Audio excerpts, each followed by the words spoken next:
Okay, so when can you name any experiment that NASA have done in a vacuum chamber using or testing a rocket engine to just prove that rocket To prove engines Newton's third does law. not necessarily, just like to prove that Well, right, rockets work in vacuum. Well, yeah, this would now this is where Newton's third law comes in, right? Because a law is a law, right? So it would happen, well, in any medium. Well, because as we understand rockets and a few different types of like engines and stuff, they push off themselves. It's kind of the equivalent. Now, I know it's not a direct one-to-one comparison because this is happening on the ground on Earth. But like, let's say you get on a skateboard, right? And you start throwing something heavy in one direction.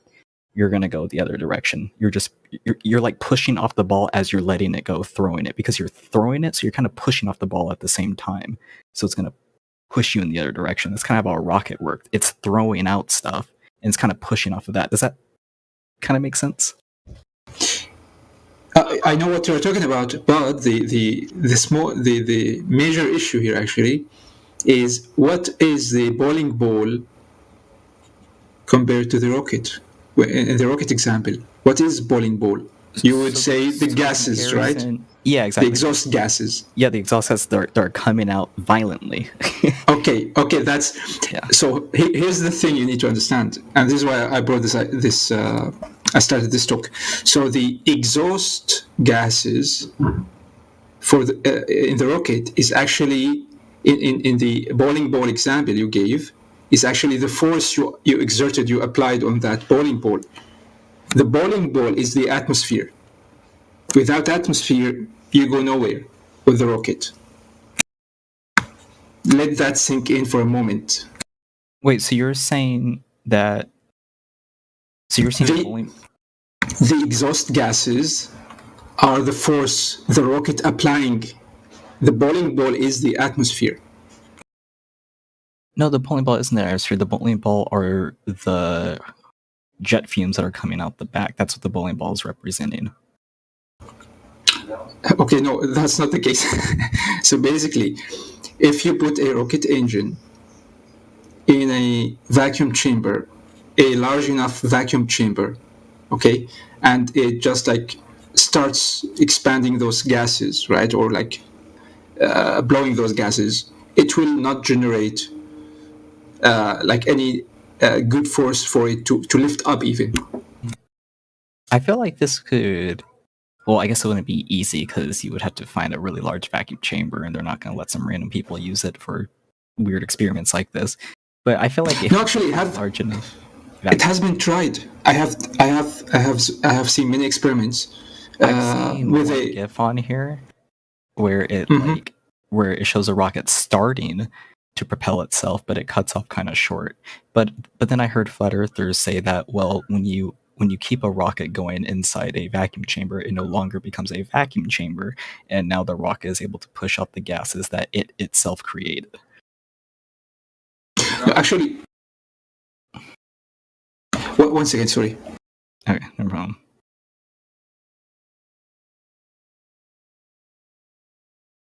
In a vacuum chamber, it especially with no tiny outlet.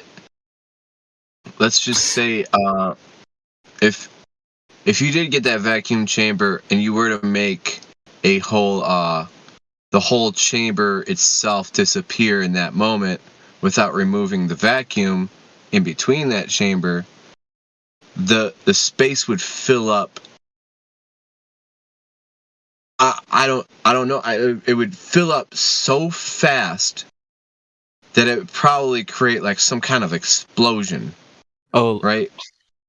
So you're saying like the whole Earth entirely, right? Like if there was a vacuum and there was an atmosphere, you're saying it would like suction out so fast, or not suction is the wrong word. It would fill up, throw itself. Yeah, it would fill the void so quickly. It's a very big explosion.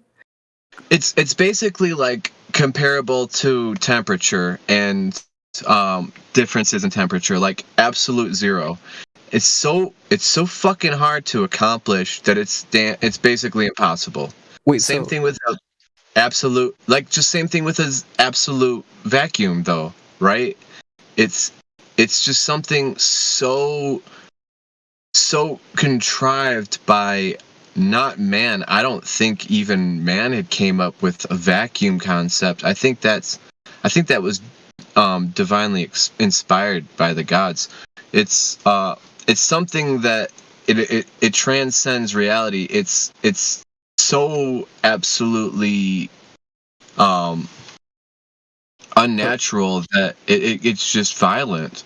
You know what I mean? so I do have a question for you, or I mean, I guess whoever wants to answer it. So it's like, do you guys agree that you can have multiple different pressures, let's say, in one container? Can that happen? Yeah. So, like, for like example, So let's say you have a gas. box and you put, you know, a lot of different types of gases in it. Will those gases eventually, you know, separate and you will have like layers? Like, is that possible in Well, a closed container? well, Can you have multiple pressures in a closed container? Yes. I like sponges. I like sponges better. Wait, so yes. So my question Yeah. is real quick: is there a limit to the size of the container? Yes or no? Like, is it possible the container is too big and it doesn't work, or is there no size limit to the container? No, it has to be like what's the correct word in English? So you need good amount. The bigger the you need to compensate, the word I'm looking for. So if you put like too little gases or a very small amount of gases inside a wave, insanely large, the layers of those gases won't accumulate in a way noticeable for us. So then it's a question of how good are your sensors or your measuring or your method of detecting those layers. You see, so you need more of them. So, but basically, yes, it will create layers even if you have the lowest amount of Okay. gases. But it won't be theoretically, it won't be good for any practice or any measurement. But before that, sorry, it was very exciting talking with you. I need to go now. Okay. But just like remember what I told you about the rockets, and go do some research about the force affected by vacuum for rockets. Does it how does it affect it? If you go to, let's say, NASA, you ask them, they tell you actually with vacuum rockets operate at higher efficiency, which is incorrect. There's many experiments have been done even in a small vacuum chambers showed that rockets actually lose performance. It doesn't gain any efficiency or performance. So apply that at a very low atmospheric pressure up there.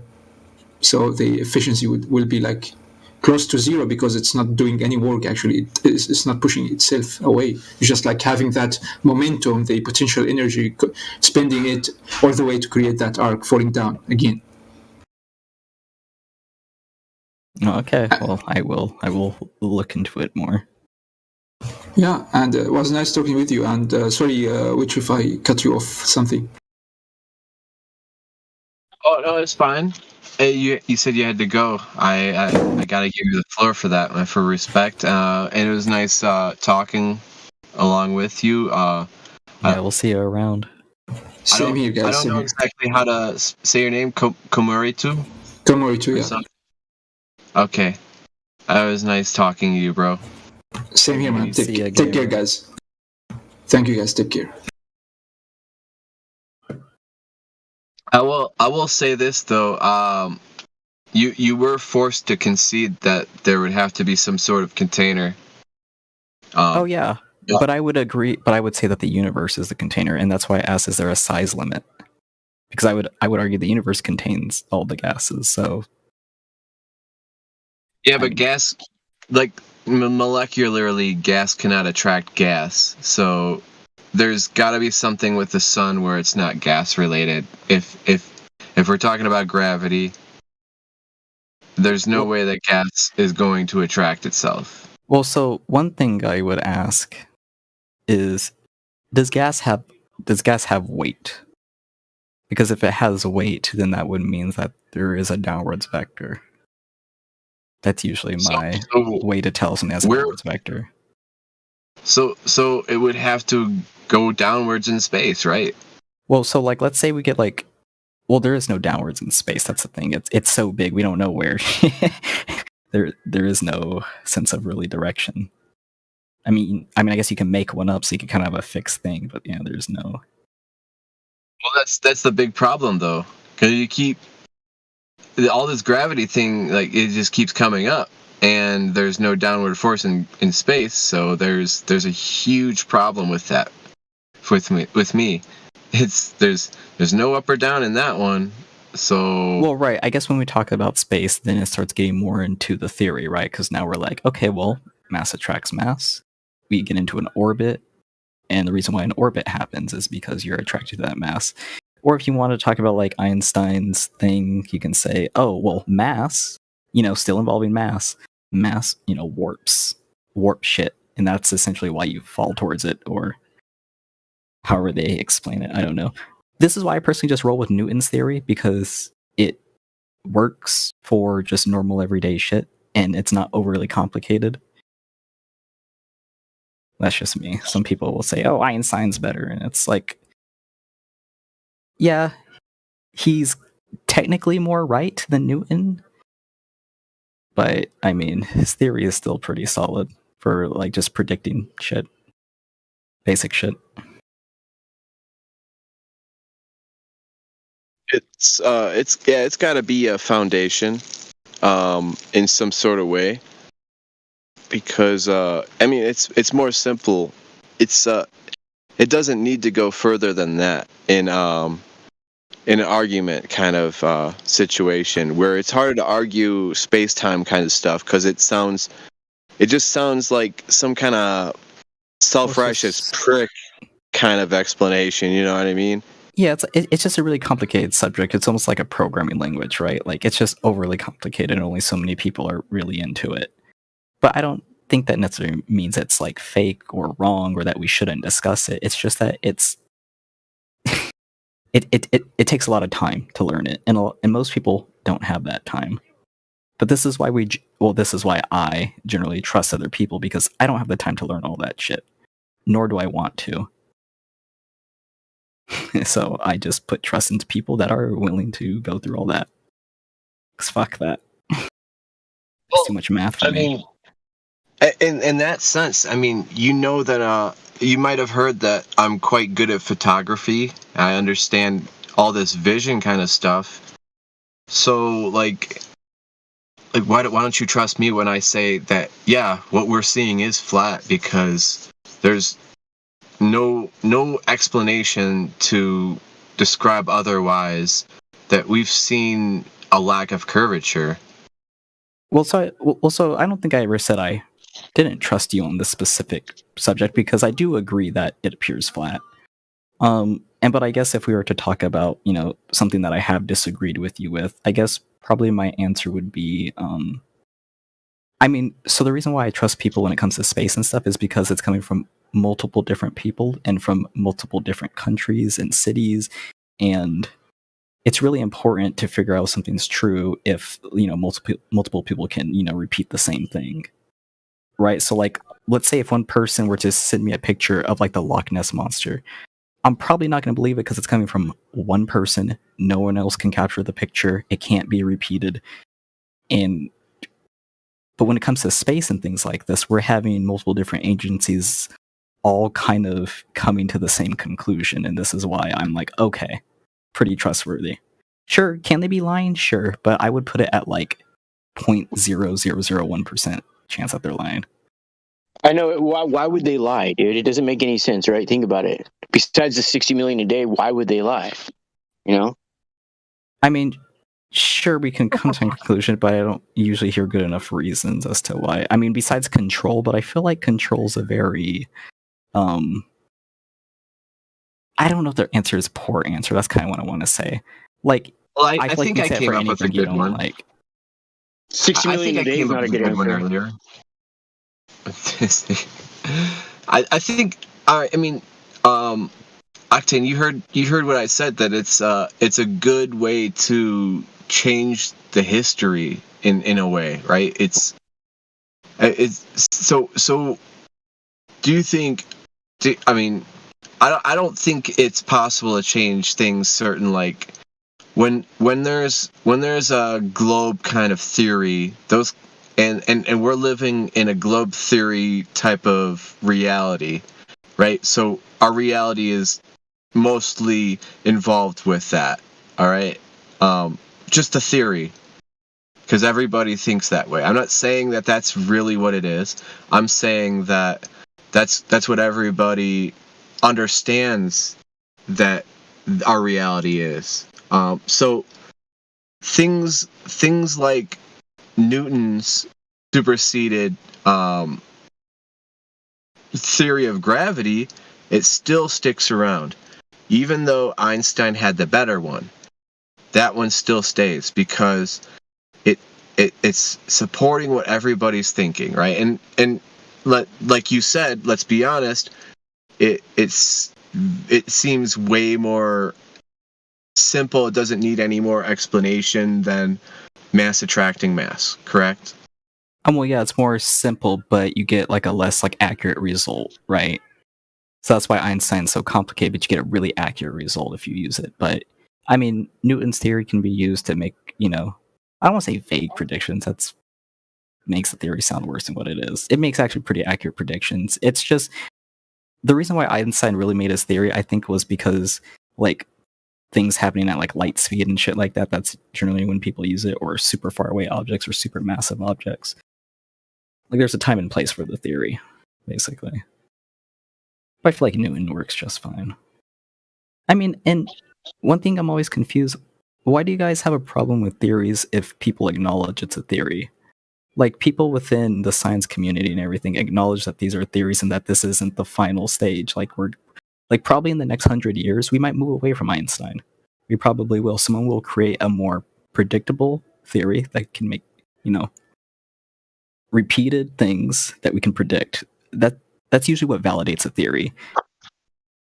I think people get mad at it because that theory just is used to invalidate other people's theories. Like it's just somehow automatically superior. So people, a flat earther is going to get obviously pissed when you say, well, this has nothing to do with the flat earth. This is only a globe earth, and you can't have gravity unless it's curved. And it's only curved because of gravity, and this and that, and we get to the explanations later. Well, a flat earther is not satisfied with that because it's still obviously labeled a theory, for one thing. That's going to be obviously falsifiable in some sort of way. It's going to be an unsure kind of answer. Like, so it's like when an officer says, well, I'm not going to arrest you unless you come with me right now. Well, the come with me right now means you kind of arresting me, so it's hard to take anything that they say seriously after that. Well, but And I was going to say the reason why we have theories, though, and why we use them and accept them is because we acknowledge that we will probably never, find the true cause. But why should we put a pause on progress, right? Why not try to keep moving forward? Theories help us move forward in hopes that we either find the cause somehow, which I don't think will ever happen, or hey, we just have a really accurate theory and it helps us. And like I don't think theories are made to like invalidate like flat earthers or anything. It's just that if it can make predictions, people are going to use it. It's just that simple. If your theory can't make predictions, then it's basically just a fictional story at best, right? Because you read it, oh, it sounds good, but it can't do anything for us. So why are we going to use it? So I don't think theories are bad, because I mean it's true, right? There are some things we can never know the cause. Like Because I feel like if we could agree on that principle, then it would make sense to accept theories. There's some things we will never know the cause for. Do we agree, or can we know the cause of everything? No, we can't. Not at least. Some people might be able to have something close to knowing everything, but they will never. And for the majority, a lot of people just they only know a small amount of their reality. All right, so Which is- so that's why I think theories are okay, because we'll just never know the cause. But why should we just say, okay, you guys, let's not look into it anymore. Let's not try to progress like that.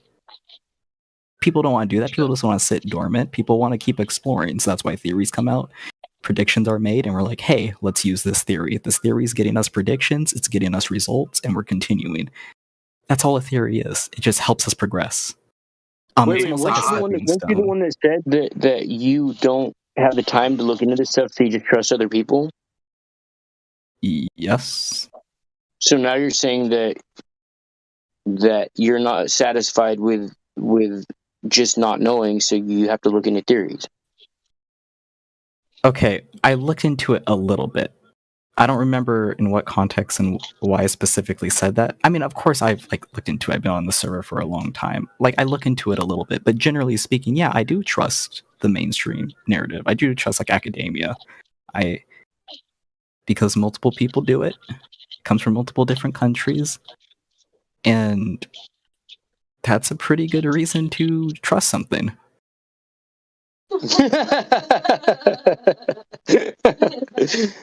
I'm sorry. I don't mean to laugh. It's just so naive. It's No, like it's fine. No, the it's fine. I'm just naivety. It's like being naive like a child. That's all. It's endearing. I mean, so I'm how not do you laughing trust at you. people? What makes you trust someone? I don't trust people. So you trust no one. So you don't trust the chefs that make your food. You don't trust how your car is made. Oh, okay. no. Hold on. Oh, I Well, don't eventually you have because to trust I'm someone. Octane. I'm a vegan. I don't trust shit that people make hardly ever. It's very fucking hard for me. There's a very good reason for it. All right, so take that with a grain of salt if you will. But I've got myself a theory which I hope you respect, because you said theories have to. Well, they have to make theories have to be considered. predictions. No, they have to make Theories have to be predictions. That's what considered. validates them. I'll predict that somebody who loves gambling is going to the casino probably fucking tomorrow. Actually, that's a fact. That's going to happen, no matter what you say about it. Sure. People that like to do things will strive really hard. They'll spend an exuberant amount of money just to feel that pleasure of what they like to do. Now, that being said, maybe it doesn't make sense. Have you flown on a plane before? Have you taken a taxi before? I mean, you probably trusted the pilot, probably trusted the driver.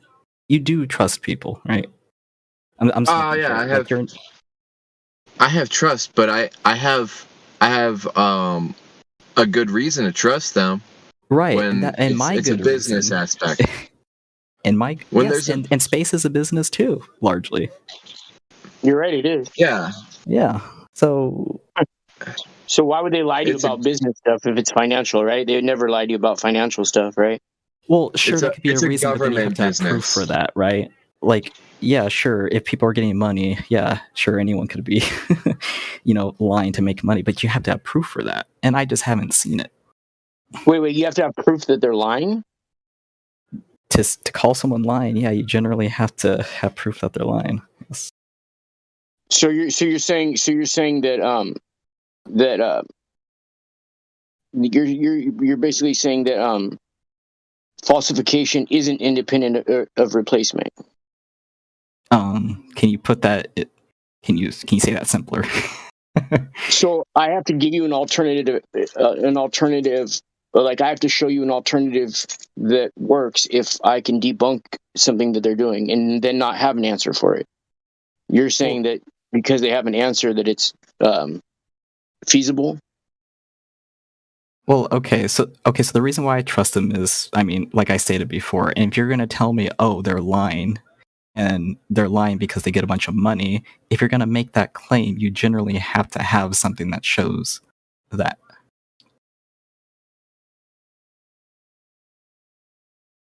I mean, because I can make a claim about anyone. I mean, the reason why people work is to Okay, like so make how money. about this? And how about this? When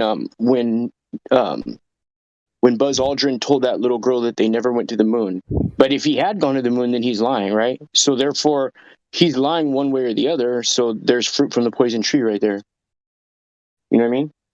Yeah, and I've seen that video. I would have to revisit it, but I think it's taken out of context. He might be speaking metaphorically to that little girl, huh? I mean, I would have to look through it, and I'm not going to do it at 4 a.m. Maybe tomorrow. I'm just saying. And also, some people misspeak. I don't think we should also take, like, he's on average said that he's been to space more than he said he hasn't, right? So it's maybe he just misspoke, right? Yeah, it's possible, right? People can misspeak. And the man's old too. So I think that's possible. I mean, and he said on average more times he's been there. Huh? I mean, if he what? He has said on average that he has been to space, that he's gone, right? Yeah. More times than he said that he didn't. So it's possible that he misspoke, right? It is possible. He has no social pressure to say that, though.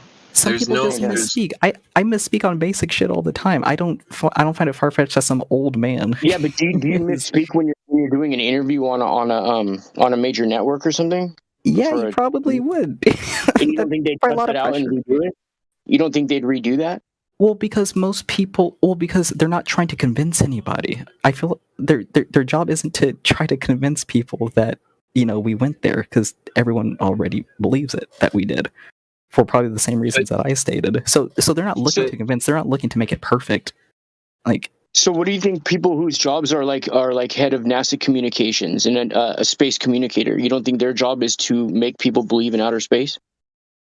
No, that's not their job. They try to make space fun for like kids and stuff. Why and even for how would they profit off that? How would they profit in any way off that? Because people get interested in space, they go to college, they go through all the hoops, and then they get hired, and then they get to help them. This is why they want to make it fun. They want more people to get into it, because the more people get into it means the more people are researching into it. More people research into it means it gets better. This is why they try to make, things fun in general. The reason why the military tries to make it look all cool, to have people join. Same thing for space. They're like, hey, this is really cool. You could join. And even maybe go to space one day. You might have that option. That's... Yeah. Do you think if you took all the right steps from this point on in life, bro, that you could maybe go to space one day? 100%. But I don't fucking want to. Shit's terrifying. I hate flying planes. I sure as hell not getting a Rocky 7 to the Challenger. Hell no. It's funny how a lot of people they want to go to space, but they don't trust the science. They're just like you were talking to me, like, don't you trust the pilot of the fucking I do trust them. It's just an irrational fear. Like, planes are the safest form of travel, and I'm still scared shitless. It's just an irrational fear. Same thing with rockets are, to my knowledge, extremely safe, actually. No, they're not. Are they not? No. The sound alone would have killed the people inside. You can't soundproof that rocket good enough. Oh, I see. I see. You're saying, oh, that's right, because they don't even happen. Okay. But I'm just saying. No. It's because of those rocket launches. The decibels are so goddamn high that it would rupture the insides of your organs if you weren't several miles away. Even if you were like a mile away from that launch, you rupture your organs from how loud it would be. Nobody's I guess I don't know about this. I never researched soundproofing of a rocket before. That's actually new to me. So I can't really say much on it. But I mean, maybe. Well, I mean, obviously, it's not a problem because they go. But but I guess this is where we okay, disagree, sound right? Because you're saying they don't go. the sound aside, there's some globe earther who had set up a fucking camera. Sorry for the language. You know, it's just No, a that's filler. fine. That's fine. Um, Keep using they, keep they using set it. they had set up a camera on a tripod, and I'm assuming they're maybe not more than like a couple miles away, like maybe only just 2 miles away, but that's still pretty far away, wouldn't you think? Yeah, their camera melted from that rocket launch. Would you imagine what the heat would be like inside of that rocket? It would have been cooked alive, seared to death, dude. Yeah, I mean, I don't know the specific technologies of everything. I mean, again, I just largely trust them and say that it's safe. People go up. Well, think about how they live stream all this stuff. Okay, maybe there is some heat and sound insulation on the inside.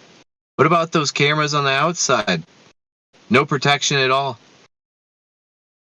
Wait, They're impervious to the heat. They're impervious to the sound vibrations that Well, I'm would not for sure jar because don't them those off. cameras go down quite often? A lot of the times. I'm Like, all like right. they'll I've stop never working. seen that. I actually would like to see something like that.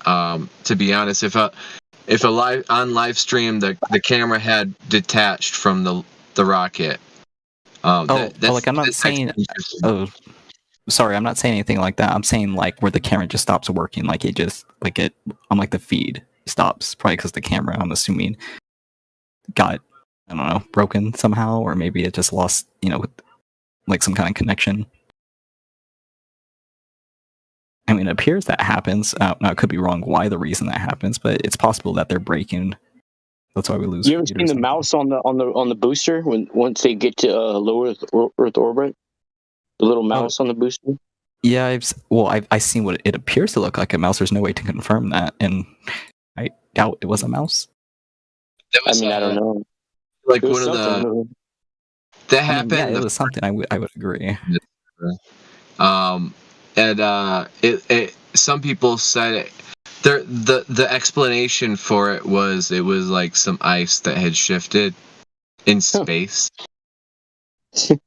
Yeah. In space of all things, right? Yeah. Where it's 375 degrees hotter than Earth, but also 375 degrees colder, so it just balances itself out in that Goldilocks zone. The Goldilocks zone. Yeah. Well, how does ice form when it can melt a camera miles away?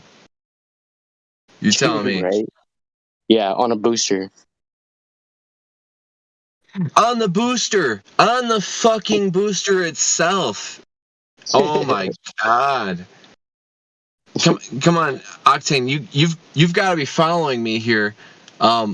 If this thing is fucking glowing orange, why is there fucking ice forming on it?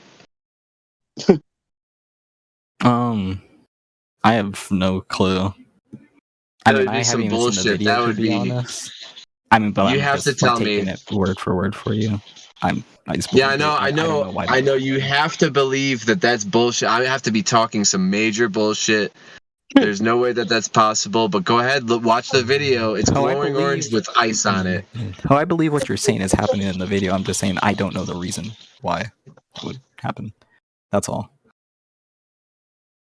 It's like I can't give you an answer for that one. It could be I the don't have one. vacuum. I mean, obviously, ice. I think ice can form a lot quicker in a vacuum.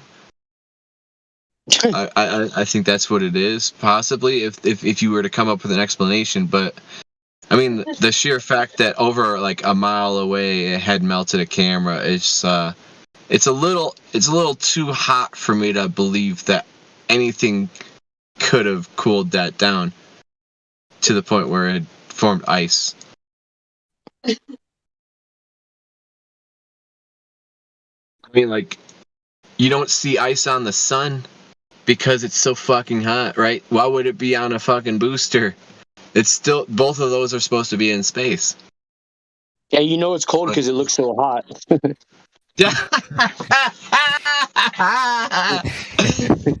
Oh yeah, that sounds like a perfect explanation of a woman. Right. Yeah, she's so cold because you know she's so cold because she looks so hot.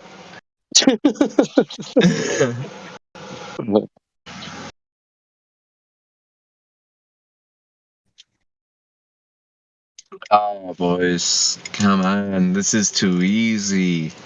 I see flat. All I see is flat people.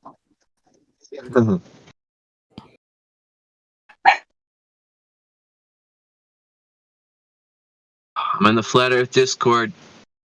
Any of you numpties listening, come on. You know what to do. Get in here. So there's a good read that I love posting because it's pretty relevant to this conversation and theories and how to think about them and everything. I suggest everyone read this. It's actually a good little read. It's not that long.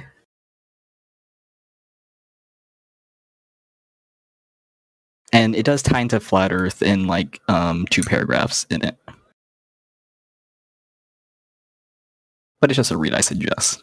Because I know none of you motherfuckers have anything better to do. So give that a read. Please, por favor.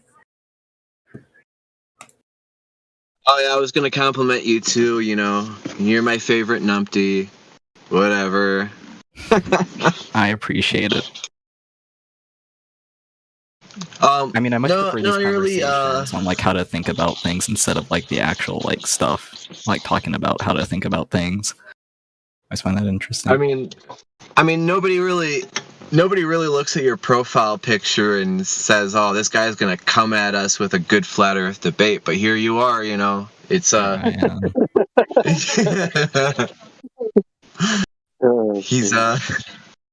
he's an artist over here. Honestly, though, you haven't been bad. There's no real big problems that I'm seeing. You know, that's why you're valued. You know, this Chris M has undersigned this whole deal where you've gotten this valued, and yeah, I just hope that you realize that that's a real honor for a Globie to have valued, and yeah. you don't roll out with fallacies left and right. You do make a lot of sense. I try to avoid them as much as I can, but I know I end up saying them. It's kind of impossible not to use a fallacy every once in a while. Yeah. I mean, every time I try to say another word, it could be a red herring, right? So Yeah. you never know how that's going to go. But what I just want to say, like, is it ridiculous to you that we think it's flat Earth? Like, is that's basically my question. No, and that's why I want you to read the thing, because it actually kind of talks about that, and that's what I agree with what it says, like in the essay. But it's like, no, I don't disagree. I mean, this is why, lots of people, even thousands of years ago, believe that the Earth was, that's what you saw, that's what you experienced. So I don't really see it as a stupid thing, no. I'm clicking on your fucking virus download right now. Let's see what it says. Oh yeah, I'm gonna rat you and I'm gonna take all your skins off Rocket League. No. Holy shit. That's hilarious. No, I don't do that. Yeah. That used to be the good old days. Not Rat people. anymore. No, not anymore. It's too hard. They put in too many checks and balances. That's funny. That's great. Oh wow. I'm gonna try to kind of read this out loud so other people don't have to. Good. I received a letter from a reader the other day. It was handwritten in crabbed penmanship. So that it was very difficult to read. Nevertheless, I tried to make it out just in case it might prove to be important. In the first sentence, he told me he was majoring in English literature, but felt he needed to learn or teach science. I sighed for a bit because I knew I spoke very few English, and I was. Oh, wait. Who are. All right, let me start this one. I sighed a bit for. I knew few English lit majors who are very equipped to teach me science, right? Okay. So, let me put in my opinion here, right? Yeah, he's Okay. automatically distrusting him. So this is where the no. stories. He's not distrusting because in the same sentence he's saying, but I am It's very not aware. qualified. Yeah, but I'm very aware of the vast state of my ignorance, and I'm prepared to learn as much as I can from anyone. So he does admit, even though he's like, oh boy, here we go again. He's like, you know what? Maybe he can teach me something. So he's acknowledging that sure he could maybe learn something from this guy.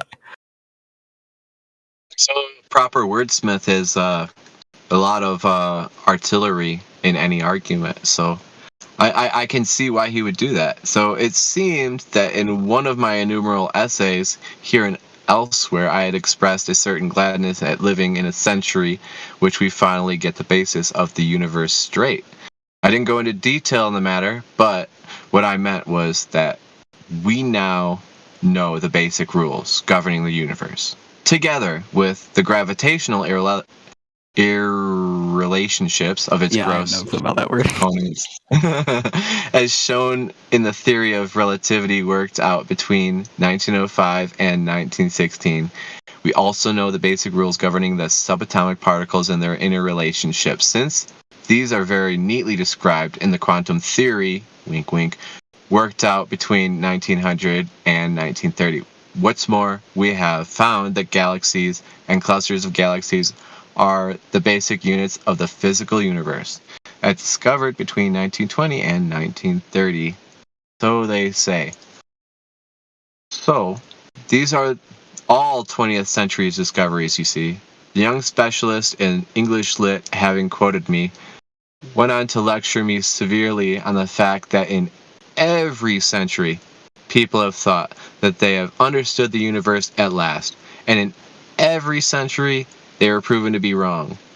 It follows that the one thing we can say about our modern knowledge is that it is wrong. The young man then quoted with approval what Socrates had said on learning that the Delphic oracle had proclaimed the wisest man in Greece. I am the wisest man, said Socrates. It is because I alone know that I know nothing. The implication was that I was very foolish because I knew a great deal. Alas, none of this was new to me, because there's very little that is new to me. I wish my corresponders would realize this. This particular thesis was addressed to me in a quarter of a century ago by John Campbell, who specialized in irritating me. He also told me that all theories were proven wrong in time.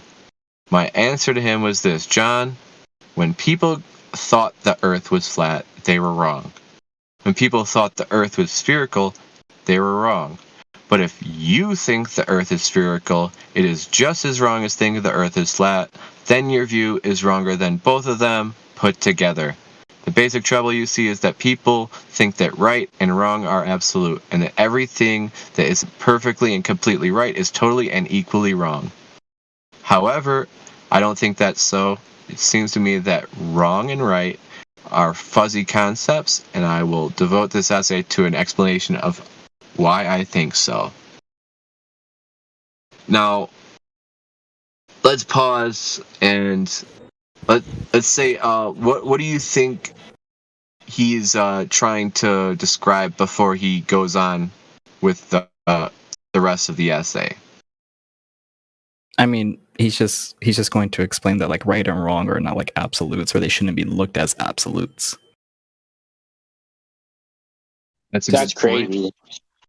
Just simple as that. So I mean, I think it's a good read. Hey, if you want to go through the whole thing, I'll sit here and listen because I think it's pretty good. Well, I'm not gonna read past this point unless somebody else wants to read it. I will look at it and read it, but I don't want to control the live stream on a huge reading of an essay. Because I just want people to know to look at it. That's all. I just want people to look at it, because then some people who look at it actually might end up reading it. So I just suggest everyone just click on it, browse through. If it looks interesting, hey, give it a read. Because I think a lot of people view right and wrong as like complete, like solid. Like they don't see it as a fuzzy concept. It's either something that's right or something that's wrong. A good example would be something like abortion, for example. I mean, he does give examples within the thing, like how do you spell something, right? Like how do you spell sugar? And you could spell sugar in a lot of different ways. Like you could put like, well, if you just read it, it says it right there. But I think it goes into good detail on how right and wrong shouldn't be looked at as like, oh no, I don't know. Absolutes. I feel like a lot of people here view it that way, and that's why I want some people to look at it. Absolute should not be in the English language, because the English language isn't absolute in itself. We kind of just steal shit and pronounce it however the fuck we want to. It's really weird. Yeah. I mean, it sounds like most languages, they just say shit how they want and it catches on over time. Well, how you say it. For a different kind of for comparison, English is not a phonetic language. When I say the word right, there's a G in there, but you didn't hear a G sound. We start off by learning what letter makes what sound. I mean, it's got multiple answers. It shouldn't have multiple meanings for the same symbol. So the English language, it's very, very, like, it's like a bastard language. Like I can't think of a better term for it, but it's just some shit that doesn't come from itself.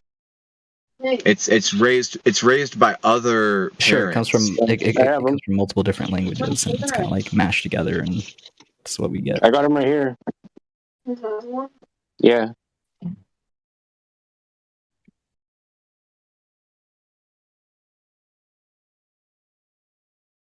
Well, yeah, Witchcraft, how about this? I want your homework to be, I want you to read it, and I want to hear your opinion on it.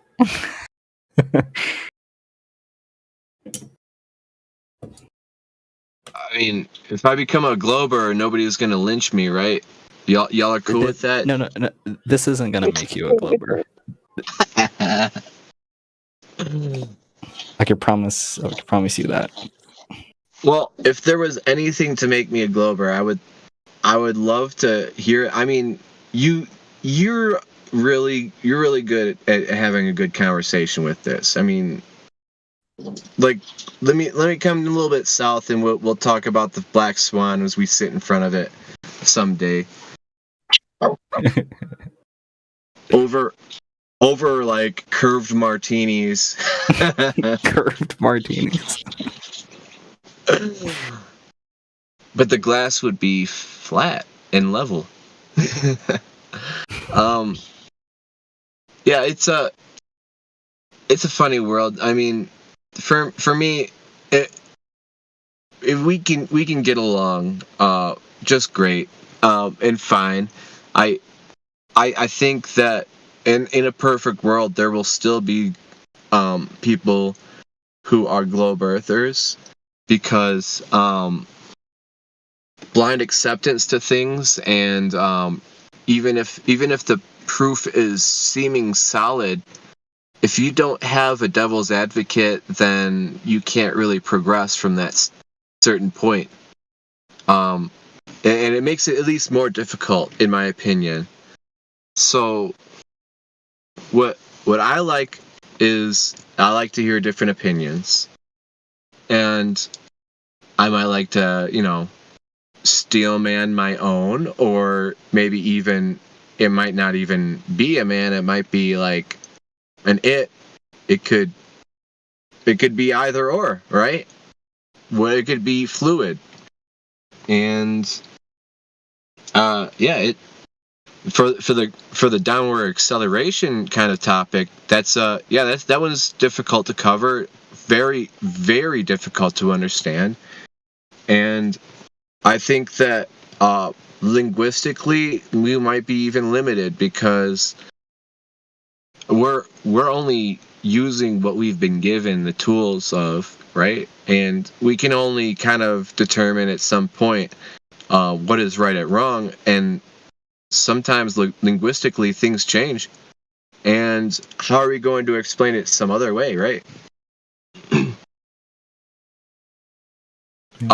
I just know what I see and what I feel, and the senses. I think the senses are things that we can really rely on.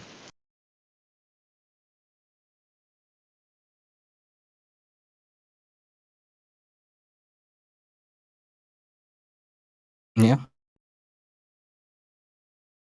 Have you ever heard of a moon bow? A moon bow? Mm-hmm. No. Look it up. It's most incredible thing, one of the most rarest things that can be viewed. Okay, so it's literally like. Okay, so it's kind of like a sundog sometimes, or sometimes it could be an actual rainbow. It's yeah. Because I've seen a sundog before, like around the moon, that looked really cool. Yeah. Or like maybe call it a moon dog. Yeah, those are. Yeah, sorry. Yeah, sorry. The moon. That's how I saw the moon dog. I guess is what we'll call it. Yeah, that's what and it looked really cool at night. I'd love to see somebody come in here with the username as Moondog. That would be great. Go ahead. Somebody, some nickname master. Y'all better be listening. Change your name to that. Yeah, I'll just make his night or morning, whoever he is. So yeah, I've actually witnessed a moonbow, and that was just one of those days I didn't have my P900 on me. It was a real disappointment. It seemed pretty rare. I was so rare that I didn't. Well, of course, a lot of people don't know about it, and at the time I didn't know about it. I just exclaimed to myself, "I'm like, what am I seeing? Is that a black rainbow? Like at night, it's like a black rainbow. Like what is this? Where's my camera?" And yeah, it's not there. Fuck. I could probably have been $1 million. Moondog in the chat. Witchcraft, there's a moondog in the chat. See him. See, there's a moondog. He did it, the madman. There we go. And our lives are now complete. Yeah. Yeah, one of the most incredible things I've ever witnessed in my life was the moonbow. It's someday, hopefully again, and I'll have my camera on me. I'm hoping soon because I'm kind of like avoiding the indoors right now.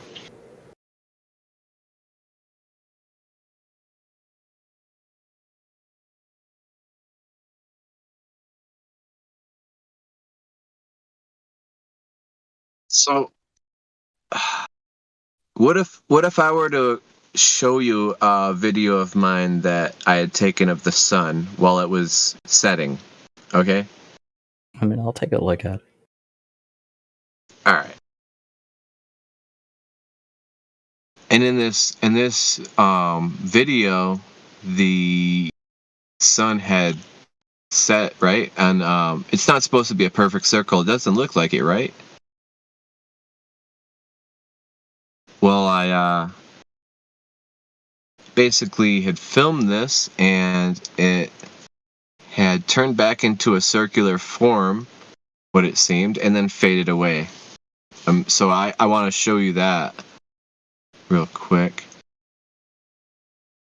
And this is my own film. This is not somebody else's YouTube video. Let's see, I got a couple of them. I mean, start uploading me playing chess on that YouTube channel.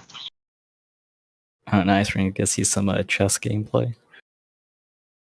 Yeah, so yeah, you can check out some of that on my channel too. And yeah, you'll definitely confirm that it's me because you'll hear my voice. Talking shit about people for not being flat earthers while they play chess versus me. The nerve. The nerve.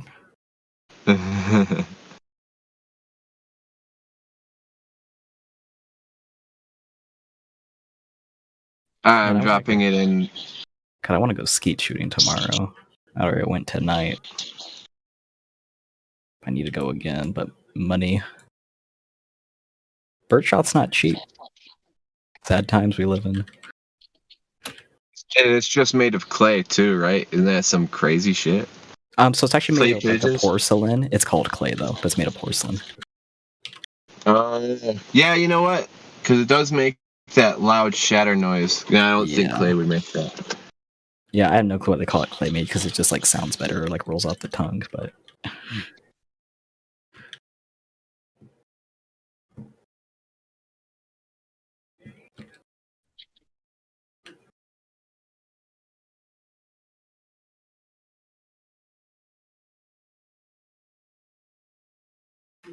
okay, I'll play your video while I play TF2 here. Hey, check it out. Everybody, every flat earther in here, take notes. I avoided the algorithm with that one. It's not Oh, because identifying you, it as like, a put flat bunch earth. of shit. Yeah. Yeah, because you don't. Your stupid YouTube shit ain't working on me. That's why. Everybody take notes for real. The flat earth term needs to be kind of like this. Like the way I spelled it, you're not going to be shadow banned.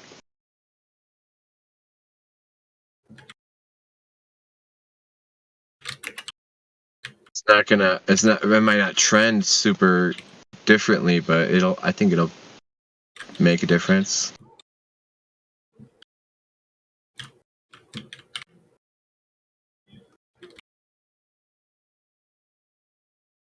Wait, so is this a sunrise or sunset? What am I watching here? Yeah, sunset. Okay. It's hard to capture a sunrise because the fact that you don't know exactly where to point at. Yeah, I mean, it's hard to tell where the fuck you're gonna be looking.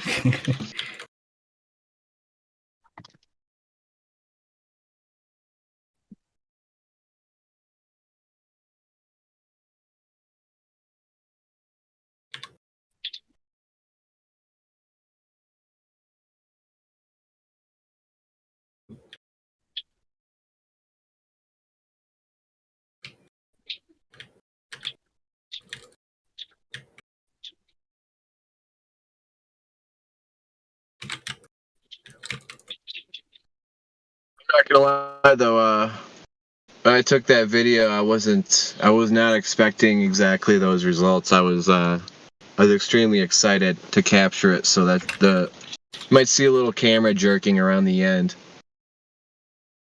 because it was very exciting and mind blowing.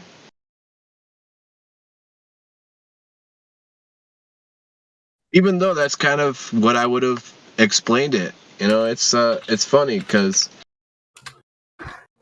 it's what people said. That's what the science that I follow, has explained it to me, and that's what I observed. It's like a triple kill, I guess you could call it, for me.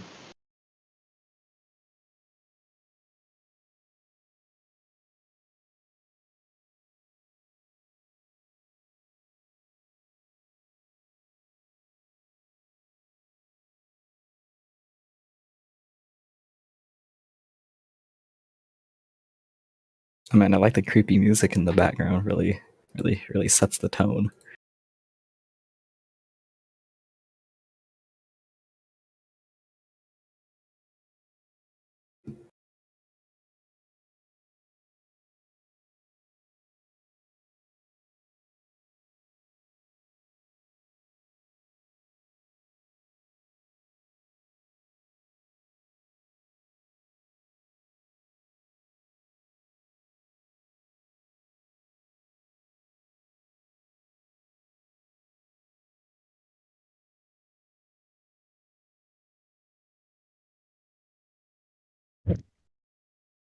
So, what do you think? You watched the video? You flat earther yet?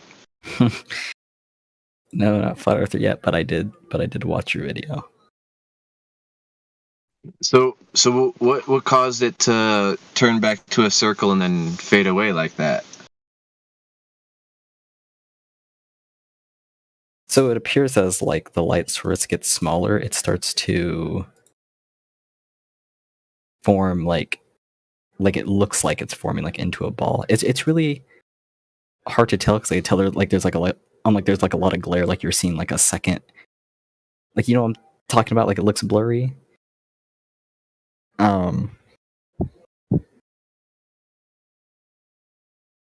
I mean, Well, looks it cool, looks- but Well, yeah, that's what. Look, it looks blurry because there's hardly any light to see at that point.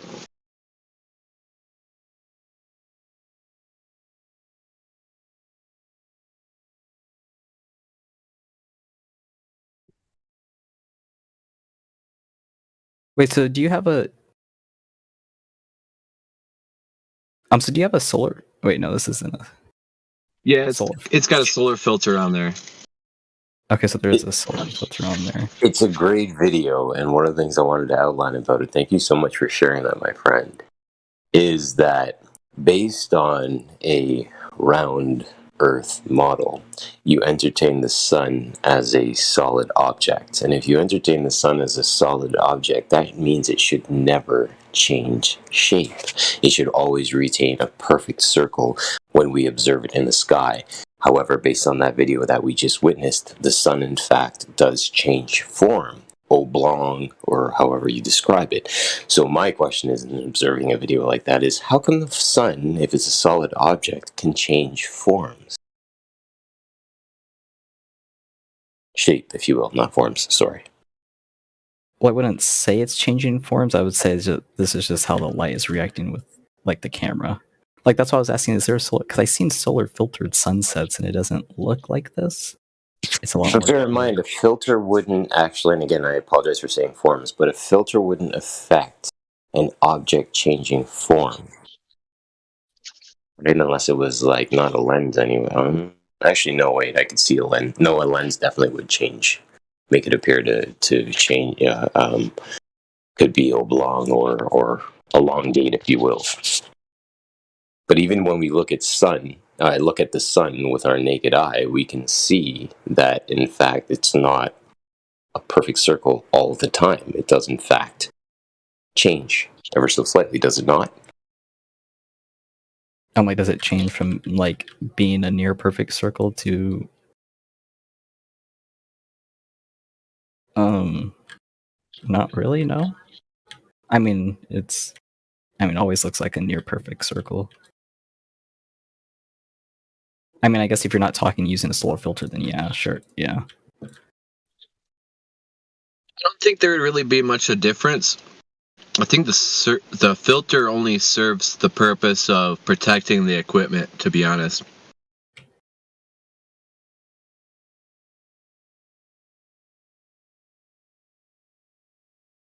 I don't know. I mean, I thought the reason why they use solar filters is to get a more clear picture of like a light source that you're looking at.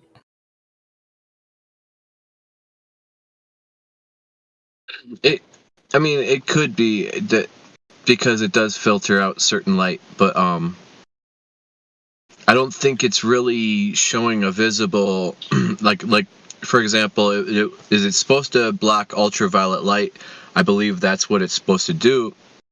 It's not taking pictures in an ultraviolet spectrum, so visually it won't be any different. Only internally will the effect of the ultraviolet light be different because it's filtering that out, and it won't negatively affect the internals. I think that's the only purpose that filter does serve. Because that's what they say, that that's why you are discouraged from even pointing at the sun, because it does mess up the internals, sensors and whatnot.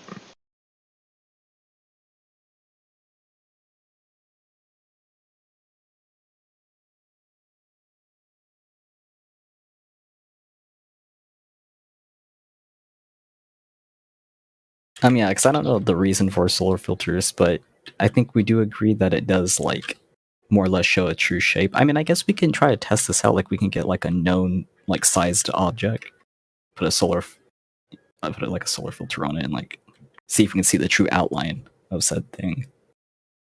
See if it works that way. I don't know.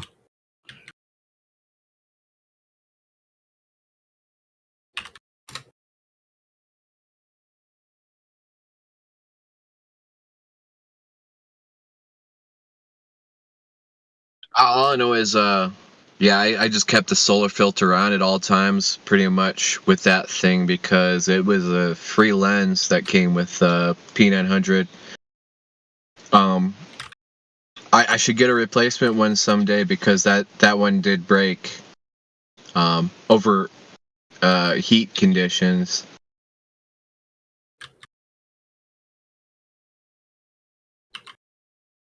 You can get them at Best Buy for pretty cheap. Yeah, I just need to find a Best Buy around here. To be honest, that just reminded me, because I need to find one, get a nice little laptop battery bank. What you should do is you should order it ahead to make sure they have it in the store. Yeah, that's another reason why I wanted to do it, because I'm having issues with PO Box delivery. Yeah. Have you ever noticed when the camera gets really cold, it just shuts down? Yep, and that's be impossible to have filmed any of that stuff or taken any pictures on the moon. Because the moon's freaking cold, they say. Well, they had something better than the P900, but they lost the technology. And it's a painful process. It's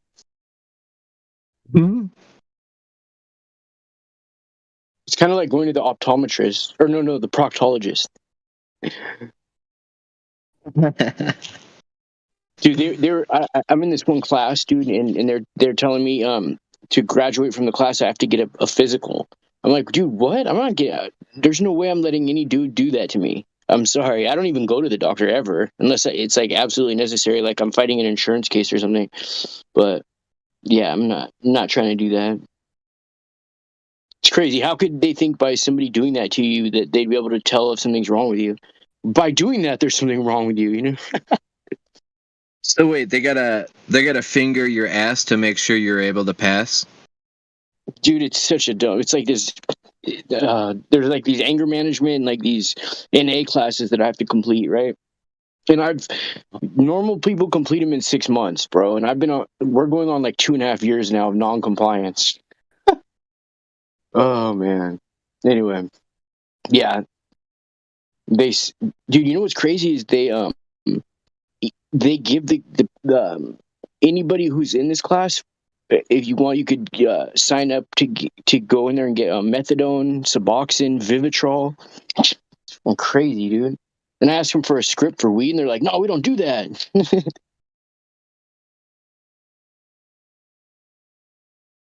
Yeah, well, they're retarded for that.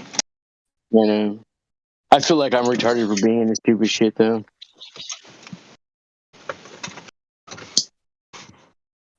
Are you trying to be like a is this like a medical profession then you're trying to pursue? No, it's to complete probation. I wish it was that Okay. noble. No. Pretty much. I mean, Yeah. I don't know. That was probably my second guess, but Yeah. I just don't take you as the kind of guy who deserves it.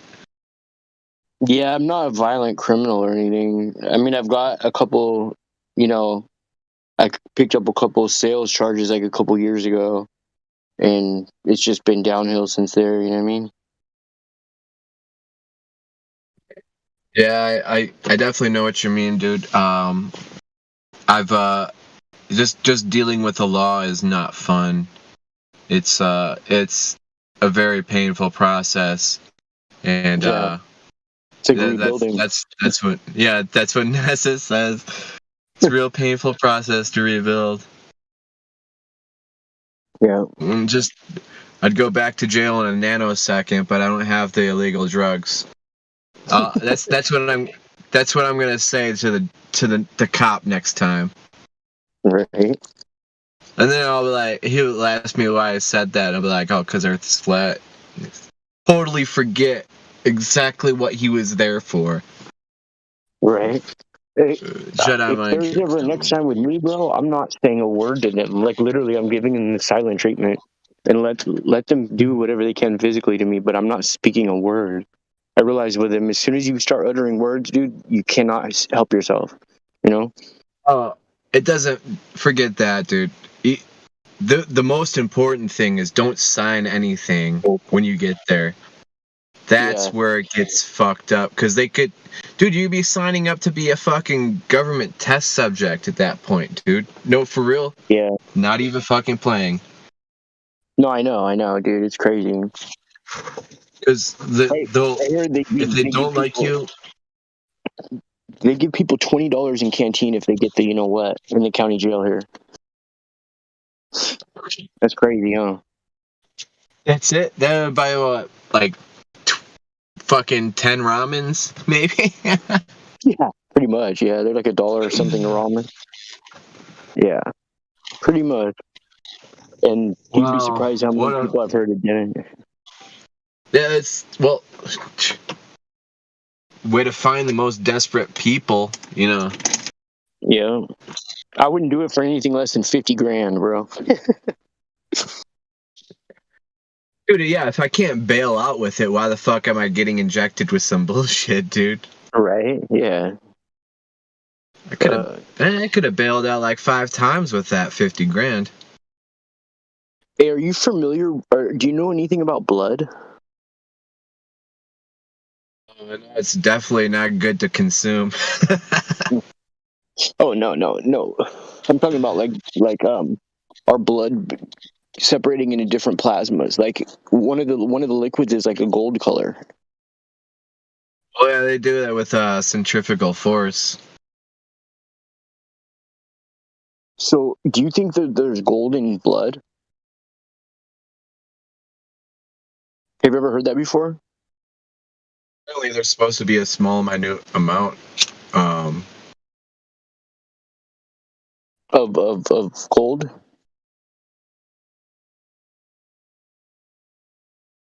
I don't know about the blood, but in the body, that's what they claim that it's supposed to be some in there, part of our makeup. Well, there's supposed to be. Somebody was telling me on this server. I can't remember who it was, but he knows a lot about biology, and he was saying that there's gold in the blood, and that I started thinking the only thing that gold's magnetically attracted to is mercury.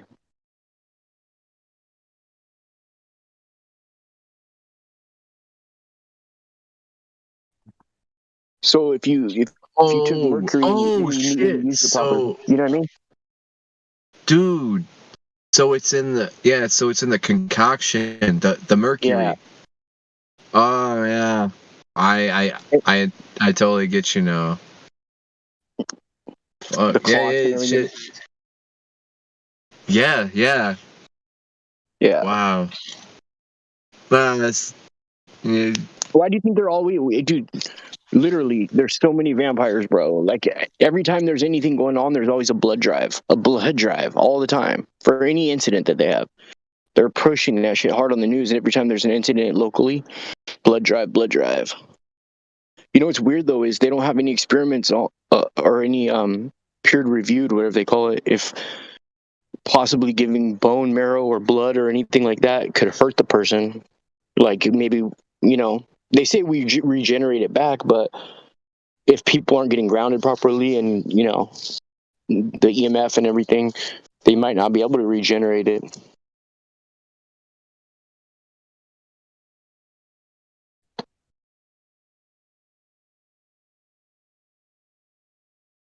Oh man, I'm glad I don't eat fish because there's a lot of mercury in that. You're just vegan. Oh yeah, I'm vegan. Yeah. Only plant mercury for me, thanks.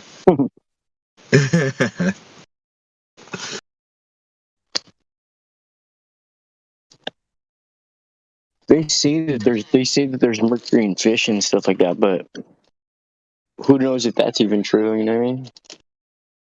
I just know that the salmon went up in price hella. You don't got to worry about that though. Well, I've got the opinion that salmon is probably one of the most. It could be, depending on the source, the most toxic food known to man. Without adulterating it, because the way farm raised salmon is raised, it's for one thing, these salmon farms, they're completely congested. Where like you watch the feeding process and it's like the water is fucking going all over the place. There's so many fish. There's such a deep layer of fish waste on the bottom. A lot of this, you gotta put like insecticides and pesticides poured in like huge quantities inside of their own living space. All of that, it gets inside the fish and it gets stored into the fat content, which is why people eat salmon in the first place, is because of all the omega fatty acids and whatnot that causes cancer. And you gotta be careful where you're eating your salmon from. Do not eat farm raised. Unfortunately, it's cheaper, and so people are more attracted to it, but it's not a good idea. Yeah, I usually just try to get the expensive stuff. I don't eat it that often because it's so expensive. You know what I've been doing lately is just slicing up a raw sweet potato and just eating slices of it raw. Oh man, like sweet potato chips, but without being crunchy. Yeah, Yeah. that sounds pretty good. Well, because like you know how you can power stuff with potatoes, right? So potatoes have all this electrical energy in them, and when you cook them, it takes that away. Just like with any plant, you know. Oh yeah, raw is the way to go. Bo, the one who did the Black Swan photographs, he was telling me that he hasn't eaten anything cooked in like 11 years. He just eats vegetables and fruit like raw. But it makes sense though to do that, because when you cook stuff, it takes the energy out of it. I've been consuming raw water. Raw water. I usually just get distilled water. Fresh out of the stream, dude. No joke. Right? Yeah. There's no streams around here though. Over here, a lot of the locals are filling up at this really tiny little point, and it's almost irritating because I want them to get the container filled and get the fuck out of my way so I could fill mine. But it's worth the wait. It's unbelievably good water. It's unbelievable. For one thing, it's cold, so like it just tastes awesome, like right out there, man. Like dunk your head Oh, in there good. and just sip if you wanted to. Yeah. Where's that at? I'm Northern in California? yeah, I'm in California. The Mount Shasta is got a Oh thing yeah, Mount called Shasta. yeah. So this is the headwaters that everybody fills up with. Is basically around where the start of the Sacramento River is, Okay. and that feeds into it. And yeah, it's amazing, dude. I don't My I mom don't has a feel any place right there different in Red now, Bluff. but You know where Red Bluff is? Red Bluff. I'm familiar with the name. I don't know where it's at though. It's like 45 minutes south of Redding on the 5. All right, so I was just at Reading yesterday, for a chess meeting. But yeah, so are you around? So Red Bluff, you said? Yeah, that's where my mom has a place up there. That's what's up. So Yeah. you around the area then, or are you further south? No, I'm down here by LA, but I've lived up there before. I went to Butte College in Chico. Oh, okay. Yeah. Hey, Chico's not very far from here. A Yeah. little bit. Is it south of Reading? I think so. A little bit. Chico, yeah. Um, It's southeast of Redding. it's funny, because I've been hearing Chico, and my brother, he sometimes works in Chino in a warehouse. Okay. That's even more south. Yeah, it's man, I'm Chino's in Orange County. Chino's in Orange County. yeah, it's a very I mean, they got a lot of warehouses down there. Very industrial area. Yeah, they do. Dude, they just opened up 2 new Amazon centers right here in Ventura County, which is the county one above LA County, and these Amazon distribution centers are so big they look like a prison, bro. They even have the lights and everything. It's crazy.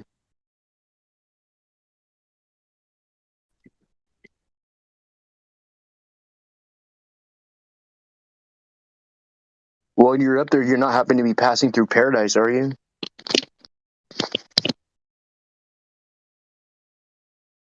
Um, I'm kind of just staying in this general area right now. Okay. Is there any fires up there right now? No, I've seen the aftermath though. Yeah, there's a lot of scorched trees. Yeah. If I were to leave here, I'm in weed right now. And Okay. when I went to Reading, I had seen so many burnt trees. Yeah. Yeah, the trees. It's really weird to see how there's still parts of the tree standing, but it was in a blaze. Yeah. Those firefighters really they fucking saved the day. They saved the whole fucking state probably. Like imagine a world without firefighters. It'd be really really bad. I was a firefighter for 2 years. Oh man. Oh, Well, really? Yeah. I was on an inmate crew. We're the ones that are cutting the line. They're the ones that do almost all the work.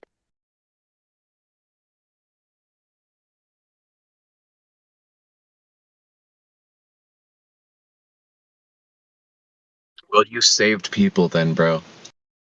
Probably not. You saved some property then. Yeah. Truthfully, I don't really think it does anything cutting that line because we've cut line all night, and then the next day they're like, the fire jumped the line in like 10 minutes. It's just kind of redundant work, so they can get paid for doing something. It's really sad.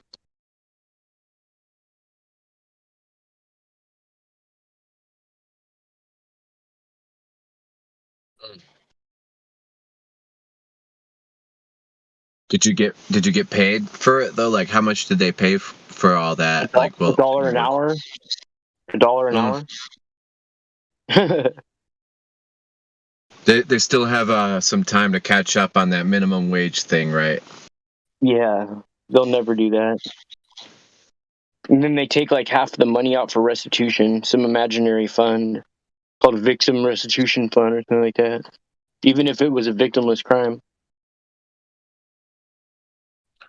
Well, yeah, they've got so many of these word games they can play to justify taking money from you.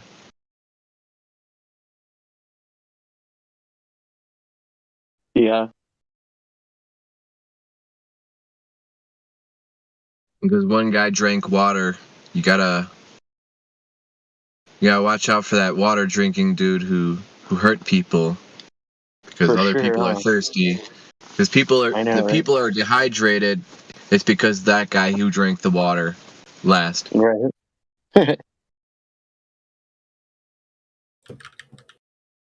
Damn water drinkers.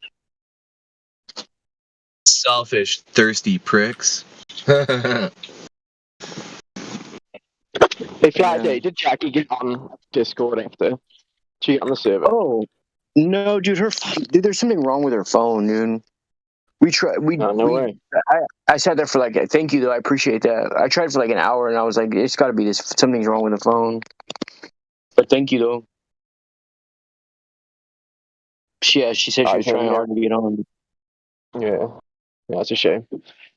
Teach people Yeah, thanks, bro. You can. I see you got the icon up. Yeah, man. My 17-year-old's loving it, dude. He's into he goes tagging and doing pieces all the time. Oh, He's like, cool. who did that? Who did your profile pic? Like, oh, it's professional in California, man. Yeah, dude. I know some graffiti writers from TKO. That's the crew that guy Mr. Cartoon is from. Yeah. So my friend Zerk, he's done some stuff like some walls for like different companies, different spray paint companies and stuff. And he kept telling me, come down here and meet these fools from TKO down here.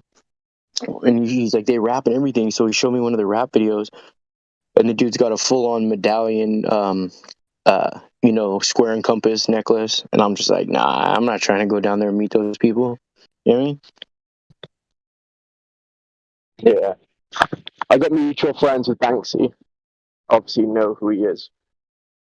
You got what? Mutual friends with Banksy.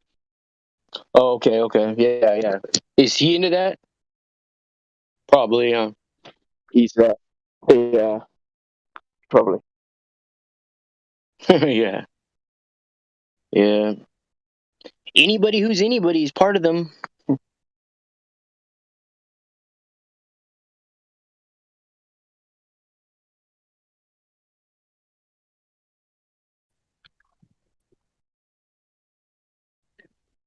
Laddie, So tell us about. Oh, go on. Sorry.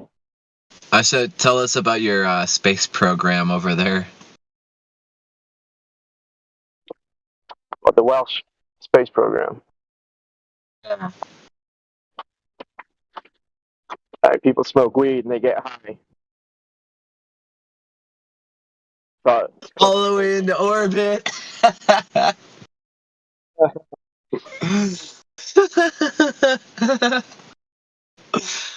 That's great.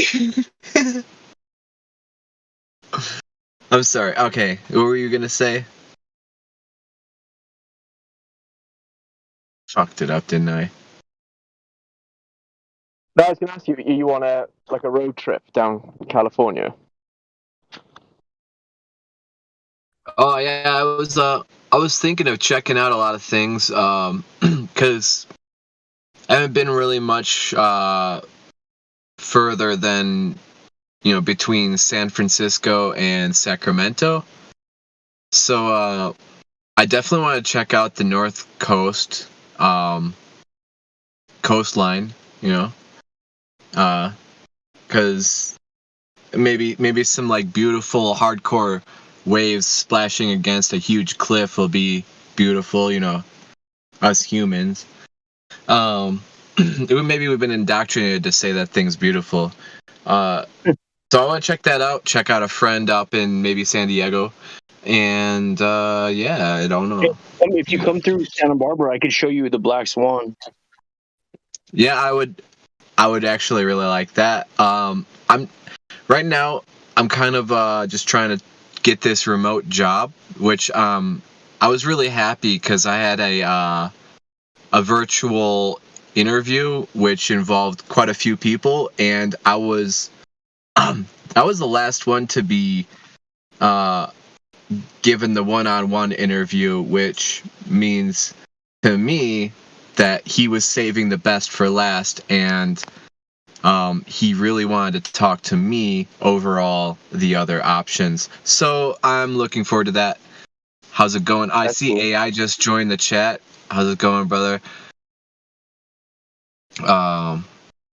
Yeah, I would really love to come and see the site of the Black Swan. We should make a monument to that, really. Right. And I think a tombstone would be necessary. Here lies the globe Earth, and then from the time of Copernicus. There's actually a monument right next to it in a field right next to it. And it's a Native American. It's for like a monument to the Native Americans, like to the Chumash or something. And it's like a painting of a dolphin, and then it's I think it's in Native American language or something. It's in another language, but it's like I don't know what it's for exactly, but it's in a field like right next to where the Black Swan is.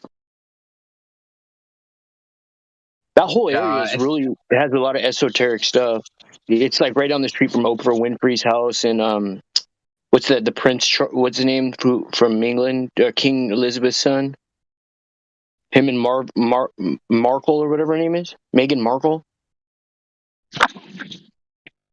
Harry, yeah. Harry. They live right down the street from the Black Swan too. Ellen DeGeneres, a bunch of famous people.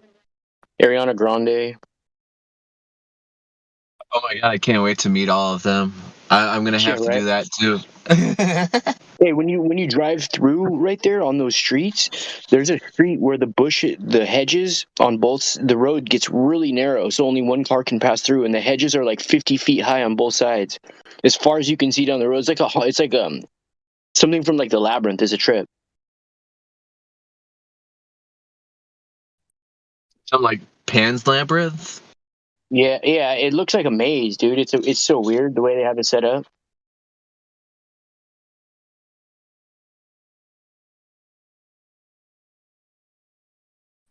It sounds like some Elizabeth area. I mean, not area. Elizabeth era type of gardening, I guess you could say. Yeah, I'd really like to check that out too for the horticultural side of me as well. They actually have the Santa Barbara Botanical Gardens here. If you can make a reservation to go in there, they say that it's the environment that any flower in the world can grow right here. It's kind of a trippy place. That's crazy, dude. Yeah, I'm a really big fan of botanical gardens. You trip out, they have a house that's made of wood, and the way they constructed it makes it look like it's melting. Wow. Yeah, that sounds brilliant, dude. I really think the horticultural art is a psychological thing, by the way. For one good example, I guess you could say, is a casino. They're landscaped in a way that draws people inside, And not just inside, but even after they leave, they get drawn back inside psychologically. Yeah. So, yeah, it's that seems like really interesting. When I apply that aspect to it, I really would love to really check out those botanical gardens with the apparently where you can grow any flower, right? So That's what they say. it's because of the name, isn't it? Saint Barbara. Hey, you know what? Actually, Santa Barbara's named after his Santeria, that religion. Yeah. I didn't know that. So weird. That's Yeah, cool. dude. They celebrate it like a week before Christmas or something like that.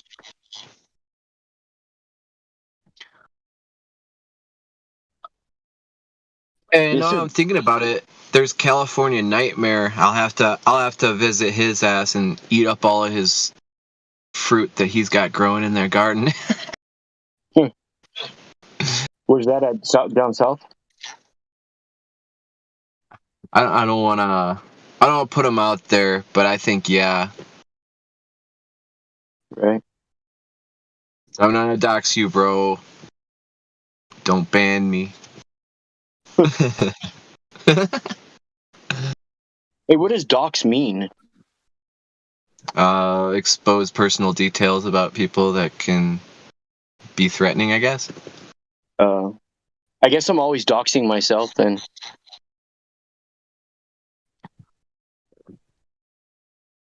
It's not a bad thing. I mean, I don't know.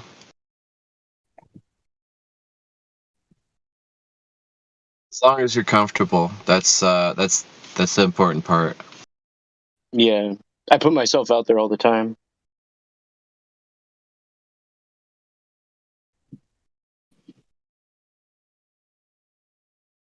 I do think people have been vandalizing my car since I've gotten in this area, though. Even on like the very first day. Really? Yeah, yeah. Weird. I'm associating with a truther. I feel like I'm getting some flack over that. So what you're trying to say is time is the reason your car is vandalized. It's karmic damage. That's what it is.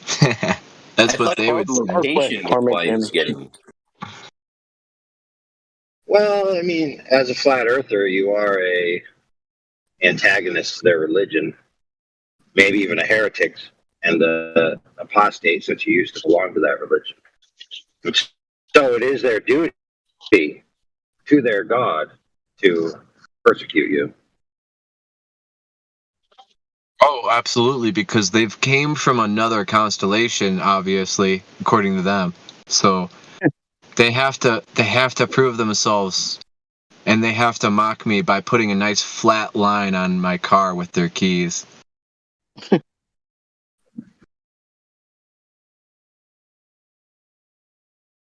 Your car's getting keyed too. Yeah, somebody dragged their key across my car on one side, and then like a couple days later, the other side. It was really frustrating. Dude, why are you fat shaming? Clearly a biker who's too fat and had their keys in their pocket and drove down one side one day and one side the other. Well, why is he flat shaming? That's what I want to know. His keys are flat shaming me.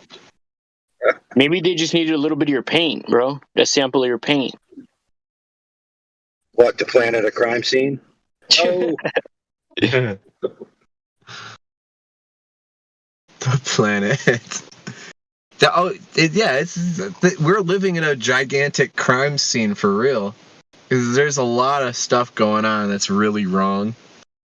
I can think of one thing: 5G towers around here. It's a pretty natural setting, and then these fake trees start showing up that start to get off signals.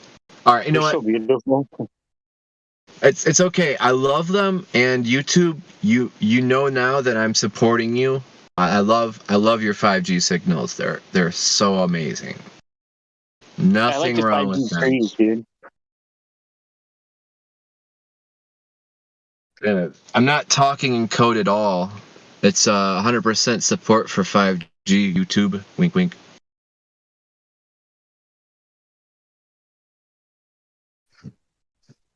I really don't hope. I really hope that doesn't give us a strike, because I'm 100% serious. I do support 5G. Wink, wink. Okay, so 10 more times. I can say it 10 more Yeah, times in 10 different ways, right? Oh yeah, that way it gives the algorithm that's searching the streams the best chance of finding data to scrutinize.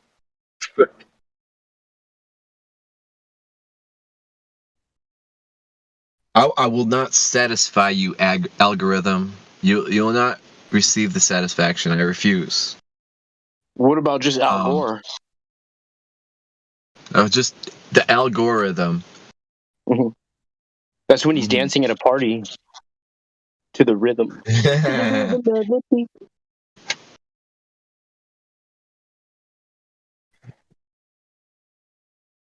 Hey, dude, that's a good title for a book.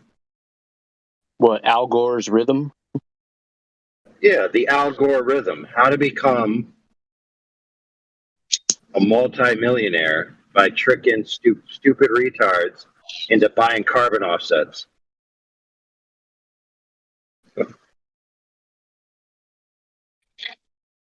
You think Al Gore and Elon Musk, they have like a little something between them, like they really like they vibe together because of the work that they help each other accomplish? Probably they meet once a year at the Grove, dog. You know what I mean? Like the for me, I'm just thinking about the whole electric car and climate change thing. Oh yeah, of course they vibe together. Okay, it's called government subsidy. Wow. You think Elon Musk got as wealthy as he is because people are buying products from him necessarily, and that's the only reason? I mean, get real. You know how much electric vehicles are subsidized, the production all along the way to the end user? Well, I think he just listened to Ben Franklin and said, a penny saved is a penny earned. It's a lot of pennies, though. Wow. Think about it. People that have certain electric cars that have a lot of subsidy. I know if I remember correctly, there's one that has like a $20,000 or $30,000 subsidy per car, or something ridiculous like that. So people who are a little bit more, above maybe, I don't know, middle income or above middle income can afford it. But the only reason they can afford it is because the taxes have lowered it to the range where they can get it. Otherwise, it'd be out of their range. I don't know. It's all a big scam. Let's put it that way. For example, like Solyndra. You remember Solyndra that made solar panels? Right? They're like, hey, government, give us $500 bajillion and we'll make these solar panels for people. And they're like, okay, here's the money. Now, where's our solar panels? They're like, oh, man, I stubbed my toe and got a sliver, so we're shutting down the company, but we're keeping the money. Oh, my God. Stubbed my toe. Oh, that's a good one.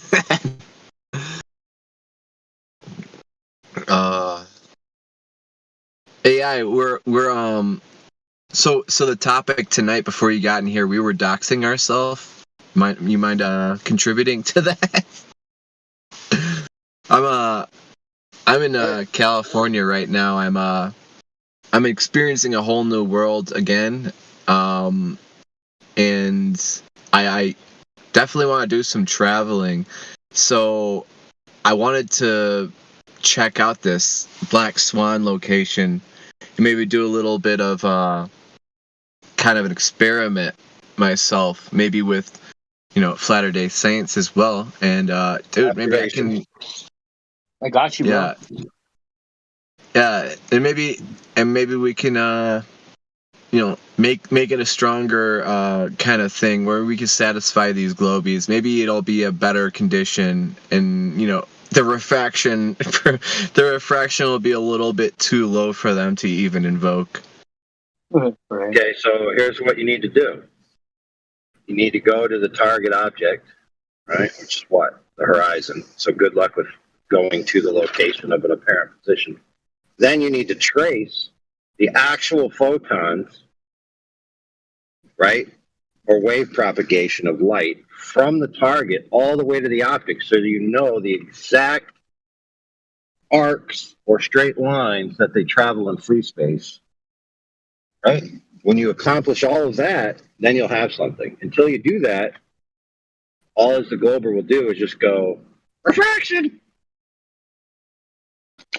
Hey, you know what I was telling my chick, guys? I was like, they can through light, what do they call it? Light spectrosity. They can tell what a planet millions of miles away is made out of, right? But 19 miles away, they don't even know where the horizon is because of light refractive index, whatever. And there's even another aspect in that the Black Swan, those oil rigs are actually letting off heat. There's like a discharge or a gas discharge vent that they set fire to. So most of the refraction that we saw in the Black Swan image was actually generated by the oil rigs giving off their own heat. Yeah. There isn't The Benji actually crane. superior miraging or inferior miraging occurring in that image. They just squawk refraction, not even understanding that it's the heat from the oil rig causing the distortion of those poles. Yeah. But also, Which is obvious because I've been around, right, and seen the heat distortions and things behind it, and that's clearly what it looks like, right? but this It doesn't isn't take a what we were genius. discussing.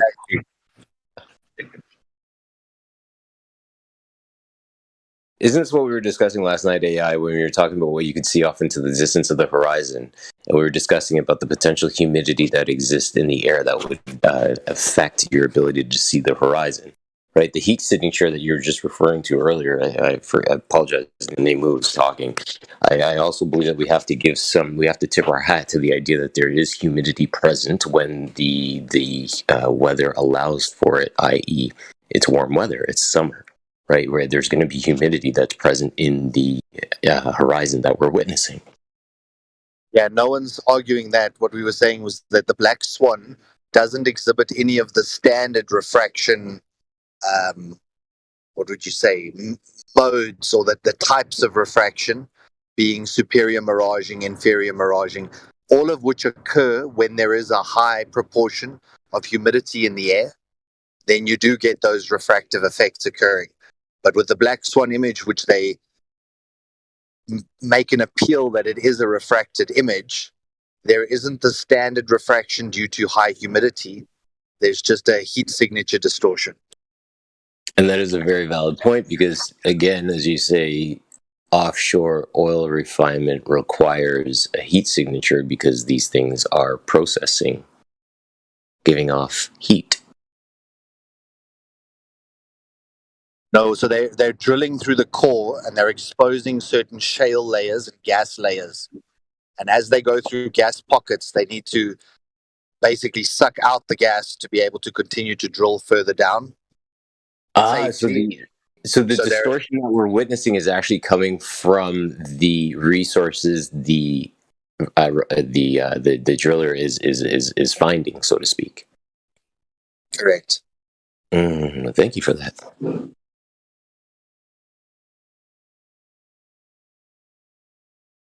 And I've tried to raise this point with a couple of the Globers, like Kosho or Zanuck and them, that always say, no, it's refracted. Haha, Black Swan just shows refraction. Again, when you look into the definition of refraction, it's always with respect to the horizon. It's not moving the horizon. So if an object appears above the horizon or below the horizon, it has been refracted, meaning it's always in relation or relative to horizon. Not the horizon is being pushed forward or backwards, and therefore we have a type of refraction.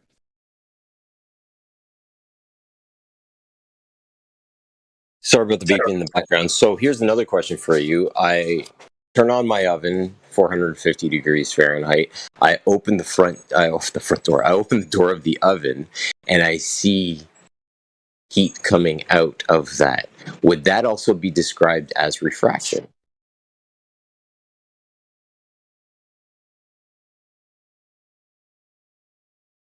Technically, it would be described as miraging, which is a type of refraction. Yes, correct. Yo, that is a homemade version of refraction that we can use. Can we, gentlemen?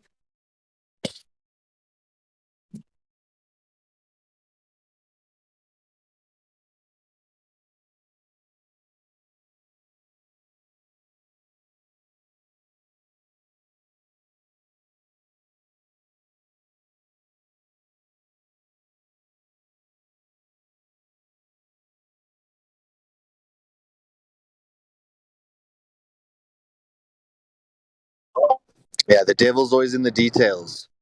That's why we ask them, how many types of refraction are there? I think there's 6 standard types of refraction. None of those describe moving a horizon. They only describe objects either looming or being suppressed, or that your vision is limited, or you get the superior mirage or an inferior mirage when you're driving on the highway and you see that like shining effect because the road is heated. That's the miraging effect, and they know that objects can disappear behind mirages. But they never want to be specific with which type of refraction. They prefer the one-size-fits-all approach, and just by saying refraction, they think they've won, even though refraction is our argument. They need a physical geometric sphere edge. They need it to be physical. If it's not physical, it's not blocking boats and buildings. So their version of refraction would be a, quote, solid object. Our explanation of refraction would be the image is still there, it's just your view of it is being altered.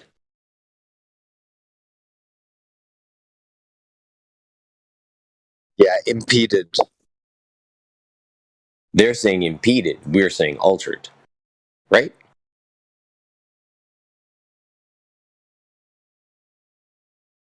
Because impeded means to completely stop. I guess it's Altered means to splitting be hairs. different. Oh, Yeah.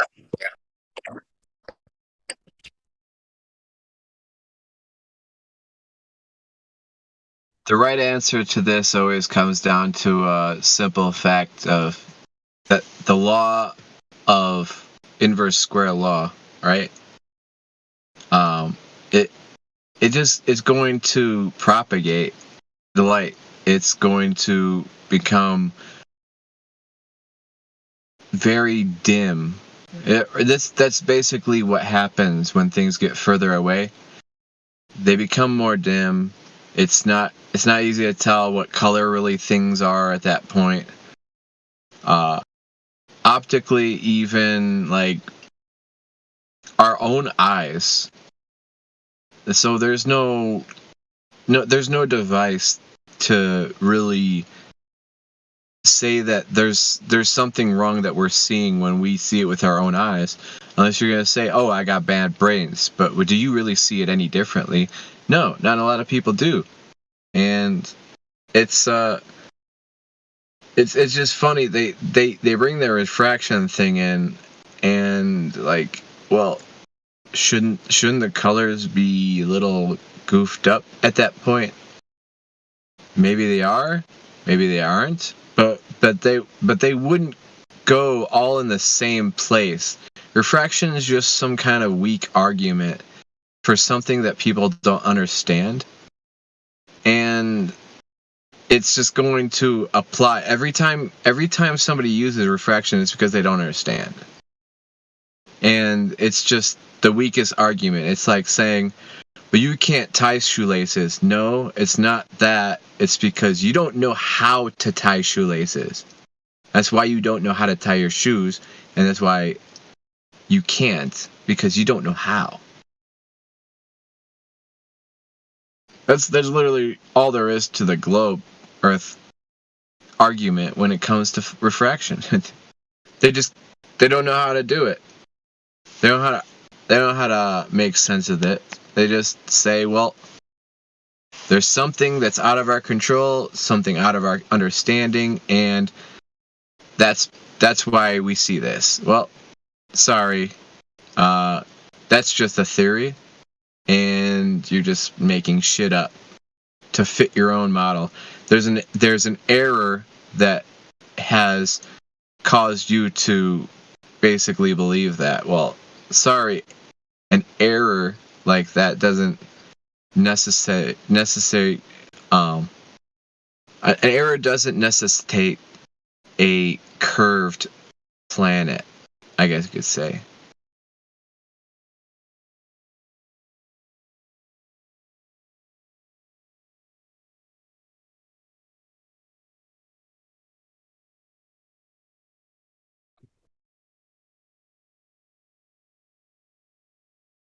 Everybody's going? Well, anyways, Globe Earthers, I hope you think about what I've said. If you have the capability to think, or if it's just some kind of belief you have. And any of you retards and gem pandas, I have nothing to say to you.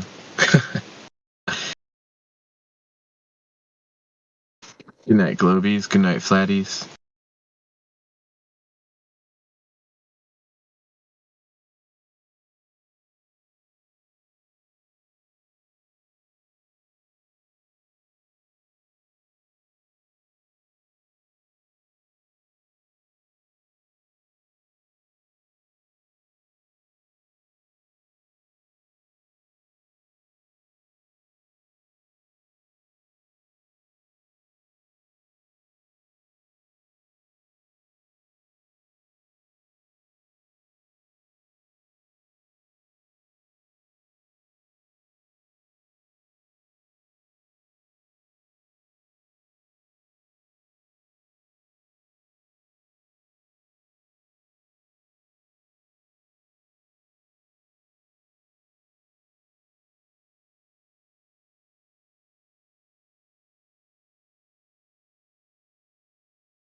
Are you looking through a sextant at things through the sextant? Which one of these represents that, first of all? Your sight to the star would be line B. line B. Okay. Yes. And where's the horizon? The horizon's not in the diagram. You know how a sextant works? Yeah. What do you look at in a sextant? Well, you look at a celestial object. You don't need And- a horizon for a sextant. You don't and- need a horizon for a sextant. Now, the way that you operate the sextant is you start off by looking up at a celestial object, perhaps the sun. So you're looking up. Then you pinch the index arm right here, and as you bring the sextant down to look at the horizon, You don't need a horizon for a sextant. You unlock this door with the key of retardation. Beyond it is another dimension. You're moving into a land of bullshittery. You've just crossed over into the numpty zone. You are so dumb. Damn. Don't need. You sound a little bit quivery in your voice there, Bob. You don't need the horizon. Of course not. Say what? Are you high right now? What the hell did you just say? You don't need the horizon. Of course not. pinch the index arm right here, and as you bring the sextant down to look at the horizon, you don't need the horizon. Of course not. Now what'll happen is you'll bring the sun down to the horizon.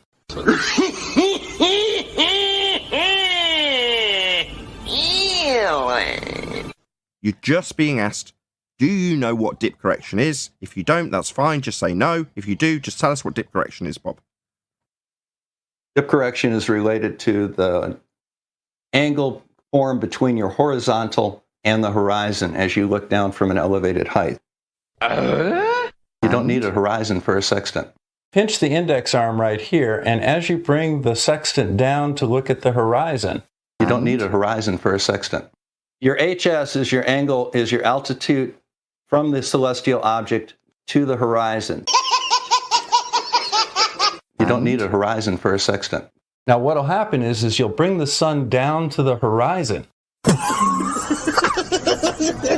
Is that what you're stating the horizon dip correction is? Well, you look up to the celestial object and down to the horizon. You don't need a horizon for a sextant. Well, you look up to the celestial object. You don't need a horizon for a sextant. And down to the horizon. So you don't need a horizon with a sextant, no. Everyone stop. Just want to clarify what he said. So you're saying that when you use the sextant, it's literally pointed downwards towards the lower horizon on your sphere. I'm not going to try and get you in a gotcha. I'm just clarifying your position, Bob. That's absolutely correct, Nathan. Fine. You don't need a horizon for a sextant. Now what'll happen is you'll bring the sun down to the horizon. You don't need a horizon for a sextant.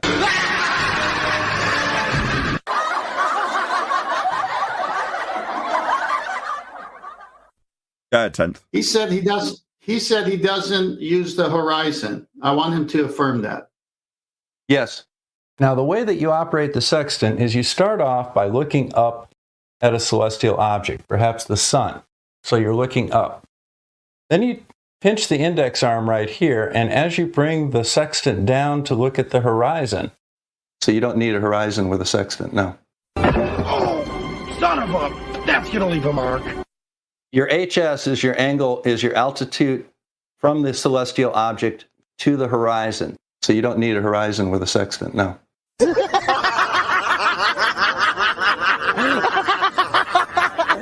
Your HS is your angle, is your altitude from the celestial object to the horizon. So you don't need a horizon with a sextant, no.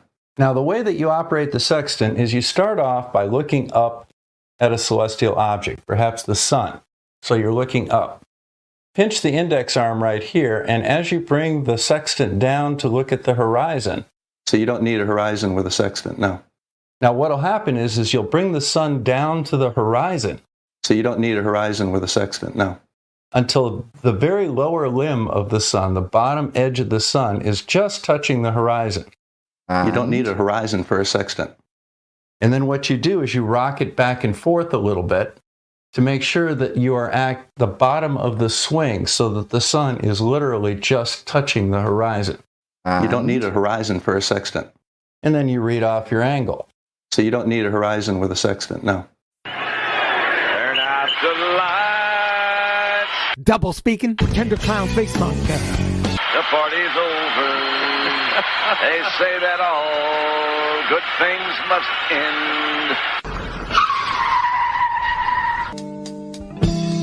Ballers scattered on dawn's highway bleeding.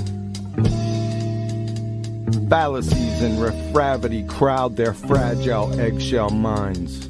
Oh, well, everybody's heard about the bird. Bird's a winner. You're a clown.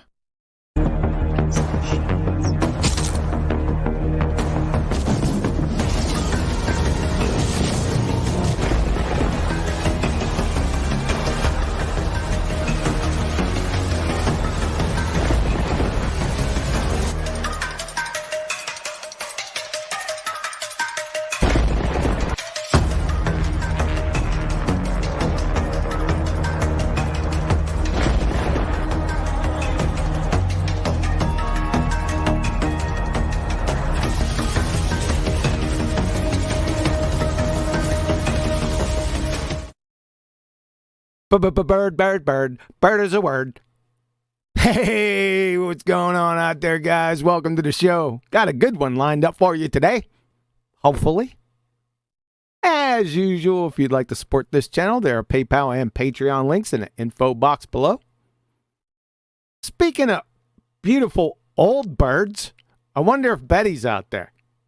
Hey, Betty. Old birds? Doesn't sound well. Yeah. Sounds good. Right? What's that? It was just impromptu. I'm just making it up as I go. Yeah, well, being very on difficult territory, right? Like a minefield. Yeah, it was sort of a shit sandwich because I gave you beautiful and then old bird. So Yeah. Thanks. Well, I do have to say that some women do age well. Right? That's better than others, right? Yeah, generally, no. Generally, no.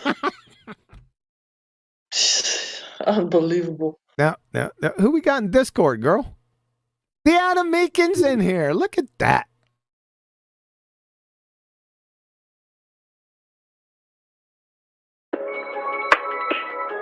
Push your feet, I push your feet, I push your feet, I push your feet, push your feet. Yeah. Glover came in and engaged. He's telling me just how far that I should see on the CD. Yeah, but that's not that feet. You done me, yeah. Time to eat. I push your feet, yeah. Globe the feet, galaxies, yeah. Fantasy, gravity, another geek, he climbed a tree just to see it's not green. Yeah, had to see I got no C's. Yeah, I studied on the live stream. Yeah, QE, Oakley. Yeah, Creation B, my homies. Yeah, we push your feet, we push your feet, I push your feet, we push your feet. Hey, we push your feet. Yeah. Push your feet. Yeah. I ain't speaking on no Chinese, that pink chaling. Glober's tasting on defeat, like on repeat. And it's CV on the beat, a floating steam. Yeah, shuffling the feet, like Ali. Yeah, Glober's tasting sweet, like honey. Yeah, and we do it for free, not money. Yeah, every ladies be some honeys. Yeah, Glober's in, they be funny. Push your feet, I push your feet, I push your feet, I push your feet, I push your feet, I push your feet. Yeah. Circle run a map, we go east, I push your feet. Clown new ballers for FE, we don't want no peace. Got a spot across the pond, no curve degrees. Drop the dot and then we plotting exotic beams. See a curve, it's FE, globe is on your screen. Worship balls like it's D's, you know what I mean. Portuguese or Chinese, yeah, still FE. water freeze, ain't no curve, yeah, it's still FE. Privately, live stream, bitch, I push a fee. Debunk the glows, this is fake, bitch, I push a fee. Push a fee, I push a fee. Yeah, I push a fee. Hey, I push a fee. He paranoid, he can't sleep, the topic deep. Got facts on me, that's why they watching me. I push a fee, I push a fee. Push a fee, I push a fee, I push a fee. Hey, hey. Yeah. Brought up Effie, a red pill, of course. Yeah. 3-point space spin curve. Yeah. It's flat in a cup of water. Yeah. Water doesn't curve, man. That's retarded. Yeah. Effie community, the whole endorsement. Yeah. Can't leave the earth, man. It's unfortunate. Yeah. Slept the troll, now we finally tussling. Yeah. Bring the heat, you better ask some questions, yeah. Too rich a checks, doing the VC for it. Took the R out of the alphabet, then try to sort it, huh? Push a fee, I push a fee, I push a fee, I push a fee, yeah, I push a fee, I push a fee. Yeah.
Kaiser Soze.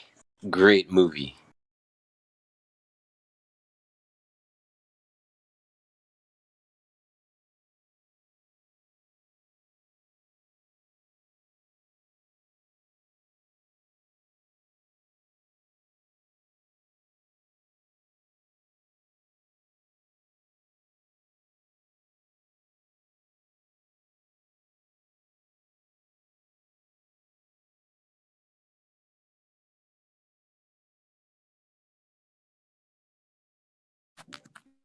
What's up, guys? I'm gonna play Nathan's live show, unless there are any objections.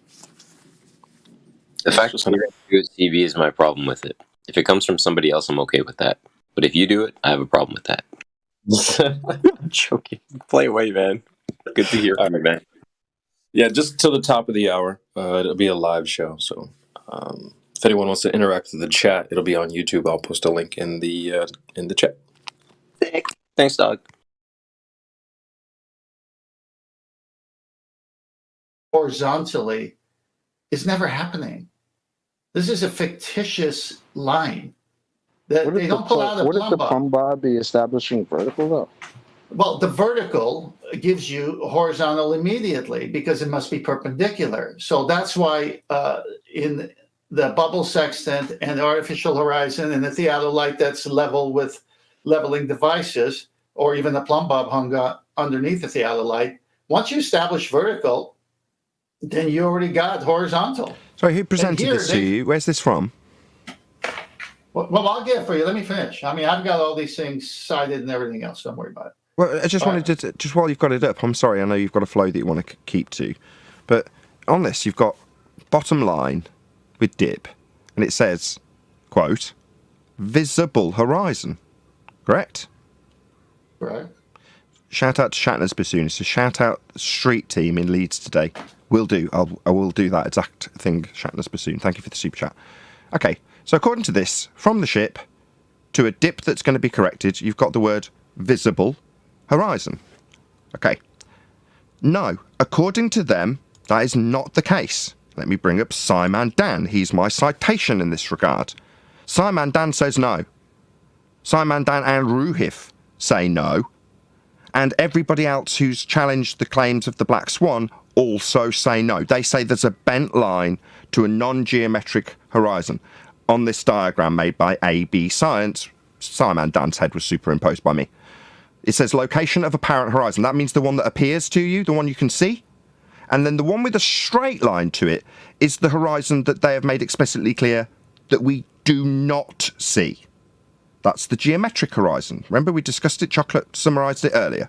Now let's go back to this diagram that you're now going to discuss in terms of how they do their correction from the visible horizon with a straight line to it.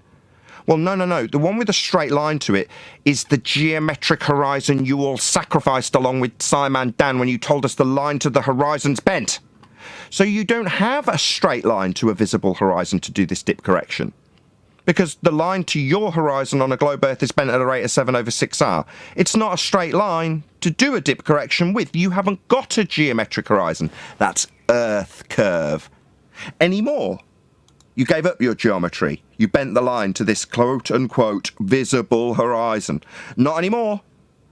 You may continue with this, which is probably being undermined by me severely, but I'm sorry. No, that's the other point you can draw, which you did, because obviously Black Swan destroys, and you just destroyed it with the Black Swan argument. Okay, so what I'm trying to say here is that on that debate with John Refracted Curvature, they kept wanting to use this horizontal reference plane by saying you can get an angle to a baseline without using the Earth. You can have that horizontal, which is what they mean when they say baseline without using the Earth. So, like this reference plane is seen here. Okay. At sea, using the Mariner sextant, when is this ever done? I have never read in any part of from start to finish that you must establish a horizontal reference plane before you use the sextant. You see the trickery here. Now let's move on. This will all make sense. Next one. Before you do, I'm sorry. I just want to give 10th Man a few props. When he says all the stuff he's read, he's probably spent I'm going to say $2,000, but it's probably closer to 5, on Mariner's books about the sextant and celestial navigation in general. And it's a huge sum of money. I don't have that kind of money to spend on anything ever. But over the course, since 10th Man aired this argument publicly, more in the pre-shows as we were building up over the 12 months, it started to build. And then when it was finally, out there in a full, concise way, between those two times, 10th hasn't just sort of gone, right, here's my argument. He's gone out and spent an absolute shed ton on books. So, this has been an expensive endeavour. So I just want to highlight that, because you're like, in all the stuff I've ever read, what he means by that is a stack of books about 3 feet high that's cost thousands, and I'm not even joking. Anyway, I just wanted to say that because I know you've put a lot of money into this. It's well over 5. It's well over 5G, and it's because I bought a German-made sextant, an A10 bubble sextant, a box sextant, an artificial horizon rather than using a pan, other paraphernalia, and the books, and the hours and hours of research. And I probably put in minimum an hour a day on it. And I watched so many of the videos that I've watched already 10 times. And like everyone knows, when you get familiar with the material, then you wait a minute, based on what I saw later, that contradicts this thing that I saw earlier that I didn't know what they meant by it. You see, this has been a journey for me. And the longer I'm on it, the more it pops out. And like I said, all of the books that I got are globe books. They use the sextant, an angle measuring device, and an angle is 2 straight lines that meet at a common point called a vertex. They use the globe books and that tool and try to tell us we live on a ball. No book have I bought as a flat earth celestial sextant instruction book, not one. So when Ruhif said on the show, oh, look, here's 10th Man, and then they play a recording of me saying I bought 4 copies of the Practical Navigator by Nathaniel Bowditch. It's because I wanted to see what the earliest version said versus the newer version. I even downloaded the original one on PDF and combed through that.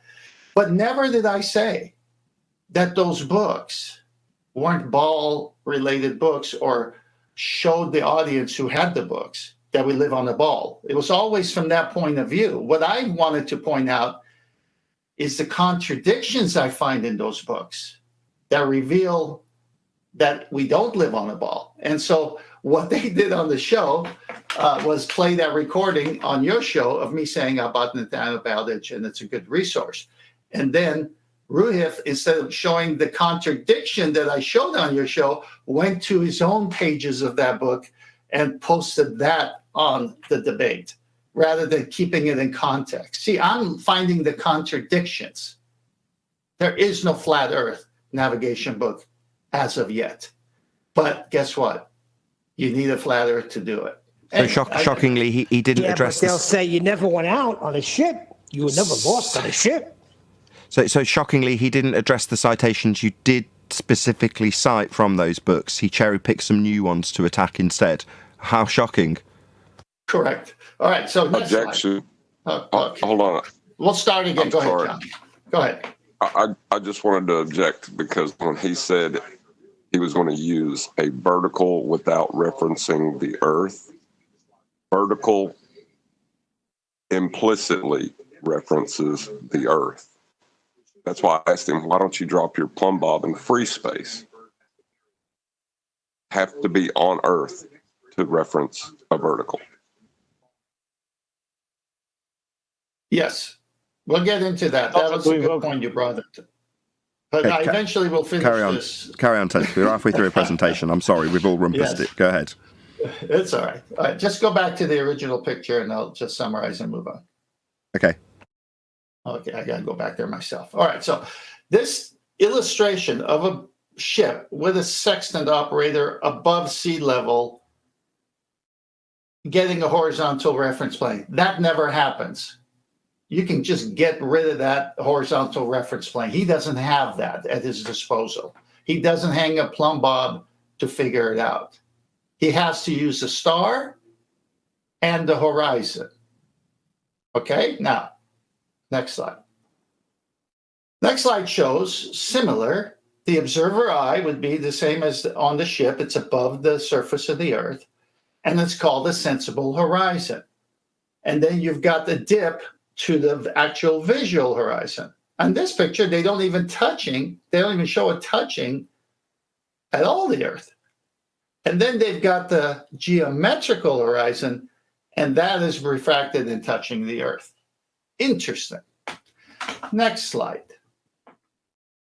On this slide, you have the observer's eye again above the surface of the Earth, and it's labeled sensible horizon. Where's that line going? Where's that sensible horizon, horizontal reference line going? When you say where's it going, it's parallel with the geoidal claim to be horizon, and it's but in the celestial sphere model, that's going to the extending all the way to the celestial sphere. Right. If you were to draw out what you had in terms of the angle measurements from the sensible horizon at your eye line, then you'd have the half of the celestial sphere above you. Correct. It's going to infinity. Correct. Thank you, Brian. Thank you, That one's a mess, Tim. Because the visible, the geometric, and then that bendy red line all meet the eye at the same point. Hold on, we're not there yet. Go on, 10th. Yeah. Oh, sorry, Okay. I'm back. Sorry. Okay. So now you've got the sensible horizon, which they say must parallel the geoidal. Now, what's the geoidal? That's where your eye is on the water. When you do dip correction, bring your eye on the water, and your eye becomes the tangent point of that parallel line. Now, is that matching the sensible? Absolutely. What must these two match for everything of theirs to work? The third, the equatorial plane, the celestial horizon, the equinoctial. It extends after the Earth's surface when it penetrates through it all the way to the celestial sphere. So you've got three horizons here. And the center one is what? Got a box there with 4 quarters of that circle, all 90s, as Brian showed before. Next slide. Here we got the surface of the Earth, the geographical horizon, which obviously their geometry doesn't match. And then the visible horizon, again, not touching the surface of the Earth. I don't know why, but it's not. And then the dip, and then the sensible, again, that the observer on an ocean with a sextant never has ever. The observer, if he had that sensible horizon, then voila, no dip correction needed. Why would he do it at sea? See, this is counterintuitive here, because at sea, when you use the actual horizon, you must do dip. Well, if he's already got the sensible horizon, he doesn't need dip. You follow what I'm saying? Yes. In other words, if it's established a horizontal baseline, what's the point in doing dip? You're only doing dip to correct it to be a horizontal baseline. Correct. Okay, so move on.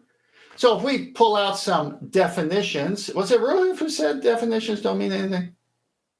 He said the effing definitions of words are meaningless. Okay, well, that's what they don't want to go to. But in this book of astronomy by Norman Lockyer, and look at his credentials: Fellow of the Royal Astronomical Society, Editor of Nature, revised, specially adapted to the schools of the United States. This has made its way across the pond. What does he say? Next slide. The sensible horizon, on all sides of us, we see a circle of land or sea, or both, on which the sky seems to rest. This is called the sensible horizon. If we observe it from a little boat on the sea or from a plane, this circle is small. But if we look out from the top of a ship's mast or from a hill, we find it greatly enlarged. In fact, the higher we go, the more is the horizon extended, always, however, retaining its circular form. Now, the sphere is the only figure which, looked at from any external point, is bounded by a circle and has the horizons of all places, are circular. The Earth is a sphere, and nearly so. I don't know how he gets that logic, because I could stand over a flat surface after having my eye on the flat surface and not seeing much. And as I stand on the flat surface, I see more of the flat surface. So this is a joke. But notice what he shows the sensible horizon touching as you go higher. Just wanted to pause that real quick. I think Paige requested we chat with BT Avenue. So just wanted to give the floor. BT, what's up, bro? How are you? Are you with us? I'm just, yeah, I'm here. I'm just listening. Awesome. Yeah. How long have you been in the server? Well, it's been quite a while since I joined this channel. Nice. But I've been here for almost a year and a half, 2 years. Nice. Cool. Because I got some roles. Not here to learn. Yeah, I see that. that. No problem.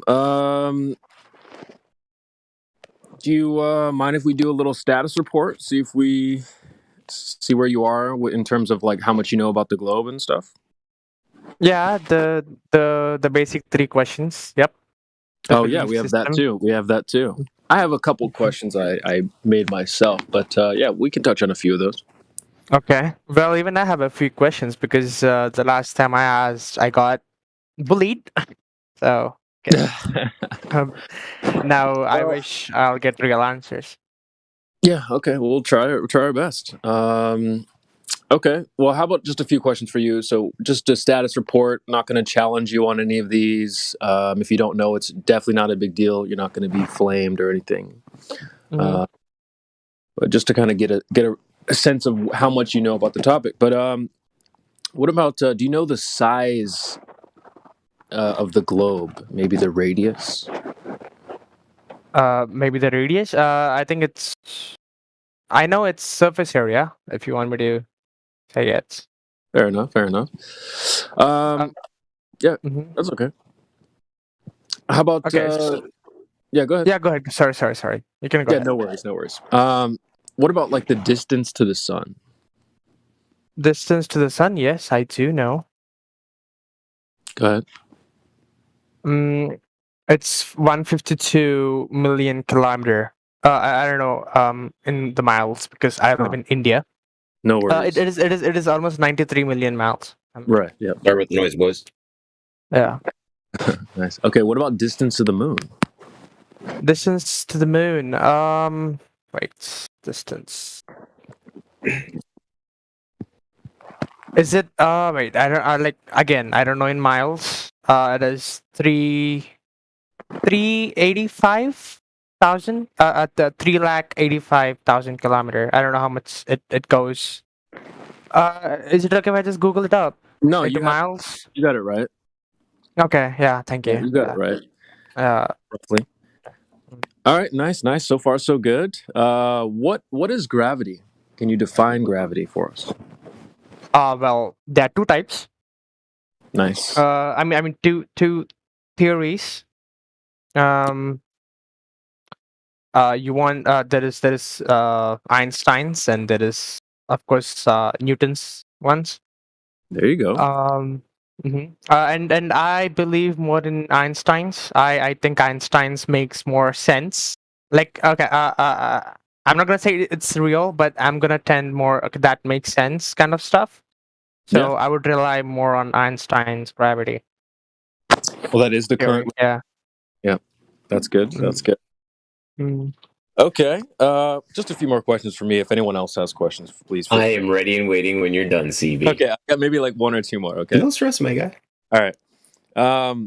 Who has the positive claim or the burden of proof? Is it flat Earth or the globe Earth? I did.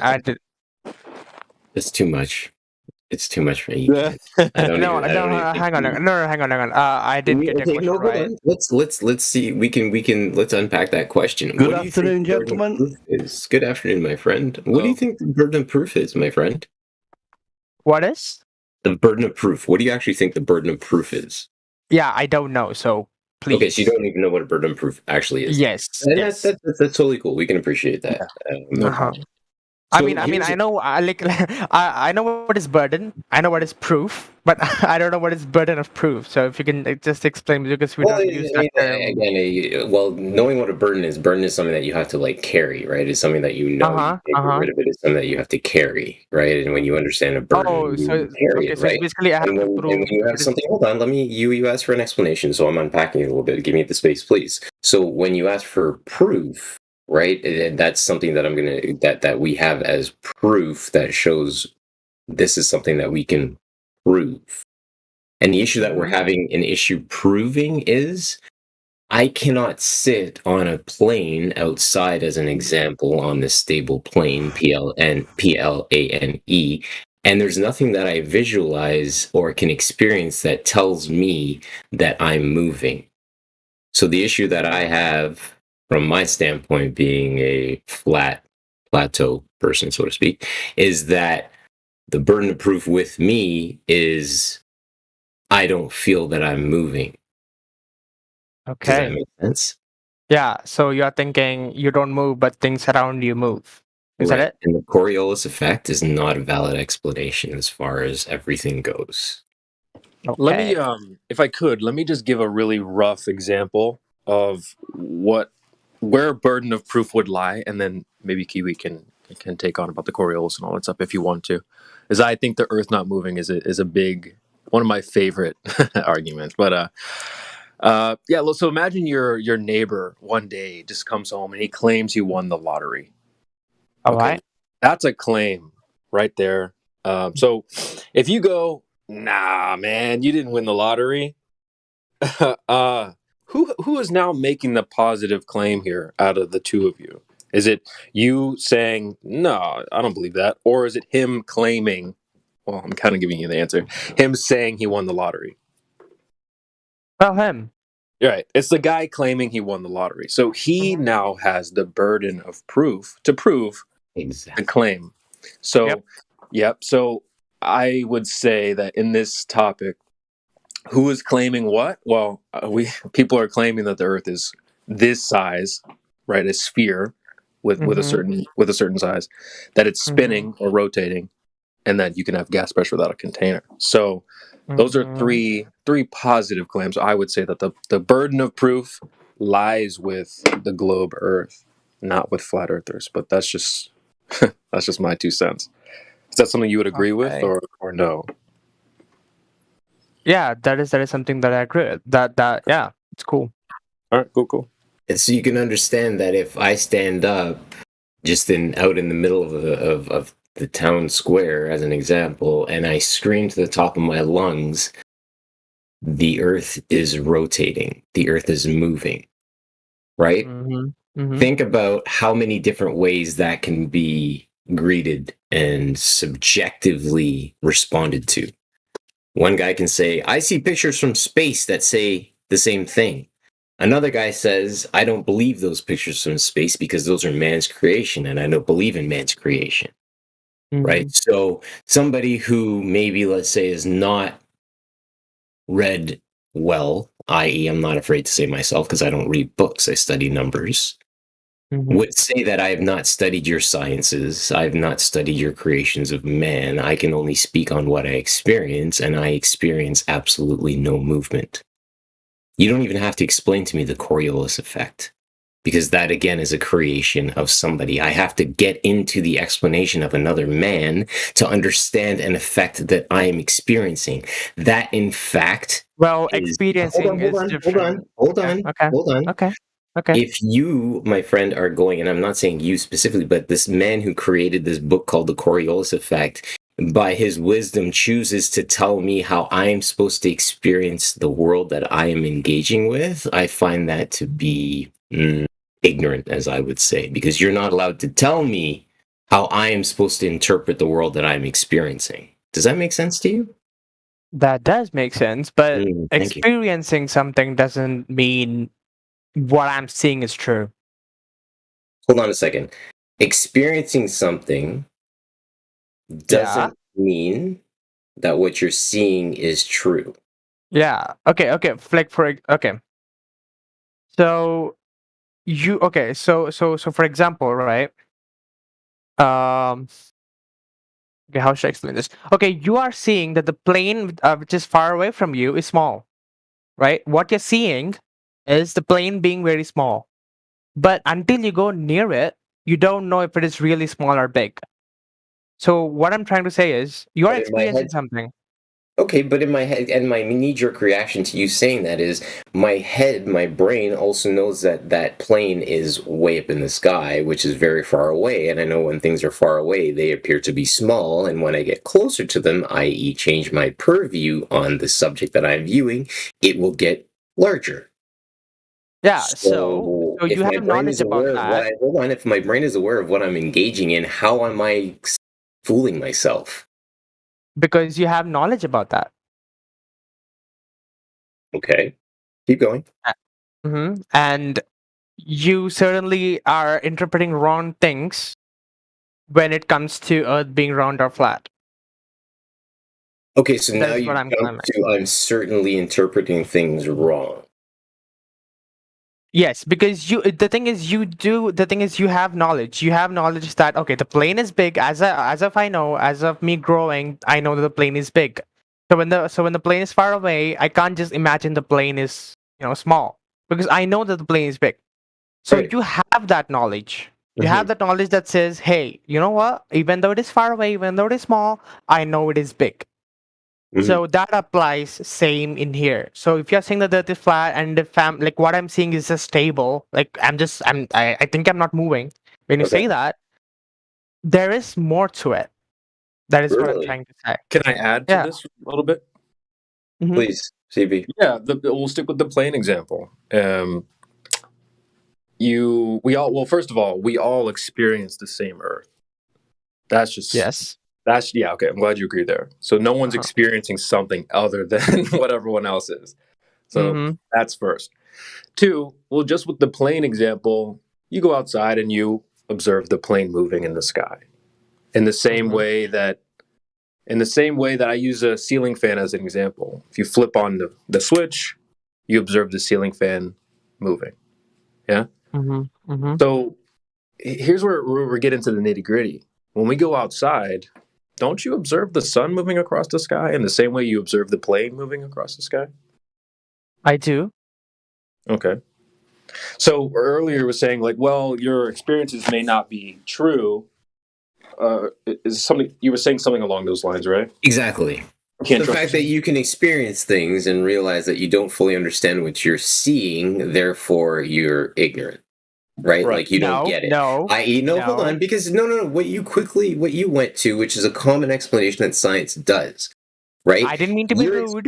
I didn't say you're ignorant. Hold on. No, my friend, understand. I didn't understand. Okay, when you say that you're experiencing something and you're not wise enough to put a label onto it, i.e., a vibration happens, you're not wise enough to put a label onto it, therefore you don't understand it. That is a thing that science does, right? Science says, oh, don't you understand it? Don't you understand it? No, I'm going to tell you that there is so many little small things, right, that lead to this entire plateau idea reinstating that we are stable versus being on a ball. Everything starts to fall apart when you actually start to entertain these arguments of a ball.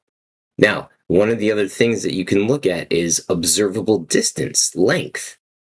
Have you looked at an observable distance that you can actually extrapolate what the observable depression would be? Well, because here's how I know that the planet that we are living in is bigger than I think it is.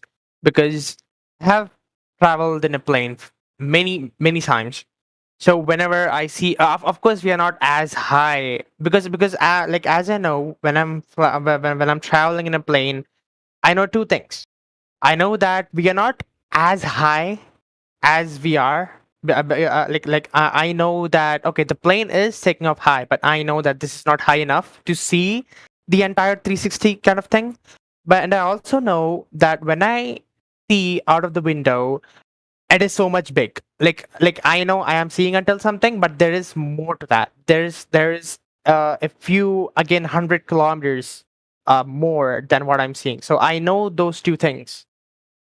So again, I know, because when we are traveling from a plane, we know that because when I see up, there is more. There is more up, and when I see across, there is more across. So basically, like, Do you observe the horizon when you're in a plane? Have you looked outside an unaltered window, i.e., one that's not been has a doctored window to it, like a bubble eye lens or whatever, a curved window? Like, have you looked at the horizon unaltered out of a plane? unaltered? No. Out of a plane? No. I haven't, because there would be a convex or concave mirror, whatever. I don't know the difference much, but there's a mirror that is curved. So Well, basically, I it's don't. the window that Yeah. you're looking out of has a curve to it. I'm glad that you realize that. Yep. Okay, Yeah. that's great. So the next thing is observable distance. And again, coming back to that for a minute, because I apologize, I may have lost your answer. But have you unpacked what an actual distance, like 60 kilometers, 50 kilometers, how long that distance would be, and what the observable depression would be over that distance? Yeah, I do realize it. I do realize it. No, have you? Like, Because you're walking on the land, and if you haven't measured the land that you're walking on, that would be something that's worth investigating. Because my other thing is, I have the advantage of close to Lake Ontario, and I always talk about the fact that I can see the Sky Dome, which is a 300-foot building in height, 60 kilometers away, and 60 kilometers away should give me at least 600 feet of depression, 700 feet of depression. mm-hmm. So where's this curve happening? Well, as I said, I mean, of course, I haven't seen it. I haven't seen the curve, because even on YouTube videos and everywhere, it's just all curved or fish islands. But as of I know, I mean, just before you said that, all the small things that we notice, all the but let me tell you, there are still small things that we miss. So you said, how do you miss numbers? No, I'm not talking about numbers. I'm thinking about the things that you see. Most basic thing that you mentioned. I'm talking about asteroids. Whoa, you didn't go just no. Please don't bring no. Okay, wait, hold on. You say asteroids. Hang on. Yeah, I'm not done. No. But okay, so the first thing we need to establish before we go there is: do you believe we lived in an open or a closed system? Oh, there you go, bro. I'm another guy. This important. No, this is basic. This is grade 1 stuff. Do you believe that we live in an open or closed system? Dude, I am an Earth guy. Of course, I would believe in Einstein's gravity and an open world. So you believe that the gas that is present in our atmosphere is constantly created versus recycled? Yep. Yes. Yep. Holy shit. Okay. Well, okay. So, well, here's the thing. Here's the thing. You just skipped it. So we know about asteroids, right? We have seen bunch of videos on YouTube where rocks just fell out of the sky and stuff like that. No, we have not. You are 100% incorrect. We have seen stuff flying in the sky, but we have not seen any rocks impact this Earth. You were wrong. You haven't seen in Japan where windows are shattering, in Russia windows are just spattering and grounds are breaking apart, and on the news, bro. Come on. Okay, but here's what we have to establish first, though, BT. Because we want to be able to, when you build a house, you want to build a foundation, nice solid foundation, and then you build on top of that. And you don't have to worry about things falling apart. So in terms of this, QE asked a really good question. Are we an open or closed system? You said open. Okay. Mm-hmm. This is where we would probably contend. The question now arises, can you have gas pressure without a container? Well, here's the thing. If you're talking about inside the atmosphere, no. Because there's atmosphere in here. Yeah, well, that's just air. Yeah, yeah, that is air. So you in if you're talking about on the earth, on the surface, and if you're doing an experiment, okay, can I build a pressure without the container? That's a no, because we see because we see it every day in the kitchen. Without the whatever on the top, you can't heat rice or anything for that matter. Okay. But I know that there is something called escape velocity.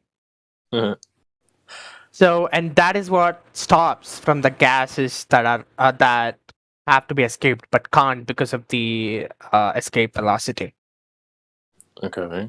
You do Well, realize And also, we are just skimming through this asteroid kind of thing. Can we talk about that for a second? well, we Because can definitely get to that, no problem. But we have to establish whether whether we can possibly whether we even have an open system. I think there's probably not that many. I mean, asteroid proves that there is an open system. Not really. Asteroid proves that there. Okay, No, that's how? Well, Okay, how can it not? Because what we know is that gas pressure requires a container. It's an antecedent Yeah, relationship. It must be there. because So that you're just going through two topics. You're just going through two topics. they're related. This is the topic, BT. It's really important to understand that the flat earthers in here, we don't think there's an outer space, right? Why? Because gas pressure requires a container. We're in a closed system. So there's no rock balls flying in, crashing into the earth. So before we, like I said, you want to build a house with a foundation. So the foundation part is, well, are we contained or not? And once we establish that, then maybe we can get onto things that are happening in the sky. But we don't work backwards from, whoa, I see things in the sky, so therefore it's a globe. That's not really a good way to build a house by starting at the shingles. Okay? So if you could demonstrate gas pressure without a container, then we could definitely move on to asteroids or whatever. But I don't think that could be demonstrated. So that's all I'm saying. I mean, you just said that just by seeing and experiencing things, what I'm seeing is true. You just said it. No, but I actually didn't get a chance to finish my point, which was that's fine. But when someone's telling you the opposite is really happening, that's where I have an issue. Like with the plane in the sky or your ceiling fan. If someone were to come along and say, no, the ceiling fan isn't really moving, it's your room that's moving. Right? I can't demonstrate gas pressure without a container, but it is happening, right? So it's when people say the opposite of what we experience is really happening. That's where I start to get into, well, okay, can you prove that? Well, but here's the thing, though. So what I'm seeing is asteroid coming from top to bottom and hitting something. So I see that. If there are not much asteroid impacts that happen in India, but I have some friends from Russia and stuff which told me, hey, this thing happened and these things happen. So what I'm seeing is that thing is coming from the top. So if I'm and all that I know is because on the top there is nothing else but gases and clouds. Because if there is a solid object on the top, it'll fall down. It'll fall down. If you said you've seen a meteor on Earth? Yeah, I was waiting for that. I think he said he saw it on YouTube, right? His friends. He has friends in Russia that has seen. I'm asking if his friends saw it in real life. Yeah. I have so a lot of impacts, asteroid impacts from last few years happened in Japan. So as I'm in Discord right now, I have known a few people who even experienced that, and the grandparents experienced it, and then it's stuff like that. So lot basically, of meteor impacts in Japan. Only Japan? Bro. No, not just Japan. Even in Russia. I mean places where it happened. I mean the thing is, if you're saying, oh, NASA did that, if you're saying NASA did that because NASA is not in Japan or in Russia. NASA is only meant to be in America. Even in India, NASA is not there. There is ISRO in India. That's fine. So there's still gas pressure everywhere, which still requires. Yeah. So if you're telling me there is only gases, clouds up there. No. There is a reason why clouds won't form on the surface, but on a certain level. Yeah, There is a reason why clouds. What? We live in a dynamic system. There's a pressure gradient. Yes. So the higher you go, the less the pressure. Yeah, but there's Right? also the less the oxygen. Yeah, to have pressure in the first place, you need containment. So interestingly, one of the things that I also like to note as an observation, we have never on record ever seen a cloud get sucked out of the sky into space. Yep. I agree on that. Hence your open system. Well, because clouds are not that high enough to go out. Because planes go over the cloud. So do you like? So of course, clouds don't suck out of the space because there is a lot of space in between them. But also, painting an absolute extreme situation so that you would take a second to realize that you are attempting to explain the idea that a cloud suspended in the air has absolutely no. No, sorry. Let me rephrase that. The cloud, the open system has absolutely no effect on a cloud that is hanging within it. But you're also saying there is sun inside the container and it is not falling on the earth. No one said that. No one said that. I'm keeping my sun question for you for later on in the conversation. Can I just ask you have a sun question lined up for you? You understand the flaws of... Yeah, and I'm also saying there is experiences and also science, both behind it. I'm saying there is escape velocity, and I'm saying there are asteroids. I'm saying there is escape velocity, and I'm also saying that things are happening, and what I'm seeing is it is falling from the sky. But these are your own observations. You're trusting somebody. Right? Then who are throwing those stones? Why can't you trust your brain to formulate a conclusion? Maybe that the cloud is suspended within a closed system. Did you ever think about that? That's more... Okay. You know what? System makes way more sense than an open system. There are so many variables with an open system, including, and again, I'm just going to throw it out there because I'm being a slightly asshole and saying it, but how the hell are you going to explain a satellite flying around in an open system with... Anyways. Okay. You know what? You know what? Let's go from that perspective. Let's go with that perspective that's saying that cloud is suspended midair is not sucking... is like... Okay. You want to meet us on the closed system? Can we meet on the closed system? You know what? Let's take that perspective. That would be amazing.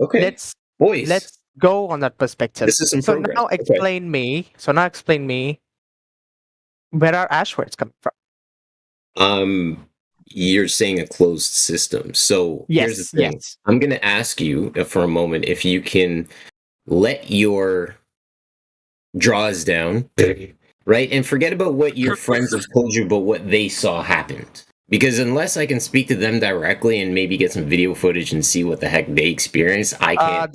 It's all over YouTube. Like that. Like, my guy, listen, you and I are having a conversation right now, and I don't believe in asteroids. So my question to you is there any other kind of evidence that you can provide or conclusion that gives me some kind of warm feeling inside that there are potentially rocks flying in the sky? Beyond he said it happened. So you want a video footage of it falling onto the ground? Is that what you want? Sure, post it up in the chat. Sure. We can talk about it. Here's the thing. Impact craters on the Earth's surface are extremely inconclusive. Right? Some have water. They could have been formed by geysers. We have no idea. Okay, impact craters are not it. And the last thing that I heard somebody resort to when I said asteroids are bullshit, they said, well, the dinosaurs got killed by dinosaurs, got killed by asteroids. And the thing about it is, this dinosaur argument is getting really old because collagen, which is present in skin, is also present in bones. And collagen only has a shelf life maximum of 10,000 years because we see collagen break down all the time when people die and they decompose. Right, so dinosaurs being millions of years old and you're showing me dinosaur bones that are perfectly intact is bullshit. So either they didn't live as long as they thought they did and asteroids are bullshit, or they actually walked with man and they're actually less than 10,000 years old. So this is what I say to you, your argument regarding dinosaurs an asteroid. You didn't use it. No, but you said not the asteroid. dinosaurs. No, No, that's fine. yeah, You said yeah. asteroids, and I'm like, bro, the only time that anybody's had anything cataclysmic to refer to regarding dinosaurs has been when an asteroid hit the Earth and killed all the dinosaurs. We are far away conversation from dinosaurs. I don't want to talk about Okay, dinosaurs. then what's your This is not about correlation that asteroids exist? Because somebody said it happened? Just see the video. I just sent in the voice text. If you just Where is it? Thanks, dude. Let's check this video out. Okay, but it's like reporting. There's newses. There's like all kind of. here's my thing, BT. If we understand that the Earth gas pressure, Yeah, I mean, let me tell you. Let's take that perspective. Let's take that there is a closed system. yeah, I'm saying let's go with it. Mhm. So now I'm asking you to explain me what is the reason behind these faults? What is the reason behind these? yeah. Welcome to That's Flat Earth. Right? There's a little bit of mystery, right? And if you understand, Have they we're tested? not Did they test the water, the soil around where this meteor struck? No. Or struck? What? Sorry? Did they test the soil? There should be like a certain amount of radiation for objects coming from so far away. They move so fast that they create things like nano diamonds and Yeah. ductite and whatever else. I mean, right at this point, No, we're I just don't. taking Yeah, running like out into the I don't know knowledge about that. I don't have any knowledge about that. But I just That's we don't expect knowledge. I mean, well, all It's I pseudo know knowledge, is honestly. I don't believe all any I. of that. Hold on a second, guys. Let's not sprint into the weeds here, okay? We can keep it. We understand that the Earth is a closed system, so that should really, if we're going to meet the minds here, PT, that's where we should meet. If you want to prove that we are in an open system, you'll have to get a demonstration of gas pressure without a container. So until then, we'll have to just stick with we're in a closed system. So what's going on in the sky? I don't know. There's a lot of mystery in the flat Earth. What's the sun? What's the moon? You know, we have. Well, then how are you just disagreeing with us, but agreeing with but you don't know what yours is? Okay. Well, for one, I've never experienced any asteroids. Okay, so I don't think anyone else. And number two, here's a good one. Think about this, Bro, this happened in 2013, bro. BT, think about this for a second. Why are they always coming down? Huh? Weird, Because right? there's so I have a mouse. I have a mouse really near my quickly, desk. If I may, really quickly, just real fast. If we're on a globe, Whitsitt made this great point a while ago. Why wouldn't they be coming up from the horizon? Can you explain that a little better for me, bro? Yeah, well, think about it. If we're on a globe, outer space, these asteroids should be coming in from different angles, diagonal up from the horizon, sideways from the horizon. Right, we would be able to see the elliptical orbit of it trying to hit the Earth coming around there. Why is it always down? There are some footage where it is a close call of asteroids. There are video evidence here. That's another thing. Can I say something to this? You know, these supposed trajectories of these meteors coming towards us, are they supposed to be coming towards us based on an elliptical orbit, or are they just flying at us?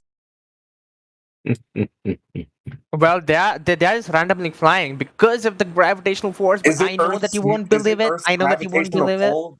You hear what I'm asking, though, right? Like, I want you to fully understand my question, bro. Is Earth's gravitational I do, but the thing is, you won't believe it. That's so that's why I'm showing you the stuff that is real. It's not about believing. I want an answer. I don't want a belief. Yeah, and I just told you, but still, you're like, yeah, I don't know about that. No, I don't know if I believe I do know about it. I'm asking the right questions.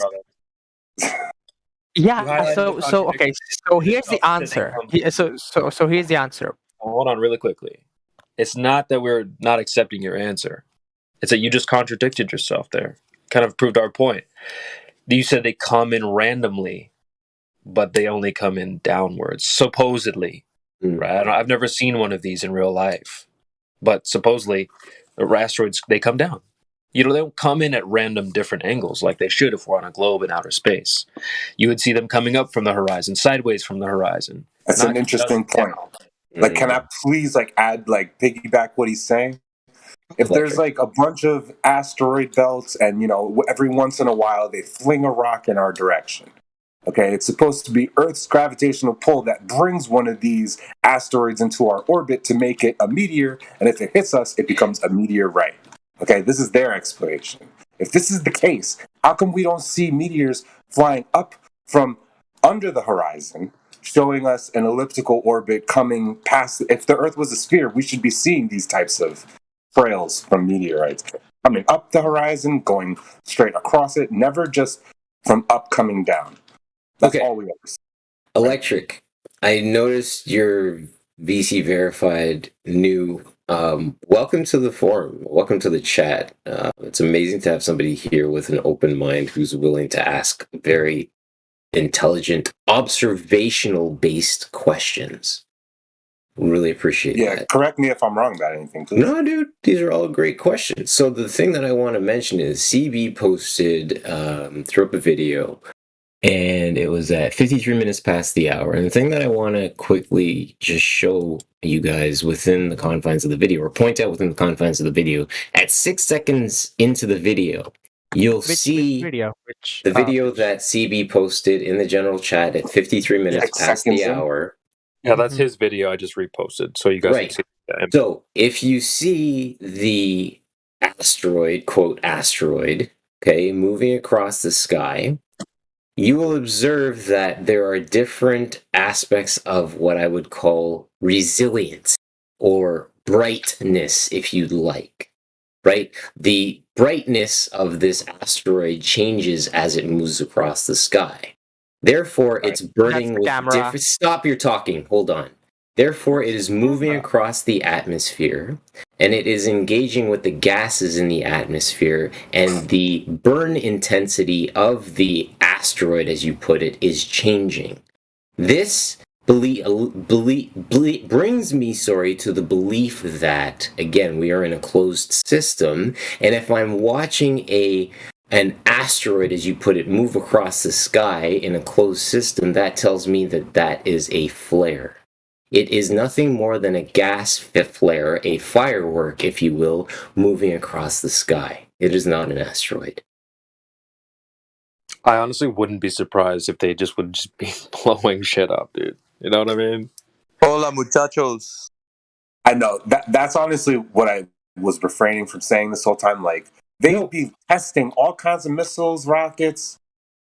You know, they're not telling people when they're testing What's this up, stuff. Miggy? Well, what do we got going on here? Is there a party? An asteroid party? Yeah, BT might have seen some asteroids. What's going on, dude? BT's been in it for quite a bit. Yeah, for sure. Yeah, that made perfect sense what dude just said.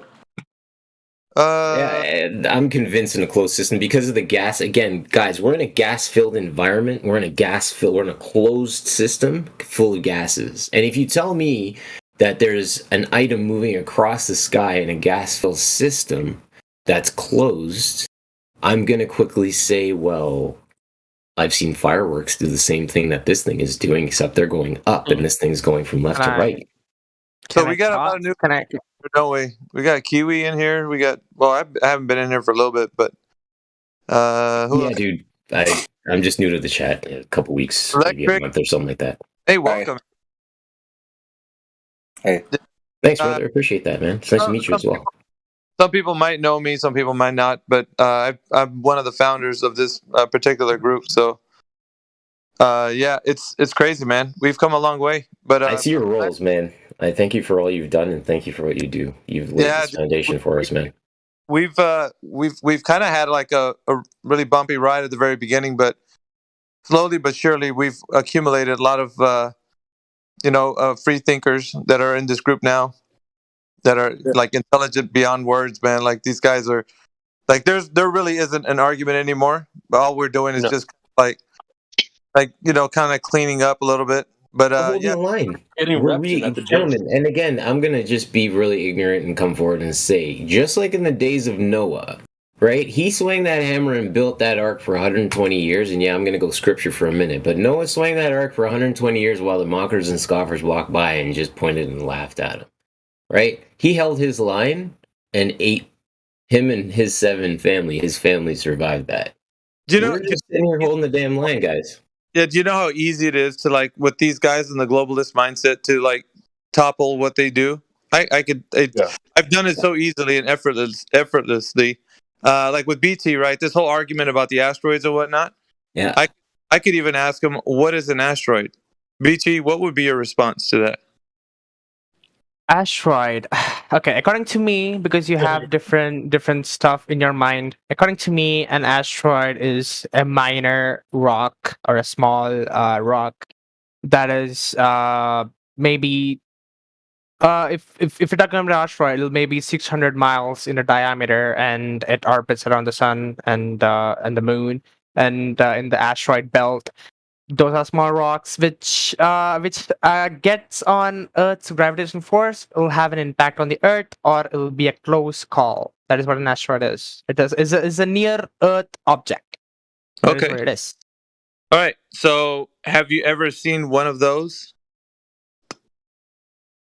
In India, I live in India, so not much of asteroids in here. But I have some friends. So you just let me talk. Let me talk. Heard me, sorry, shit too. Sorry. Well, BT, it really is a yes or no. So Have you let seen me one with your talk. eyes? Oh my That's god. really a simple thing. We already know that your friends have testimony. We're asking if you have seen this with your eyes. Yeah. Have you seen it? No, I have not. Okay. So how do you know they exist?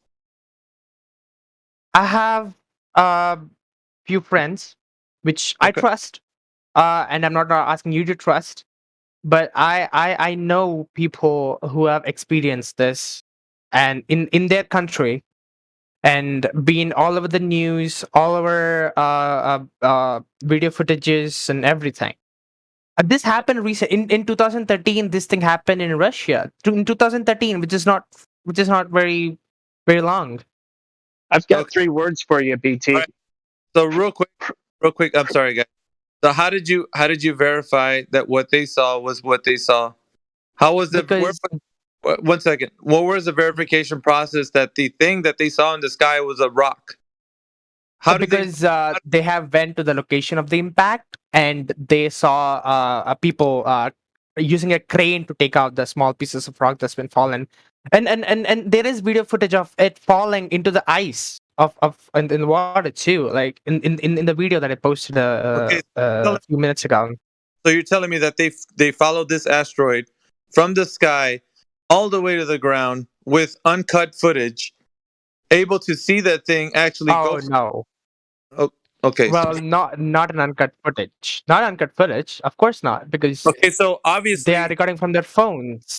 Right. So obviously they're seeing something in the sky, then all of a sudden they're reporting to you that something's on the ground. Was it smoldering hot? Was it like on fire? Because obviously smoking.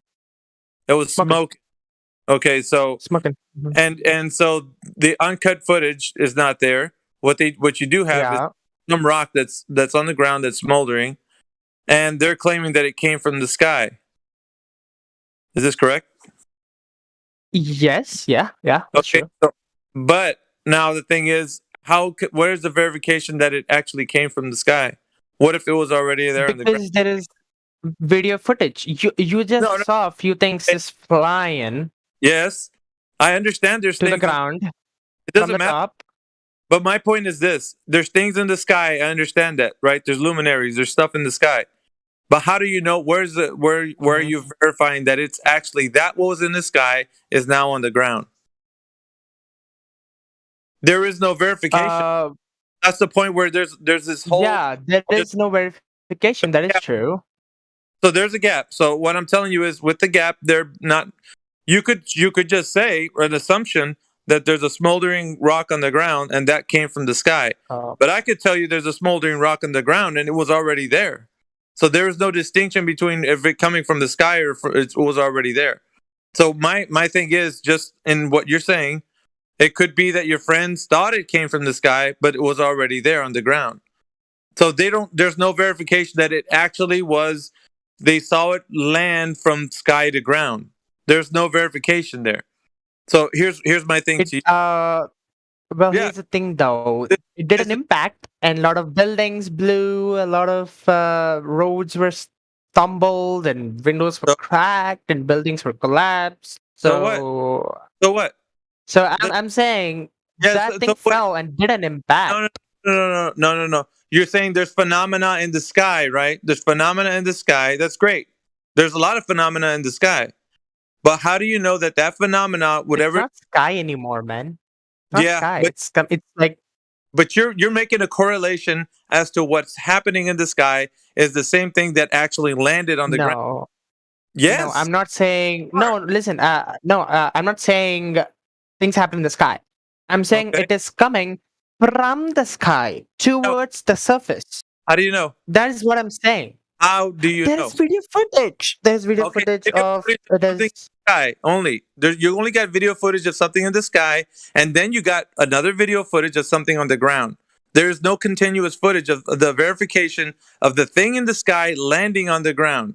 Like if I was to see a plane crash, I know that plane, if I followed it with my camera, would fall to the ground because I followed it. And I verified when I went to the wreckage that plane came from the sky because I followed it all the way down. Now, these guys didn't do that. There's no verification. All you have is some anecdotal story that they found this rock on the ground that was smoldering. And great, good for them. But how are you verifying that it came from the sky? Now, there's phenomena in the sky that causes buildings to, the windows to shatter and stuff like that. I know that. What is that called? What is that? It's probably sonic boom. Probably from like whatever's traveling in the sky. We don't know. Do you know what it was? I can't verify what it was traveling in the sky. So can you verify it's a sonic boom? But listen, planes have done that. Really loud thunder has done that. So there's other things that cause phenomena to create that sonic boom. There's not just one thing. So you have to understand that phenomena in the sky doesn't equate to what you're viewing on the ground. See, this is what happens to all you globalists. You actually try to... Yeah, because a sonic bomb doesn't create a smoke behind. It That's the doesn't, thing, though. Smoke behind doesn't mean that it's a rock floating in the sky. A plane can do smoke behind. Think about it. There's a lot of phenomena that can do smoke behind. So for you to equate that one thing that you're looking at is an so prove it to me. So yes, prove it to me. Prove it to me that whatever that flying thing is, you prove it to me that it's true. Prove it to me that you know, I know this is my claim. I know this is my claim. I know I posted it. I know that I posted it. I know that evidence is what I heard from friends is true. BT, stop spiraling. What you're misunderstanding is that you're trying to equate something because you really desperately want it to be the truth, and it's not. Because I'm going to tell you didn't verify that it's an actual rock falling from the sky. Until you provide evidence that rock actually came from the sky and you followed it all the way to the ground. And when it struck the ground, you ran over towards it and then said, here it is. This is the verification that rock came from the sky. You haven't done that. So because people are not ready for asteroid impact so that they have the cameras ready. It doesn't matter. It's not, no, it's not like the cameras are there in Russia. The cameras are there in Japan too, but they're not ready. Hey. No, hang on. You gotta stop it. People are not ready holding their cameras. People not ready holding their cameras saying, okay, you know what? An asteroid is coming in 3 minutes and I see it and I'm gonna capture it. People are not ready. This is all the raw footage from the phones, from the cameras. Where's the verification? So you can't be like, where's the verification? Where's the verification of? The rock falling from the sky. I'm not going to take your friend's advice that he just saw a rock on the ground smoldering. Who cares? That thing could have been smoldering there from a campfire at night. Like, who knows? That brings up another issue, honestly. There's probably too much wind. Yeah, there is so much of wind. Yeah, Prithvi Samtal, hey. I'm sorry. That's for you, BT. Gospel was saying something. Gospel was saying I completely interrupted him. I'm so sorry, man. No, that one's for you. It's awesome. What is that? That's what I tell all the people that call me on the phone that I know speak Hindi. When I get phone calls, I go Prithvi Samtal, hey. What does that mean, BT? Do you know what that means, BT? What? I didn't even get you guys. Gospel, listen, brother. Gospel is speaking directly to you. I'm sorry, I didn't understand the accent well. Can someone else repeat it, please? Yeah, it's okay. I'll write it out for you. I think no, it's okay. Gospel's reach out. I think that you can do a better job attempting to extrapolate because he personally reached out to you in your dialect, and you literally were like, "Sorry, I'm not paying attention." I'm like, "How are you not going to pay attention to a conversation that you've been engrossed in for the last like hour and a half?" I'm sorry. I was just talking to this. Buddy, guy. you're in a forum. You're in a Alright. coffee shop. Everybody's talking to you, man. You're presenting some crazy ideas. Yeah, and can we're I all... can I point out something? Go to the electric, guy? man. You're doing a great job, dude. By the way, this has been like quite nice. I'm like riding my bike to work right And now. we are enjoying you, man. Thanks for being here. What's it called? Yeah, if we're gonna say that there's like an object entering our atmosphere and we can't detect it until a random person whips out their camera phone. What are these observatories, the National Guard? What are they doing? Electric. There's an excuse for that. I've been around these globalists. I know every little excuse they have for all of the answers for that. Trust me, that's a weed argument. They're going to tell you, well, we didn't look in that part of the sky and whatever. I don't want to know about like those workarounds that they got. I'm tired of it. I want them to actually give me demonstration of an actual rock burning through the sky, follow it all the way to the ground, verify that that thing that just fell was what they were watching on the camera footage, not some stupid, well, it was flying through the sky and it caused all these buildings to do whatever, and then all of a sudden my friends came up there with a camera and there was a smoldering rock on the ground. I don't care. Until you follow that thing to the ground, then you can verify that you actually caught something, a rock falling from the sky. And then even at that, I have to know that it wasn't some kind of like thing from a plane that plane ejected. Like there needs to be a lot more verification as to what it is. But even at that, so there's no verification of a freaking rock running through, flying through the sky, falling on the ground, and the guy following it from the camera footage, uncut, all the way to it hits the ground. So BT's freaking stories about like how he thinks there's rocks flying through the sky, it's just nonsense. It's freaking nonsense. Have impact craters even been like identified and even verified? I mean, whatever it is that they think that they're doing is not something that is going to be verifying something from the sky to the ground. Exactly. They're just examining something that's already there. And they're trying to put an idea to it. So, and I've been destroying these globalists because they always come in with this idiotic argument that they're like, well, this guy with the camera was watching something in the sky. So what? There's tons of phenomena in the sky. You can take your camera and watch it. So it doesn't mean that that thing in the sky is a freaking rock until you actually go and get the uncut footage. And this is the thing I'm actually pressuring these globalists to do, because none of them in the 7 years that I've been doing this has ever provided demonstration that they can follow a flying rock all the way to the ground. No one, not single one. There's only like something that they're seeing streaks across the sky, and all of a sudden they go to this thing where there's like a crater or a smoldering rock. I'm like, I don't care. That's just you going from one place to another and saying that there's a rock there. How do I know it wasn't there already? You didn't. There's no verification whatsoever. So it's void of verification. Go ahead. Miggy, have you ever seen, like, regarding these globalists, have they ever shown a shooting star or an asteroid or whatever they want to call these rocks falling from the sky, going from below the horizon upwards? So you look at the horizon and you see like this trail of the shooting star going upwards.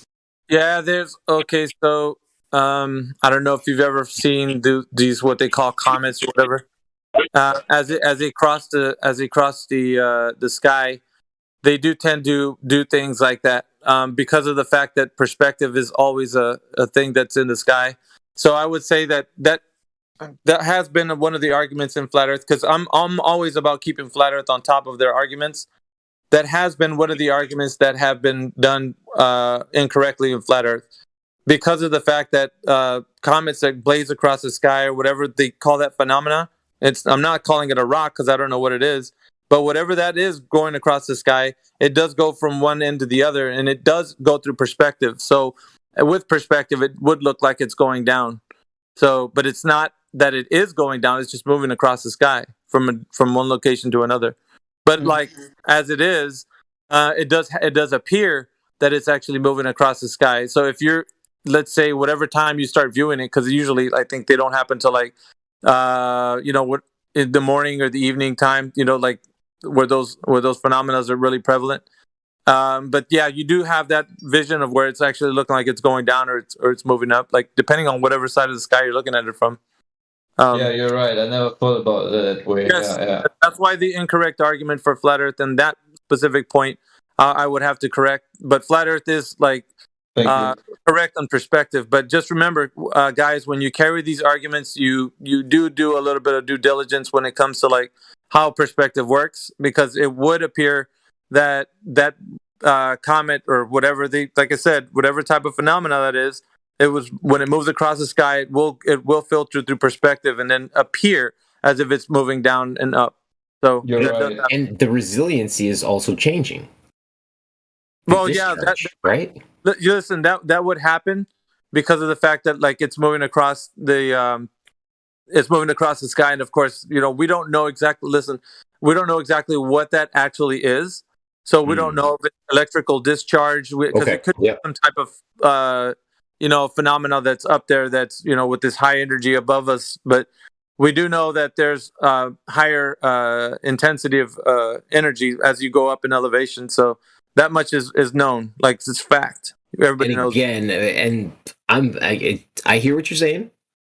In my own space, I'm gonna stick with the closed system argument being full of gases, and we're witnessing nothing more than a firework, ignited gases moving across the sky. Until somebody can show me a smoking rock, bro, I'm sticking with my yeah, you could basically at this point idea. It's anybody's guess, right? So you could, but the thing about speculation is that you have to make sure with speculation you preface your your conversation with that. Yes, 100%. You don't stand on your presuppositions as their fact, because then you have to fight against how do you know. Then I could say, how do you know?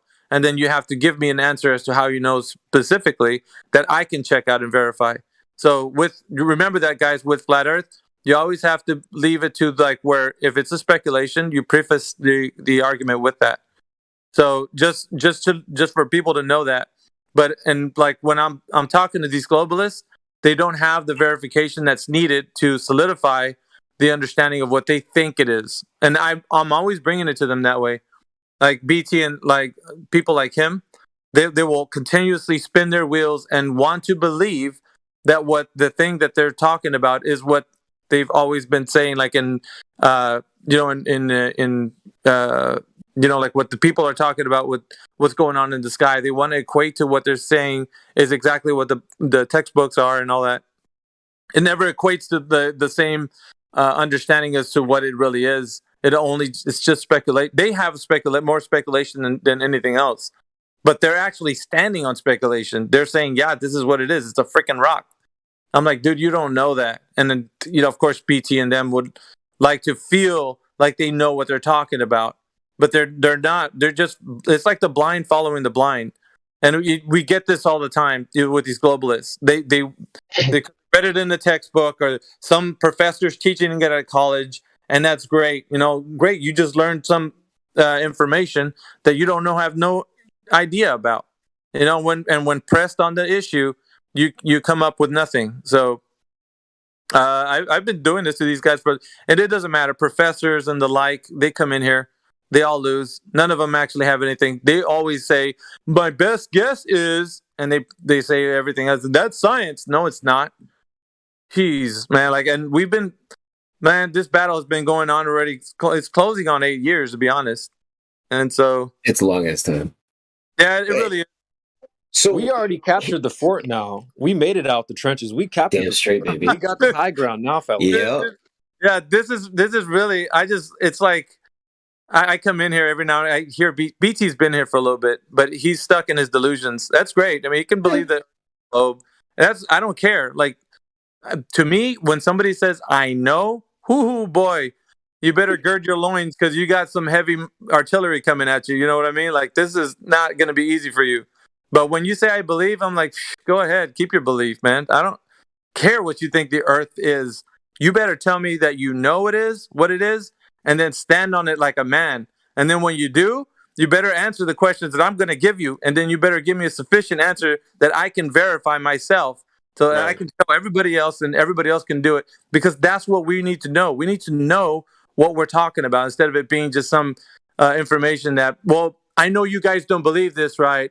But like my friends went and go check this out, right? And like I believe my friends. Like, I don't care. This, I mean, yeah, we're So long. here's another question for you. Why is it that the sun, if it is a object, a round object, appears to be misshapen in so many different places that we see it, including it when I look at the sunset? You mean like as in how we view it in the sky? Well, yeah, the fact that it doesn't appear to be a solid 360-degree object. Like it appears to sometimes elongate, sometimes it gets like Humpty Dumpty, sometimes it looks like an egg, to quote deGrasse Tyson about the Earth. That happens to physical objects that we can go up to and touch at long distances and at the horizon as well. Yeah, so it's not just things in this. Things don't always appear exactly the same way depending on your position and perspective and other there's a lot of factors. Air effects. Okay, fair enough. There's a lot of factors that come involved, but definitely distance causes plays a major role in how we view things. I mean, that's just natural. That, I mean, you could take anything for instance, take a car driving away from you in a distance, depending on the time of day and the air conditions, you're going to see a different view on that car, from day to day. It's not going to look the same. So there's a lot of, air turbulence that's going to cause, the image or something that you're seeing in the distance. Yeah, I get that now. I apologize for that. It'll be warped and distorted. So.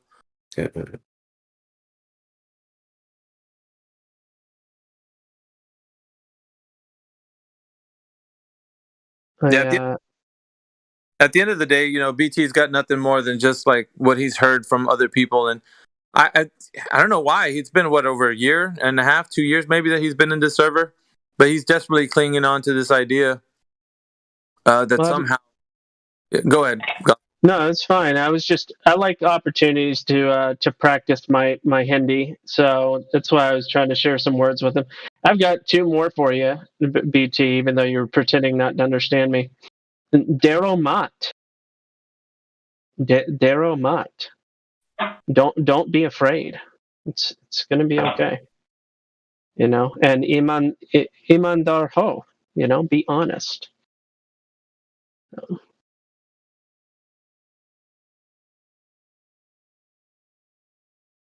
Cat got his tongue, huh? All right. So.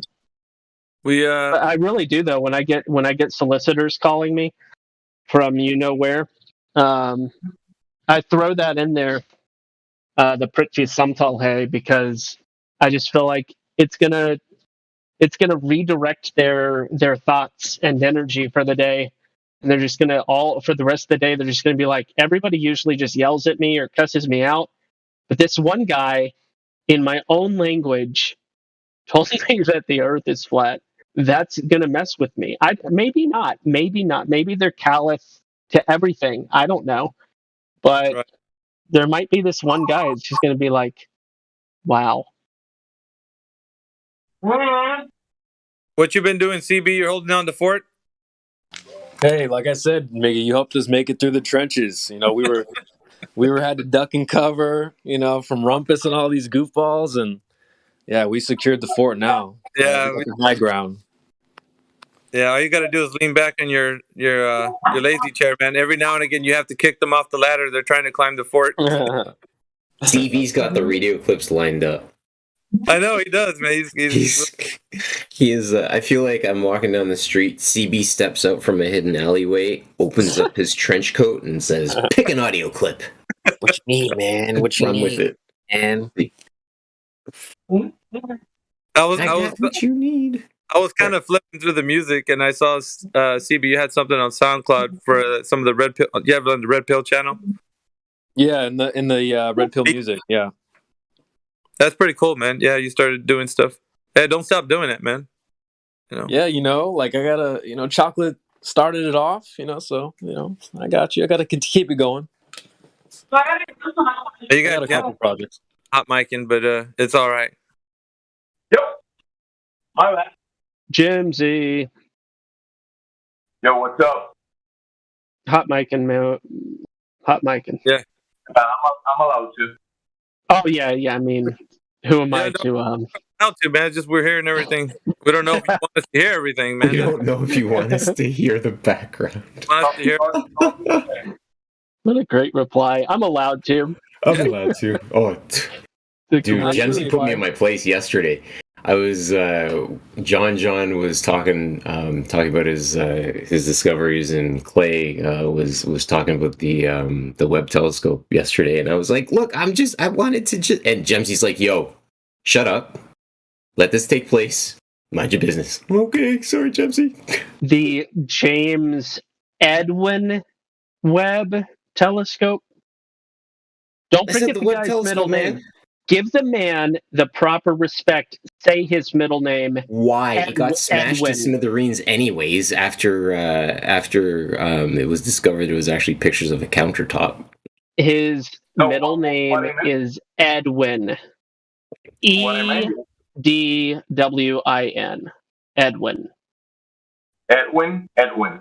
James Edwin Webb. Jeez. Look at those. Did you guys catch the beginning of each name? James Edwin Webb.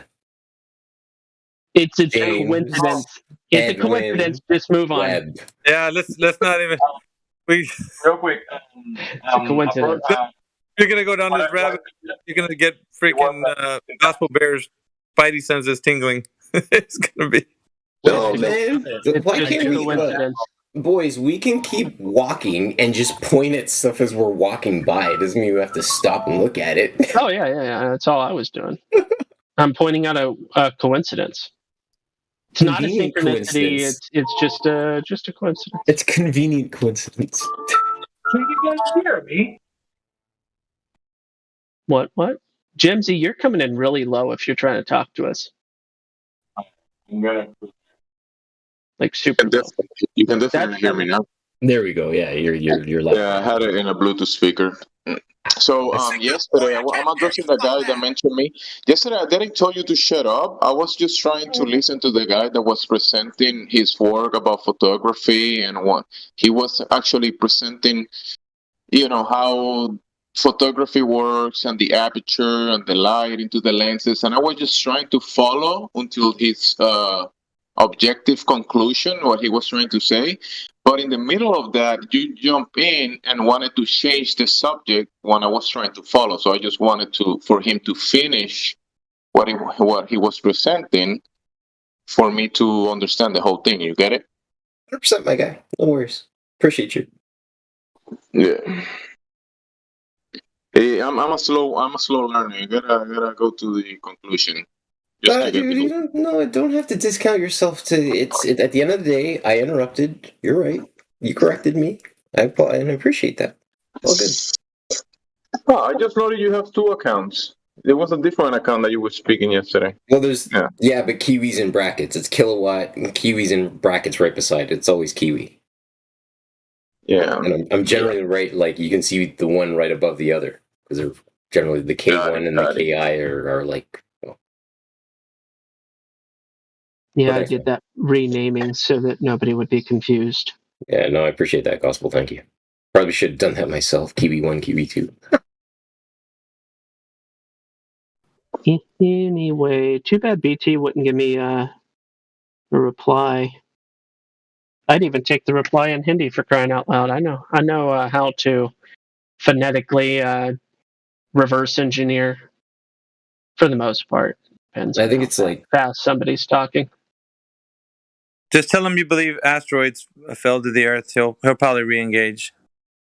Oh, yeah. I think it's like 8 p.m. in India right now, so maybe he's disengaged. I usually have my clock up, right here. It is 8:02:55 8:02 and 50. Yeah, 8:02 p.m. 8:03 p.m. 8:03. Oh. Wait, isn't it half past? Yeah, it's half past. We're half past. They are. We are. They are whole. Yeah, they do. Yeah, they do some. Just look at the time. The time zone maps are just wild. Wild, I tell you. They're in the future. Future. I will discard the conclusion that they come to because it's a flaw, because their foundation is based on whatever the ground we're standing on is curving and spinning or whatever. But the phenomena that we observe and we label sporadic meteors or cryometeors, there is multiple phenomena that happen in the sky that is observable. It's just that people start adding their own ideas of what it actually is and where it comes from and the distances and that kind of stuff, and that's what it gets polluted. But the phenomena is there. It's observable. Yeah, we all view that, but to say that phenomena is an actual rock, that's taking it a step of too far, because then you're going to have to verify that flying thing is a rock. If it is an object, what if it's just electricity? Nobody knows what it is. I will say that, like I'm saying, there's people that see the light that crosses the sky, right? This it looks kind of like a electric phenomena or a light from one point of the sky of another one that is called sporadic meteors. That is, there has been a many tests and research that concludes that this phenomena happens on a specific point in the sky. It's not like a random phenomena. It actually sources from specific points above our heads, right? So there's research about that. And then there is other phenomena that it looks like a little different, like kind of like things are falling from the sky at different angles. And people actually label them the same thing. So people get very confused about the multiple phenomena that happens in the sky. And sometimes they label something that happens as something else. So it's kind of confusing when you don't actually look into it. Because there are multiple phenomena that are mutually exclusive from each other. But people think it's the same phenomena. Yay, sky stuff! That sounded like an early 2000s emo band. He's here. Glatt is here. I was man. Yo, bros, bros and gals. Hi. Was that All American Rejects I just heard? What is going on? Yay, sky stuff! They were so emotional. So I have an observational question for you guys about Jason Whatcurve just posted up a little my favorite glober to kick, which is Professor Dave. What I find interesting with these science guys as well, I was watching one of Professor Dave's videos when he was defending science and attacking the flat earth, of course. And he has a menorah. He has a tapestry behind him to his left. And there's a menorah on this tapestry. So my question to him is, how are you going to have a menorah tapestry behind you and then support science? Isn't that aren't you contradicting yourself? Why are those a contradiction? Because isn't menorah a representation, understanding that of a divine power? Does like a menorah have a place in science? Maybe you haven't caught up, but modern science is rooted in Kabbalah. So okay, so then that's true. That's true. Thank you. You know what's funny? I appreciate that. It's literally as magical as it gets. So, and what's funny about that, just real quick, what's funny about using the word magic, and they say that historically they would say that science is just magic that has later been discovered to be, I'm really messing up the quote. What's the quote, guys? Science is magic explained, or something like that, right? So this is, but ironically, here, listen. We could just say like science is magic actualized or set to reality or something. There's a historical quote related to those two words, but my Oh point. yeah, no, it was what I just said. It was, but the person was drunk and they didn't know what they were talking about. So, but that's the direct quote, word for word. Oh, okay. The point is they've completely adopted magic instead of. Yeah. Anyway, science used to be, once upon a time, hypothetically, it used to be the process of falsification of claims, and if you couldn't falsify, then you accepted the claim. But that process doesn't seem to be anything to do with modern science. So it makes perfect sense that they would be all in with any type of magic with a capital K at the end. And that's all I got to say about that. Long as there's no ball believers belling up to the bar saying they know something's going on, then we're okay here at the OK Corral. But the moment somebody steps in here and says, "Oh, I know the Earth is a globe," yeah, we got some issues.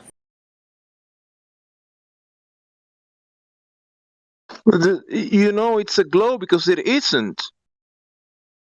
Dude, that's so funny, man. I love. Yes, that's the argument. You know, it's a globe because nothing in reality makes it look like a globe. That's why it's not a. It is a globe because it's not. That's exactly right. Good point. The guy was explaining to me that the Blue Marble photo was a oblate spheroid by 1 pixel. 1 freaking pixel. And I was like, I can't even see. Can you point out the pixel? Man, he's like, well, you can't see it, but it's there. I'm like, Doesn't he know a pixel is a square? Oh boy. I don't know. Like, you can't make this stuff up, man. Serious. Well, I don't know. I beg to differ. You can make up a level surface to be curved on the globe Earth. There is a will. There is a way.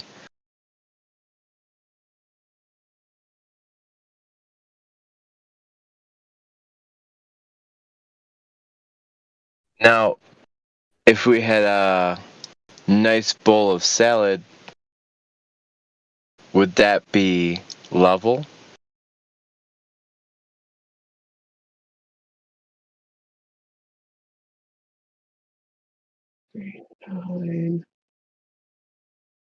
We're talking about salad and rocks so far this morning. Salad and rocks.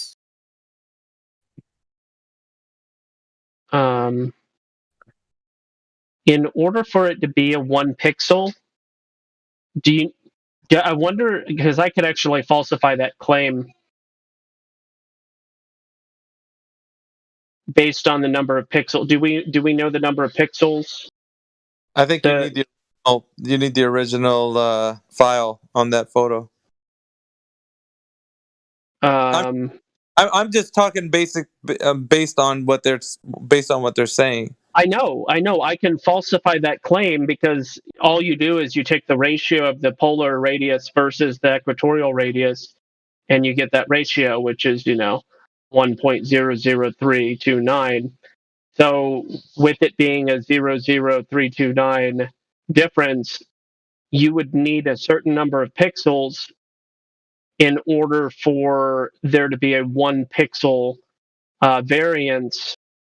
And off the top of my head, I believe that would be 3,000 pixels. But I'm not sure. That would be 3,000. Would it be horizontal or vertical? Horizontal. A bare minimum of 3,000 horizontal pixels in order for, which isn't absurdly large of a image, but if the image is less than 3,000 pixels wide, then let's go with vertical. 6 in one, half a dozen in the other. Bare minimum of 3,000 pixels vertical will give you a 1 pixel variance. But if it's less than 3,000, I can guarantee you that there's not. It's not there. You need file though to check it out. I don't know. Can that be even downloaded? Original image. I'll look it up. The blue Which marble. image are you talking about? The blue marble. Marble. Oh, okay. So how much fuel did they spend on that trip to take that picture? All of it. Well, all of it, every single drop, and then they just coasted all the way down into the Bermuda Triangle, right? All the way up.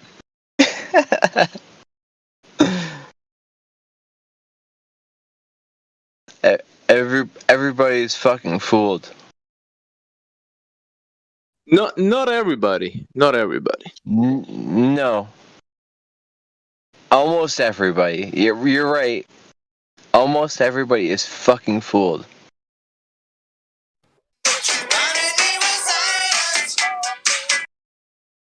Hey, good morning where you are, sir. Were you talking about people being fooled? Oh, absolutely. Yes. This How's morning, it going? okay. Good. How many have you had this morning? How many couple orange juices have you had this morning? Orange juices. Yeah. Oh well, loaded question. I've been on here for about 6 hours. Right? I think that's 6 hours on Discord, right? Yeah. Are you brand new? No, Witchcraft's been around for Yeah, years. he is brand new. Yeah, Oh, yes, he's brand Witchcraft. new. Go ahead. He's brand new. No. Yeah. How are you? I'm brand new to the flat Earth. So No, you're not. what is flat? Like, can you explain that? Okay, so flat is an aspect of something. It's not a shape. A lot of people misconstrue those two things. My dog just finally caught a prairie dog. He's so happy. It doesn't sound like much of a challenge here, Fraud. There's prairie dogs. I think he's practically flat. falling from the sky. Oh, but they're hard. They run across the road. They're pretty quick, you know. They are pretty quick, but they also like to It's a just flat stand dog. underneath your tire. Dude, Yeah, but how do groundhogs work? How do groundhogs work on a flat Earth, dude? What the dog doing? They buried in China. Come on, what's wrong with you? Yeah, I take back everything I said about the pixel math. Apparently, it would only require 303 pixels. So it's actually not 1 pixel. It would be approximately 10 pixels if they were going to do everything accurately. Because the original file was 3000 by 3002. Yeah. Which that might be they're going, well, 2 pixels extra because of the oblate. No, actually, when you take the equatorial and polar radiuses, it would require 303 total pixels in order to render a single pixel extra. But it's all silly anyway. Let me bring the math savant in here and see if he can't challenge you, Gospel. Because there's no math involved on this kind of thing, because I think what I understand is that they're making these pixels up. Yeah, it's all silly, but I'm just using their narrative. Below what? 5 below? We can hear you, Jimsy. He likes. Oh, he's about to get slapped in the dick. That's what she said. Jim's about to get his ass whooped. Jim's about to get beat down. You watch the dishes. Jimsy, cover up, bro. Don't take it. I want to hear that ass whooping. I want to hear it. Wait, what? Sounds like Dempsey's about to catch them hands. You didn't do the hanging around flat earthers all Hey, what are you doing? Are you making fun of me? Oh, bro, hey, no, we were just talking about some refraction, dude. You came in just in time. You got that refraction, bro? Yeah, I got some here in my pocket. Oh, fuck yeah! I'm about to smoke it. A little bit of refraction for you, and a little bit of refraction for you, and a little bit of for you. I need some underneath my pillow. Guys, listen, it's not refraction, it's reefer action. Oh! Oh! I got the old man walk happening after I made that joke. Let's go. Bullshit. It's like Cypress Hill concert in here. It reminds me of a bus driver. We were on our way to Montreal. He's like, guys, can you please open the hatch? I'm not feeling too hot up here. Yeah.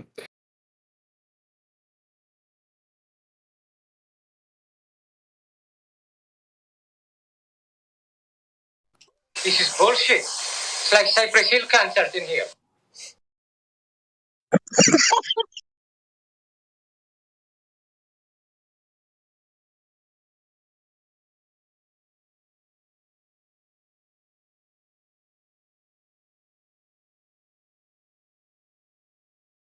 That is pretty good though. Refraction. They should name a new strain that. Refraction. Technically, I mean, if you do have cataracts, it would be helping your vision, right? But my cataracts are acting up. I need some refraction. Cataracting up. Yeah, it's a cause and effect, and it affects the brain. You imagine that you're seeing things that are not there. Hey, Dempsey, bro. Like the curvature. Do you want to see me when I'm there, bro? No, thank you. No, thank you. I don't. No. See hey, you there. All right, stop obfuscating, bro. I'm just trying to say, I'm kind of traveling, bro, and you know. Yeah, but I'm married.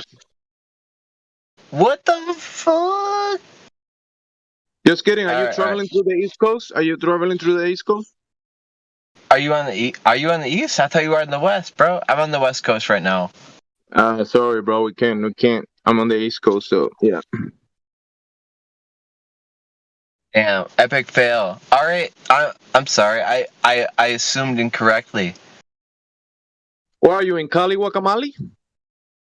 Yeah. I mean, Kelly, wait. I'm gonna be going to California maybe in a few weeks, maybe, possibly. Dempsey, where are you? East Coast, obviously, but like roughly. Now that you're talking to me, we're raising the possibilities. Okay, over here, there's a lot of flat earthers. More are welcome, and we're willing to make this happen. Okay, basically. This is you're gonna get the golden age pass, okay? You make it here, that's what's gonna happen, okay? You got nothing to worry about. Are you talking about homesteading? Thank you. Yeah, homesteading, bro. Oh my God, let's do it. Yeah, orchards, bro. Orchards of it. Orchard. Yep. Hey, I'm right now. I'm just surrounded by native life right now. I'm not bothered by anybody. Nobody's messing with me. You know, it can be a big leap for people, but there's what are you afraid of, really? You know, it's Glober. It's just that life. Oh well, I'm afraid that my concave bowl is going to spill over, because obviously if level is curved downwards, then so would my bowl be, right? So I'm just afraid that's just all gonna spill over and we're gonna flood over and everything we see is a lie. Real quick, I just want to say I'm gonna go ahead and dip out, guys. Have a good one. All right, Miggy, have a good one. Miggy, it was a pleasure meeting you, Take her dude. easy, buddy. Yeah, pleasure meeting you, Be well, Kiwi. man. Check you later, brothers.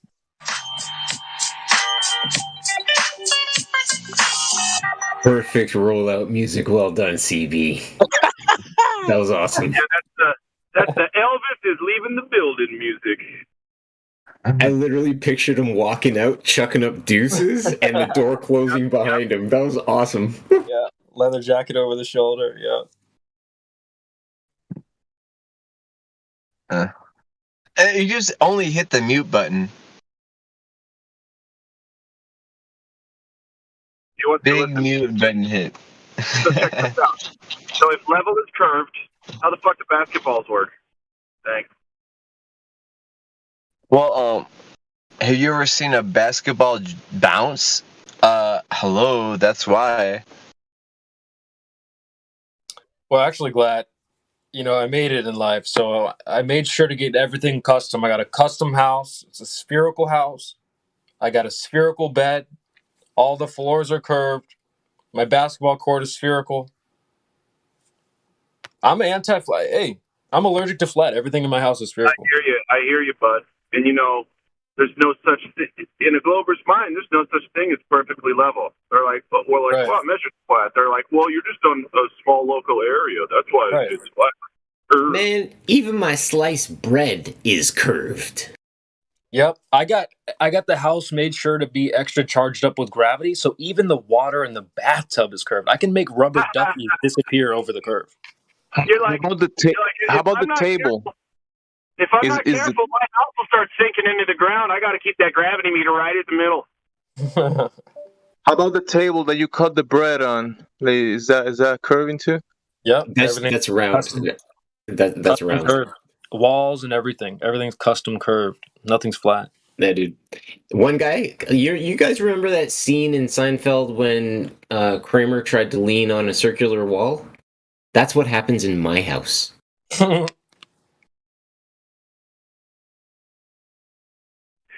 Did he just shoulder over shoulder, just roll over sideways? Dude, I've never been sued for so many cases of people falling down before. I've got lawsuits rolling out of my... Everybody keeps falling. They're like, we're trying to lean on your walls, and we can't. Not my fault. You're like, exactly. Now, here's what you do.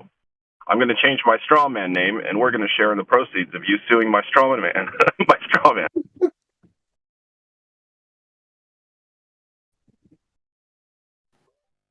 Yeah, the gravity's so strong. Even I can pour soda in a coffee cup, and it'll never go flat.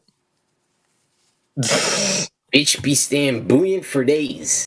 Yeah, that's that gravity for you. Gravity can do anything. That's when you work in a closed system. You always have gas to pump into whatever you need to pump into. Yeah, you know what? I don't even have windows. I just let the gravity keep all the air in. Keeps the AC running. Keeps the bills. Guys, we're all gonna die because we're gonna run out of gas. It's way too expensive.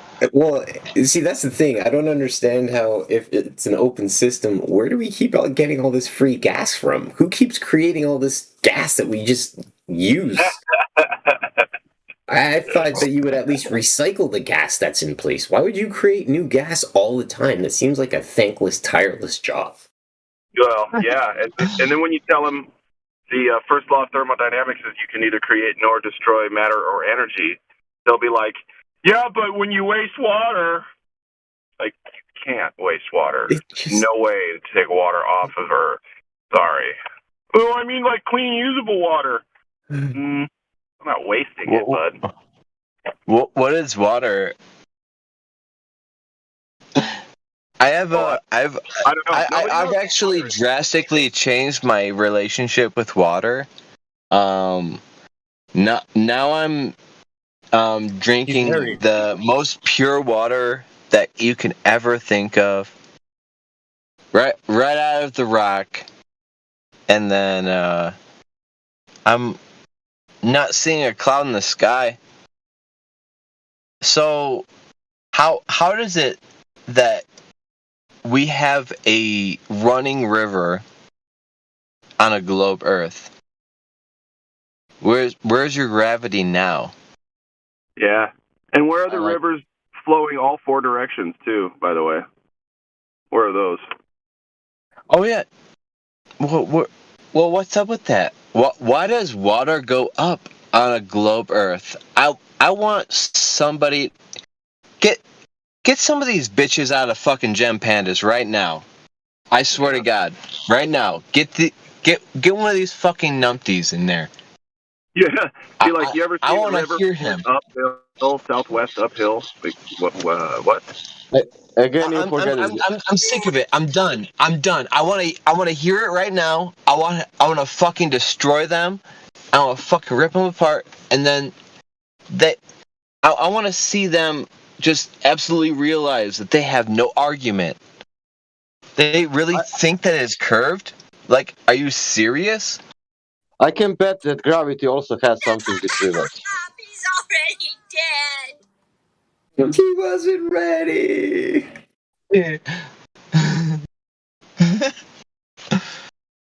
I don't understand it. All right, you have a flat, but it's curved. But what if it's upward curved? Does that mean it's flat? Are you kidding me? There's nothing running off the water. What we see, it's actually kind of serious. It's actually not a fucking lie. Nobody, don't doubt what you see. All right, all your colors, whatever. Yeah, all the colors are a lie, but the shapes are real. Can you imagine Think of that it. all rivers are sourced in the mountains almost, and they are going to the sea level? I don't care. I don't care how good it is to see things in color. You get a black and white picture, you really see what's really going on. I cannot see. I'm legally blind.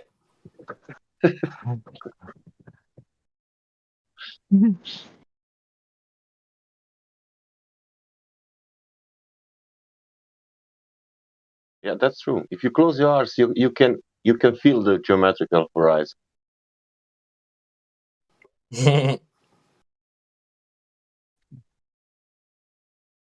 Look at the horizon. It's flat. Close your eyes, and that's it.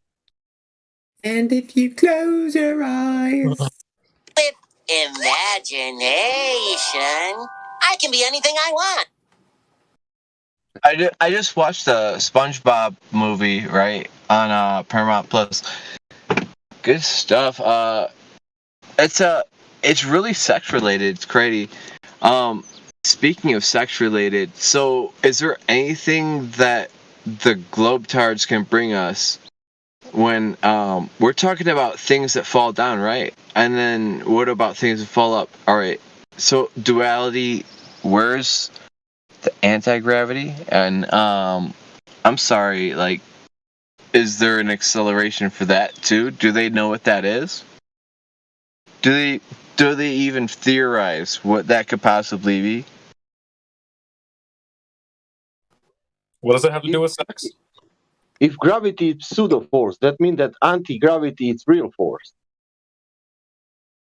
Because I mean, like, I heard somebody ask a question. What does that have to do with? I feel like, and I couldn't hear the rest. If gravity. Oh yeah, you just said like you were like, well, and speaking of sex, like what? Well, it's a duality, yeah.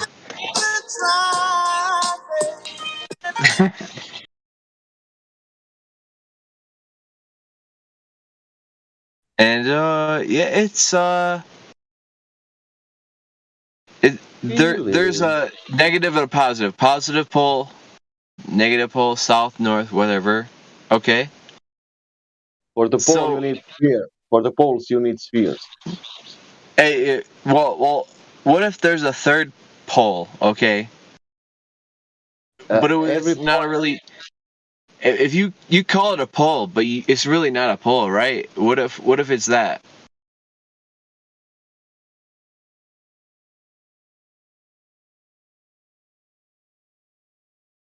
Yeah. What if it's that? I don't know anything about poles. What if the North Pole was a pole and the South Pole was actually a ring? Well, what if hey Shasta? Hey, What if South Pole it's a rectangular? Hey, Sasha, what's up, dude? You back? Yeah. Okay. All right. So, do you remember what we were talking about earlier with the magnets and the poles?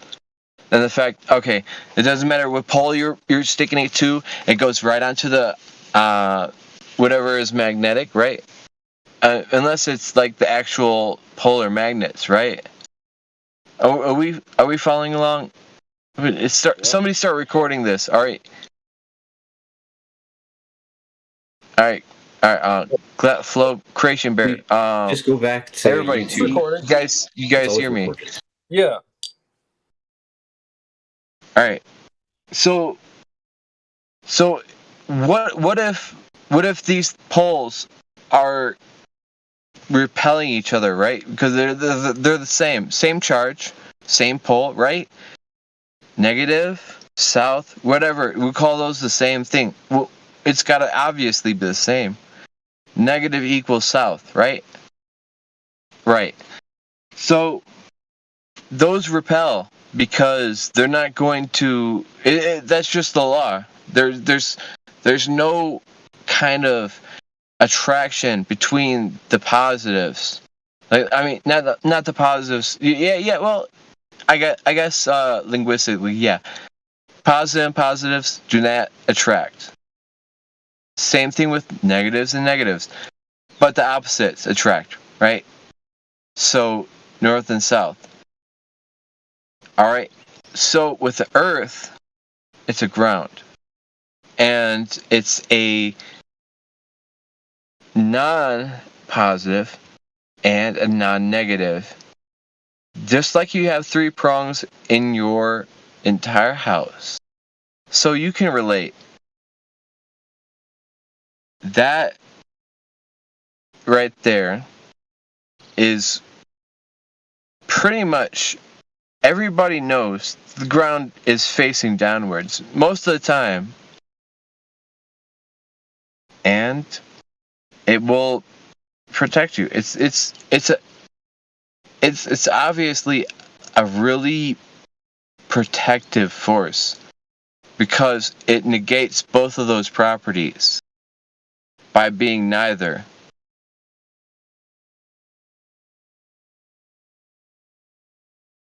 I don't hear anybody talking. I feel like I don't want a monologue. Okay, so you say that north is an attractive force, is it not? Let's give that the assignment for that because I'm not really sure exactly what it really. I'm not really sure where we're going either. What I'm trying to figure out is if everybody has a compass in their hand, right, and we're all walking to north because we're trying to find north and we all have compasses in our hand, right? Am I right? Yeah, bro, I love you. Right, you're leading. You go to one point because north is magnetic, so you're all attracted to that one point. So the opposite of that, by default, yes, default to the greatest words in the English language according to Homer Simpson, is the opposite, the ant to it, the opposite, Antarctic, if you will, right? Which is the opposition being south, because there's no attractive device that tells you where south is. South is the absolute opposite, the antithesis, I believe, of north. Apparently, there is what we call north. There is geographical north, which is the one that people put in the map, right? When they depict in the map. Then there is magnetic north, which changes position. Apparently, I haven't experienced that. But then there is also celestial north, which is what we call the North Star Polaris. So depending on which one you're talking about, which pole, if you're talking about the ground or you're talking about heaven, because those are 2 different things. Dempsey, hold on a minute here. I'm going to check you on this. You're based. You said you're located in Boston, right? Yeah. Okay, and I'm located in Ontario, across the pond from you, roughly, right? What I'm saying to you is, my friend, if you had a compass in your hand looking for north, and I had a compass in my hand looking for north, and our buddy who brought up the question has a compass in his hand leading for north, would we all eventually end up in roughly the same area, being north, my friend? Sure. Okay, this is my point. And again, this is my point. So again, to get back to my original point in illustrating my point of north being a point, is south not the opposite to north? South will be away from north. South is the opposite of north, Gemsy. Come on, man. No, Now you're being vindictive slightly. Let's be real. No, away from it. It's the opposite. Gemsy, come on, man. You have a radial thing in your hand, a round circular compass, right? And it's telling you that north is up, right? And guess what? 180 degrees in the other direction is south. No matter where you point that compass, south is always going to be 180 degrees in opposition to north. This is a fact, is it not, Gemsy? If you're standing on north, let's say you walk to north from Canada, right? You walk to the north position that the compass is giving you from Canada, and then someone else is walking towards north from Russia or China. Yep. And you're gonna meet up roughly to the same area. Yeah. But then you keep passing each other opposite from north. Right. You're gonna end up in different positions. Right, but you're ultimately, that compass though in your hand knows that you're going to walk past north, and at some point you're going to start noticing when you're looking at the compass that the compass is going to start. Number one, when you get to that northern point, it's going to start spinning uncontrollably because it doesn't know which way the magnetic attraction point is. But at some point, hold on, once you walk past that point, the compass is going to reorient itself back to showing where the north position is. So you can stupidly walk past the point that you're trying to find, but you're going to ultimately, if you're really being true about the experiment that we're attempting to conduct right now, the mental experiment, right? You have to realize that the compass will orient you back automatically to that north point. Yeah. You fail to realize. I think you fail to realize, Kiwi, that it points to a magnetic area. Okay. No, I don't fail to realize that because the sheer idea of the compass. No. I know exactly where you're coming from because you think everything's a duality. It's not. I think that the fields that we call north and the other field that people call south, if there's a magnetic one, that there's apparent how do you say documents that depict kind of like a southern magnetic pole in a certain area. Those are two positions that are being in a way projected from the magnetic field, from the toroidal field, and we can devise a compass that will give us a certain position to those poles, but it's not a concrete thing on the position. I'm not sure about that. It's not like you're gonna go to a north point and here is completely north, and then you go to the south point and that's just south on the magnetic sense of things. But when you talk about celestial north, which is Polaris, for our observations, it doesn't move. There is a relationship to that effect, but how exactly works, probably nobody knows. But there is an input into that phenomena that is happening that is causing the compass to point us to a certain direction. But what was that? No, I was just saying that makes a lot of sense, and I appreciate you taking the time to explain that. Yeah, because the input of energy from the heavens above and what we call celestial north and celestial south, those are phenomena that we can observe, right? And there is a certain toroidal or magnetic input into this system, and we observe phenomena, including what we call the compass. So, but yeah, there is a north on the maps, geographical. Then it's magnetic north, which changes apparently, and then there is celestial north.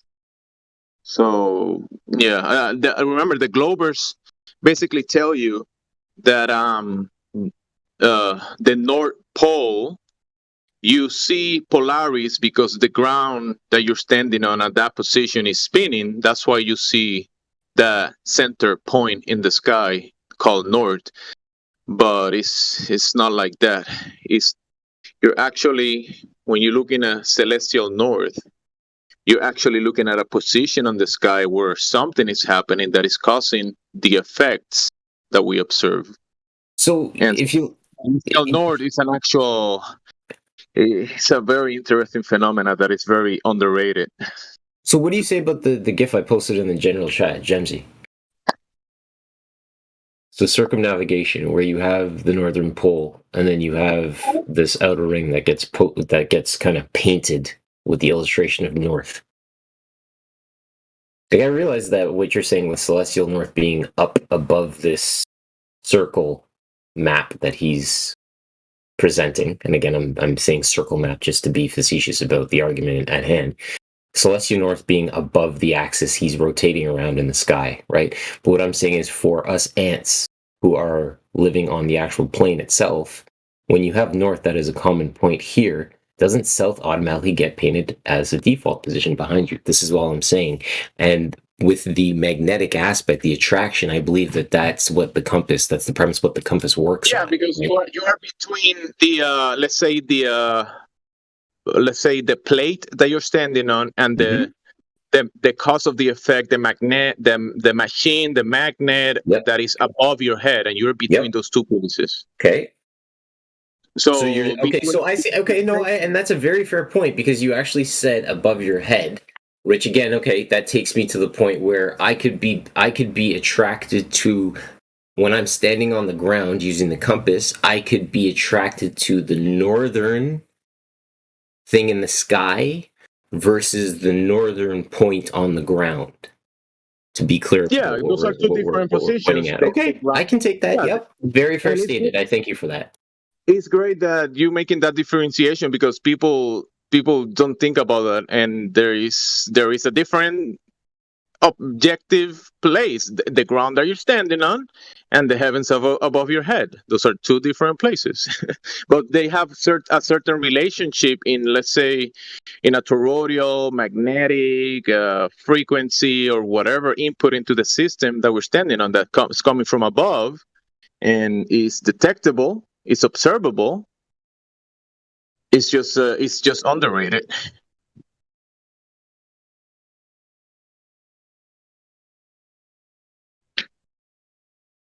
Probably not talked about too much,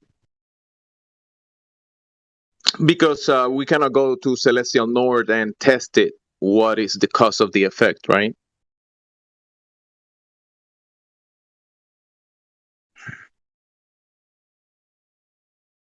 So, what do you think somebody standing in Australia holding a compass experiences? So the same thing you experience when you hold in a magnet, which the magnet has the positive and negative, right?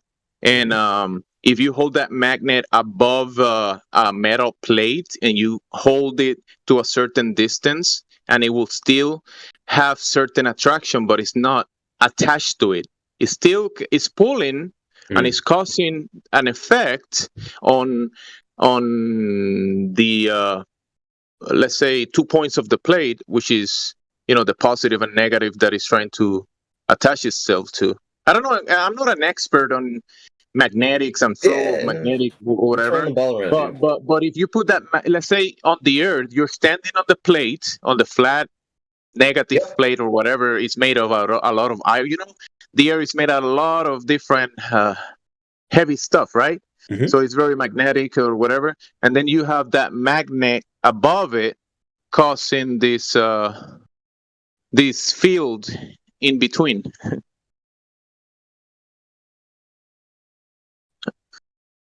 And you can observe the effects as the what people call the North Pole, the North celestial point and the South celestial point. And then when you go to the center, to the equatorial, you also see the line that divides the two equal opposites, the positive and negative or flow of the field. You can observe this with a regular magnet. You see the fields expressing.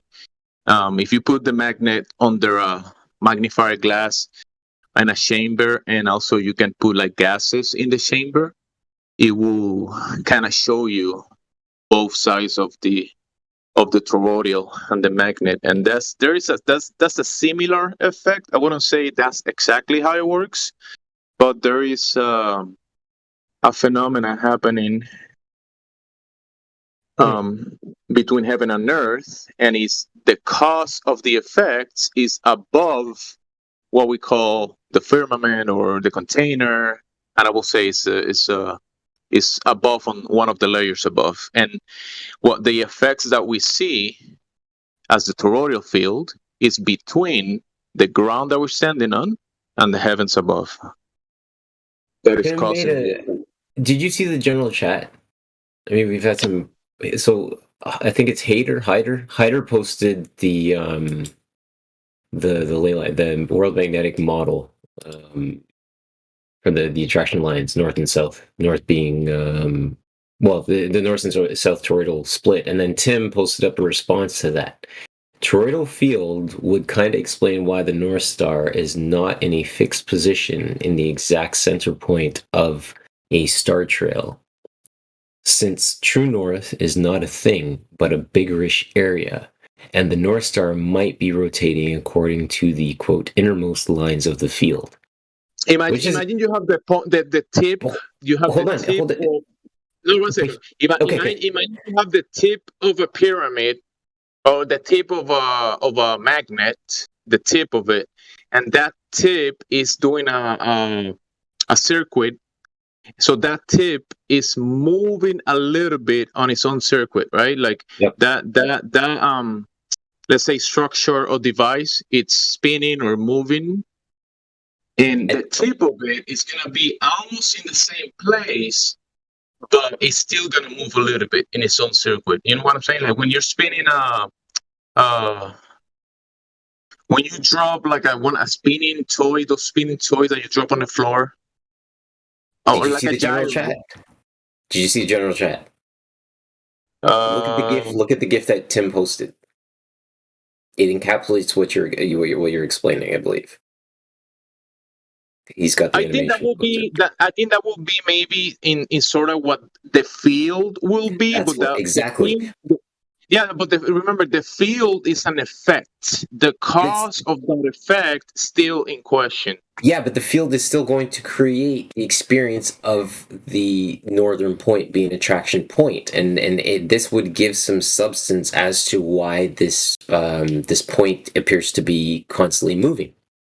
Right, that's all I'm saying. I'm taking his visual and I'm taking your explanation, and it seems as though they're really marrying one another. It makes sense. Yeah. It does. It mostly have something to do with it. I just for me, it will be very difficult to just give like a total depiction of it, but it does help. Yeah, it does help.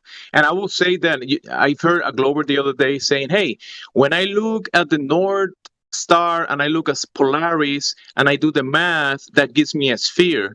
And actually it does, but that sphere is up in heaven. The math of this sphere that they talk about is actually what people describe as the celestial sphere, because it actually makes sense in the math that the calculations that you do will make a sphere, but they're saying that sphere is under your feet, right?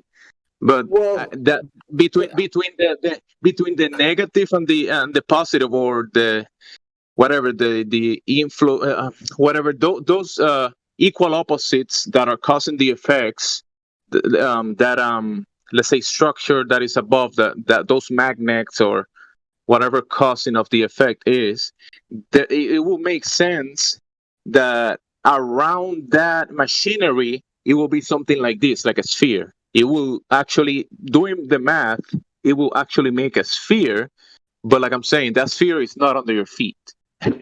But That's what they're claiming. isn't They looking up, they doing the math for what they observe. Oh, it makes sense. It looks like a sphere. But yeah, but they're looking up and they seeing the sphere, and the math for the sphere is above our heads. Get it? Hopefully. Yeah, so again, to go off that, the toroidal field, isn't that when you take it and cut it in section from top to bottom, cut it in half, it basically looks like a figure eight, right? An infinity symbol with two circles. And I thought the idea was that the energy kind of, it comes up and it goes out, just like the animation that that Tim shared above. That would give an aspect as to why it appears to be below your feet and above you at the same time, because you're constantly, everything is processing, the energy is coming in through our feet and going out above us, so to speak. Yeah, well, it it's would like make a sense. flow. It's like some sort of flow, and you can actually kind of see that when you put a magnet, and the way the magnetic field is kind of like concentrating to a point and it's flowing. It's not like it's attracting or whatever. It's more like it's flowing. Yeah, it's a flow.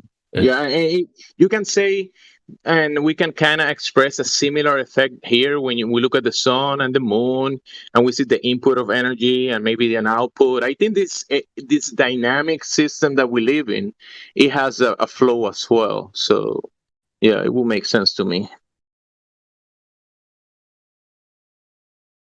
A flow of energy that is in the electro spectrum or magnetic spectrum or whatever. I think it's a combination. When people say magnetic or static or cold, and it's a combination of all of those things. That's why it's a dynamic system, because it's not just the magnetic or whatever.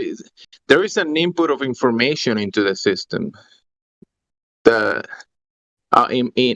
my understanding, at the foundation, that information that is being inputted into the system keeps things in place. If it wasn't for that input, nothing of this will be happening.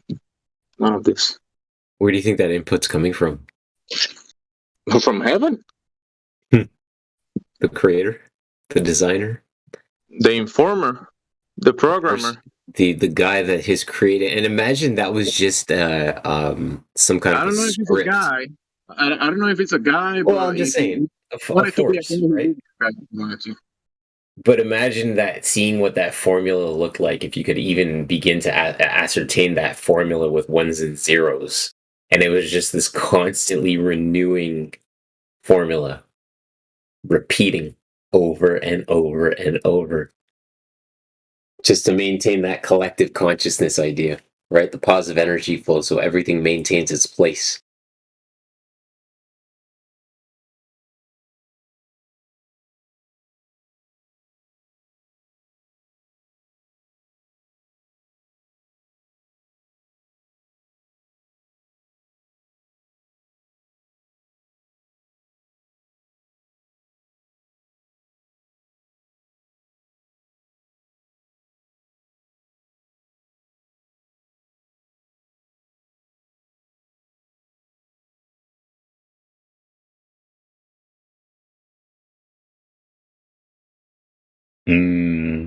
Donut. If you ask me, the plate that we're standing on, the flat Earth, right, the ground that we're standing on, is just one piece of the whole construct. Then you have, let's say, the container. I don't know the shape of that, but there is a certain, let's say, a certain barrier to the sky, which the ground that we're standing on is a barrier, right?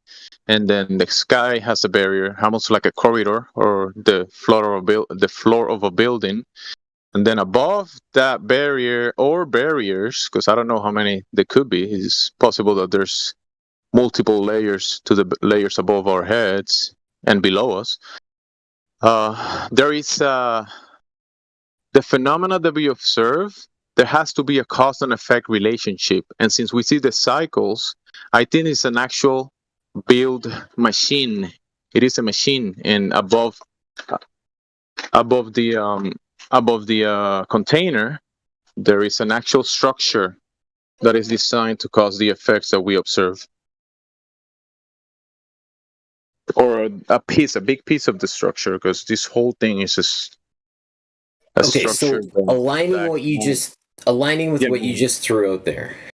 The model that I got into shows that there are 7 heavens, 7 firmaments, if you will. And each of those firmaments contain a refracted light segment, which is the planets that we view.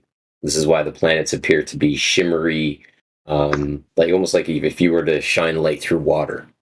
I will go with that, but because when we look at the planets, or what we call the stars, aligned to the sun and the moon, it will show kind of like an effect that it can be demonstrated that through light going through multiple layers, it will kind of go like a positive and then let's say a negative.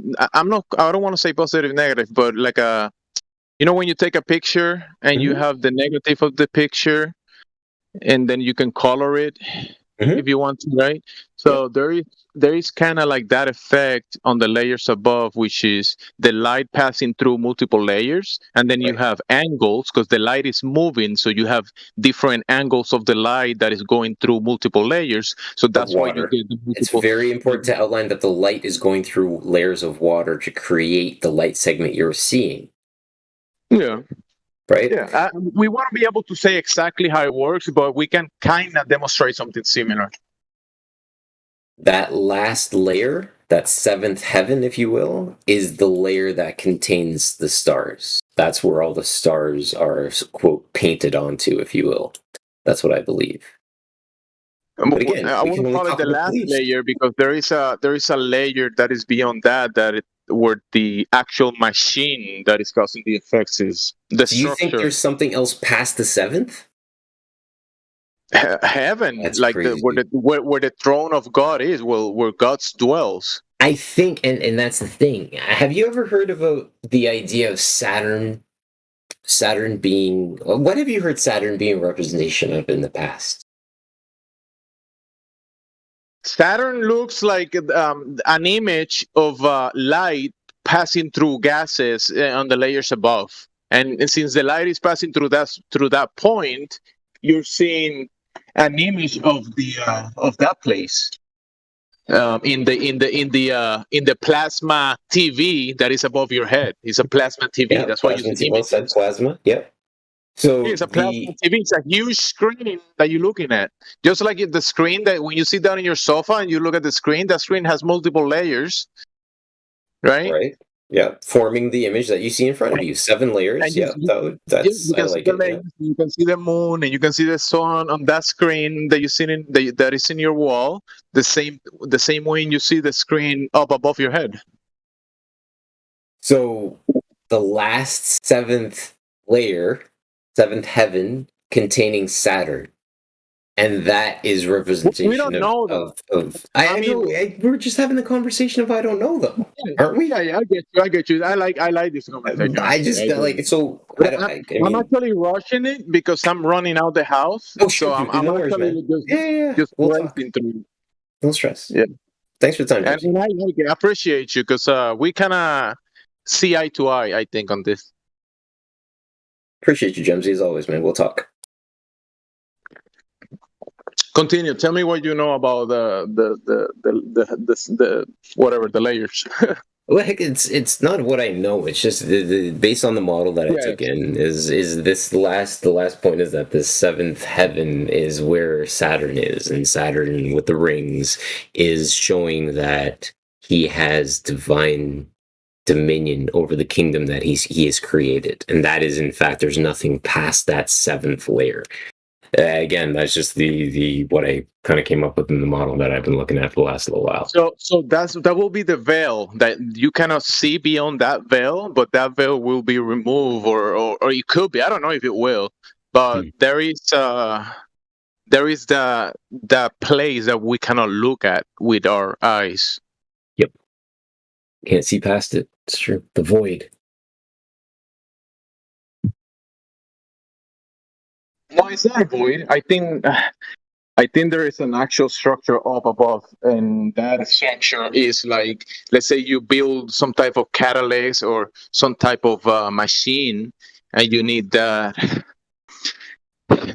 structure in place, but still that structure will need an input of energy that I will say that will be God giving that energy into it, the cost of the machine to work. And then that structure build is causing the effects that we can see from down here to in companion with the layers and the lenses that we see above. Right. And the design of it. It's like a machine, like a computer. Like some type of a light show. I haven't even got past the plateau, the bottom of it, to even get to the top yet. Like, I feel like we talk about the top because we can throw the ball around. Because as you said, you and I can see eye to eye on things, but we still haven't even unpacked the layer, the bottom layer that holds this container together. Because if we can't understand the base that holds the container together, I don't know how we can understand much.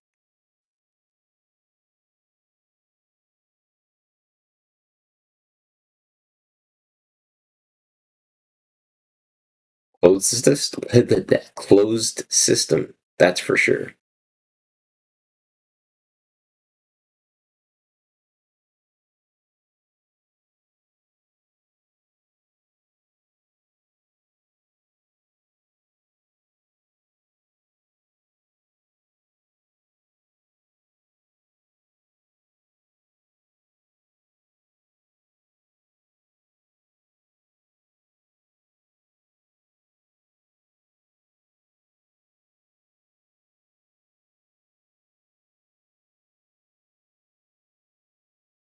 What was that guy's the talking head from Mighty Morphin Power Rangers again? Zed or something? I forget. It was like 15, 20 years ago.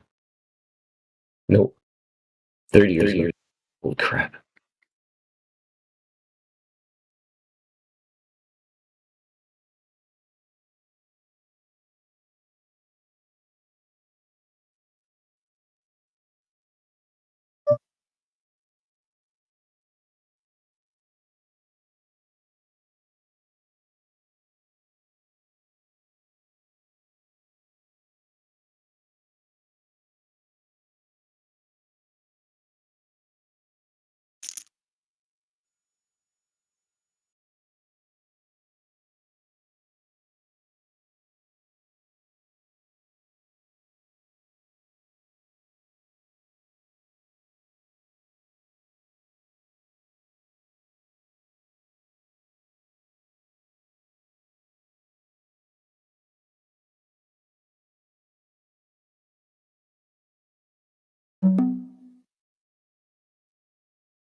Bendy, you made a point in the chat.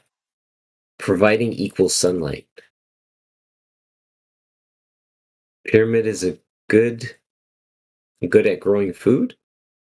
Providing equal sunlight.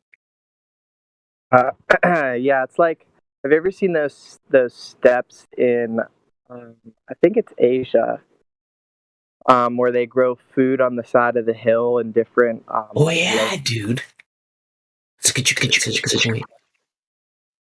you hear me? Yeah. It's like the steps in Asia where they grow food on like different steps or layers, like those rice fields. Mm-hmm. So it would make sense to me that like growing corn maybe on the sides of the pyramids, because there is corn in their hieroglyphs. But just erecting a huge structure for, putting your plants on different elevations, and it would give them like an equal chance for sunlight. It's a bit narrow for the whole, like, obviously it's just a theory, but it's a bit narrow. You're also increasing surface area and you're increasing sun exposure, so I can see the proof in your argument. Yeah, because I grow my strawberries on a hill, and I grow a lot of fruit on the hill, and it's really good, honestly, for water too, because it runs off. Yeah, it just runs off, and where the dirt is, right towards the end, it collects kind of in a basin. And keeps the ones in the front always produce the best, while the ones closer to the top, where there should be another like kind of cut, those ones get really dry. Not enough water. That makes sense. Yeah. So you get the fruit that is more full of water closer to the bottom, right, where you get a little bit more ponding, if you will, perhaps. So mine's a bit different. So like, mine's a dirt hill with a rock wall holding it up. Ah, okay, gotcha. So when the water runs down, it hits the rock wall and kind of, it takes a second for it to go into the ground beneath it. Yeah. But rocks are a great filtering system, though. They help to clean and wash the water. Yeah, totally. Clean rocks. I've always thought like the ideal garden for me would be one filled with rocks, because it's cheap and it looks great and it functions really well too. The only thing you have to worry about is I guess algae, right? You get or living. Well, I guess if it's living, it wouldn't be bad, right? Right. You can get a fungus or like root rot from too much water, but you can use Epsom salts, and that will kind of detract the water from your roots to give them a break if you suspect your plant is getting overwatered. So Epsom salts will help with plant development. Are you really? Yeah, I put Epsom salts on my plants when I first put them in the ground. Shut up. Yeah. That's crazy. Because I mean, again, you apply Epsom salts in IRL to yourself, if you will. And when I say IRL, like jumping in the bathtub, soak out the muscles. It helps to withdraw I believe it's the lactic acid buildup in the body, that what makes you feel sore after working out, or if you've hurt yourself, soft tissue injury, things like that. It helps to withdraw the inflammation from within your system or within your body. So to hear that it's also used in plant applications, that's amazing. You can also use it as constipation. Right? It's the natural laxative. We need Glad. Is Glad here? There he is. He literally can talk about drinking salt water. Glad, you should jump on the chat and talk about your salt water drinking exposure. But yeah, it does do. Salted water will definitely blow you out, literally.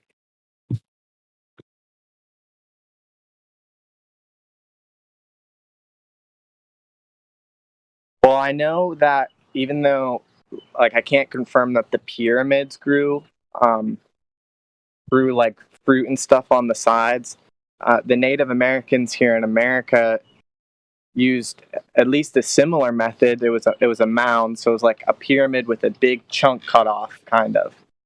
It's kind of like a vertical garden, and yeah, that's the reason they did it, was, for equal sunlight and watering. And those are like the mounds that they talk about in America. Like, some of them are burial mounds, but some of them are huge growing facilities. That's just how they used to grow things here in America. There's even pictures still online, obviously warped into the narrative of like stick huts and shit. But yeah, that's how they would do it. So. All right, going to make lunch. I'm here, but I'm not. Love you. Peace.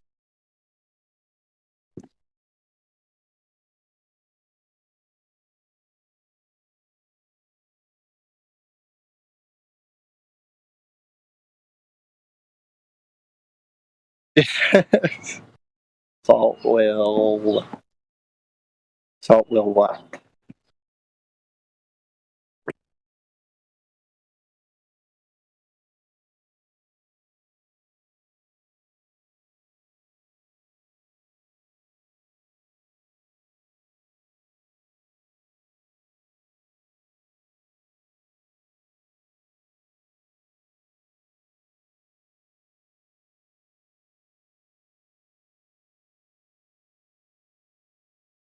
Owning a garden is really cool, but also having a community garden would be cool. Equal responsibility to all your neighbors to take care of food that you're all going to eat.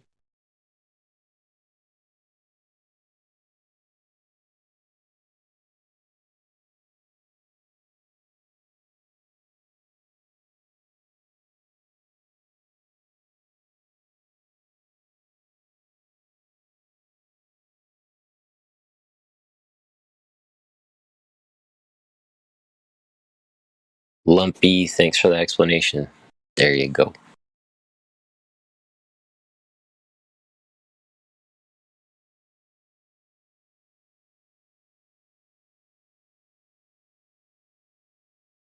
Oh, there's another thing I found out kind of recently, and it was about how weeds, when they grow up, they're actually pulling nutrients, because if you ever pull some weeds, they got them really deep roots. So some weeds are really beneficial to your garden because they're going to pull up like calcium deep underground or different minerals that aren't necessarily in your topsoil. So it's best practice to pull them, rip them up, and put them on the surface. And if that bothers you, how it looks, you can soak those weeds in a bath, and you can use that water as fertilizer. And that's what I'll be doing next year for the weeds that grew this year. So what you're saying is weeds are good for your soil. They're good for your soil. Obviously, you don't want them to choke out the plants that you're growing, but everything that's growing out of the soil is going to take something from the soil. So if you move that thing into a garbage bin, then your soil quality is going to go down by some variable. Something is getting taken out. So you want to keep your soil as nutrient rich as possible. Yeah, totally. By doing okay. Oh, so hold on. Let's take this because I think I'm catching what you're pitching here. It's the idea of like when we get sick, and after you get or as you're recovering, they tell you to eat a lot of yogurts and things like that, so you can put the good enzymes back in your system, right? So you achieve equilibrium, right? Totally. Yeah. So with the soil and the weeds, you're doing the same thing. You're eating the yogurt. You're putting the stuff back in so that the soil can maintain a positive balance. Bro, exactly. That is some science, man. I appreciate that, dude. See, that's science right there. Yeah, science.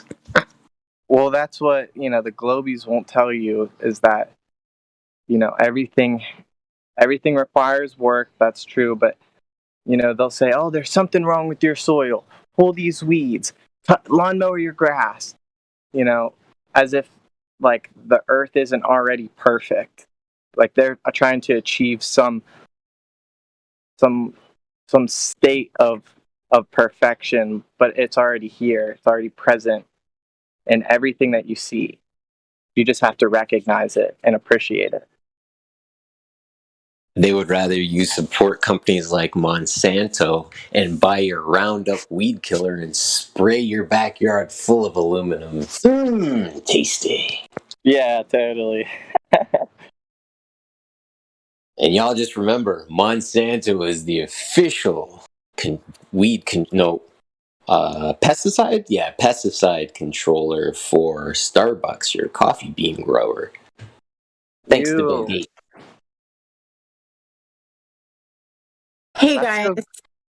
I've been drinking my coffee.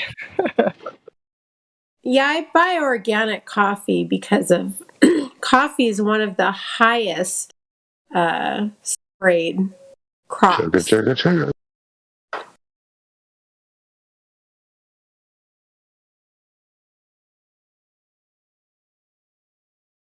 Barry, I wanted to ask you yesterday, during a fast, can you drink coffee or no?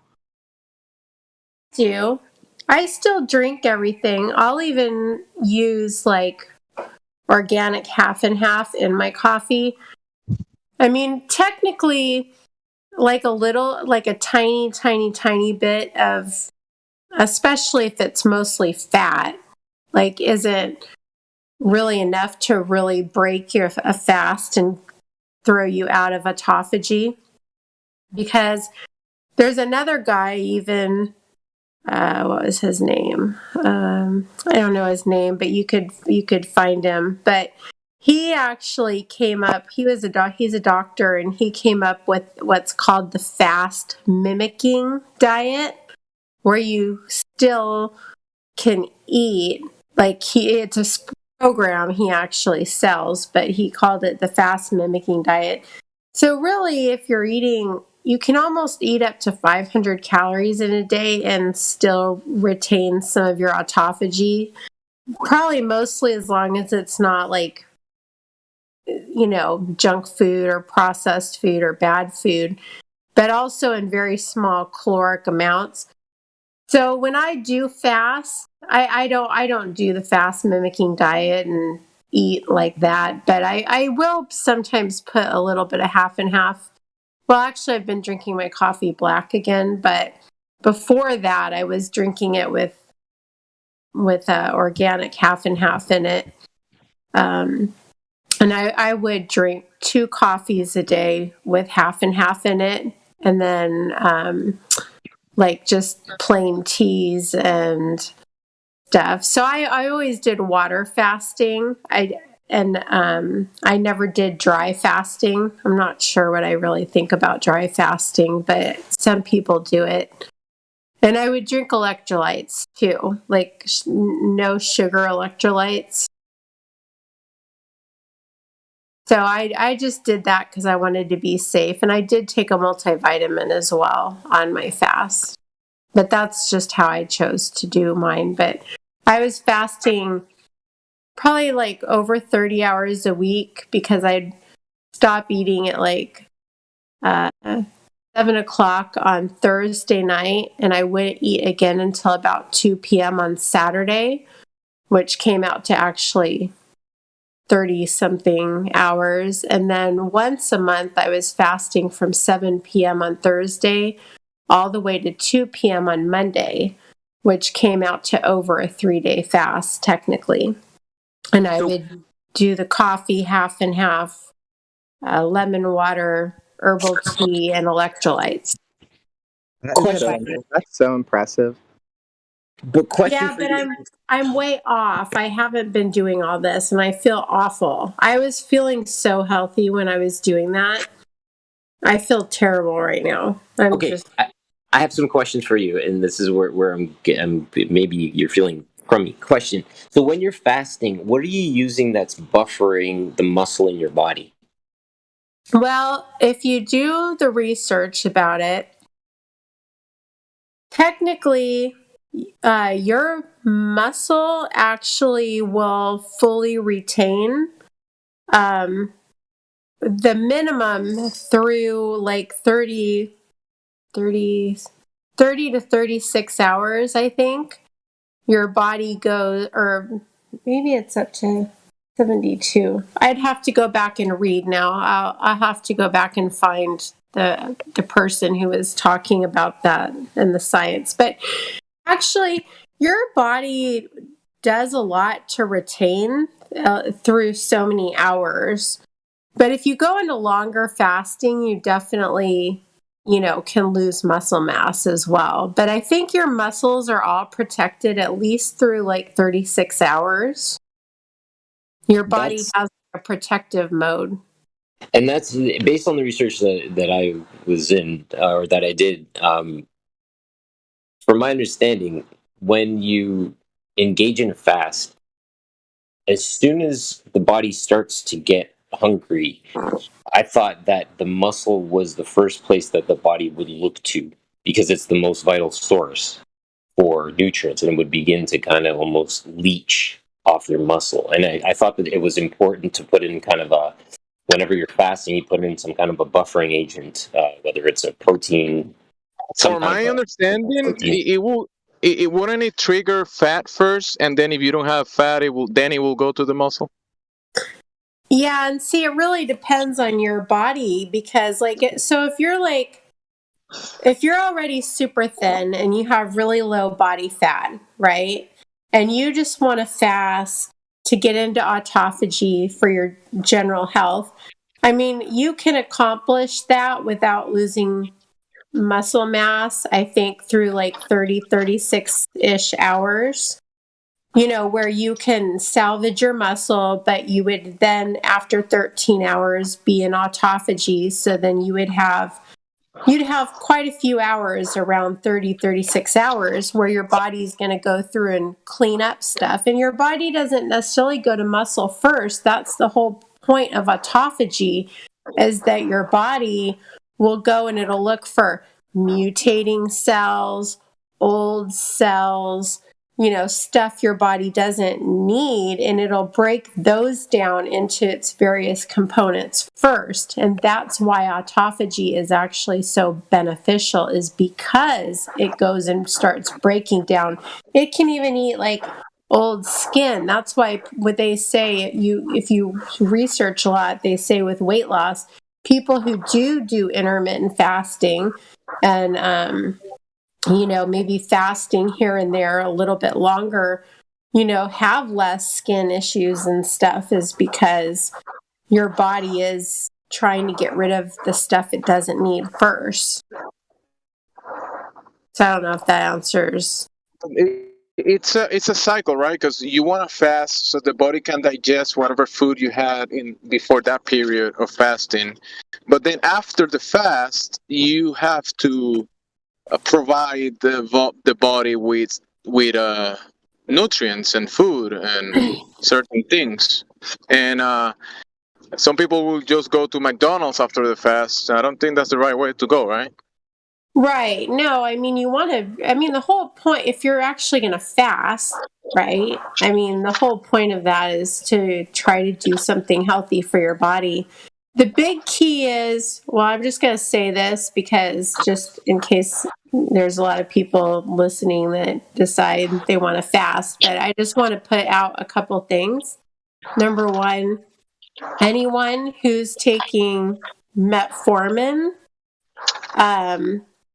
you can't really do long fasting on that, because it shuts down a system in your body that you need active when you fast. And the same thing with the herb berberine, because berberine works almost the same as metformin. So like if I fast or whatever, like I would definitely want to talk to my doctor if I was taking either of those before I fasted, and how long, and let them know how long I wanted to fast and look into that. The other thing is, I think if you fast like over like 5 or 7 days-ish, then there's like a whole science about like how you refeed your body, because it can throw your body. That's why like long fasts are like medically supervised, because there's like you just would have to read up for yourself about refeeding after a long fast, like 5 to 7 days or beyond. I don't do those. So I just start eating normal after like 3 days. Yeah, that's crazy. Like a good 12 to 16-hour fast is just all I do every day. Yeah, I think that's the correct. I think that might be the kind of like the good middle point to do. Probably the best for me myself, around 16 hours, but definitely have a good protein and fat meal after that. Yeah. I normally when I'm on my track, normally I do 18 to 20 in a day, more around 18. Wow. On a bad day, it might be 16, but normally I'm 18 to 20. And then I'm usually eating low carb-ish. Yeah, I just got back on keto last night. Sorry, go ahead. Hello. Hello. How are you, sir?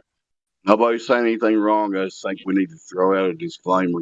This is not medical advice. If you got a question, see your qualified doctor. Okay. And can we pause to see if there's anybody here new that may want to talk about the actual subject of the server?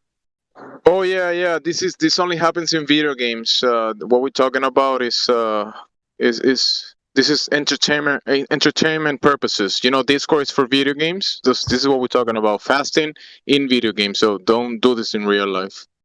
Yeah, Just whatever you do, listen to your doctor, and not to flat earthers or whatever in the internet.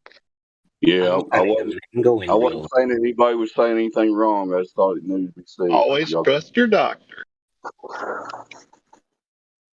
Absolutely.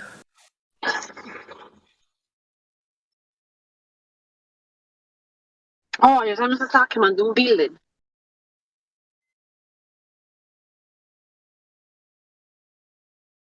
All right.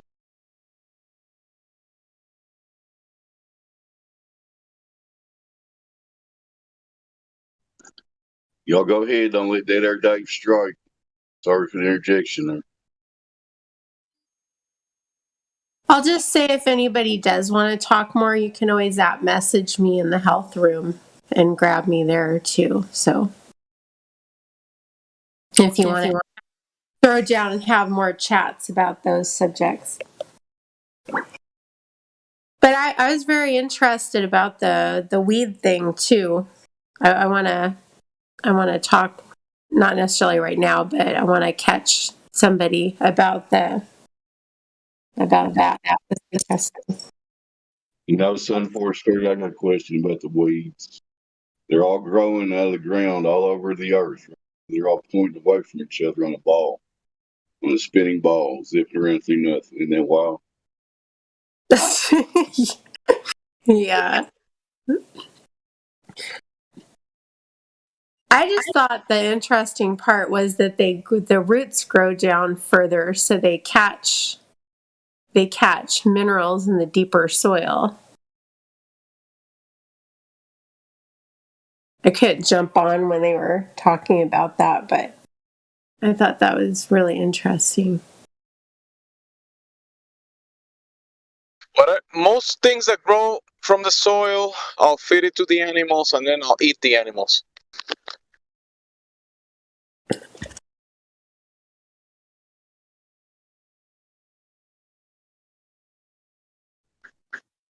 And animal products.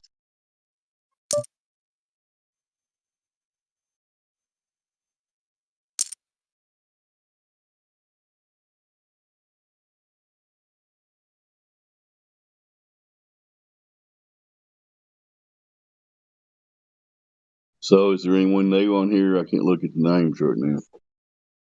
Probably not. Everybody's listening on YouTube. You think you live on a Earth globe that we were all taught. Come in here and discuss with us. We've got some points to make. Thank you.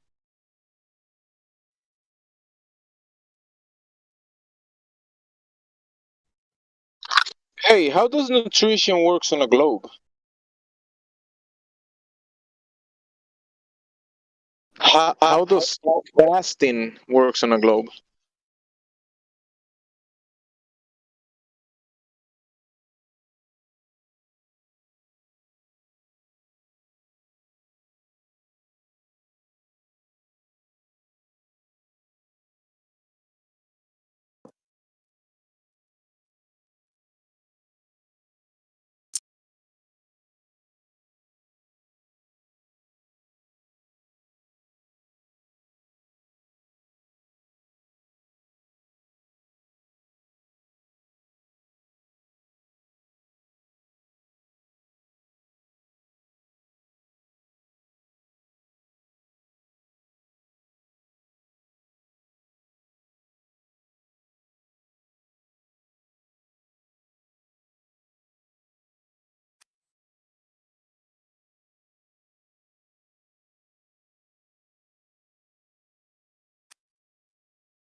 I don't have anything to say about a globe, but I do have to say I just enjoyed a mango, which was round, and it was really, really good.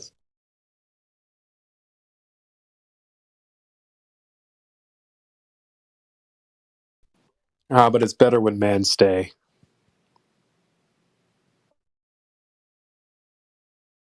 What? You know, we need a good conversation every now and again. I hate it when men go, but I love it when men stay. Oh gosh, you're so. I'm just gonna stop. We should probably make a clip of that. Don't go, man. Man, go. Man, stay. I love it.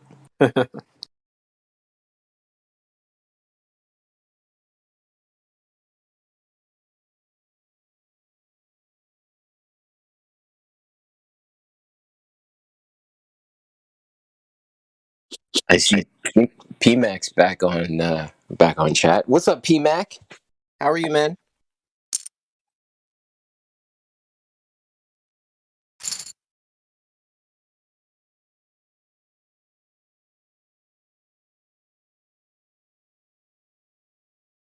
Oh my Just god. one question for the panel because I missed it yesterday. Our glove defending friend Kosho, did he get banned or what happened with him yesterday? Mr. Kosho. Hey, I've been talking away and I realized my fucking mic, you know, the jack, it was only half on. I'm like, fuck's sake. I'm talking away to people, asking people questions. Nobody's answering me. I'm like, well, fuck you, man. I thought I was being ignored. I literally was like, man, P is really quiet. You like Gospel took you off mute a little while ago, and I'm like, he hasn't said anything. Yeah, really, really quiet. Like I made a fool of myself last night again. I probably talked too much, talking shit. Hey, Gospel, that's it, P. You're fucking. do that more often. Speak well. We can't hear you. Do that. Yeah, when you're away. Yeah, no more, bro. So you mean you gave a whole speech and nobody got to hear it? Yeah. It was amazing. I had this whole thing, like it would have totally blown your mind. Like I had a whole fucking monologue about something, and nobody even heard it. It was so amazing that you remember the whole thing, so you can repeat it now. That's right. Yeah. Actually, I don't know. Talking, yeah, shit, more shit, and a little bit more shit. There you go.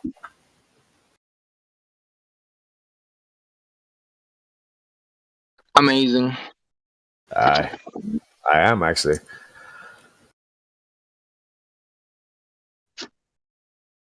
Yeah, plants. I was talking about plants. Yeah, leave plants be. Plants' lives matter.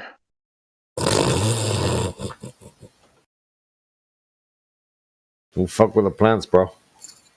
Do you know there is actual testing and research about plants and how they can communicate and they feel things? Yeah, well, I believe that. No. This is not about. This is not a belief. Sorry. Yeah. No, it's a fact. Yeah. So yeah. Yeah, there's plants that if a certain part of a what do you call it, a parasite gets stuck into one side of the plant, it sends signals to the other side of the plant to let it know that the parasite is on one side of it, and then it releases a certain toxin. Like text messages? Yeah, like a text message. Hey, bro, we're getting eaten up here. Wow, I never heard that one. Really? Release the Kraken. Yeah, no, really. Yeah. Oh, yeah. I've seen that on a Nature and Wildlife show the other day. It's crazy. Where was it? It's fucking Mexico or somewhere. Some plant. Where did you watch this? Discovery Channel? Hey, you and me, baby, ain't nothing but mammals.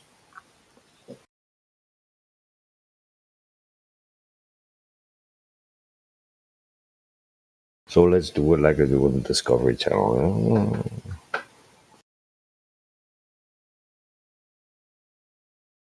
Well, no, they do communicate. They do communicate through chemicals. They release the plant releases a chemical, and lets the other parts of the plant know that it's being attacked, and so it releases a certain chemical that is abhorrent to the parasite that's attacking one side of the plant.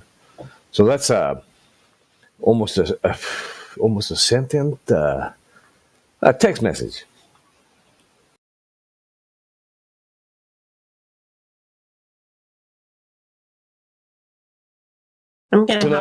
I'm gonna have to look that up now. That's very interesting. But I did hear what Gemsy was talking about that the plants, like they all communicate, and it's like a network. I heard that a long time ago. I haven't really looked it up or gone back into that. I watched the documentary. The documentary name is it's called Avatar. Oh, Shut up. Avatar. Yeah, funny guy. Slow. Hey, it's really easy to get me. I'm like, it's called Avatar. Wait a minute. No. I meant the Avatar as a joke, but there is some Russian. I don't know if people trust Russians, right? But a long time ago, before I was born, the Russians, they did some research, and I'm pretty sure it wasn't just the Russians, because plants are everywhere on Earth. But they did some research about plant communicating and actually kind of like telling when, feeling when someone was going to harm them or water them and that kind of stuff. Yeah, well, if plants have, if it's determined that plants have feelings, what the fuck are vegans going to eat? Or vegans? Grass? I mean, maybe the grass has feelings. this is not nutritional advice, but the extent for me with plants will be like for shadow, maybe to do a garden, maybe have some fruits during the season of fruits, not all year long. But most plants, let's say tree bark, I will make maybe tea from it, or maybe some flowers tea. But eating plants and roots and all that kind of stuff, maybe doing some extracts from them will be okay. But biting these things off the ground and eating them, that's just crazy.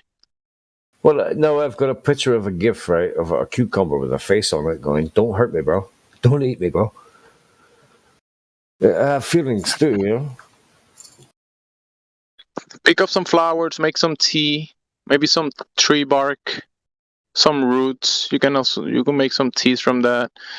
A few hours before, during the fasting, maybe there might be some organisms in the body that you might not want there, and the tree bark or some flowers might be able to help you get rid of that stuff off the system.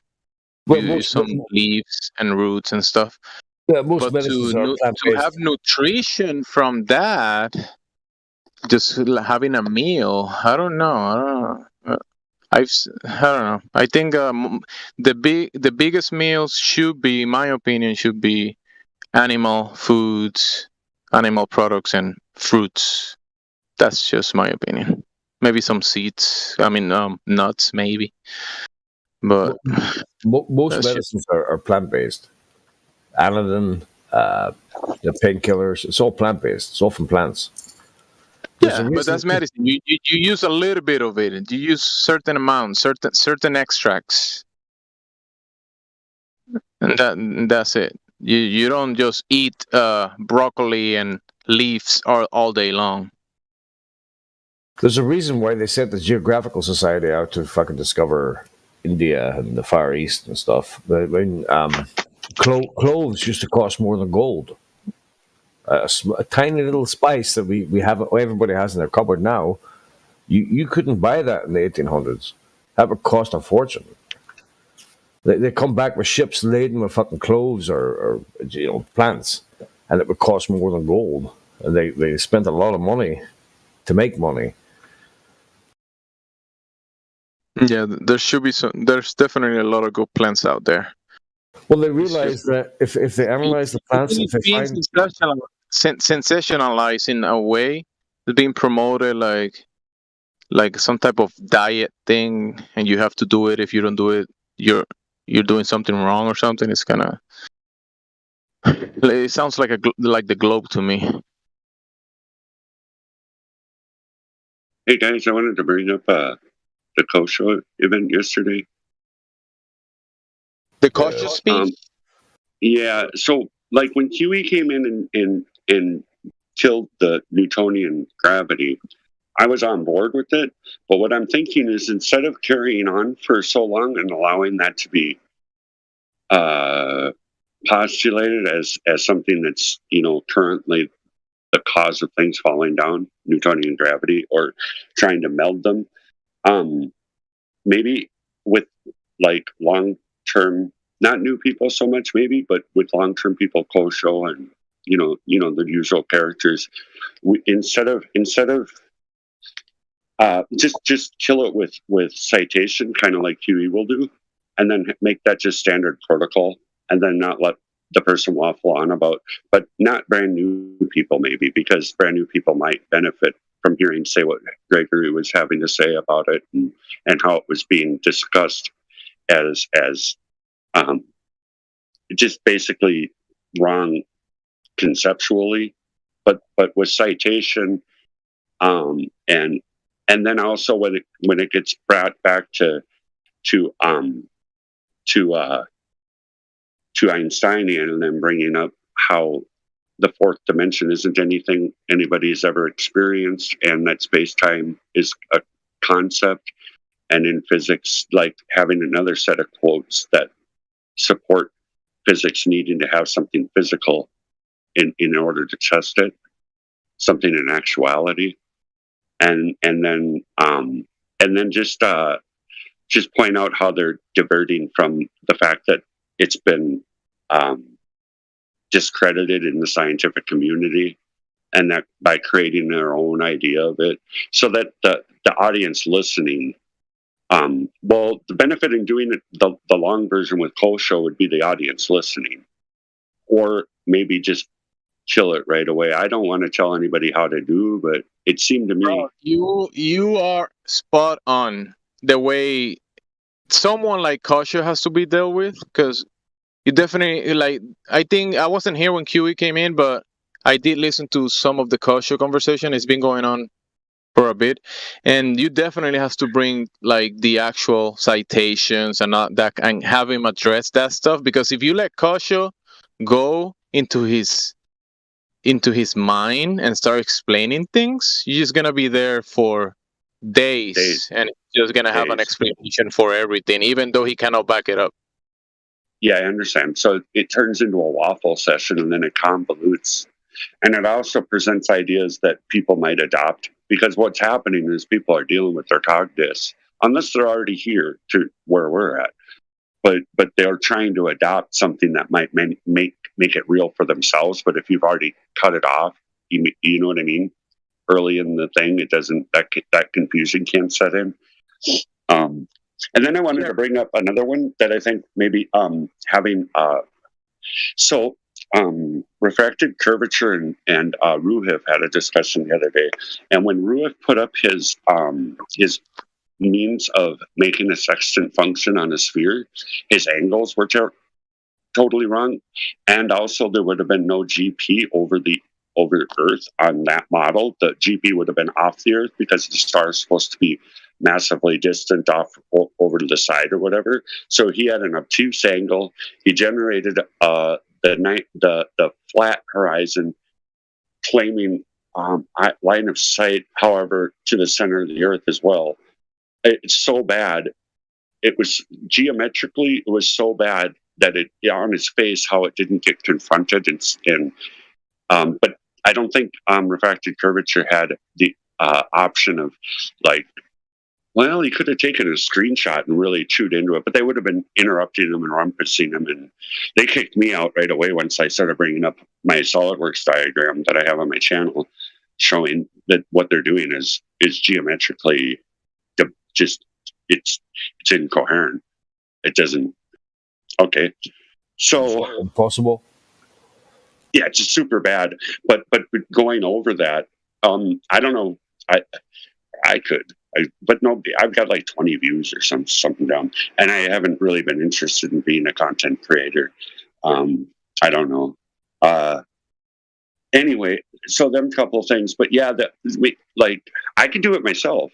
As a matter of fact, I need to go run through Huey's presentations he's made, where he's used citation to to just basically stamp out the potential for Newtonian gravity.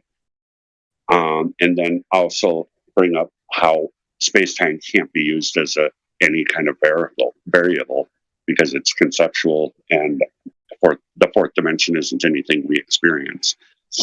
And then when they try to come back with like something to say about that, just hit the mute button, point out how they're deflecting from the point that physics meets physical reality, and you know what I mean? Because they're going to have to circle back and they're going to have to double speak at that point, or just ignore that they heard what they just heard.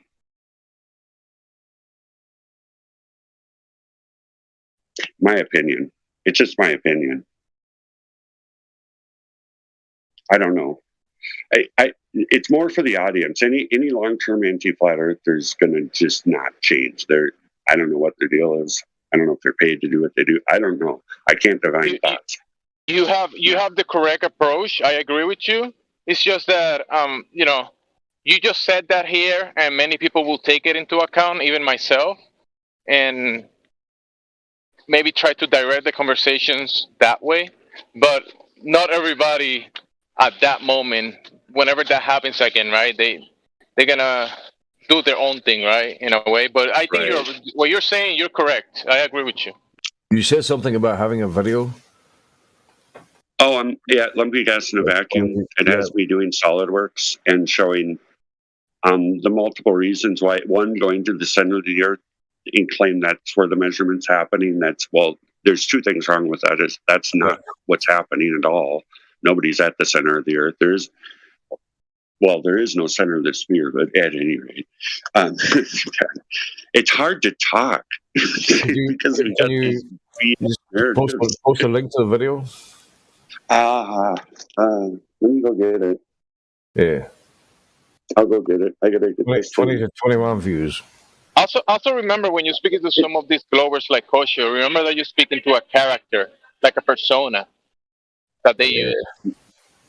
So some of these people actually are playing a role and just talking to you from that role. Yeah, they don't actually believe the Earth is round. They know it's fucking flat. They're just talking shit. Yeah, It's not everybody, but some of them do.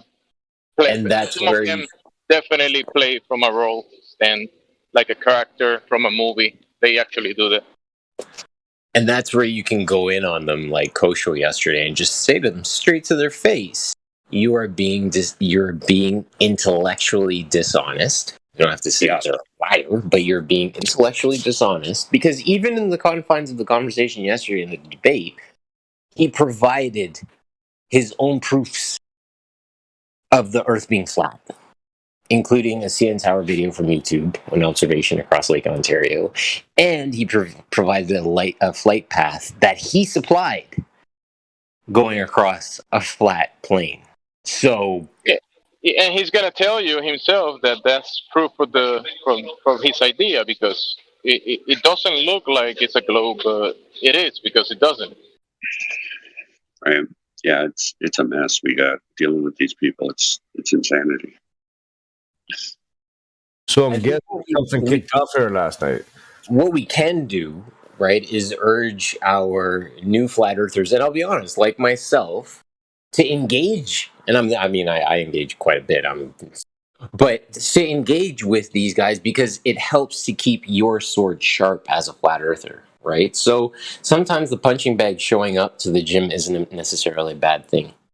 It's a good time to get your workout in. Keep your mental sharp. Right. I'm sorry, bro. Some people get really triggered when people like Kosha start speaking. If you're triggered and you don't want to talk to him, you just kind of mute yourself and allow other people to go with the conversation. And like the point that you brought up about bringing citations and whatever he's claiming, ask for the citations and that kind of stuff. If you want to engage in the conversation, that might be what you propose, might be the correct approach to someone like Kosha. The new people, you can take it a little easier, but don't get triggered and start accusing people of things and calling them names and that kind of stuff, because that's not productive, specifically for the audience, like you were saying. I think that's an important thing to have into account. Just have some patience. And me, I'm kind of simple, so like if it's starting to get really complex, I duck out because I don't want to make claims or have an opinion on things that I just don't even have a basic understanding of, or how the argument's being framed, and to add to it. So, and I'm voice shy a little bit. I don't really like talking too much like this for whatever reason. It's causing a little anxiety. Dude, even if they're bringing a very difficult topic that you don't know much about, be like, hey, can you send me a link about what you're talking about, whatever, right? So I can look into that. But if you have something like, hey, let's bring it down to the basics, water, your senses, that kind of stuff, you can have that conversation even with the smartest of guys that can bring up many topics that many of us might not understand or know of. But you can bring it back down to earth. Don't feel the pressure of having to speak, right? I mean, sometimes showing, and again, I'm going to be facetious, showing up to class just to listen, not a bad thing. I'm really glad I have, that's for sure. I've been able to dial in this thing to the point where I can be public, which I've got to be a little bit more selective as to what that means, because I'm not at work anymore, but that's been problematic. But yeah, anyway, yeah, by listening, I get to a point where the argument is dialed in tight, And this is where how you can pull lessons, even take notes if you wanted to, right? And then eventually in time, as your confidence grows, you're going to be able to engage in the conversation as well. It will happen. I can guarantee you that. I'm going to have to figure out how to, I can do screenshots and then size them, but to get through Kiwi's presentations and start pulling the quotes that he has available, I need to do that. I need to take time so that they can be put on screen real quick, so we can deal with things like Newtonian gravity real quick, and other things, and how the scientific method would be applied, and what the function and of an independent variable. I have another piece that I think is worth considering for and everybody does their own thing, and I brought it up with Matthew and he ended up stuck. But is the pressure values of the claim place, the ISS or the moon or any of these places where they claim they put humans, and no evidence that we can contain that level of vacuum. And as a machinist, I'm kind of a first-hand expert because I built valves, and they're limited as to what they can hold, seals and valves, as far as pressure differences. And there's no evidence we can contain anything beyond to the -6 torr. Bro, that's amazing. Bring it to your forte. That's an amazing point that you just made. If you know specifics about that kind of stuff, bring it to them, because their argument is that so many of them say, "Hey, you don't know what you're talking about, whatever." On some of these topics, but if you know something like that, valves and pressure systems, definitely bring it to them. Yeah. So yeah, them are a couple of things that can kind of and if an audience member hears that's worked in manufacturing in some setting or done any boiler making or any of these sort of things, gas fitting, pipeline working, there's a lot of different areas that you've got to consider pressures. Then that's what we're trying to get to here, because it needs to break through that cognitus. There needs to be something that really confronts the belief. Well, question for you: how deep do gas lines get laid? I don't know. Because the one thing that I read this morning that had me, it has us all rocked back. But you think about railway tracks. They don't account for a curve when they lay up railway tracks. Yeah.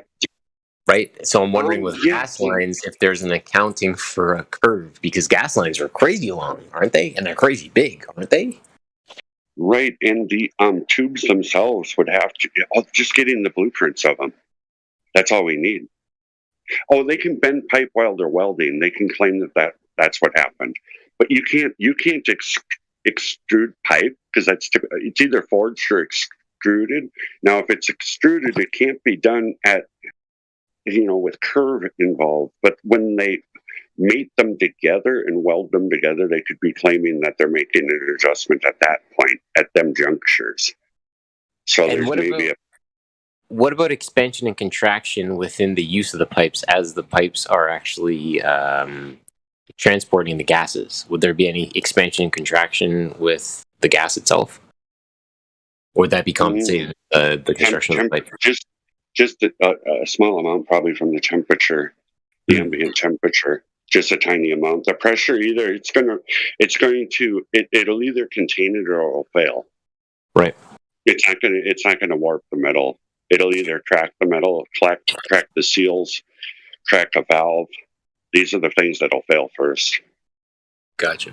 But having like a meme of like, and then the values of say, now this would be on the other end of it'd be high pressure, but having images of boilers that blew up, the amount of force that it would take to rip steel, these sort of things. Because it is a tremendous amount of force to rip an 1/8-inch plate of steel. And that's what happens when, say, a train and it's historical. There's images of it where the boiler for a train, say, blew up, and that's what I'm saying, and that's on the positive side of the pressure. But it wouldn't matter if it's positive or negative. Either way, it's going to equalize, and each material can only withstand so much.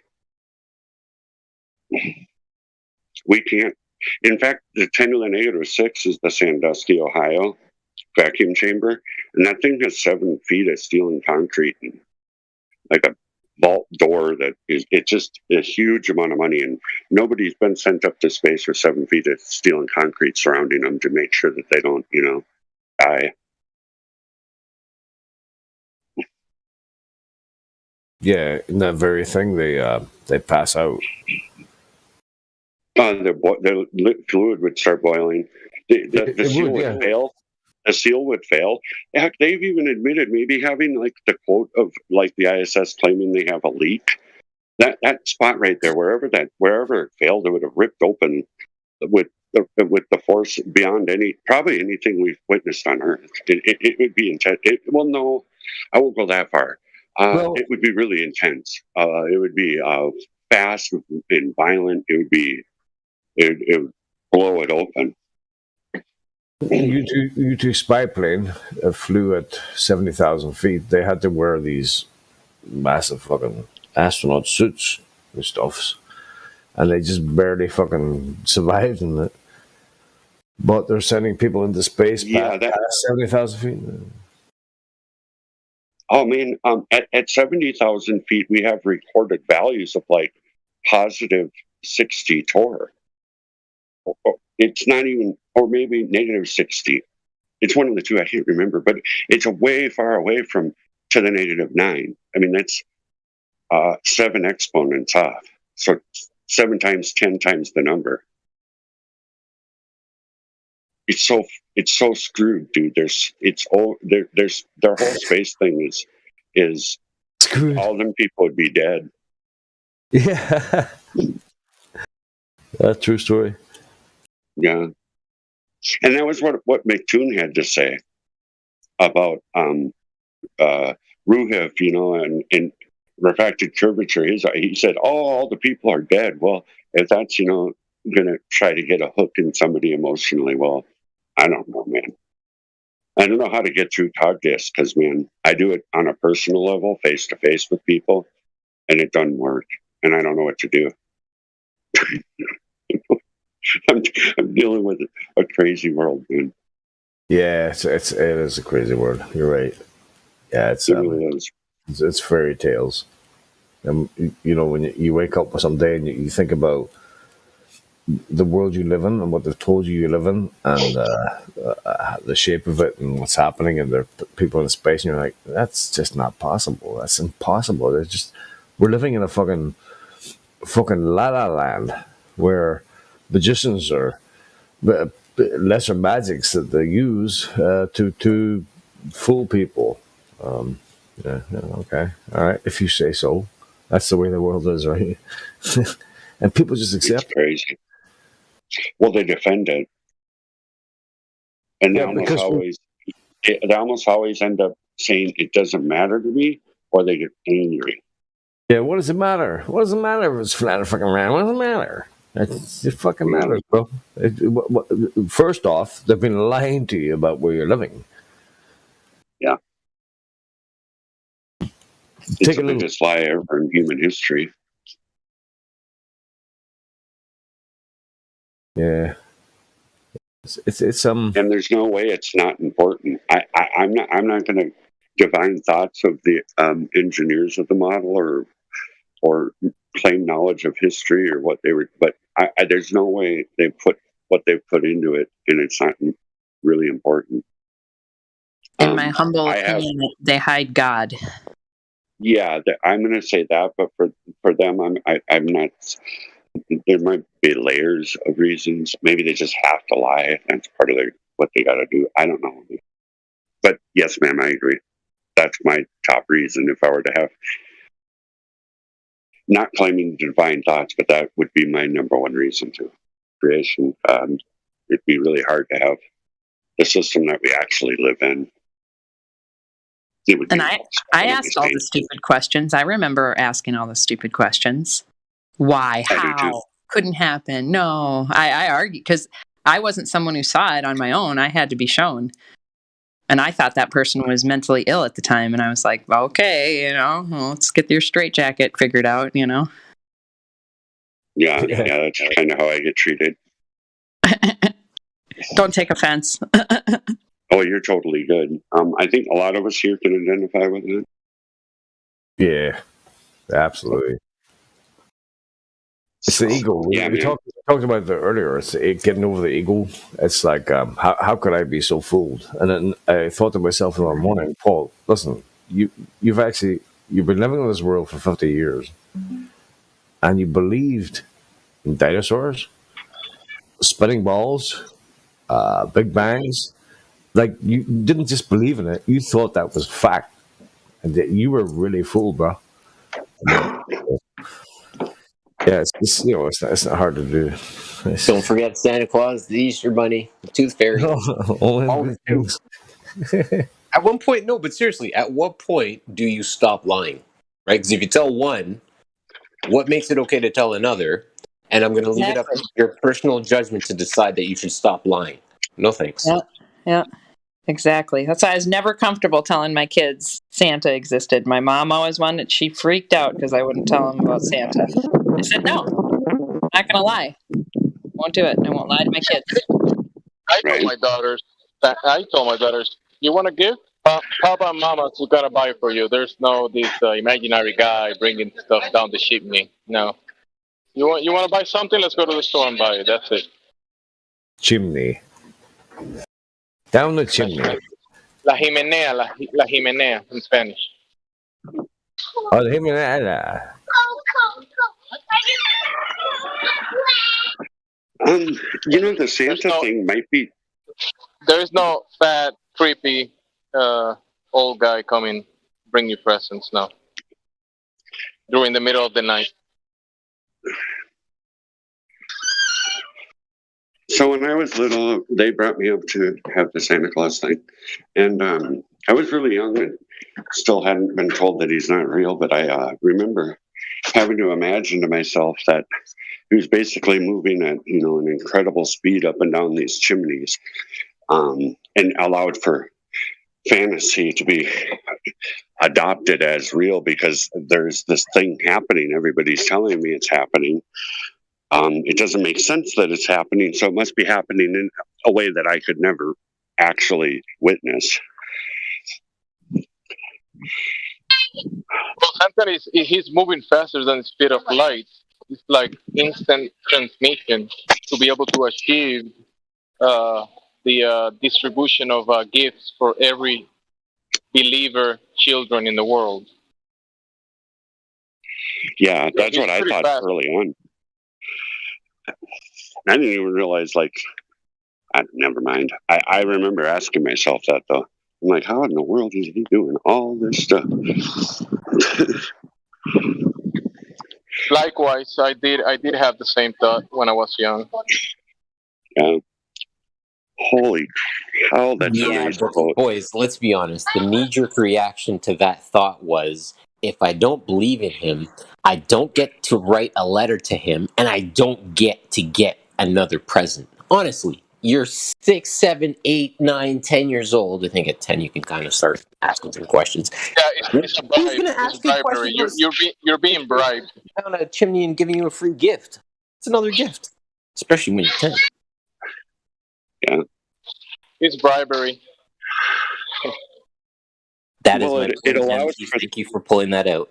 Bribery, right? We're getting these little kids to think about a fat man and how he can fit down a chimney versus the creation of literally life.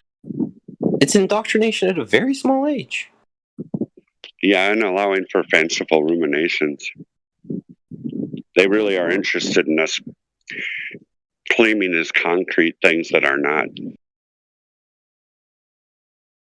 or believing things to be things that are not concrete and can't be, but they want us to adopt them into our mental framework. Yep.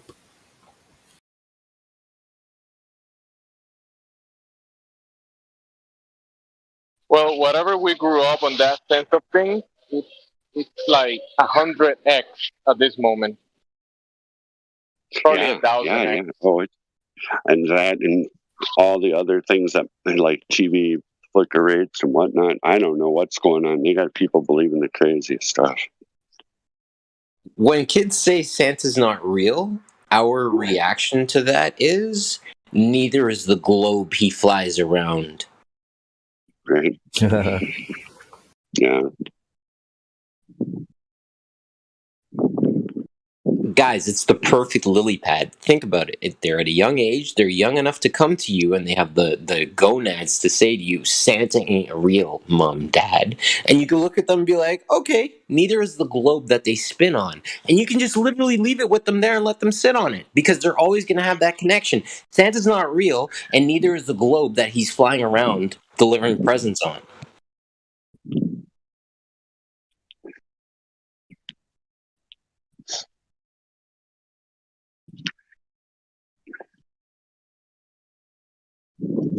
Yeah.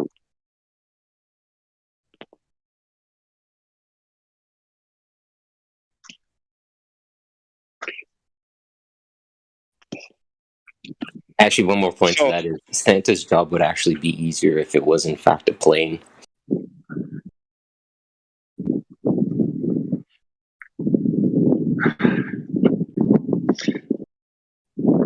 See, I want to bring up something that it has me a little struggle with some of this particular topic. So for me, buoyancy density disequilibrium is a good reason for change in vector of things moving either up or down or static, right? Now, the idea coming about this incoherent dielectric acceleration, why is that being allowed to be postulated as a thing we need to consider? How's that happening? Where's that coming from initially? Because a Glober was doing it too, so it seems to me like it's a potential replacement of gravity, because gravity is obviously, the model they've given us is obviously not real. They've got to be scrambling at this point. What I mean by they is the probably government actors, whatever they are. I don't know. All right, I'll leave that topic alone because I don't understand it enough to even have an opinion. It doesn't make sense. I can say that for sure. We spoke about this a few days ago. It's really hard to know what's real, because if you come to a realization that dinosaurs, Big Bangs, theories, it's all bullshit. You're waking up in a world where male swimmers are competing against female swimmers and winning fucking medals, and you're like, what is fucking real anymore? What is real? I mean, reality doesn't even seem real. It's like I'm like I feel like so out of touch with life, because it's just everything. It just seems like everything is a fugazi. It's just a made up bullshit. Everywhere you turn, and it's like John Travolta there, the one I posted. You're like, where the fuck is reality, bro? What is actually fucking real? Where is it? Where's it at? It's not here. Not in this world, anyway. Yeah, I'm just really struggling. And the other thing about that incoherent thing is, it seems to me, just in the first word, it's kind of like it might be a troll for people who bite and try to repeat it. You know what I mean? Like life is a troll. It's just the word. Yeah. Well, yeah. Yeah. And another thing I want to add is, I wish I'd have taken a screenshot. It was scrolling through, but a baller was trying to punt it in a chat during a live stream. So it's coming from two ways. I've heard it once from a baller. That's it. I'm thinking it's Ken Wheeler is all this is coming from, but that's my opinion. I don't know it as fact. Are you out and about, Lumpy? Huh? You out and about? Yeah, I'm kind of. Yeah, I'm writing a book. No, I'm just walking. Yeah, we can hear the wind. I'm just walking back and forth on my front yard. I do that when I talk. Sometimes I'll go inside. Feeling the grass in your feet. That's how you generate thought. Keep the blood flowing. Nothing wrong with that. Yeah. Keeps blood to the brain new. Yeah, you walk away, bro. Don't let us stop you walking on the grass, bah. Yeah, you're generating thought. No, you're all good. Appreciate you. No, you guys are good. I'm just heading down to my room. Man, beautiful. Minnesota's beautiful. Well, Earth is often. Yeah, right now it is. Yeah, right now. Yeah, well, people have food in their gut, right?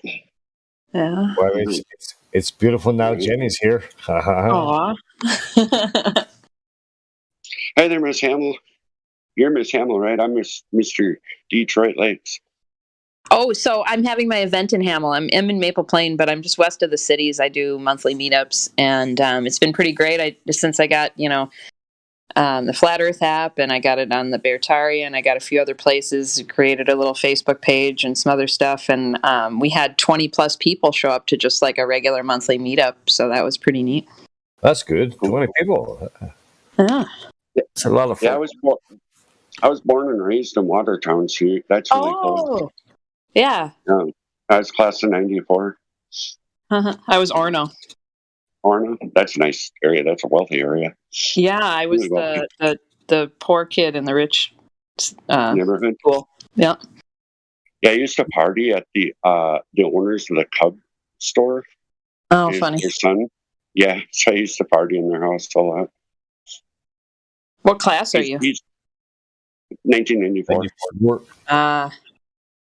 So I'm kind of old now. Actually, no, bro. Uh-huh.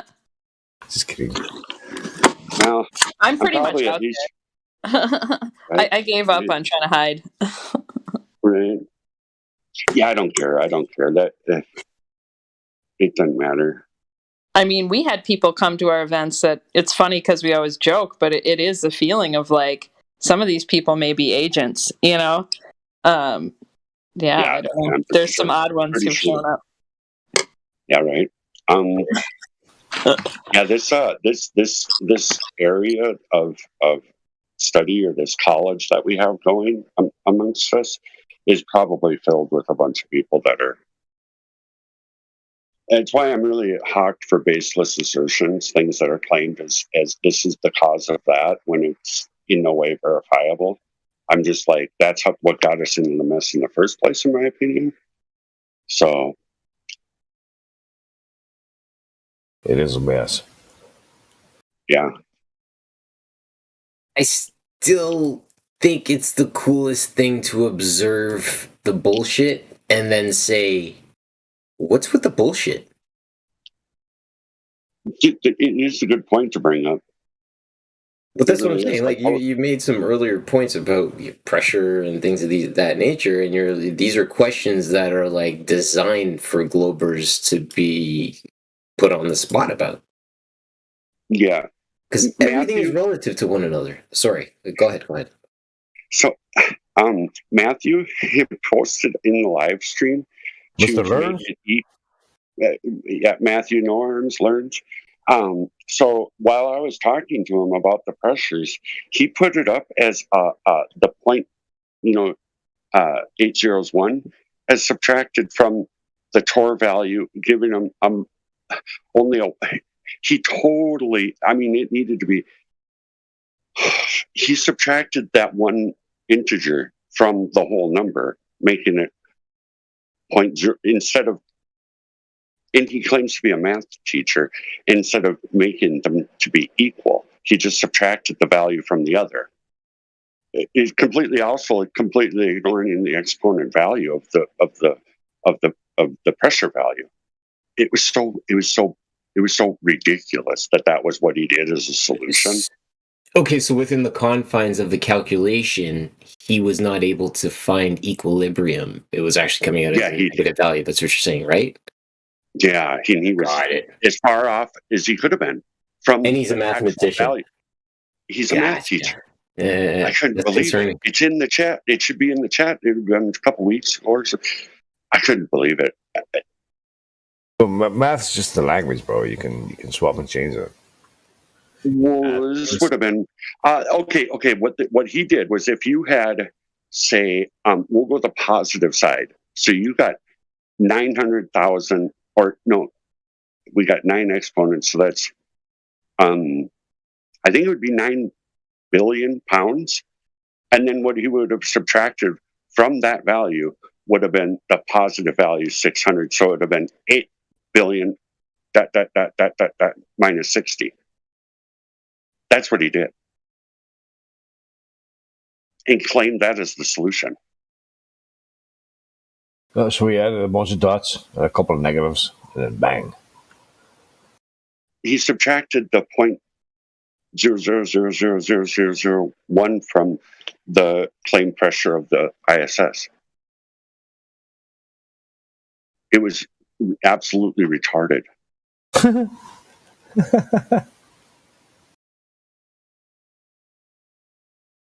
But you try and tell him that. I did. I got muted because I got kind of butthurt. That's something that happens with me. Is like if my adrenaline hits. That's another reason I got to be careful about being sent. Well, I'm not going to get into it. I was butthurt, and then I left the server for a minute, and then I came back because I got over it. I'm kind of a high temper sort of guy. I am. I don't know. I got a problem probably. I didn't swear. I didn't call anybody any names, but I kind of started interrupting people because it started to get inflated. Yeah. I don't like being lied to, and I really don't like these liars promoting the lies with lies. That it gets me upset. We've had enough of fucking lies, dude. Listen, I just want to put it out there: this is a safe space, but talk, right? You are a rational human being, right? And you're seeking understanding, and you're allowed to ask questions. And you're allowed to get upset, and you're allowed to withdraw, and you're allowed to re-engage. These are all, sorry about the background noise. We all are allowed to do these things because these things are being human, right? We're only human after all. But the thing is, as Matt cues in, let's always try to maintain a positive mindset because that is what separates us from disaster. Right. Yeah, good point. But humans are monsters that evolved from monkeys. So I don't think you called the guy a monkey, did you? Gemsy, really? Do we have to go to talk about evolution, man? Do we gotta talk about evolution? Hey, that human stuff. I think that's a language from the globe, and humans, evolved from Homo sapiens. And Homo sapiens evolved from monkeys, so don't call the man a monkey. Ooh, I did nothing of the form. Nothing. I'm just gonna hang in this tree, bruh. Did you guys see the Mick Scorpio video? I can go grab that real quick and post it. It is funny, man. If you haven't seen it, it's just a little quick thing of South Park, and then it starts out with Dude and Simon Dan, and then it goes through, and then this monkey fish frog made this one. It's so funny, dude. I'm gonna post it. It'll be a minute. Anybody want to have it just to laugh at once in a while? Yeah, screw you guys. I'm going home. Screw you guys. I'm going At home. least you didn't get muted this time, PMac. Oh! Or CB with my Boom Ching. Dang, he's not here. Never mind. I am a Cogdis expert, hey. You caught this yourself, man. Shoot. I know. You trigger yourself on the daily. Yep. True I love story. you for it, man. You just gotta keep level. Love you always. People do, hey. They just love me. I don't know why. I'm easy to love. Because you're transparent and you're honest. Yeah, that's it. Right? That's it. Yeah, what you see, that's what you get. How can you not, and I'm going to say this honestly, everybody that you've met in your life, those people that have been transparent, open, and honest with you, be like, this is who I honestly am, right? Can you hate those people? No, you can't. Right? I'm just being me, man. I'm sorry. If I get on your nerves, be you. Problem. Great, guys. Yeah, that's cool. We have a Game Zor to join the server. Game Zor. Welcome. Game Zor. How are you, Game Zor? Game Zor, you've been unmuted and you can open your mic and speak, reply. People are addressing you.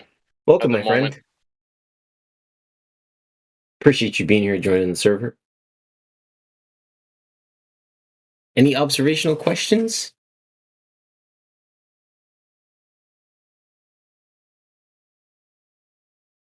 Game Zor might be busy at the moment playing a game. He can't multitask at the moment. So, Game Zor, whenever you finish your game, come speak to us. All yes. right? You've been verified. We've made it in through the front door. We've slid open the gate. We said password. You've answered correctly. So right now you're in the room.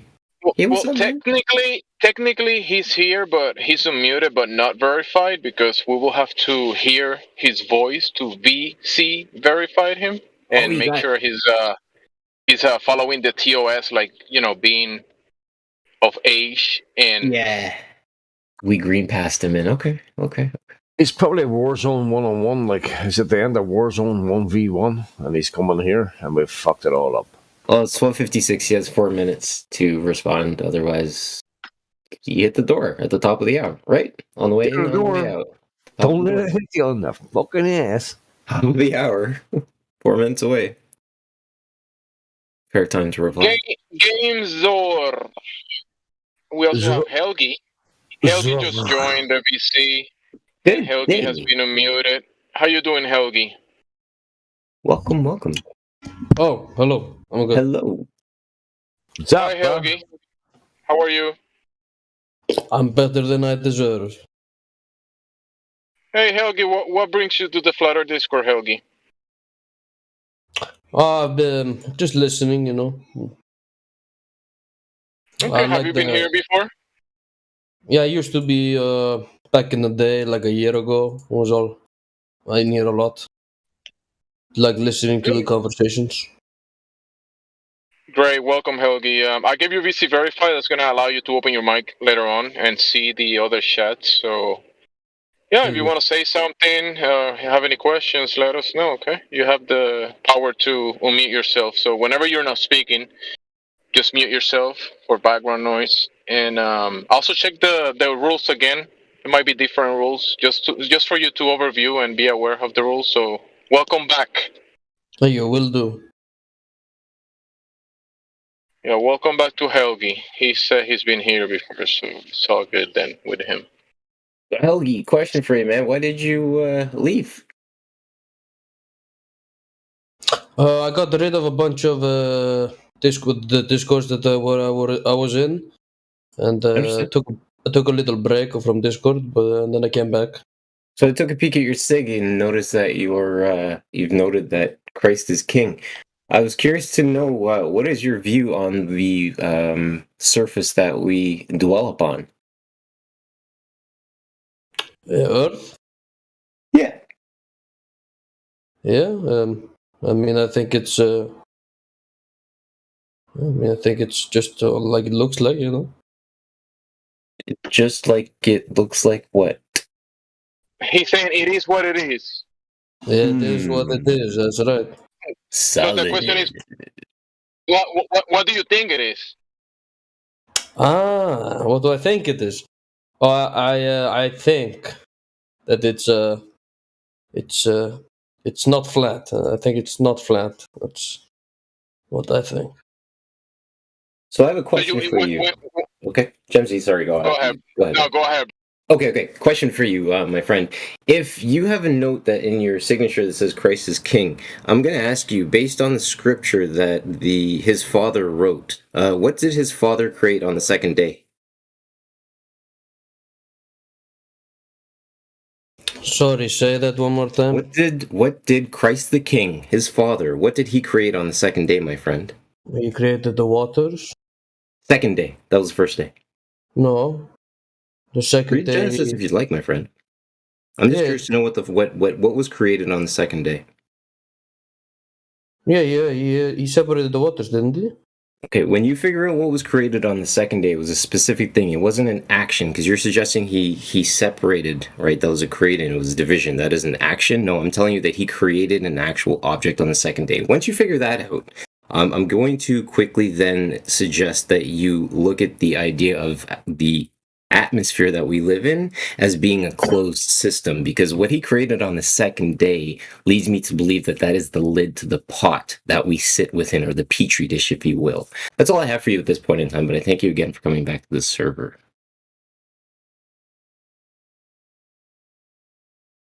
Yeah, the firmament with the waters, are you talking about that?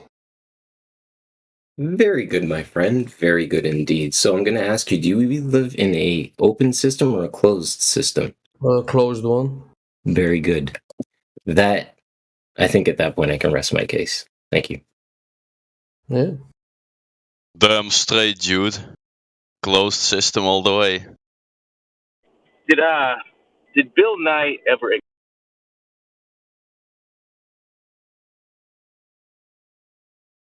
No, Bill Nye actually seconded what I just quoted. Actually, no, well, he said it first, and I just quoted him from a different perspective. But yes, Bill Nye said it. If we had ever brought that up to Bill Nye, how would he basically weasel out of what he said? That's what I'm curious about, because there's no other way to interpret that statement that he said other than how we view it. So what I want to know what he actually thought he meant when he said that. I would like to know what his true, because there's no way you could say that and have it mean something else. I mean, think about it. There is just a closed system. We cannot leave there. What do you mean, Mr. Nye? You know? Yeah, didn't you, in the early part of your career, suggest that boats go over some kind of a horizon in a stupid little model I saw you put on, your kitchen table with your white lab coat in an attempt to demonstrate that ships go over a curve? That completely contradicts to what you're saying now, that humans can't leave a closed system that we're in, and we need to understand it. Bill? What happened, Bill? I know, right? Dude, it's just so crazy. How could you have a Fjordan slip? I can never say that dude's name right like that. I mean, seriously, that's a real bad gaffe, dude. Put the R first, F-R, and then let the rest roll through. Freudian. You can struggle with the rest. I can't, bro. You can. Not gonna happen. Yes, you can. Get in front of the mirror and do it, Fraud. You can. Just your name is Fraud. Damn it, the R is in front of the F. I mean, the R is after the F. It's the fruit part. That's what screwed me up. The fruit part. You're the Freudian slip. Screws you up. I can't do it. Fuck, you can't do it. I can't even get my lips to do it right. It's gonna fuck up. Freudian. Is it Freud or Freudian? It's Freud. Freudian? It's Freud. Yeah, Freud. Oh shit, All right, Greg's here. Yo, what's up, Greg? What's up, Kiwi? All the G's are here. Where's Gospel? Freudian slip. At Freudian slip. He's in his channel. He's in his server, excuse me. Alright, so getting back to the crux of the conversation that we were just in, it was hell. You know what do you and I mean? Back. Well, no, I mean, no. I mean, fraud was just fraud was outlining the fact that our shit's closed. Hey, we ain't going nowhere. We can't leave it, right? Operation. Hey, our guy Helgi. Have you heard of Operation Fishbowl? No. So Operation Fishbowl, Operation Dominic is something you should look into. That's where the powers that be, who control all the stuff that can blow stuff up in the sky. I'm just gonna say all that very eloquently and loosely. But I'm saying, but he should look into it. Might not be, well, I'm saying it might not even be on YouTube anymore. That's how I found it. Bro, it definitely is. You need to go somewhere for that and look it up. Because he can see it.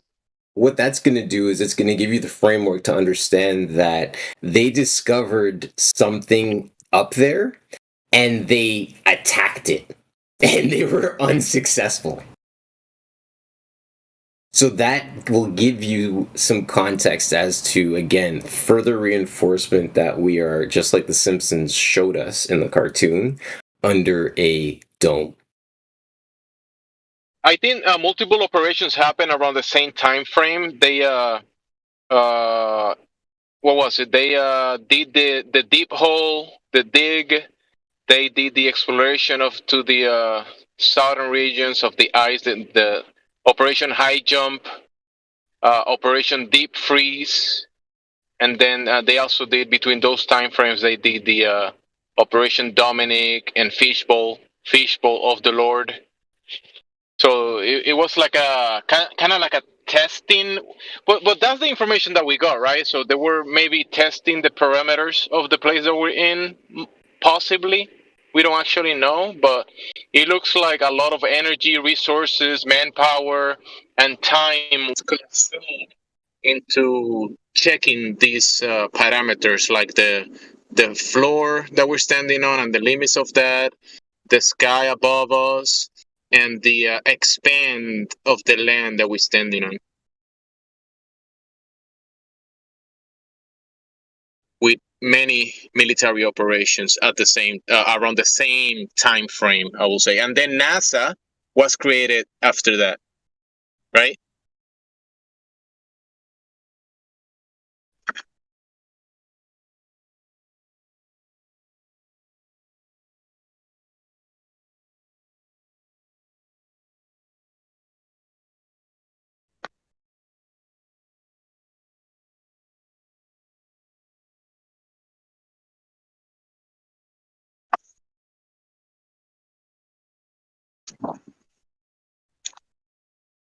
Do you guys hear me?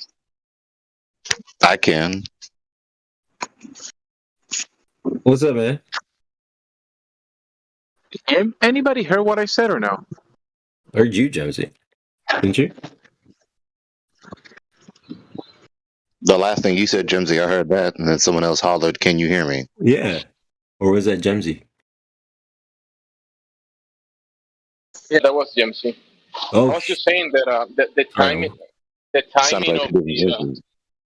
timing of the operations, like they did the Operation High Jump, Operation Deep Freeze, exploring the extent of the land. They did the deep hole digging. They also did the Operation Dominic and Fishbowl of the Lord. So it was like testing the parameters of this place in a way. That's the information that we've been given. So a lot of time, resources, manpower was converge into doing all of these tests and operations, right? And it was around the same time frame, and then NASA was created after that, which is interesting, the time frame of these events.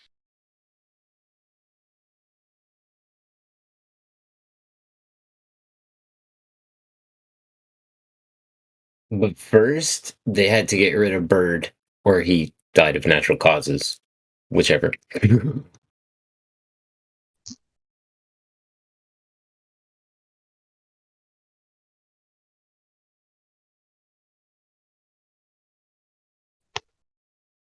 He is an interesting subject.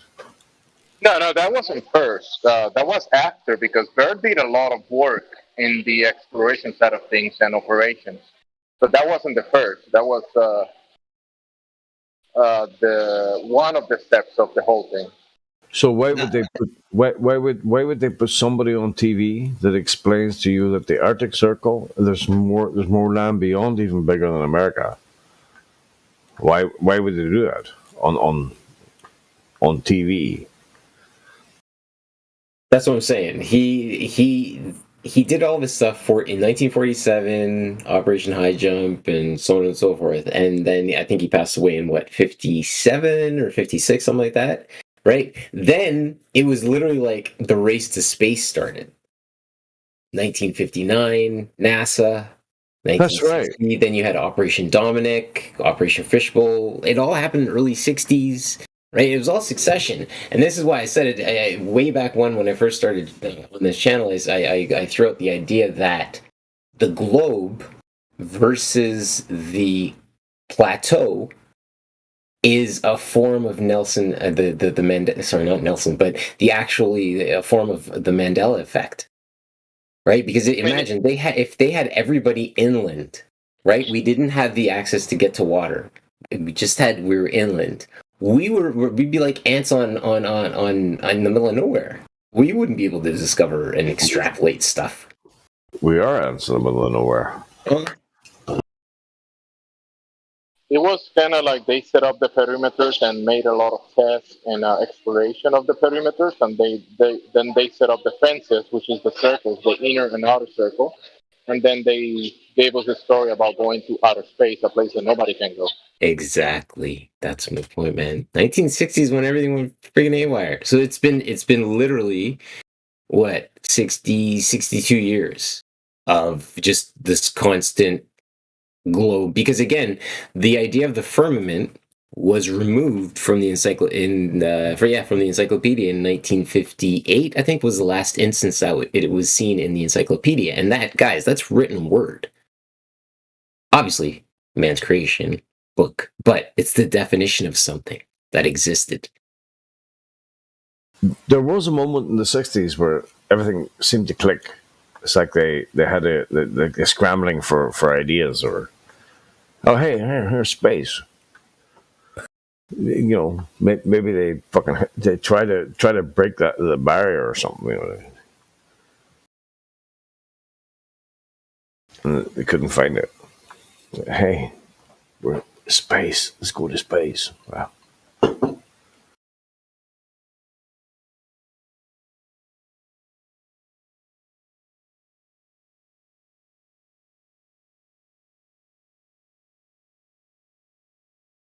Okay, so you got me curious. I just looked up firmament in my grandma's old dictionary because it's quite old.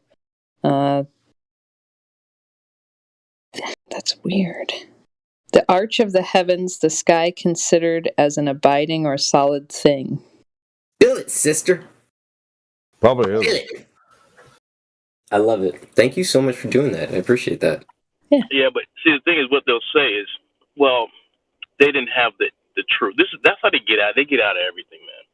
Well, back then they believed they didn't have science, like astronomy science. You know, so they'll just explain it away. So why'd you shoot 200? I think it's something astronomical, like 250 nukes.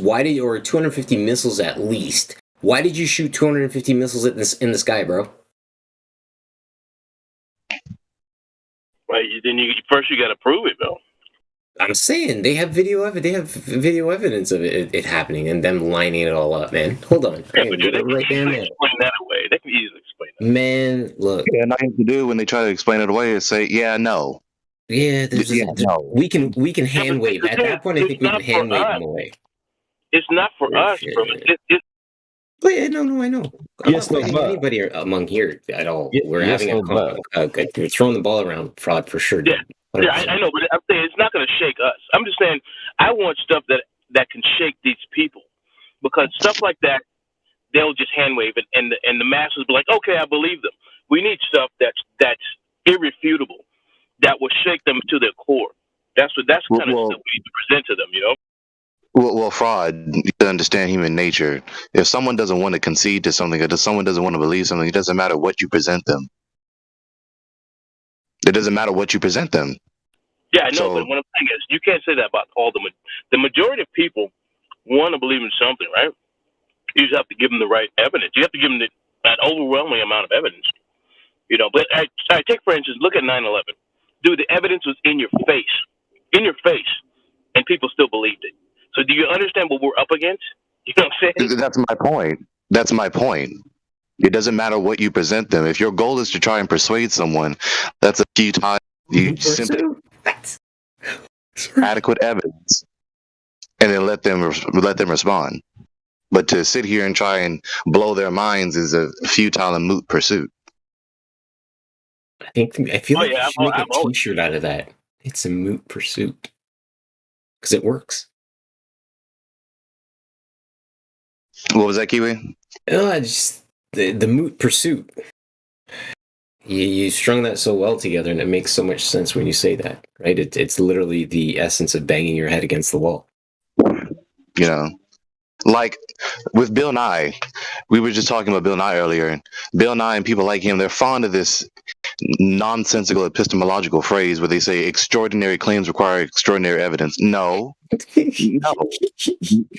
No. Extraordinary claims, any and all claims, require adequate evidence.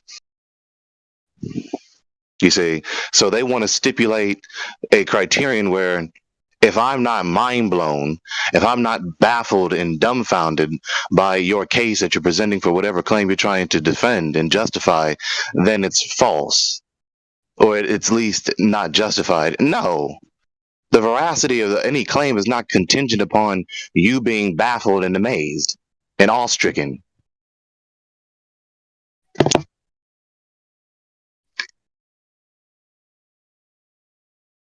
So, to go back to what we were talking about, I grabbed two pieces really quickly, just to maybe paint an idea of the extremities that we're dealing with. So, if anybody listening or watching wants to take this in for consideration, I want you to look at the idea that we talked about the firmament earlier, with reference to scripture. Yeah, I went there, unfortunately. I say unfortunately, jokingly, of course. He created this thing on the second day, which we proposed to be the ceiling. Okay, now we have video evidence, 1962, Operation Dominic Sunset, something that you should take in, watch. This is in 1962. So this is where I will say to you that they attacked the ceiling that they found. They're like, oh, there's the barrier, let's attack it, right? They shot a whole bunch of missiles at it. Then, I apologize, I don't know off the cuff. Gregory, maybe you can help me or somebody in the chat. The year that the Antarctic Treaty was brought into place. But what I've also posted, replying to myself in the chat, and that's me, unfortunately, I'm going to throw myself out there, shameless self-promotion, Book of Killian, that's right. Dating, showing 1959. Thank you, 1959. The year I was born. Video evidence of a boat attempting to cross the 60th parallel, which is in the Bass Strait off of the coast of Australia, in between Australia and Tasmania. That's called the Bass Strait. This fishing boat is attempting to cross the 60th parallel where the Antarctic Treaty is formed as the boundary, and you can watch this 8-minute video to see how this big-ass warship engages with this small-ass fishing boat, telling it needs to turn around. So I'm going to lay at the feet of the court, if you will, of these globers, saying that I've shown you the ceiling that keeps us inside, and I've shown you also the outer ring boundary, active enforcement of that boundary called the Antarctic Treaty with that big ass warship you are looking at in that video. That's all I need right now. Thank you guys.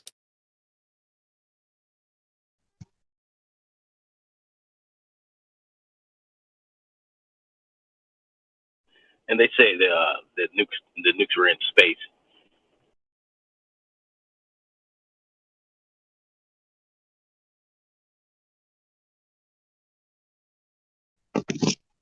Small side note about nuclear warheads. I wonder if they do work the way that we're told they work. Supposedly, an atom or subatomic particle being split open. Yeah, I guess apparently I'm not being heard. But anyway, what I'm saying is, why would you explode if you could leave this realm?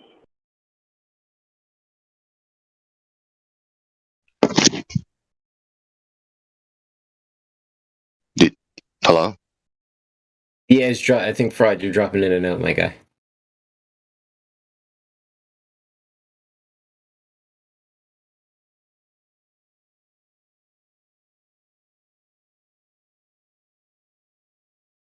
He'll be back, I'm sure. There he is. Let's go. Fraud, you good? No, am I?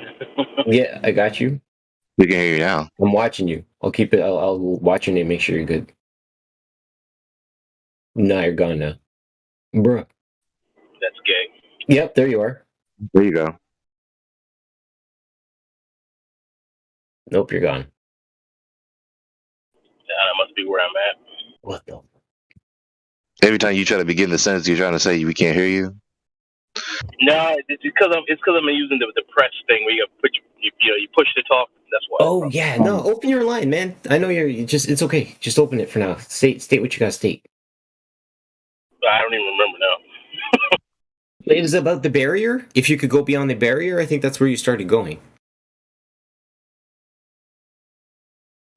You started asking something about if you could go. Yeah, hold on. Yeah. Bad timing. The chicken's calling. I'll be right back. Well, I will say I'm of the opinion that there is containment. What it is, how big, how far it extends, what's the color of it, or how does it taste? I don't know. So to claim that there is that they are guarding the container or whatever, I don't know about that. So there is containment for sure, containment of the water and the gases, but what's the extent of that? That's a very good question. But why are they wasting all these damn resources on this big ass boat, telling these guys they need to turn around based on their location? Just like parents build houses and put fences around the property to keep their children inside. Those bastards. Those bastards. Think of the children. Oh, they are thinking of the children.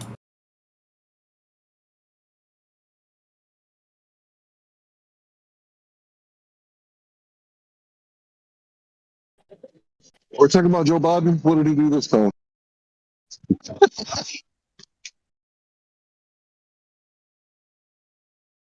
I got hairy legs, and my hair tans in the sun. No, damn it, I screwed that up. Never mind. Go blonde in the sun.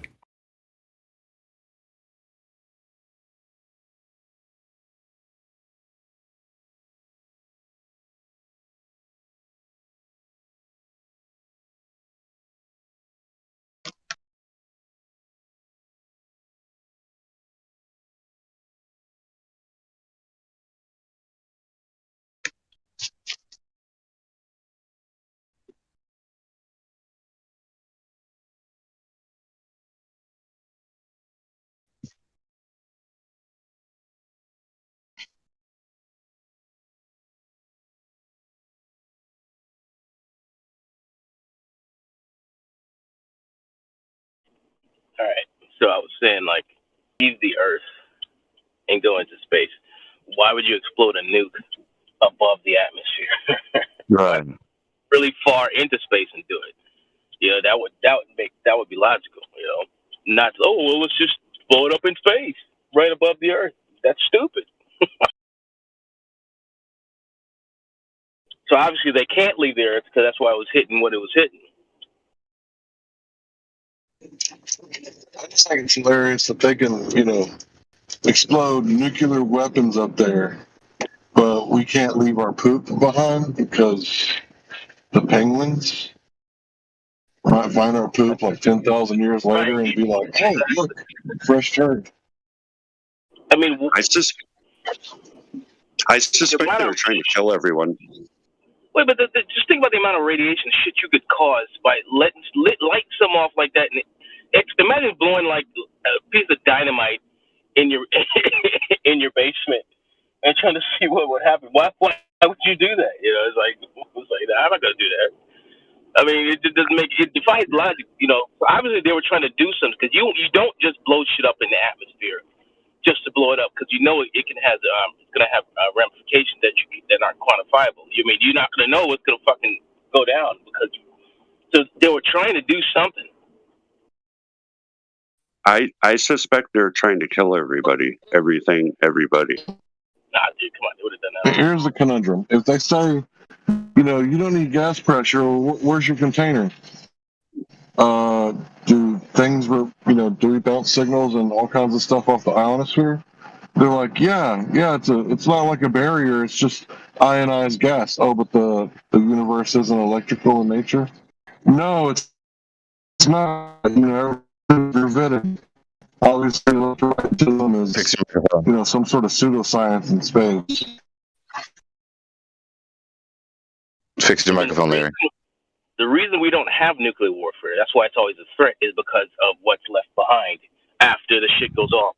So why would you do it in the sky if it's avoidable? If you want to just do it in space, and just do it in space somewhere far away.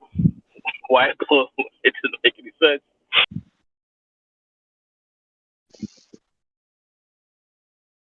I mean, in principle, if you wanted to test the warhead, then they want to detonate it far enough away that it doesn't harm them, but they want to detonate close enough that they can observe what happens. So there is that.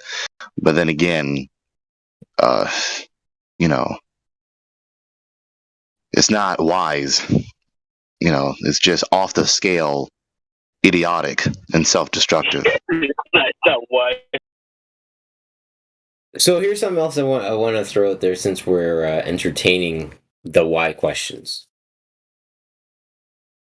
We're suggesting that the sun and the moon are in the sky. We observe, actually we're not suggesting.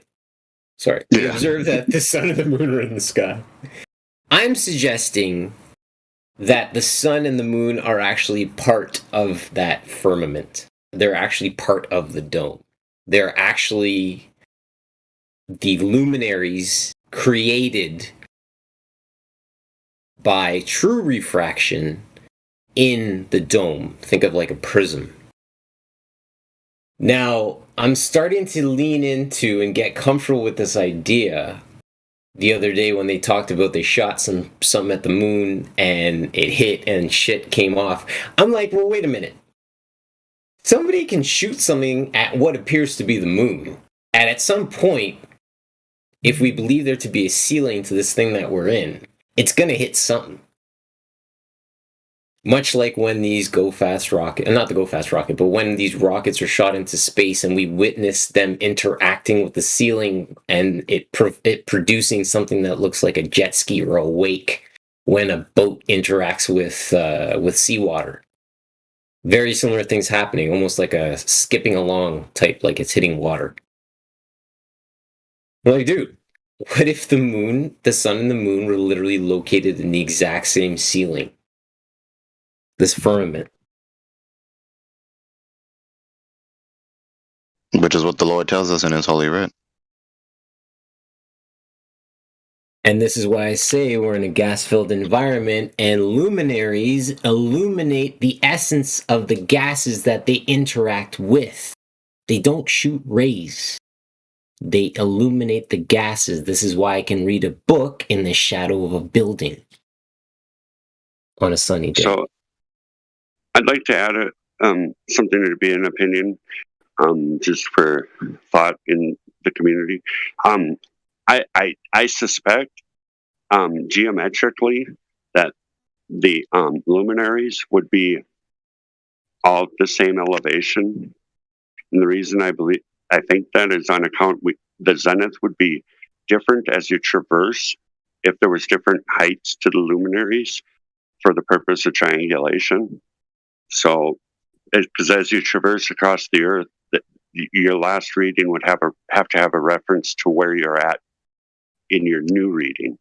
And if you're losing your zeniths because of height changes in the luminaries, sun, moon, stars, all these, it geometrically it can't really work. Like if you're doing that, okay. If you, Hold on. I wanna take that idea because I know where you're going, but I'm gonna present you with an alternate so we can lily pad really quickly just to paint what I think is happening. Have you ever imagine actually taking a steel bowl, one of those big huge mixing bowls, okay? We're gonna take a flashlight on the underside of that and we're gonna shine it up to the bowl and then we're just gonna roll it around that bowl. Right? So we're shining the light up towards that bowl and we're just rolling around. So automatically know there's a whole series of reflections that are created. Okay?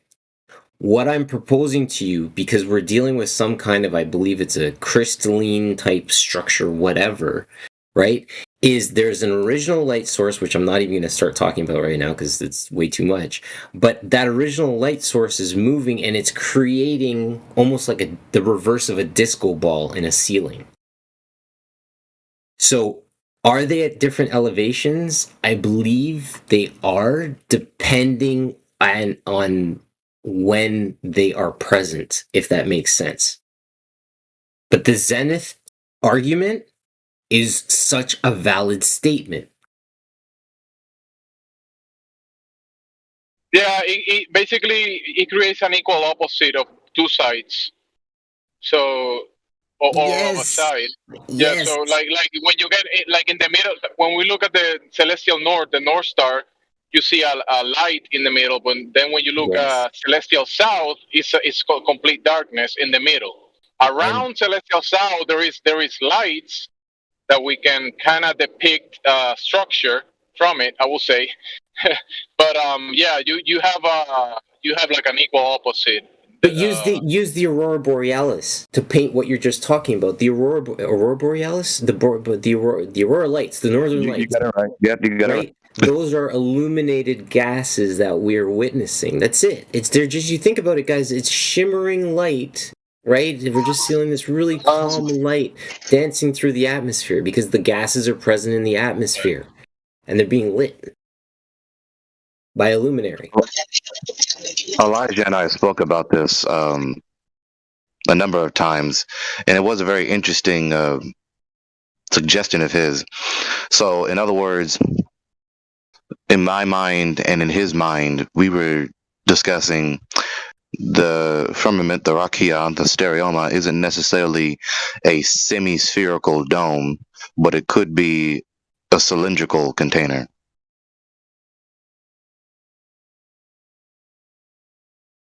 Do you know what I mean? A cylinder versus a semisphere? Yeah. If there's more land to the north and more land to the south, the vanishing point would create the so-called southern and northern star trails. And that would make a lot of sense if there's more land. Like if there's more continents to the north and to the south, that's exactly what you would expect to see. That's not quite what I'm talking about. I'm just talking about the shape of the container. Yeah. And that's, so if you guys, do you remember high school science Petri dishes? I didn't do that. Okay, hold on. I'm going to post a picture of a Petri dish to help emphasize my point. I'm gonna relate to a couple different things because again, it's a theory I'm entertaining. I would feel half-assed if I kind of just didn't walk with this. So Petri dish, because I've always had this idea that we're in some form of a Petri dish. Okay, so Petri dish. Yes. Wait, let me cap this.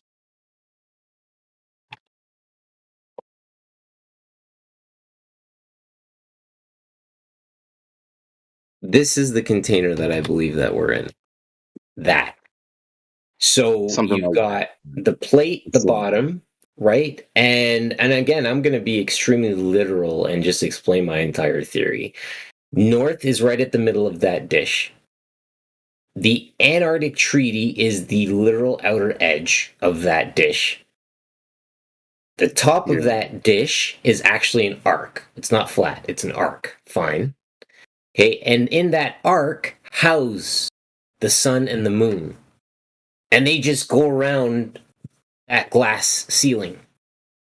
And the thing is, how they interact with that glass ceiling creates the seasons, obviously. It creates the sun. It creates quarter moon phases, half moon phases, full moon phases, making the sun, the moon appear to be translucent, like semi-opaque. I believe that would be it. Illuminating the gases that they interact with in that petri dish. That's my thought. Yeah. Interesting. And then if you want to take it a little bit further, because again, once you see it, you can't unsee it. Now I'm going to go full bore. My last picture is this to, let me see here.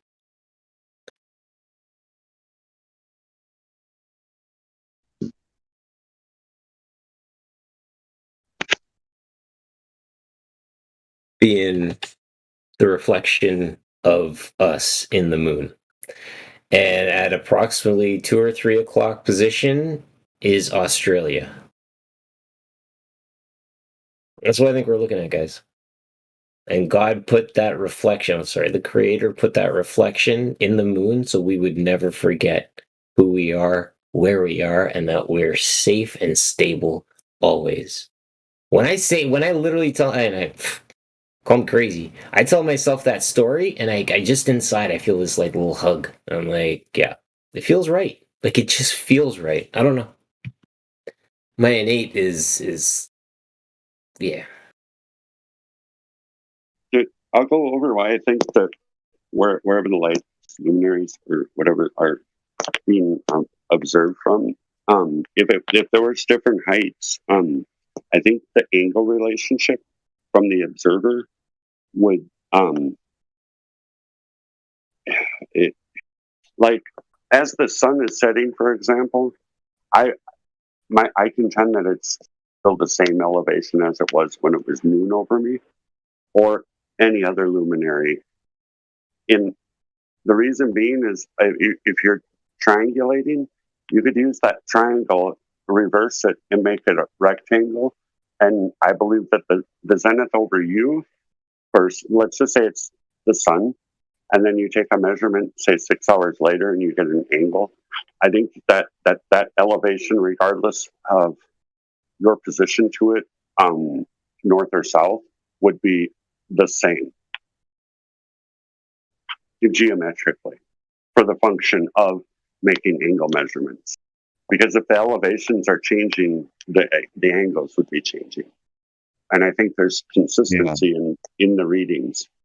And also, if a rectangle can be made from the triangle that you've made, and that would be, obviously, you would have a flat baseline. Therefore, if you're making a rectangle, the line on the top would be parallel to the line on the bottom. So that does kind of bolster what Elijah was telling me about, suggesting that perhaps the firmament is not a semi-spherical dome, but rather a flat-topped cylindrical container. Very interesting. I suspect it because the geometry starts to break if you're getting different angles due to elevation changes of the luminaries from a position.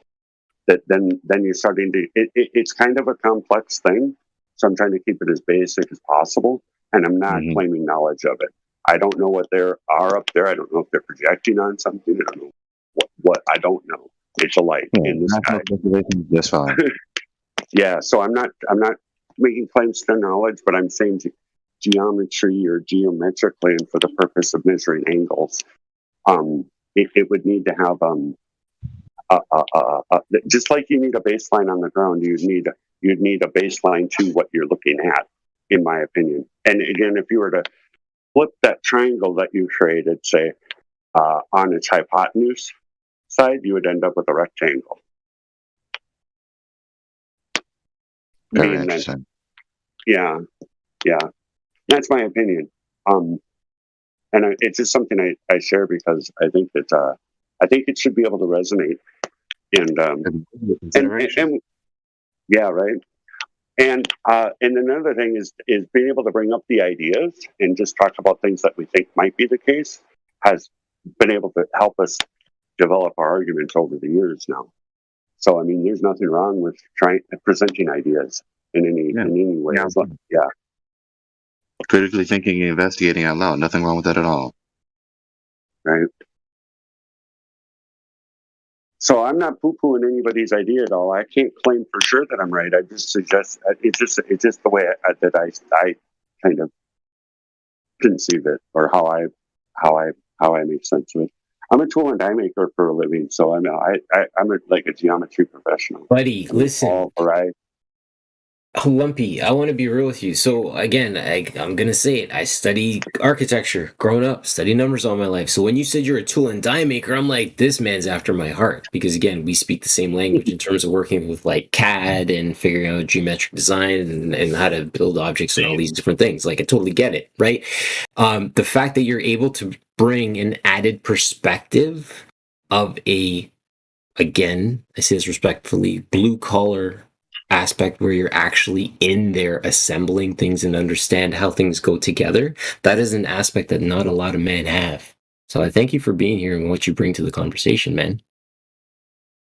Yeah, I got on my YouTube channel, I'll say it again, and I'm willing to bring that in with anybody, and we can try to pull apart the models that the anti-flat earthers are trying to promote as a means of using a sextant and being able to triangulate with it off a sphere surface.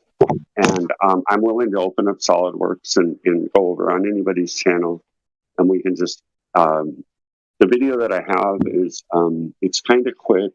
I didn't realize how small my screen was going to be, and so the lines and stuff are kind of convoluted, but we could do it one at a time, contrast it from what they claim is happening, and I'm willing to do that at any time. I have SolidWorks on my laptop, so. Question for you. You mentioned the sextant. We had an audio clip running earlier today around 8 o'clock about 8 a.m. Eastern. To use a sextant, do you need a horizon? Do you use a horizon? Yeah, and that's what the mirror is for. And that's how your ground position's established. So hold on, just to say real quick, and again to point out the hilarity, and then I would like you to explain how it works. The hilarity in the clip that was being played on a repeated loop was using a sextant does not require the use of a horizon. And this was coming from one of the Globe's working professionals regarding a sextant. So please, as a working professional who understands a sextant and the understand that we're on a plateau, can you please explain how a sextant works? There's a mirror on it and there's an eyepiece. And without a baseline, so you're matching the mirror horizon you're seeing behind you to the horizon you're viewing in front of you. And to make it not an acute angle, the dip correction brings your eye right down to the middle of your eye, right to the level of the water. It would be acute if that wasn't the case. Now, you're making them parallel from one horizon to the other with the eyepiece and the mirror. And without that baseline, there's nothing that can be measured. And these pieces are there for the purpose of establishing a baseline. And the ground position needs a 90 degree. It has to have it. You can't triangulate without it. But Ruhif put it up, and it was in a obtuse angle. It was so messed up, dude. It literally needs to be pulled apart and just like it could have all the lapping stuff that Huey will do because it's so absurd. what they're punting. That's They're punting the denial of a triangle in straight lines. That's what they're punting. They're punting denial of geometry. That's such a good point, because they're suggesting the removal of the horizon, which would be the base of the triangle. Such a good point. Yeah, and if you didn't make the dip correction, you wouldn't be accurate. And that's only a matter of 30 feet. The angle off you would be, when you're taking into consideration you're in the middle of the view that you're trying to make, you would be slightly acute by like seconds. So dumb. There you have it. So Greg, you're gonna go. We're gonna go. You're gonna go sail the ship. Okay, take the helm. No, I'll take the helm. Wait, the helm is the lookout, isn't it? Greg. Somebody tell him. I don't know. Hold on. Say, another thing I'd like The to helm add is where the steering wheel is. I know it's not called steering wheel, but I'm trying to be really facetious in what I'm about to paint. Hold on.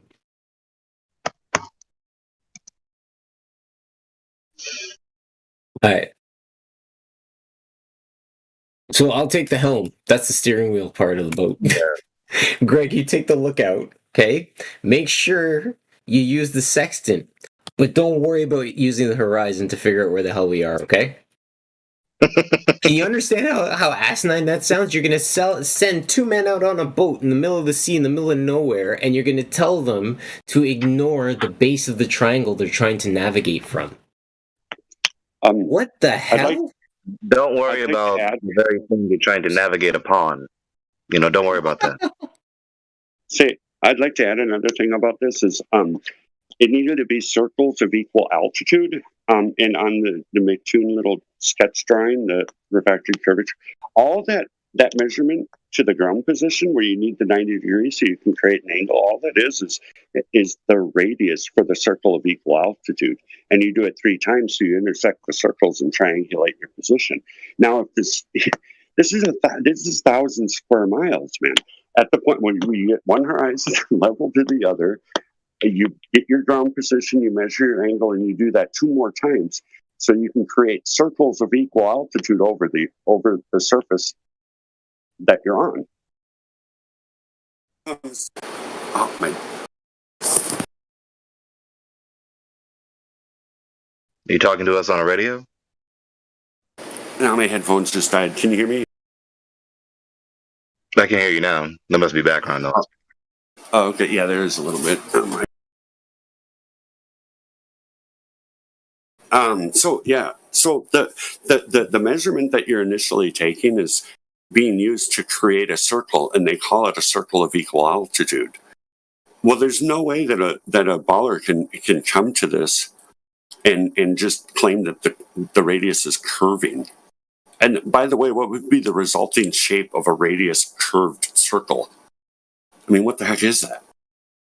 They're in such trouble with this one. It shouldn't take much more than 5th grade education.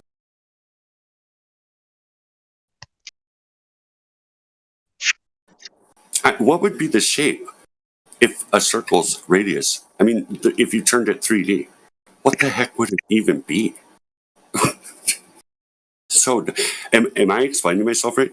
So their circles of equal altitude need to have a curving radius, and then the resulting circle being made from the curving radius would need to maintain a form following the curvature of the Earth, because it needs to be a circle of equal altitude to intersect with the other two. Or you're lost of reference if you claim that it's up in space. What is the it that we're referring to, though? Real quick. Context. Yeah. Okay. Okay, so the measurement to the ground position, which is you're getting your horizon and you're getting your mirror to the other horizon, now you have a baseline. Right. You make the measurement with a 90 degree going to directly below the star. Yep, gotcha. Now, that's being used to create a circle that intersects with 2 other circles. Now, if the radius is curving to follow the curve of the Earth, what's the resulting shape of that circle? Yeah, got it. It's super bad. And if they want to leave them free space, now they're not parallel to each other, each three circles. Now your resulting intersection of these three circles are like tilted away from each other and obviously above the observer. It's so dumb. So wait a minute. I'm almost thinking that in order for that to work, you would have to introduce, and this may come out wrong, but I'm just going to throw it out there for what it's worth, a fourth dimension to be able to pinpoint accuracy. No, it would in still a be model like that. No, it'd still be XYZ. Still XY. Okay. Yeah, because the areas of, or how the circle would be conforming, it would still follow a three-dimensional world. Like I could machine that feature. I could put it into metal. I could take an end mill, program apart, and I could start cutting away what would be the resulting feature, and it could be done in a three-dimensional world.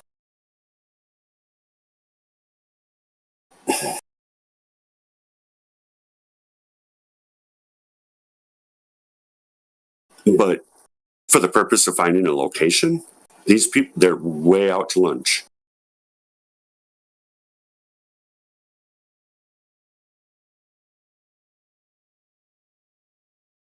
What are we talking about here? And just the Sexton and Ruhif and refracted curvature and Bob the Science Guy and all the diagrams that the anti-flat earthers are postulating as things to be considered or whatever. So it's so dumb it's hard to explain why it's dumb. That's how dumb it is. What had happened this morning at 8 a.m. Eastern in the chat, there was an audio clip running about for the explanation by a Glober of how to use a sextant. And within the confines of his demonstration as to how to use a sextant, I believe that he was suggesting the you don't need to use the horizon to use a sextant. So we were just having, or I was just asking our friend to unpack the whole idea of how to use a sextant, Lumpy, how to use a sextant appropriately, and the fact that you do in fact need the base of a triangle so that you can establish the point of the triangle. And the base of the triangle in using a sextant would in fact be the horizon. And the point of the triangle would be the star that you're looking at. Correct, Lumpy?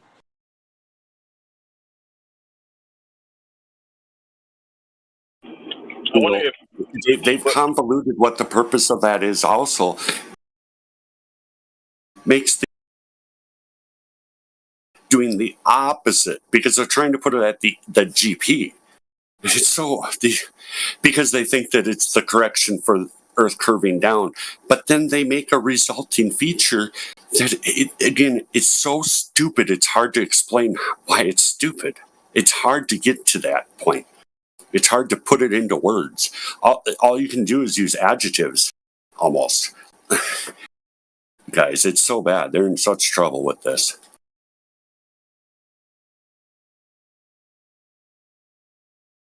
It's as dumb as thinking air contains itself.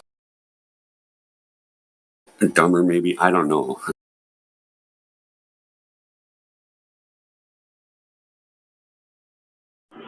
So, if there's no atmosphere, according to these Globers, I wonder if they'll say light still refracts, right?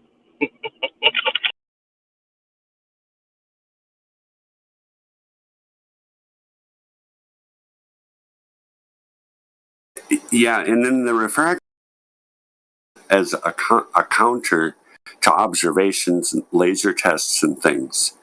And they're invoking it just, when they don't hold themselves accountable to it in the first instance. For example, Al-Biruni. Or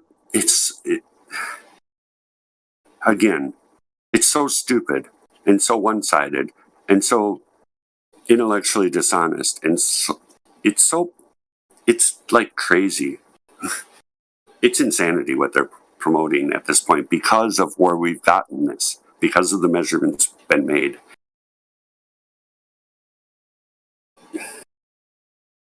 I just don't understand how all of a sudden, like if you have a laser pointing in a certain direction.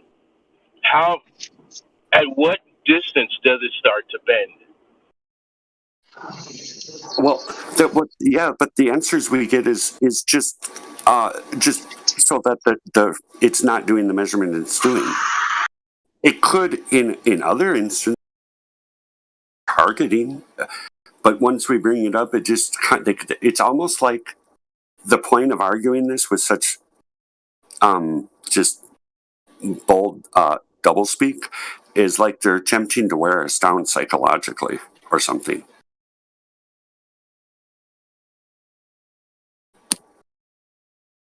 But I mean, is it like after 100 yards? Is it 1,000 yards? Is it half a mile? At what distance should the laser start to bend? Is it as soon as it hits the horizon? Oh, the horizon makes it bend now. Right? But I'm like, the Earth is always curving, right? If it's a ball, it's curving all the time, right? Doesn't matter how small you are, it's gonna curve. So there has to be a number for a laser to start bending around. So it's forming. Basically, the light's supposed to be taking the form of the Earth, right? If it's a ball, so it's not gonna all of a sudden just make this right angle. Oh, I'm just gonna make this right angle right here at this drop point, but I'm gonna go straight for this distance. No, it's supposed to hug the Earth, basically, right? So at what point does the light start to bend to do to follow the circumference of the Earth? And they can never give you an answer.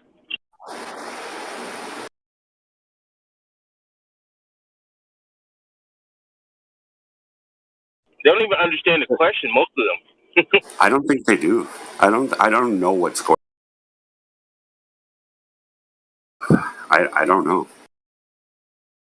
But it doesn't. One is my answer. You can use lasers for line of sight targeting for the military and all kinds of. For miles, dude. I mean, like, yeah. Or justify how.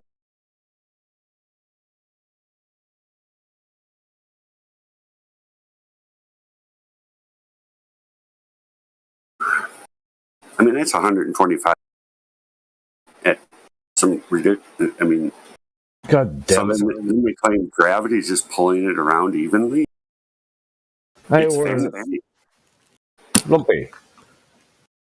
Where do you hear this? I ordered a king kebab, right, with chicken and lamb, and they fucking give me a fucking lamb kebab.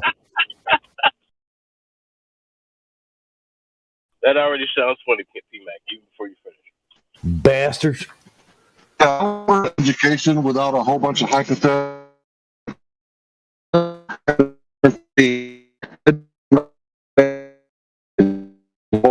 Hank, hey, Hank. Somebody didn't pay their satellite bill. A fucking king kebab. King kebab means chicken and fucking lamb, right?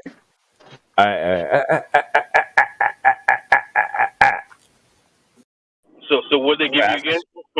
Yeah, a fucking lamb kebab. Just a lamb kebab.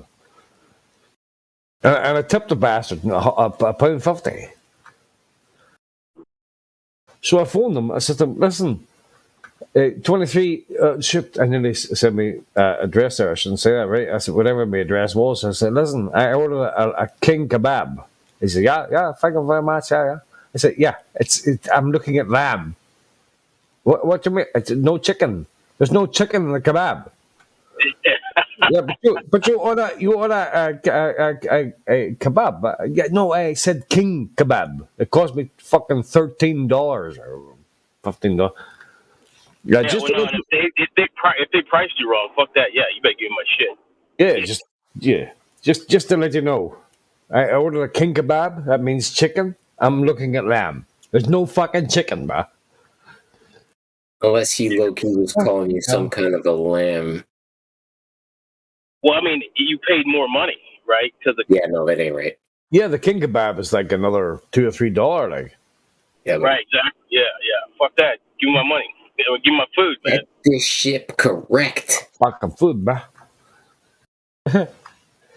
Well, that's funny. But I enjoyed it anyway. I had half of it. I'm full as fuck now, bro. Are they gonna bring you your chicken?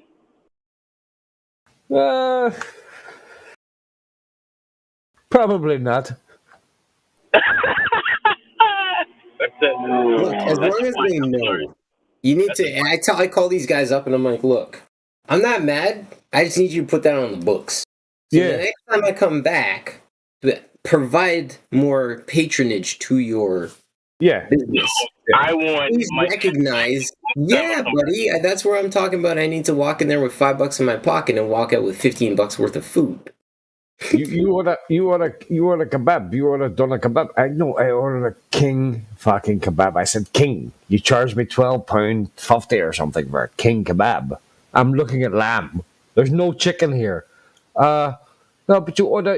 Yeah, all right. Listen, just to let you know, you fucked it up. Like, cheerio, bye.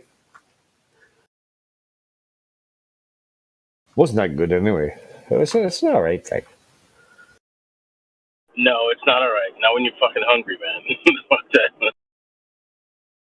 So it's not when you have a craving. When you're hungry, you really don't care. But if you're having a craving, that'll piss me off. Yeah. It was the chicken I was looking forward to. Like, no chicken, man. No chicken. One of my most recent food letdowns. I ordered a shrimp burrito. Boys, I'm a huge shrimp burrito guy. So I ordered a shrimp burrito and got it from the burrito store. This was delivery. I opened up the box. It was a burrito bowl. I would have been salad instead of a. I would have been fucking mad. Oh wow! So if I wanted a plate of rice and beans, dude, I'd do it my own fucking self. The fucking wrong. The first time I used them too, like, a buddy of mine says, "Hey, Paul, you have to try the kebab house." I said, "Brilliant." It's the same fucking thing. It's like any other fucking kebab house. There's nothing fucking brilliant about it, except they fuck your order up.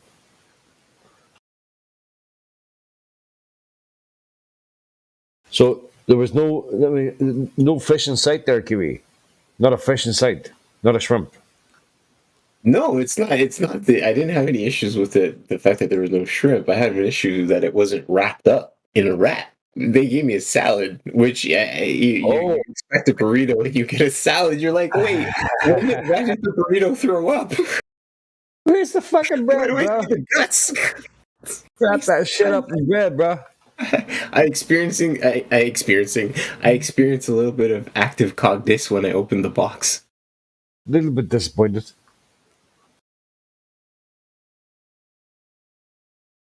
I didn't even know why I phoned them, but I suppose I was a little bit pissed off. I'm looking at lamb here. There's no chicken. No, but you order a fucking lamb kebab. No, I ordered a fucking king kebab, bro. I mean, it's chicken, right? No, but it says here a kebab. No, for fuck's sake, right? Just letting you know, you fucked it up. Bye. I don't know, but now I'm craving a burrito. Oh. I think I'm going to have to go get a burrito. Just make sure it isn't salad. Okay, let's talk about it. What's the burrito move for you? Oh, I always get the same burritos. I always go for the carne asada. I love the little black beans. Little black beans and the brown beans. Oh, man. Carne, are we talking... What's in it? Most of the burritos here have the meat, which I always get carne asada, and the rice and beans, and... So the carne that's a pork? Sorry, that's steak. Carne Nice. asada is steak. Okay, thank you. Yeah, so I always go for the steak. I either get carne asada tacos or carne asada burritos. You ever do surf and turf?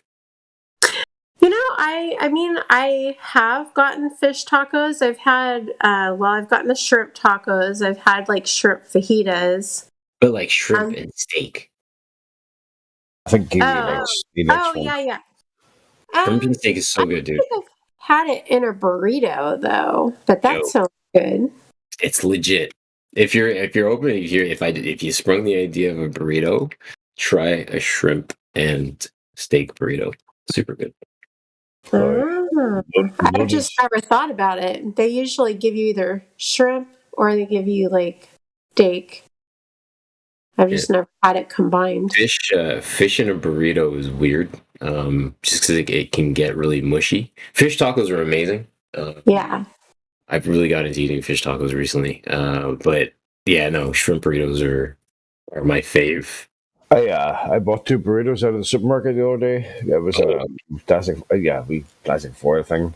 I thought this will be good. It was like $4 or something. Absolute shit. It was just meat, a bit of rice, and some beans thrown on. Absolute shit. You gotta go wrong, man. You gotta get the real Mexicans, right? Yeah. At the sorry, cut you off. At the grill, there's a gas station. If it's got a grill, there's Mexicans working in there. You want to eat there. Sorry. Yeah. A little bit of avocado thrown across it. You gotta have the avocado, man. What do they call it? What do they call it when they fucking dumb down the avocado? They smush it in. Guacamole. Guacamole. Mango salsa. So good. Oh, that's good too. Oh, man. Just because I had a mango at lunch. I love mangoes. Now I'm thinking about Mexican food. Oh, no. Hey, is anybody listening here getting hungry? Anybody getting hungry here at all? Oh yeah, I'm like totally like wanting a burrito now. I'm super hungry. Try the seafood one. Yeah, I don't know. I have to think about. Well, the place I usually go. Oh well, I guess they do have shrimp there. I think they do. Go for it. You just have to look at the menu and see if they have a combo. If they offer a combo, they call it a surf and turf combo. I don't know if this drives anybody else crazy, but this drives me crazy. Like sometimes, if I go to a different pizza place, because I only like gourmet pizza. I don't do that Papa John's or Domino's shit. I'm not doing that crap. But sometimes, depending on if you don't know the place, and this fucking, I guess it's my OCD drives me crazy. But like, if I order it and I don't look at it before, or I tell them, dude, you ever get pizza and it's cut in squares? That fucking drives me crazy. Pizza in squares? What fucking universe are you living in, bro? That's like a thin cut. They do that in squares. Some pizza places will do that unless you tell them to cut it pie cut. I'm like, what the fuck, dude? It almost makes me not want to eat it. Wow. That's it. So I actually worked in Domino's, and from my understanding, I always thought you only do the square cut on a thin crust pizza. You wouldn't do that on a pie pizza. Oh no, some places do cut it in squares on regular thickness. Yeah, Domino's does it in the squares. What the fuck's wrong with you, man? Yeah, I don't. Well, this one place we had a 30-inch pizza or something, and they cut that one in squares.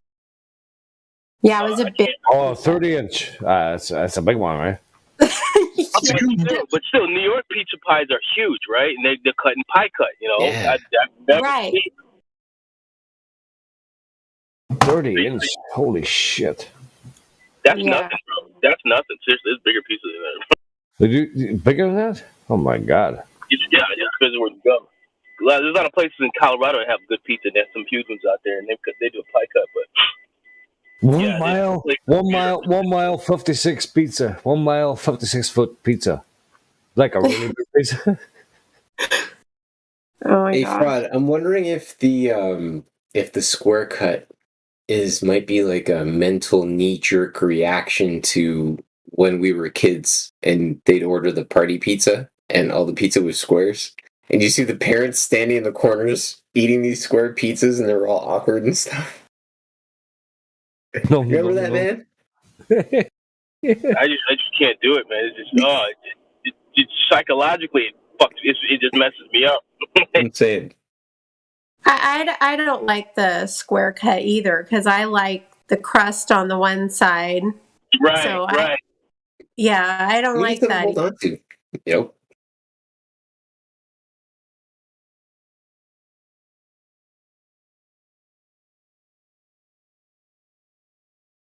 Hello, I'd like to order a 1.3 mile burrito, please.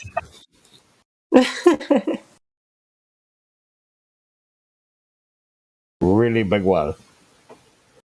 Do you guys, any of you have like a Papa Murphy's where you like go get the pizza and you bring it home and I have cook that it? here. I have that here, yeah. Oh my gosh. So like recently, I don't even know what made me order it, but I went over and I ordered one, and they have one called the Papa's Favorite, and I ordered it in the deep dish, like the 14-inch deep dish pizza. Oh, no way. No, and it's the Papa's Favorite. It has like 3 meats and the vegetables. It's like a bumped up combo. Oh my gosh. I really like that pizza. I don't know why. But it's called the Papa's Favorite. And it's a deep dish. Like the 14-inch, you can get a deep dish. And it's really good, that particular pizza in that. You know, I've never tried deep dish. Never tried deep dish. Yeah, it's very carby, though. Not what I normally do. So the best pizza in the world is made with pecani sauce, and you know the little eggs that go on the salad. You put the eggs on the pizza, and then jalapenos, and onion, and the little pork sausage. What? It's like a breakfast burrito pizza. Hank, eggs on pizza. What the fuck's wrong with you, bro? Yeah, dude, the jalapenos lost me and the eggs. Jalapenos are good. Not no damn eggs. I like jalapenos on pizza. I'm gonna fire back at you with pineapple, chicken, and bacon. Pineapple. Oh, pineapple. You ever had eggs on your burger? Mm-hmm. Oh, that's the bomb, dude. Yeah. Messy, but so good. I like a nice messy egg on top of the burger. Wait, Yeah, but how you you got a doing patty the egg? melt. You gonna scramble it? Sunny side up? What's the deal? Oh, you fry it. Yeah. Egg Yeah, on burger. usually the eggs on the burgers are soft and they squish all over, usually. Exactly. Squishy, squishy.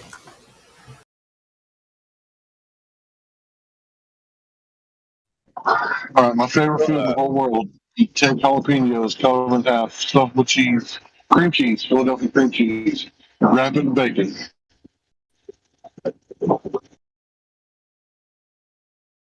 Fucking sounds good.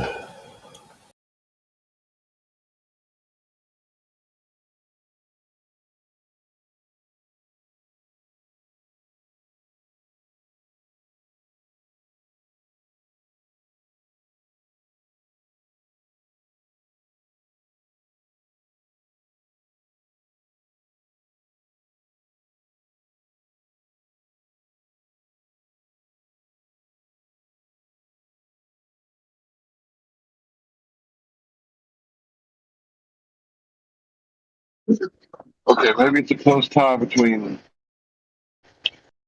the jalapenos and watermelon. Watermelon's pretty fucking awesome.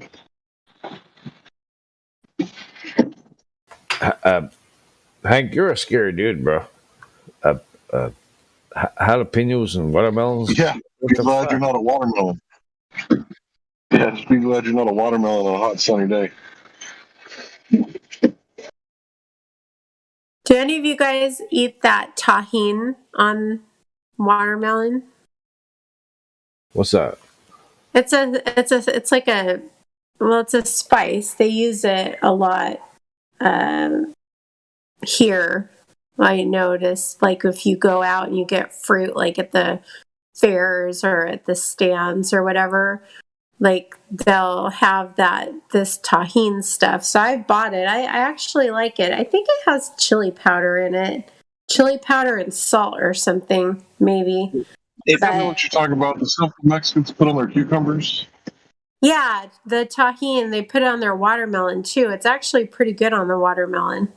Here's something I learned. If you guys like peanut butter, there's that peanut butter powder that you can buy to mix into your like smoothies or whatever. Yeah. I forgot what it's called. But PB2, buddy. PB2. Talk about it. Literally, peanut butter 2. PB2, it's called. Yeah, PB2. It's good on. It's awesome on watermelon, bro. I found that out. Like, wow. It's pretty good. Holy crap! How did you discover that? Yeah. What? I don't know. Really, like, you I don't just discovered it, they but don't it's just awesome. fall upon each other. Like that sounds like a calculated maneuver. Yeah, it was. I mean, I just tried it out. Like, oh, dude, this is awesome. That's awesome. Yeah, It's like, you remind yeah, me I I'm gotta buy sitting there some. making my shake with my PB2, and the watermelon just happened to be there, and then it like blew all over the kitchen, and I happened to discover it. Just that's funny. It just fell in my lap, man. So Hello, speaking about that, one day I'm getting ready for work. Creatine powder all over the kitchen, including my black jeans. Black jeans. Black jeans. Oh no, that's so messy. I was like, bro, I called my message my boss. I'm like, I'm gonna be late, man. Accident with the powder in the kitchen. What kind of powder, Kill? I literally replied to him and said they call me Snowman.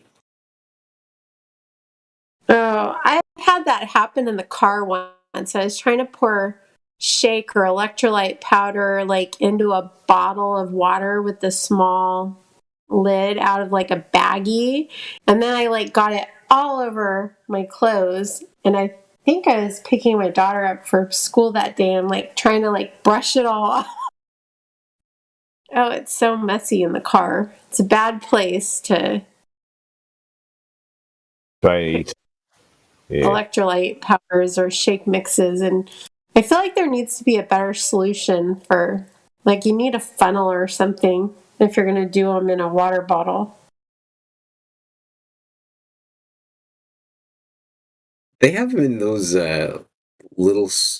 I mean, obviously, it depends on the product, but I've seen the additives to water. The not NutraSweet. Are they NutraSweet? I don't even know. But the additives to water, the calorie wise or whatever, the flavored pouches, but they have like small. They're small sizes. They're about 4 inches in length. Tubes. You rip off the top and just pour it in.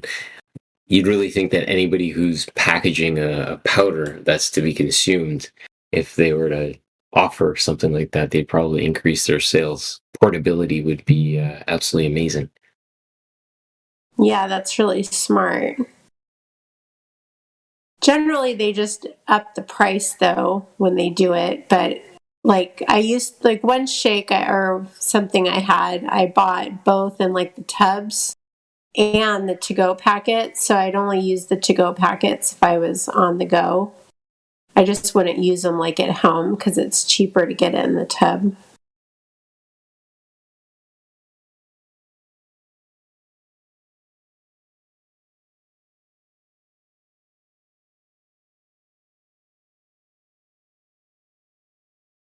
Word. Now, could you imagine you're in the car and the ground is also rotating and spinning while you try to pour your protein powder or pre-workout powder into your cup full of water and drive a car at the same time? Yeah. Oh my gosh. Too much. So, Sun Forest, question for you. How long have you been familiar with this stable plane that we're on? Well, I would say about 6+ years where I've started realizing that I think it might actually be flat. But before that, like back in elementary school, so basically all my life, I've always known something was wrong because I used to get in trouble and end up in detention all the time because I used to argue about the earth spinning and stuff. But I don't think at that time it ever occurred to me that maybe it's not a sphere. But I thought if it was a sphere that I just didn't think it was spinning. You know what I mean? Mm-hmm. But it was later. I mean, I'd say the first time I really heard about that maybe the shape isn't right, even though I already knew in my mind that it wasn't spinning. But the first time about the shape, I'm not really sure. It was over 6 years ago is when I started contemplating outside of the sphere part. I just thought we were a sphere, but not spinning. Gotcha.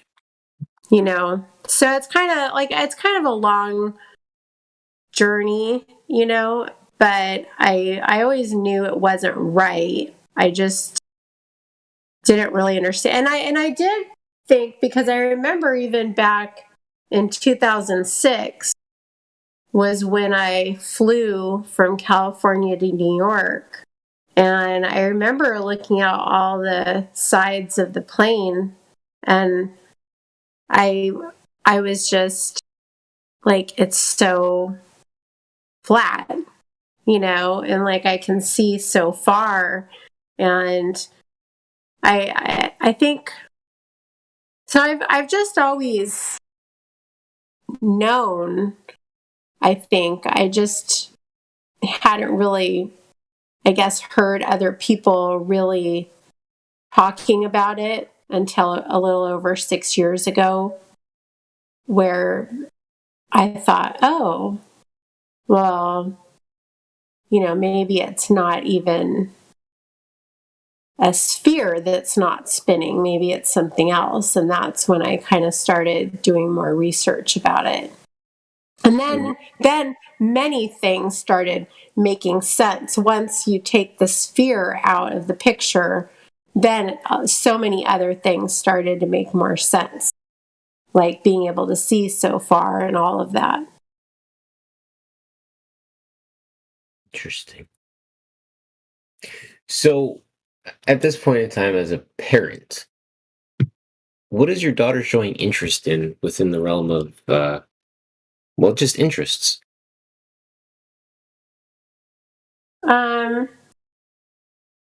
Well, I mean, I follow a lot of alternative information. I have for my whole life, if you know what I mean. So she hears me. I mean, especially, you know, when I'm like talking to my boyfriend or whatever, like, I mean, she hears it, like, well, and she hears you guys. Well, now Hello. sometimes that's it. Well, no, she's not right now. She's No, I know. I know. sometimes it's not good, but actually, she just got new headphones and now she can barely hear anything. So sometimes I'm grateful for that. But no, she knows, and I mean, she knows like when she's doing her science and stuff. I mean, obviously for school, you have to, you know, learn both sides. So if you have a parent who knows the truth, and then there's the school that teaches all the indoctrination, it's like, obviously she has to kind of understand it from both sides. So I think, you know, she's open, and when she's older, and of course, I'm sure, you know, she'll make her fully final decision, but more than likely, I feel it'll be along the same lines as I think. But then you never know, if kids go off to college, then it can get lost.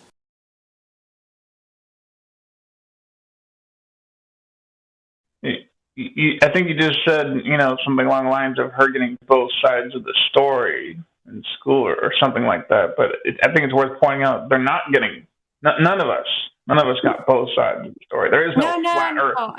I'm saying if you have a parent who knows the truth, like me and like you guys, and then they go to school, they kind of have to understand both sides. They don't get both sides at school.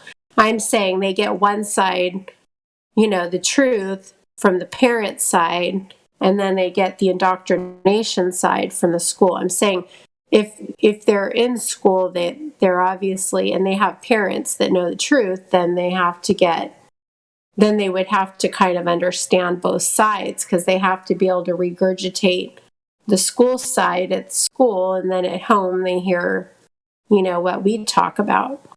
That's what I meant by both sides. They don't get that at school. Oh yeah, yeah. So you meant your daughter as an individual, but yeah, my point is, myself in the past and most students in school today. There is no both sides, unfortunately. Right.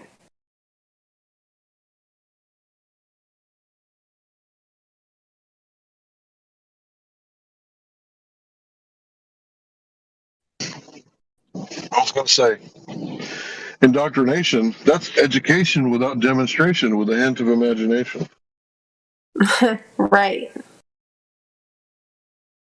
That's a good one.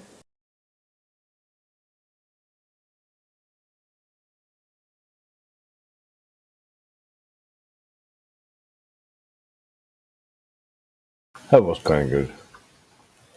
That was good. I like it.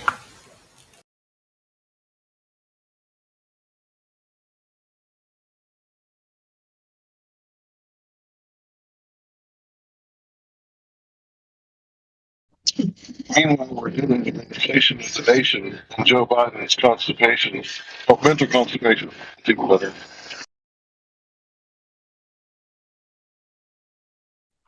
God help the nation.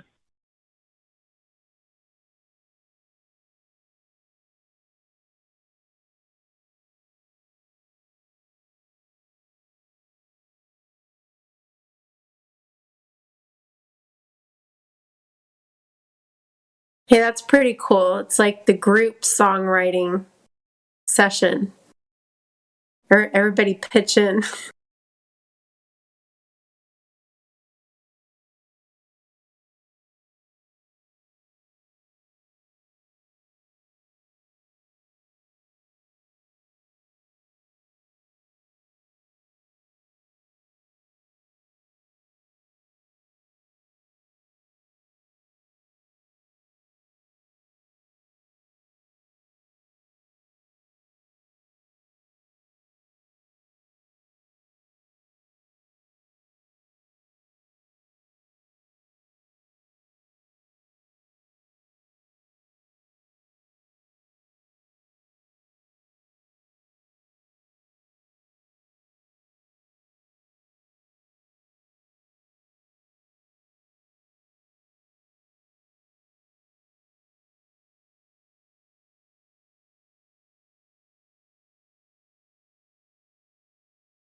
Oh, yeah, I'm back.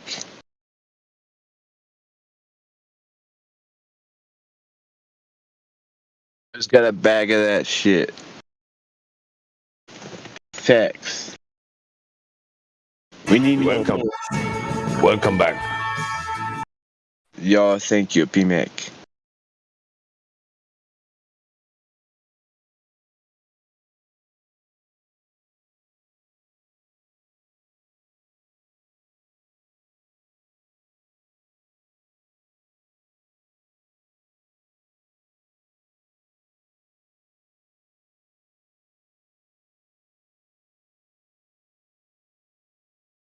Bag of what? A whole bag of it, bro. What's the name? You give me a name. Bag of it, bro. Flat Earth proof. Every Okay, time you got a bag of flat proofs. I like it. I thought every that time was I put at the sky, I get flat Earth proof. I thought it was a bag of something green.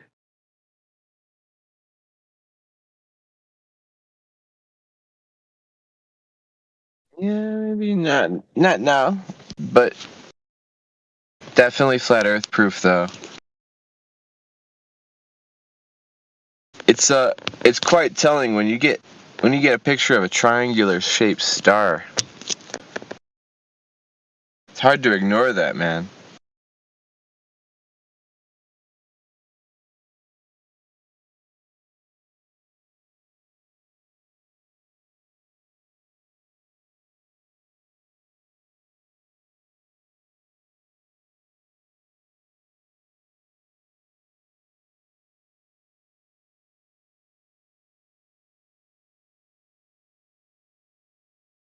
Come on, this isn't the flat Earth server. We don't have like all these people quiet. Come on, no fucking way. Somebody pipe up. Seriously.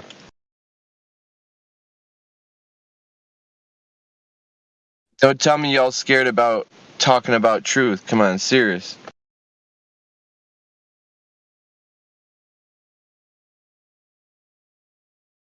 I'm there for you, homie. Come on. Witchcraft. What want to talk about, dude? What's up, witchcraft?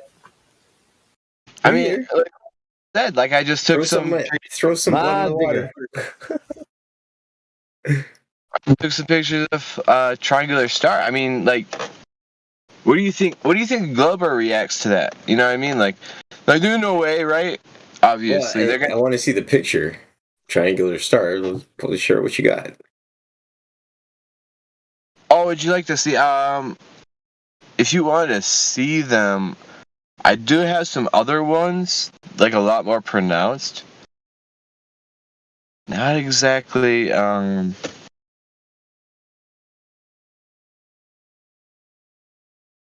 Sources right now, but I do have some pictures in here. I'll put it in the live stream. Voice text. Should be able to find that and repost it.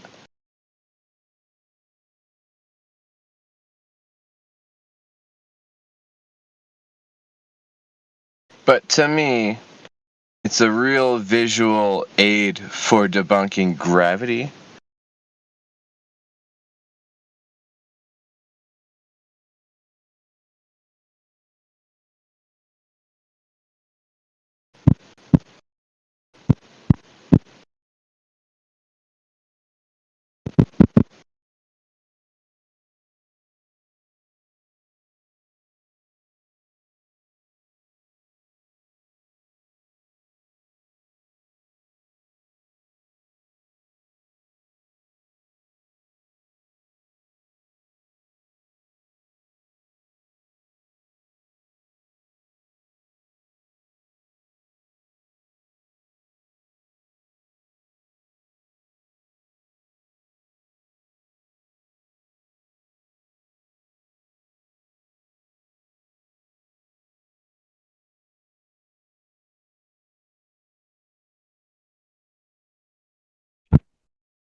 All right, so hold on.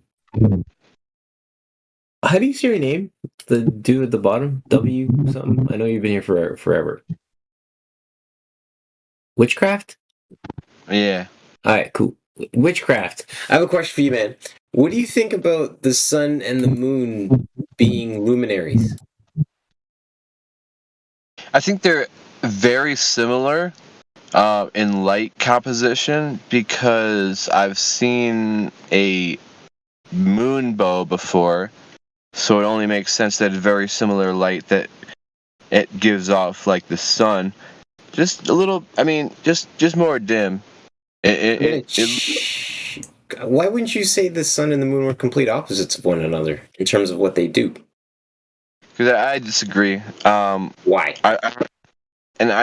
I've seen a moonbow for myself, so I'm not basing the argument on, or not argument, but the discussion on the premise of you seeing a moonbow. What I'm asking you is the observance of the moon and the sun.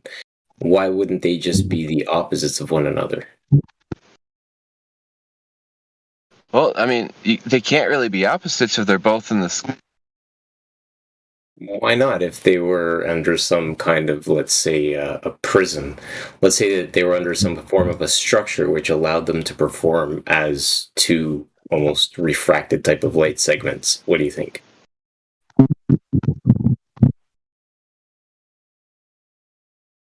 Hello? Yeah, I'm still here. I don't know. Okay. I don't know if I really don't think that they're opposite though. I don't know. What do you think? Okay, so here's why I think that they're opposites. When you take a thermometer, I believe an infrared gun, and measure the direct moon light itself, i.e. the light that is being casted by the moon directly in front of you, the observed moon light that's being produced versus the light that is in the shadow is approximately 5 to 6 degrees colder, right? So the direct moonlight is colder than the shadowed moonlight, if you will. Now, when we do this with the sun, I'm going to tell you, based on what I know, because I felt it, when I stand in direct sunlight, it's hot. When I stand in the shade, it's cooler. So those are two factual observations that I've made that lead me to believe that the moon and the sun are performing in complete opposites to one another. That's just the beginning, not to mention that, I mean, obviously, the daylight versus moonlight, they do the exact visual opposite. So 2 of my senses out of the 5 are already thinking that they are direct opposites. My visual also tells me the same. That's 3 out of the 5. What do you think? What about the visual? What does that tell you that it's opposite? Because one lights the day and one lights the night. Though I can see your rationale that they are both still sources of light output. So I could see them being similar in the instance of the visual idea that they're both sources of light. Wait, did you say it's colder out of the moonlight? Is that what you said? No, it's colder in direct moonlight and warmer in the shadowed moonlight. 5 to 6 degrees observed. Oh, okay. Sorry, I missed part of that. Okay, thanks. So, generally following that statement, it would seem to be true, yeah. Like I said, I disagree that the moonlight is cooling because, for example, I'm a big weather freak, so I feel like I've got a good idea of why it cools down at night instead of the moon being involved. For example, over here, they don't believe in clouds. So the sky is all the way blue.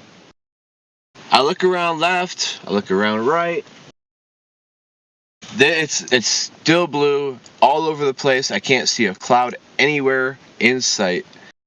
And so consequently, what we'll always see is in a day, it gets really hot. There's nothing shading you. It's going to warm up, get nice and hot, 100 degrees, boom. Nighttime, no clouds. 100 degrees, it doesn't happen. More like 65.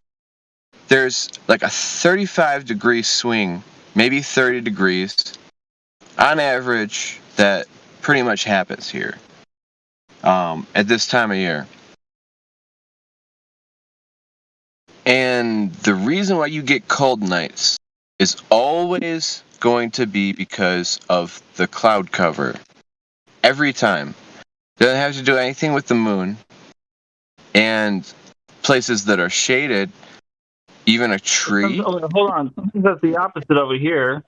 Over here in the wintertime, when it's dry, it's freezing cold. And when it's cloudy, it's much warmer because the condensation holds in the heat. Yeah, exactly. That's what I was saying.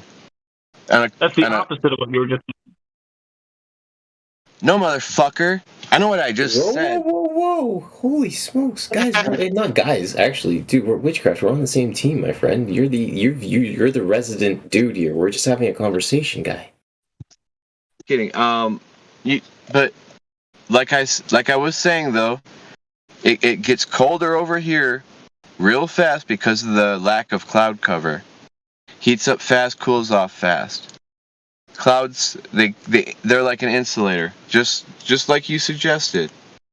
Okay, but and again, Witchcraft, I'm going to check you because I realize you're talking about an observable, something that you've observed, and I appreciate that, right? But what I did and what I was referring to is this is something that is observed 2 or 3 feet in front of your face, right? You take a gun in your hand and you measure the moonlight that is in front of you, and then you go to the shadow and measure, right? And there's an observable difference between what is right happening in front of you. No clouds present, clear moonlight, right? This is an observable thing that happens, right? So based on us being this container that we're in, being designed as a gas-filled container, a closed system, right? And we know that, again, gas is in that system.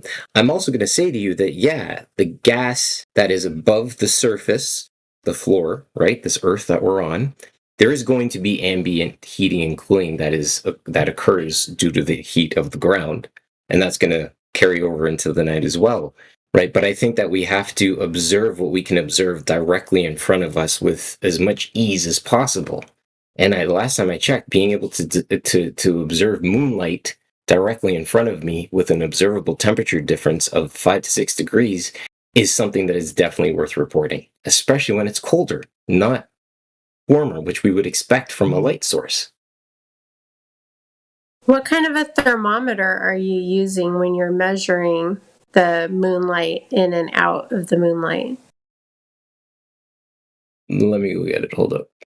Not it, but the. I mean, is it a laser pointer where you're pointing it at the ground?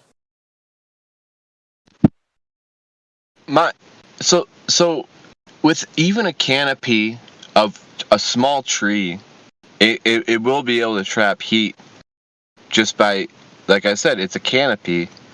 It doesn't allow the heat to escape as quickly, so it's naturally going to be a warmer place in the shade at nighttime. Just like the clouds I was saying. Well, the reason I was asking is because the different paper. If you just have a piece of, like, if you just have something other than a canopy causing the shade, then what you just said is irrelevant. All of it's irrelevant. We don't need a cold moon for anything on the flat Earth.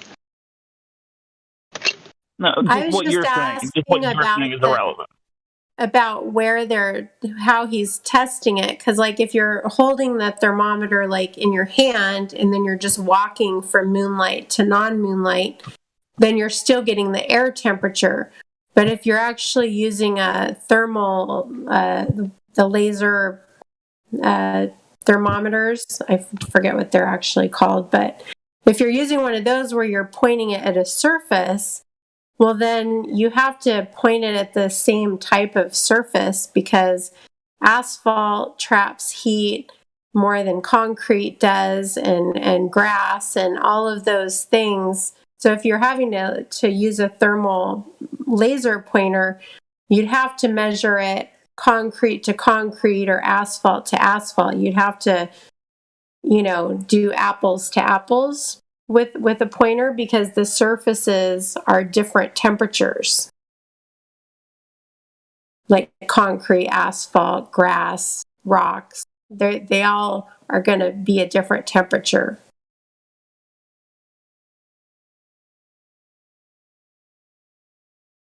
Yeah, so that makes a lot of sense. So I really think some of these these studies or experiments, they could be improved. I haven't seen one that I'm really satisfied with to come to that conclusion, man. Have you measured any temperatures yourself at all ever in regards to this? No, I have not. I'm basically no more than your local meteorologist. Let's just say that. And so the answer to my question is a no. The answer to your question is the moon's not cold, dude. Yeah, the answer to my question is a no. I don't understand why. You might as well be a glober, dude. Why don't you just go back to believing in the globe? Well, there's a good reason, because I have actually something to stand on instead of the glober. And glober's got no proof for anything that they try to argue. I know, but what I'm saying is globers make claims with no evidence, and you just did that. I tried to call in a tornado, so I don't think any glober is going to convince me otherwise anything about the Earth and its silly ways, or whatever you want to think that the Earth is doing in forms of, climate. I actually have studied it, and I can recognize the patterns. A glober can't. I can. That's the difference. I'm not gonna lie. There's not a video that I'm gonna watch that's gonna convince me unless they've done it. Well, this what I just uploaded. I was trying to find it. This is the clip that I was referring to. This guy literally he measures concrete in direct moonlight, 50 degrees, and he measures it in the shade, 45 degrees. I don't think you can lie about this, can you? I don't know. You guys tell me what you think. I think that last night was probably one of the coldest nights that I've experienced, and it wasn't a full moon. Yeah, but keep in mind, it doesn't really matter, because you see, this guy, he can actually take the initiative of getting a thermometer and testing this himself, but he's not willing to go that far. So there's no point even talking to him about it. Dude, I asked you to watch the video, and you immediately reacted with you experienced. Anyways, forget it. I'm done.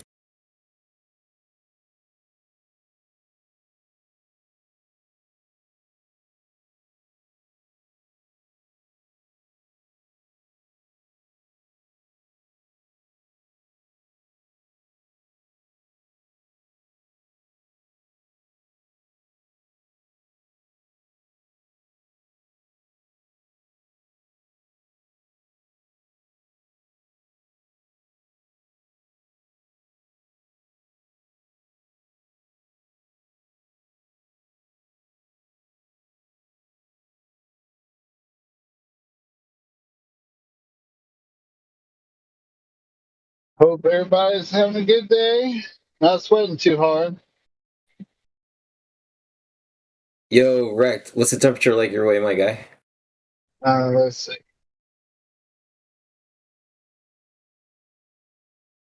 Hmm? 91. Not bad. How bad is it? You in attic spaces today, or are you good? Closet. 91 today. Not You're in bad. the closet today? Don't call me when you Yeah. come out, okay? Yeah, I'm done with that closet. Woo! What time? Man, it's only 66 here.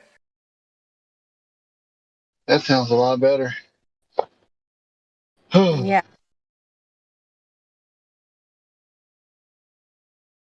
I just can't wait to get back into ketosis. Man, I start feeling like a kid again. Did you say you restarted keto? Yes, ma'am. Oh.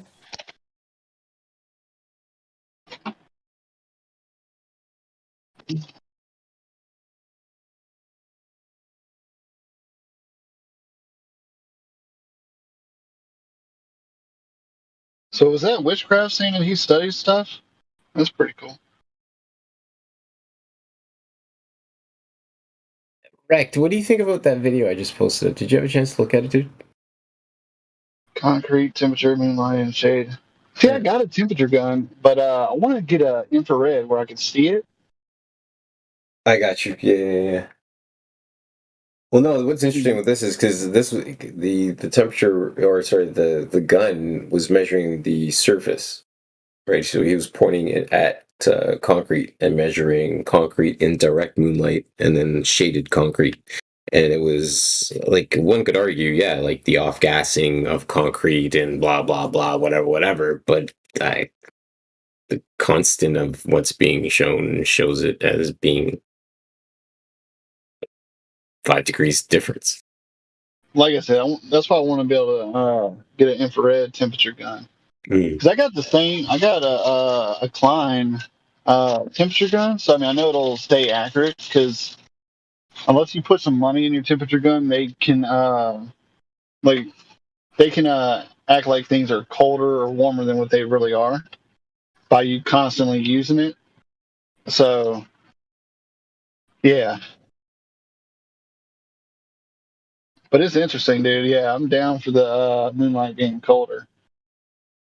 I mean, it looked like a legit experiment because it was on the same type of surface concrete and it was very close together. So I would say that that's pretty legit. I mean, I'm pretty up on concrete and asphalt and all that. So Nah, he was spraying some Freon on the side that in the shade. That's all he was doing. There's an infrared light above his head, guys. That light was not that was not the moon. Anyway, so with that, and I know it sounds very small and minuscule, but with that idea of a 5 degree variance in direct moonlight, especially it getting colder, well, guess what? The sun does the exact same thing, but the opposite in the daytime.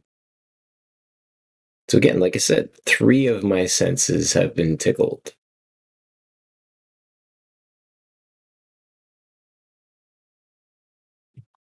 Luminaries, they light the gases, they do not project rays.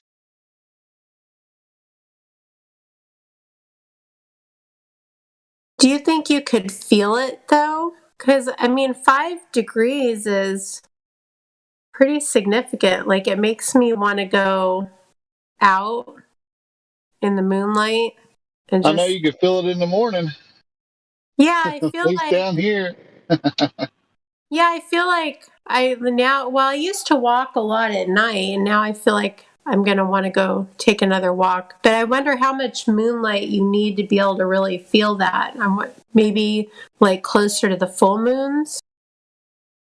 The moon's definitely ought to be full power. Yeah, that's what I was thinking. Like that would be a good experiment to go. I just wonder if you could just really feel it with your body. I mean, I've never thought about it. Well, again, I'm going to go to. I can stand in the sun, and I feel that heat, and then I stand in the shade of again a building, and I feel the coolness of the shade, right? And again, I'm going to say that the moon does the exact same difference, except opposite. Sorry. Do you feel the sun's heat in the winter compared to the shade, or is it just less intense? Yeah, I think the sun's heat is present in the winter. I mean, I'm always inside in the winter because I ain't working. It's a good question. It's a very good question. Inclination? So, you know how the sun goes further away from us in wintertime in the northern hemisphere? I wonder if the moon does the same thing in a sense. Does it have that same track, or do you think that the moon is just set tracking that's it, and it's only the sun that really does that seasonal change?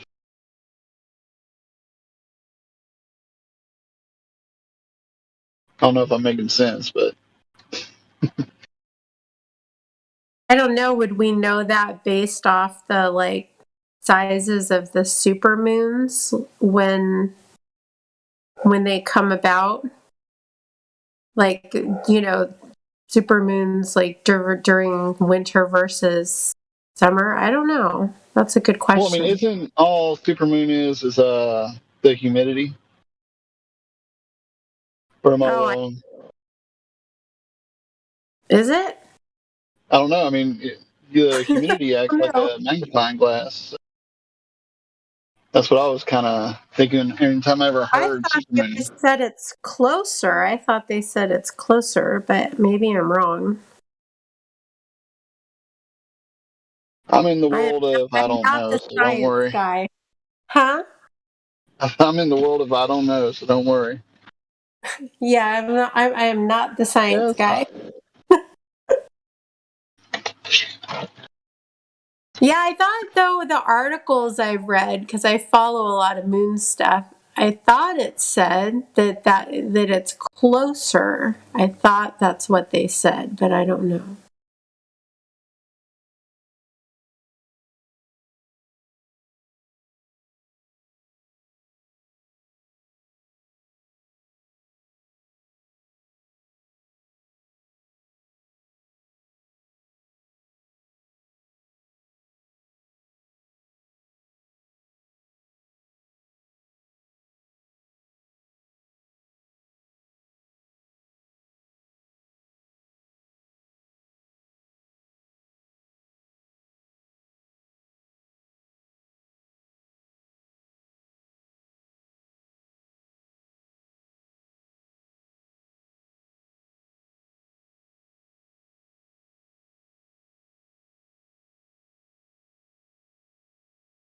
Hello.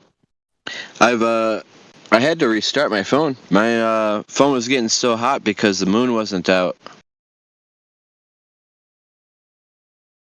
Oh, here we go. Thanks. Little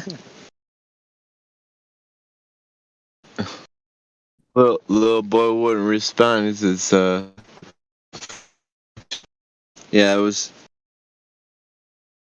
Oh my gosh, why are these wasps fighting each other? I don't get it. They're actually mud daubers.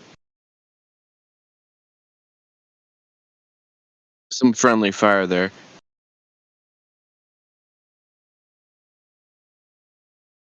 Okay, I mean- looked up. Oh, sorry. I thought you were actually asking an observational question, like you see You could wasps. demonstrate the moonlight to not make things cold. That would be really great. You know, What about moonlight? It would be great if you could demonstrate that it doesn't make things cold. It'd be great if you could demonstrate that.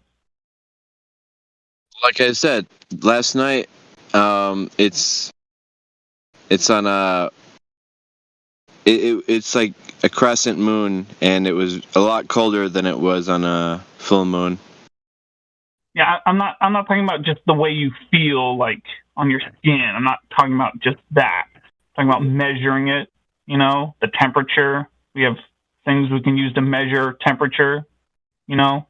Two different things, though, right? We're talking about ambient. Feeling it. I was talking like it was measurably colder. And what you experienced, that was ambient temperature. Ambient temperature is the temperature of the room that you're in, right? We're talking about the temperature of the light, the observed temperature of the source providing the light output. We're not talking about the temperature of the room. We're talking about the temperature of the light bulb in producing the light. That's what we're talking about.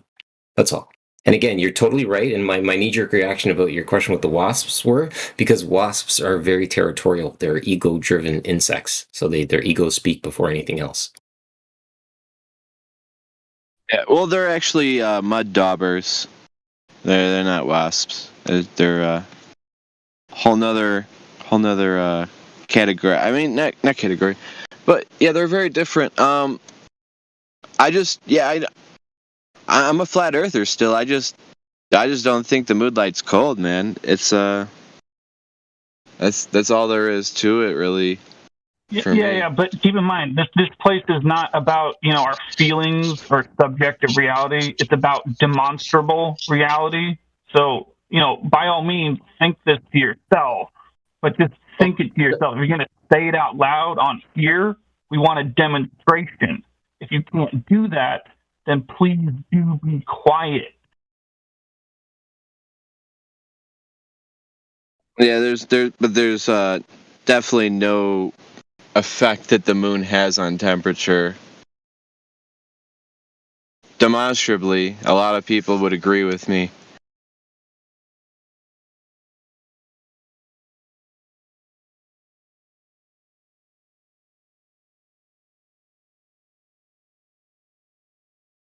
Right now, the moonlight's only getting, we're only getting less and less and less moonlight. That means that we should at least see some sort of effect in temperature. The moonlight covers a lot of area. It should definitely have a very huge effect, if that's the case. I don't think that effect is recordable or measurable, repeatable, and I don't think it's demonstrable. Well, then why are you still talking about it? That's what I'm saying. Why are you still talking about it? It kind of sounds like you've covered up your microphone with your finger or something. I can't really hear. Sorry. Why are you still talking about this if you're not measuring anything?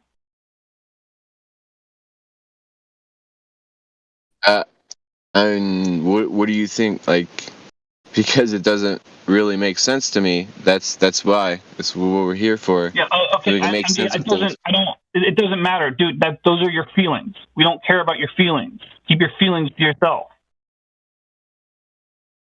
Well, I feel like you're wrong. So you might feel the same way. You might feel like they're feelings, but they're really educated feelings. So they're quite a bit higher than you think.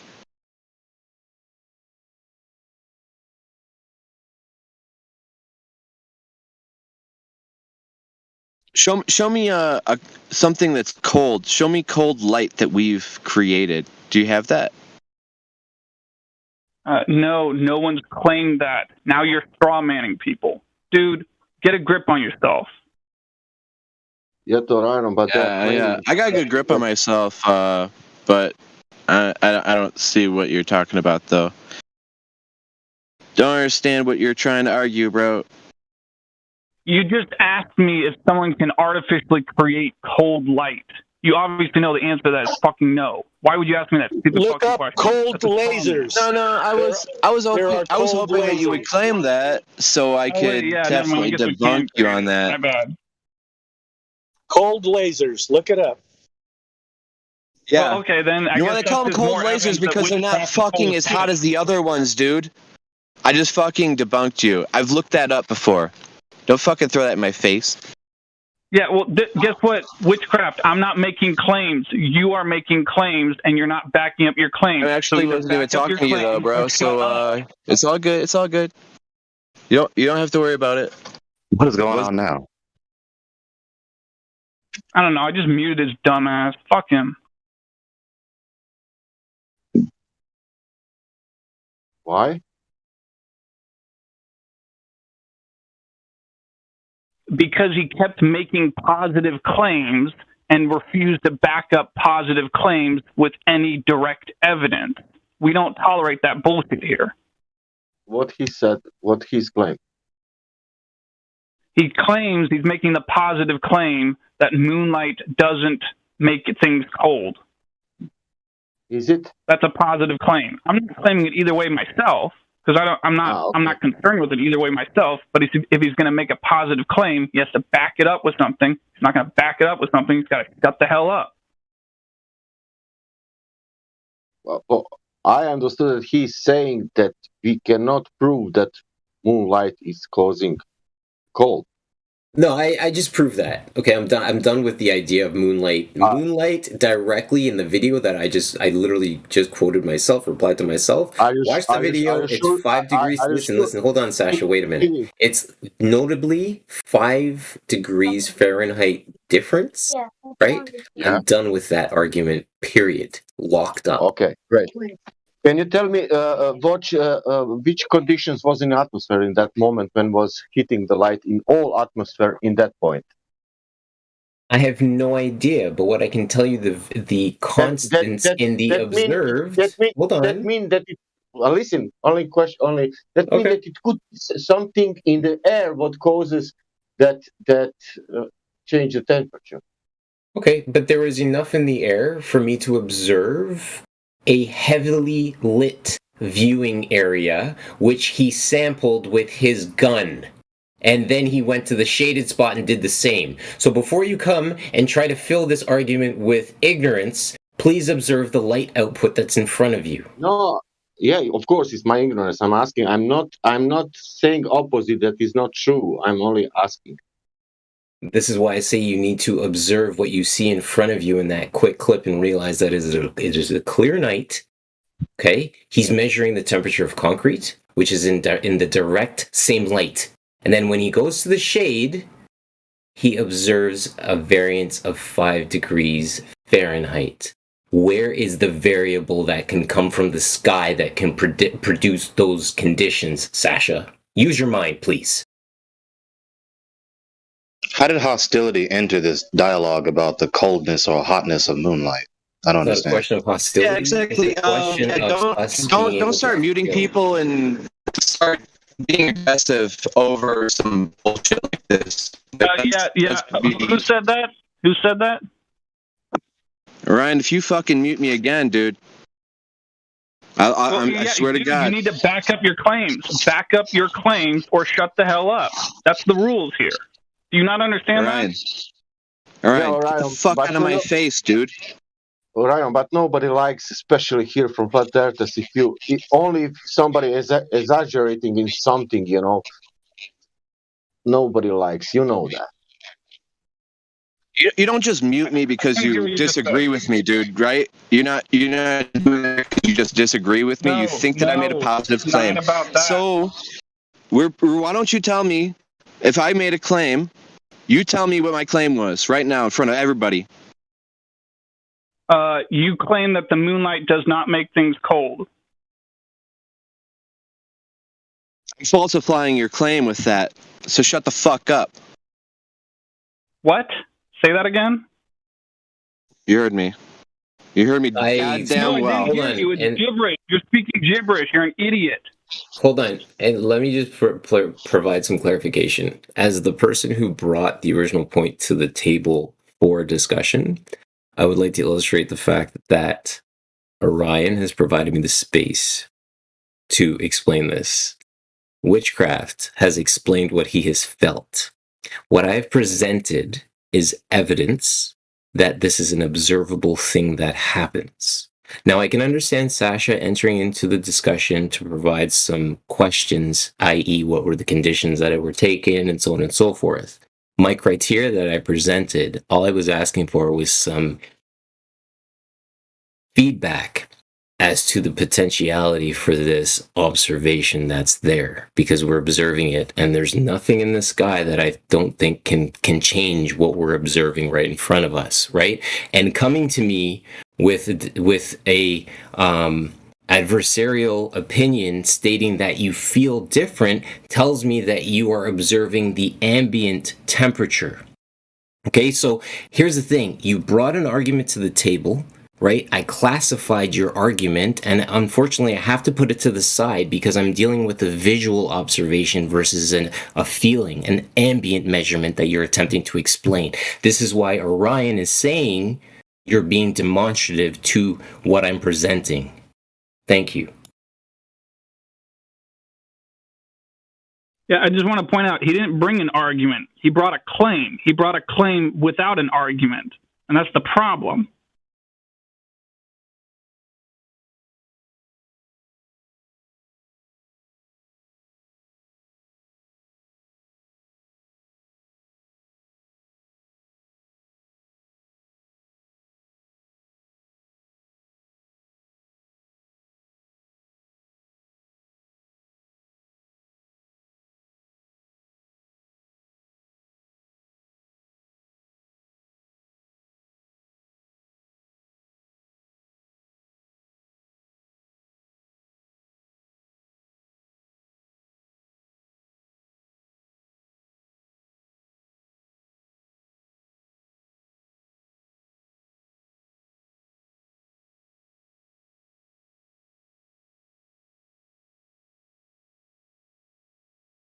I saw it, and it will be nice to repeat that in many locations, into not only on concrete but also on concrete, and if that's happening everywhere, that mean yeah.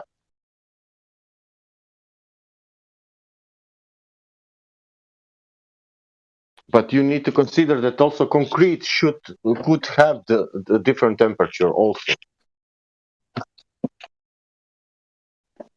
Sasha, Hey, I agree I'm with fucking you. sick of you muting me, Orion. Sasha, I fully agree with you in what you're saying that the concrete could be, and this is the thing that is a valid point for us to engage with, okay? We've removed what's happening in the sky above us because we were able to outline the fact that the light output is the exact same in the scenario that we're dealing with. One. Next, we look at the concrete, and I can raise the question, and I thank you for bringing that forward, is that when that light hits the concrete, how does the concrete interact with the light? Okay, so, and then if I'm going to go measure that concrete in the light itself directly versus in the shade, if the concrete is interacting with that light output differently, then yes, the temperature output is going to be different. However, I'm still going to lean on the fact that it is a 5-degree in Fahrenheit variable, and it is something that is worth noting for further observation. That is my only point. Yeah, I'm saying if you repeat that and move, I don't know, now under the tree, and you look the grass under the tree and the grass on the open space on the moonlight, and the giving the same results, then you will say yes, of course.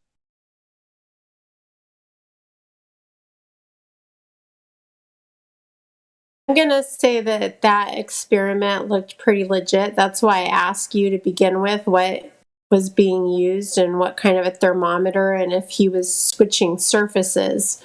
But he did that experiment and he didn't even go anywhere. He was right where the line was, and he took the temperature here and then pointed it over there. So he didn't even go anywhere. So he didn't go anywhere where there could be a big fluctuation of temperature differences.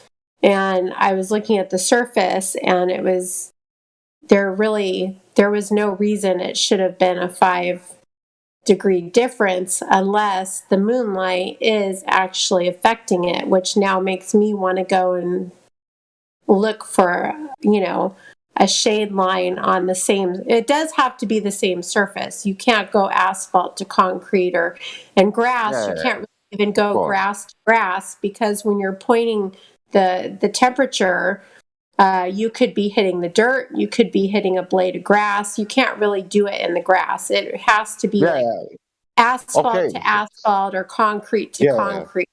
The grass doesn't really work because you don't really know what the laser's touching on the grass. Then I've had some Globers say, well, you should be pointing it at the moon. And no, because if you point it at the moon, then you've introduced a whole crapload of variables. You've got the ambient temperature. That's where ambient temperature comes into play more heavily. Ambient temperature to deal with. You have wind speed to deal with, right? And then you have another question to ask, how do you know when you're measuring the shade versus the lit? You'd have to be stepping behind a building. Now, if you step behind a building, you've effectively altered the condition because building could be providing shade from the wind, shade from ambient temperature, anything.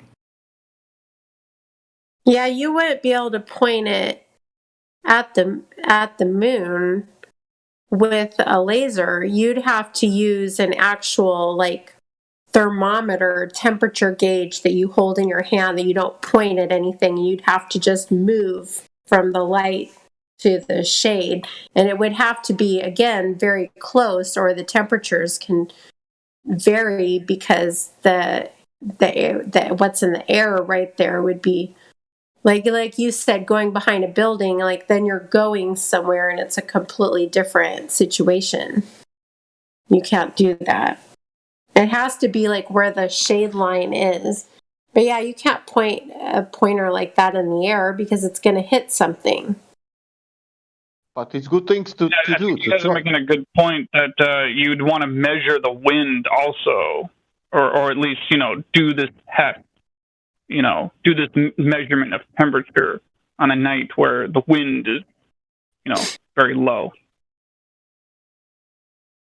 Yeah, it would be actually a really good experiment if you had both types of temperature gauges where you could find a shade line on the concrete where the texture, where the concrete texture doesn't change, and you find the shade line and you can actually measure the temperature on the actual concrete, but then where you could actually measure it up in the air with like a regular thermometer and then walk to the shade.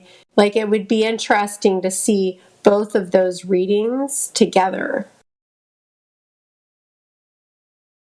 Or to have two thermometers also.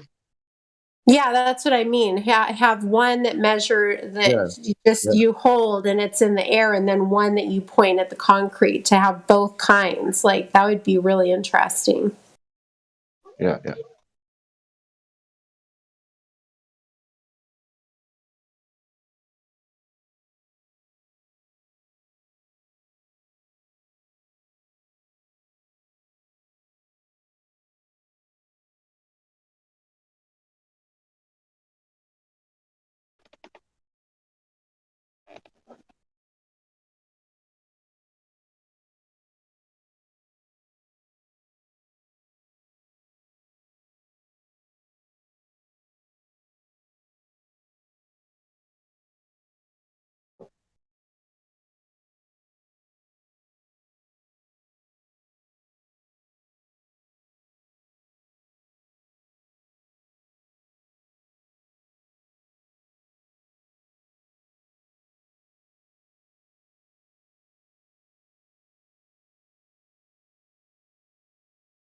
At the moment for the Globers.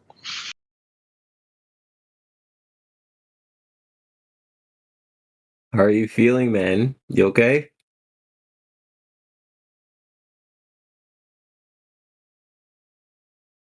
Yeah, I'm still recovering. Having a meal now outside. Hey, you're eating. That's good. Yeah, trying to. Blatty. Blatty, I see you. Blatty.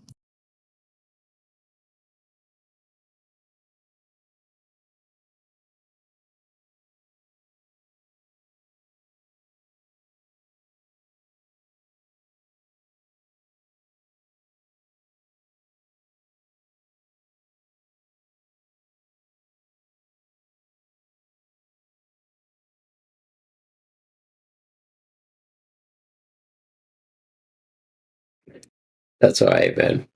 As long as you got my shout out. I've been working on that. Blatty. Blatty.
Nah, Sasha, it's never fighting, dude. No.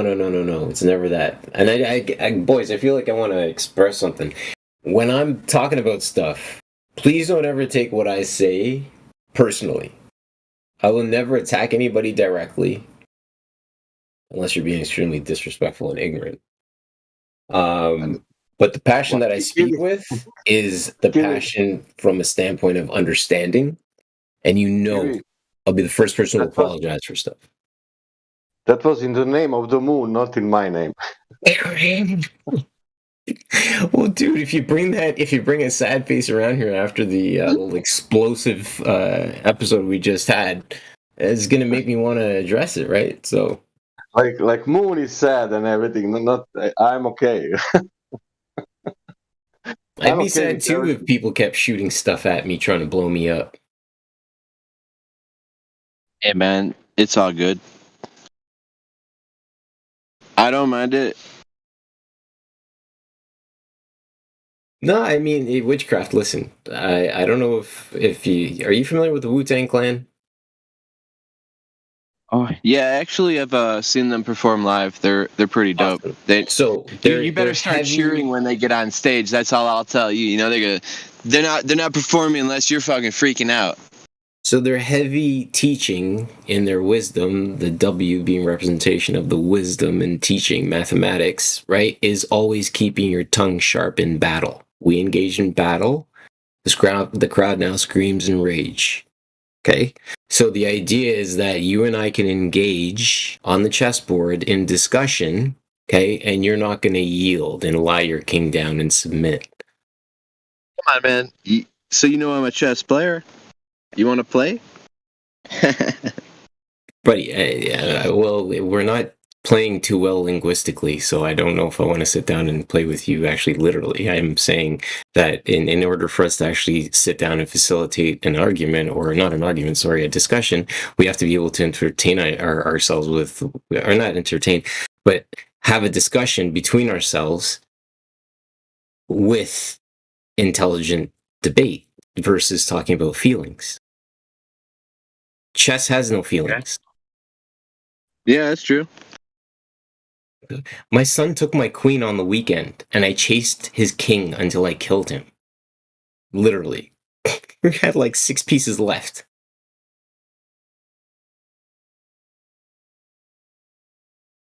Yeah, I've been put on a pedestal since I got out here by a few friends, and I don't know if I really liked it, because being told that I was undefeated and then going to a place where people could probably easily defeat me and then witnessing it, yeah. I it's just like, yeah, I know I'm gonna get beat someday. But when one puts their ego aside, is that not when the true learning begins?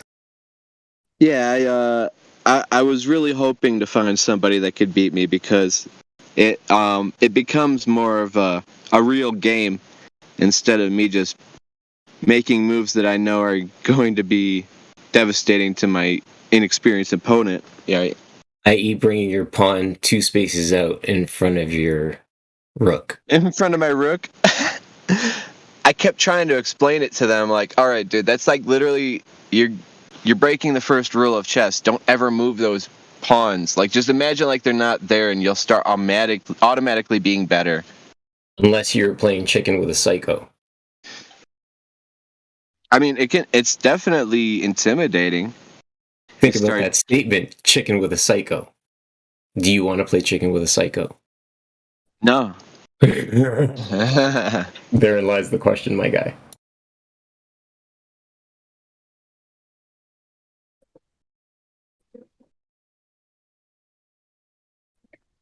It's very hot out right now. I couldn't even talk earlier because my phone was overheating. I had to take it out of the phone case. I think that helped a little bit. Did you ever play the drunk chess? No, God, I just met the organizer, or yeah, I guess you'd call her organizer, and her favorite chess set is some kind of chess set where it's like all shot glasses, and she's really proud of it. So it's like, for one thing, it's hard enough to see the pieces. It's just ridiculous. I don't know why she likes it so much.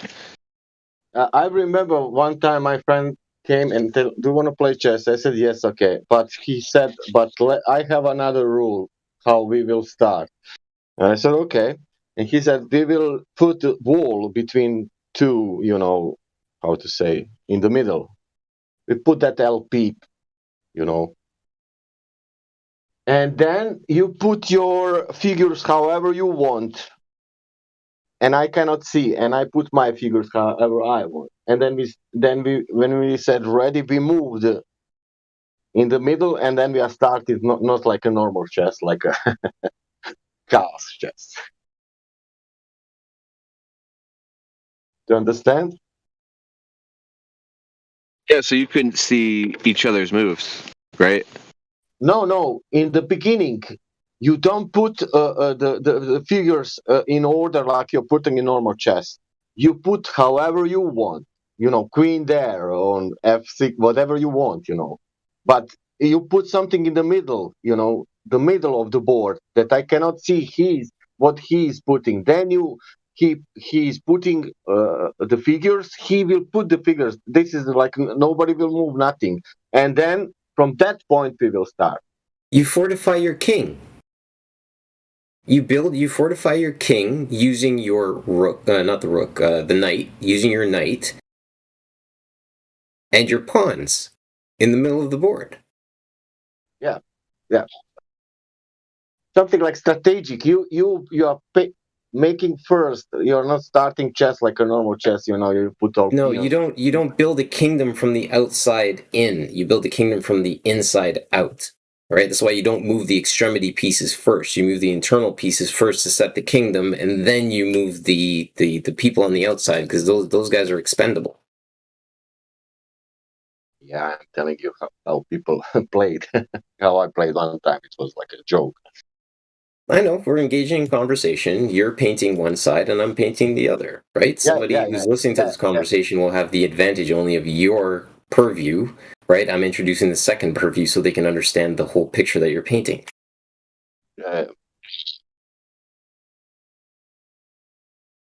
It's kind of like a blind theory, I guess you could say, because let me get this correct. You don't see your opponent's moves because there's that. You don't see you don't see opponent's part of the board in the beginning. He will arrange figures how he wants and start from that point. Then you will play normal chess. Then you can, but you don't see only in the first place when you put all your figures on the board and then you move that things what is in middle, and then you start to play chess.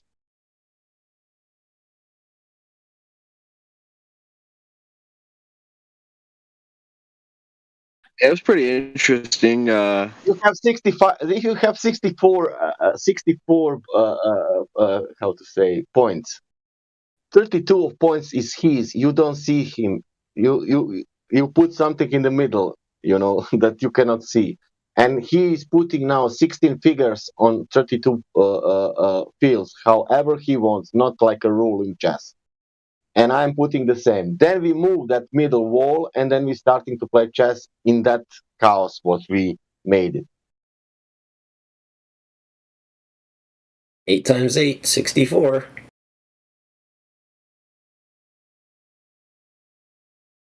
It was one also good story about chess. I remember like a child, it was like some old. I think it was Arabic story or something like. It doesn't matter.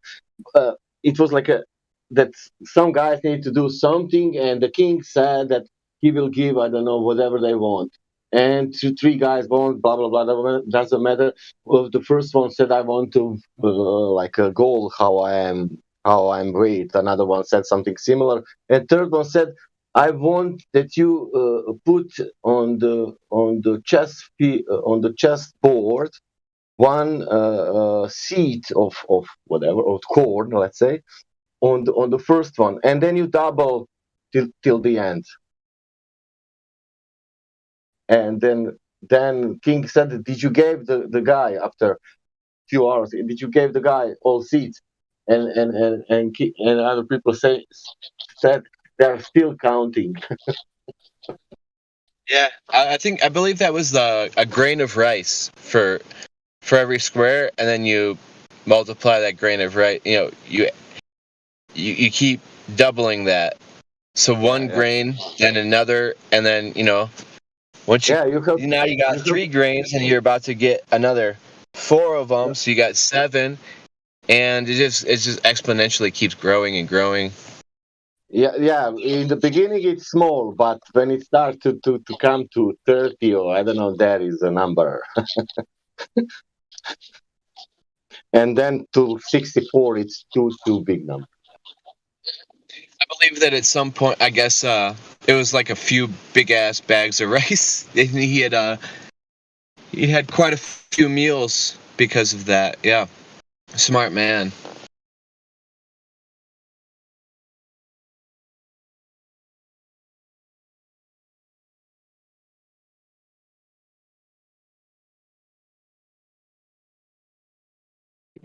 I have a trick. I can predict the results. If you say one a number with like a 347, I will say the results, but you need to tell me 2 more numbers and 2 my numbers, and all that 5 numbers will give the results what I said after your first number.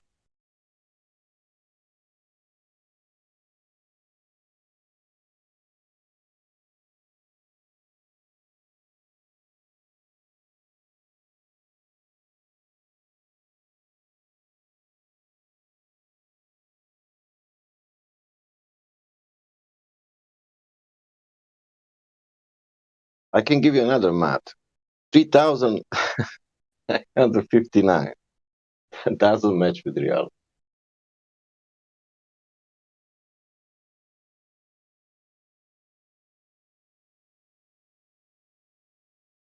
Because of math.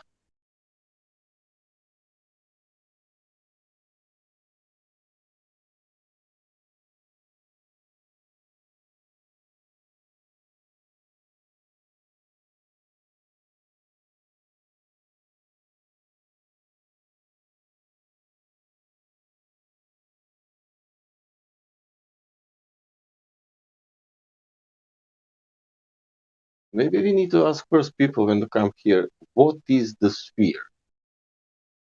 Definition of that. And then Well, wouldn't that just what is a sphere? What do you mean by that, Sasha? sphere is geometrical object which has the radius formula and everything. Curving, you can explain. You can say perfect sphere has you know what is sphere. And then when you define, when people put that in mind, then you use the math. You take the one small sphere and explain, but with real dimensions. Like this is basketball. Look, the radius of this basketball is 10 centimeters, and you show because you can measure, and you show what will happen on the half. That you will have the curvature and the drop of, I don't know, 2, doesn't matter now because I don't know the math of the basketball. And then you explain that basketball, and then you say, okay, great. Now let's go to do and see what is going on there. That's my big ask. I say to them, like, what is your observed depression over a 60-kilometer distance? I always go to the 60 because 60-kilometer distance for me is a known. I can point to that, no problem, because I've learned that. Right, I had the advantage again of being located Lake Ontario, Burlington, downtown Toronto, 60 kilometers, big white building, 300 feet in height. So I have that advantage. But when you're able to say, okay, based on that distance, there should be an observable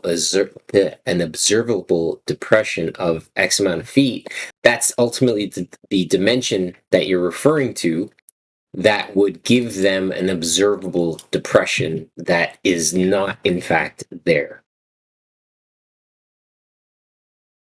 Because over a stretch of 60 kilometers, there should be a depression. Minimum 500 feet. Minimum. And there ain't even that. It's not there because we don't call the sea curve. We will call the sea curve, and we will measure everything a reference to the sea curve. Of course, because it's sea curve. But we are not measuring anything on the sea curve. We are measuring on the sea level.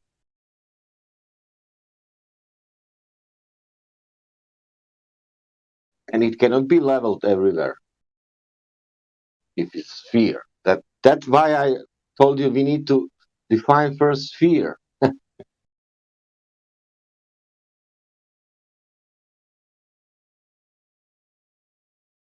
Problem is because you seeing distance flat, and that's wrong. Because that cannot be flat because you're seeing flat. If it's curving, then maybe could be flat. That's the logic. If you are stationary, then you're rotating. If you're rotating, then you're stationary.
Is it gravity stronger during autumn?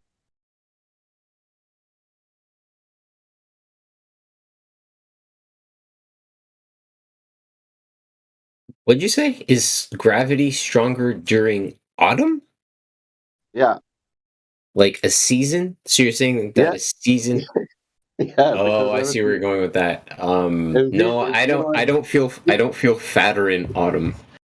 You know, the apples and all fruits are growing, and then it's starting to fall down. Then leaves in late autumn starting fall down. Talking about. I was looking right at the GIF when you were saying it. Wait. So was Isaac Newton?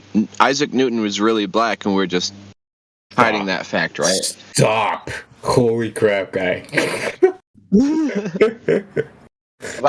No, I thought that's what he was about to say. Can you imagine observe the apple growing all the time growing, but it's not growing all the time. That apple is falling,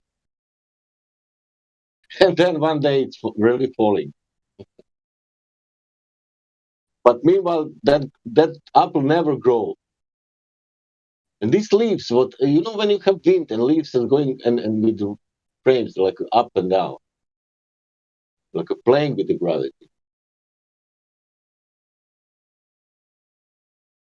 And if it's wind blowing, that means that we have something like double force. We have wind plus gravity force.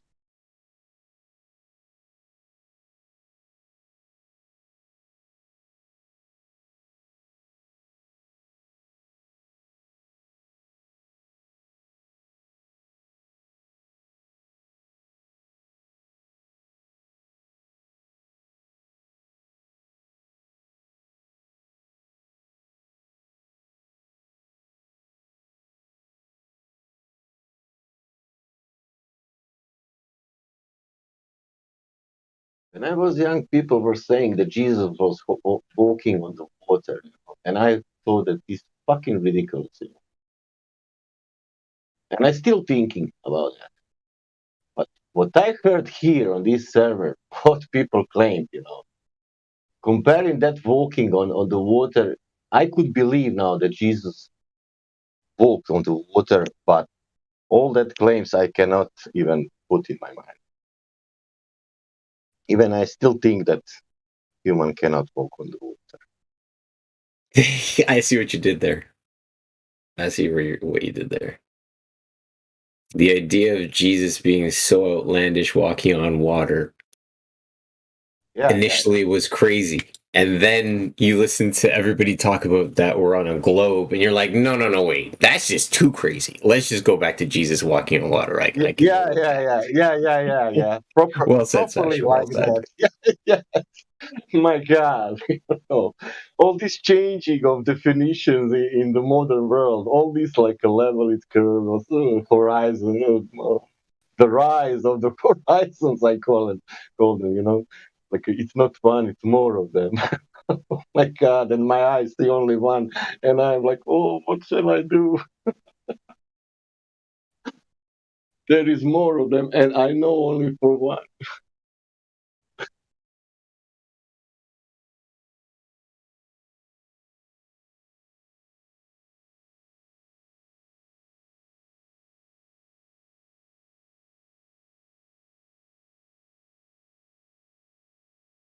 Ionosphere, stratosphere, everything around Earth, but we are orbiting 66,000 miles per hour.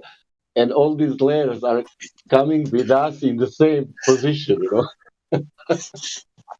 Great. Get. What's going on, dude? Hello, guys. Nice to hear you guys. Been a minute, man. How are things your way? Good. I heard that interesting claim, Jesus walking on water, and I was curious to ask a question. Yeah. About it. What do you want? There was not if it is not helium, he could walk. Yeah. If it was liquid helium, he could walk. Yeah. But I know that line in the Bible. It's a line in the Bible verse. But what does it mean to you when you hear that phrase? That Jesus walked on the water. Yeah. Fuck, I don't know anymore. I forget it. It was like that it's like a reject in one moment, like I said, like a rejection for the like it's a crazy thing, and it was like a miracle. I think that was described like a miracle. He could do that because it's. Yeah. I know it is a miracle, but what about the guy who said it in here? Who was it? Me. Was it witchcraft? No, I said it. I said it in comparison for. Yeah, Sasha brought it up as a contention, or not a contention, but a comparison point. Yeah.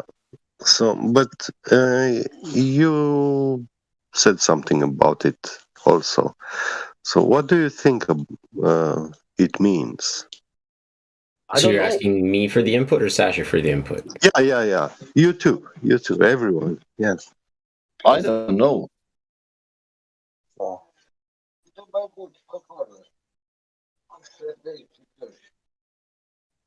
So, okay.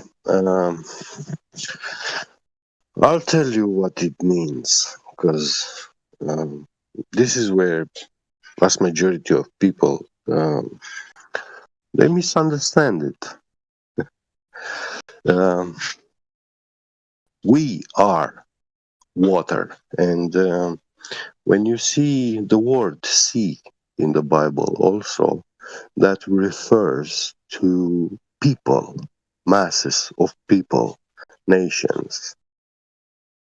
We are 70% of water, and when you read that Jesus was walking on water, that the symbolism of that is that He's above our minds. He's bending our minds, like he's superior in intelligence, knowledge, everything. In That's Canada, the meaning. in Canada we think Jesus walked on water. We just figure it was a frozen lake at the time. No, it wasn't.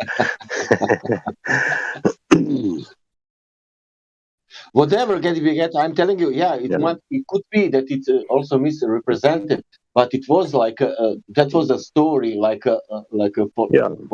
for thinking that a human being cannot walk on the water, of course, because cannot, and that's it.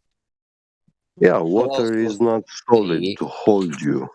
And because of that perception, even of Bible, it was like that was used like to somehow to discriminate to Bible also, like you believe in somebody who was walking on the water, And I wanted to compare that with the things what I heard on this server in the last 2 years. It's like you want to say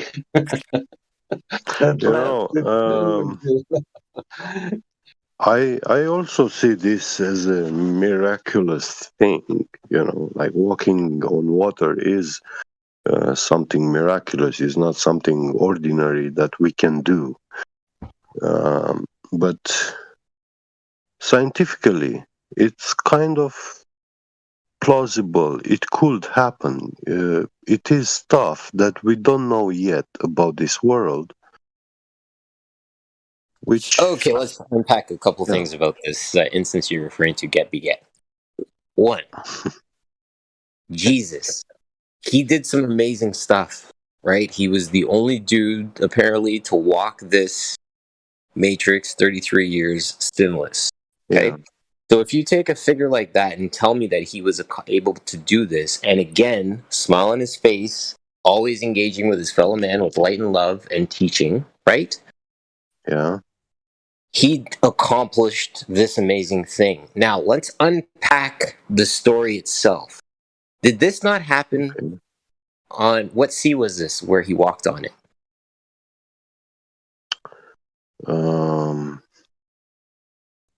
Wasn't it the Dead Sea? Or is it a different one? Not the Dead Sea. I think the Red Sea. Okay. Now, the sea that he walked on didn't, and I could be way off base. I'm throwing this out just for consumption's sake because, again, it adds to kind of the story. But the salt content in that water, as another thing. And I'm not saying that anybody of this world could potentially walk on water, but I'm also saying that if the body of water questioning was the phenomena itself was dense enough, right, and maybe it could support, I don't know, 100 pounds versus like no pounds because of the high salt content. Again, I'm throwing balls at the wall right now, right? Why not? Listen, when you read this story, you will see that there were fishermen in a boat on that sea. Fish could not survive in salty water. Well said. And they speak that they see Jesus walking on water, and this is their observation. It's something that they see. These people are ordinary people like us, fishermen. They are in a boat on the sea and they see Jesus walking on water. So they didn't say that the sea was frozen. They didn't say that the sea is salty or stuff like this. So it's normal water, a normal sea. But yeah, it is a miracle. I'm not sure how, but I know that it says in the Bible that he had long hair, Jesus. And also, it was the same for Samson, the strongest man. He also had very long hair. And his physical strength was coming from his hair. So once that woman cut his hair, he lost vast majority of his physical strength, and in that time he got captured and chained, and he wasn't powerful anymore to escape. You're speaking about Samson, Delilah. Yeah. So the human hair could have something electrostatic properties, which can make us give us such powers, but obviously we do not know how to.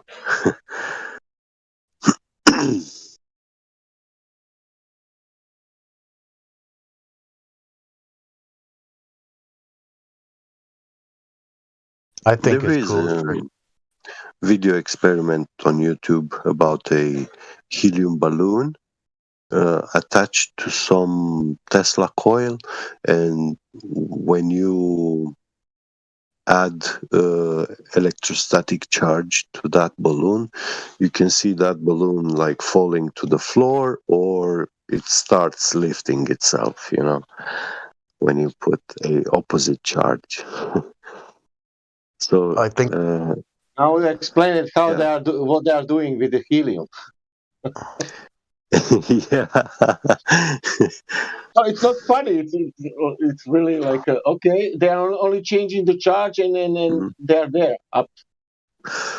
Well, yes, but you see, electrostatics is a force that exists. Yeah, it's I think real. It's not JC's coolest. gravity.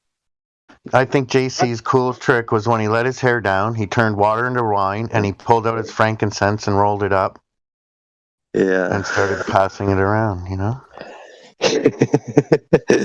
Started sharing the cannabasam oils, ointments. Hello, Sunny. Yeah. Yeah, ahoy, me hearties. Ahoy there! How is everybody today on the plane? I literally just lit that. Holy crap, boys. You couldn't have called it more perfectly. Thanks for that. Holler. Wait a minute, what? Say that again? Dude, you guys were calling it as I was doing it. What? Lighting up? Lighting that stuff. Nice. I got one in my hand. Like it was perfect divine timing. I was like, thanks for that blessing, boys. I just lit it too. Holler. Let's go.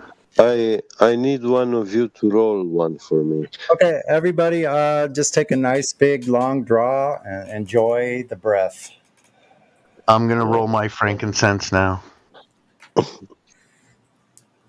I don't think you get the same effect from frankincense. Oh, sounds like a song. What's that saying? The dude obeys?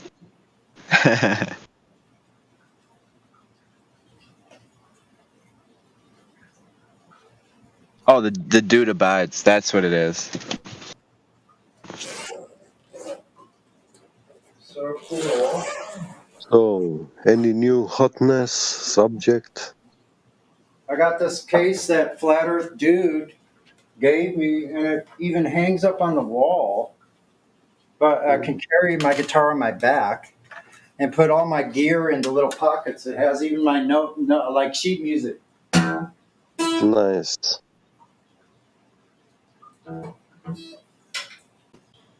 So I've been down on the corner, out in the street. I've been down on the corner, out in the street playing music at the local coffee stand lately.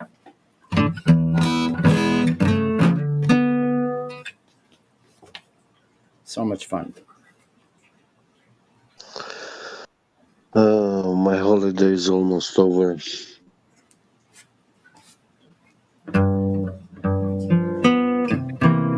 Traveling for your holiday? Yeah.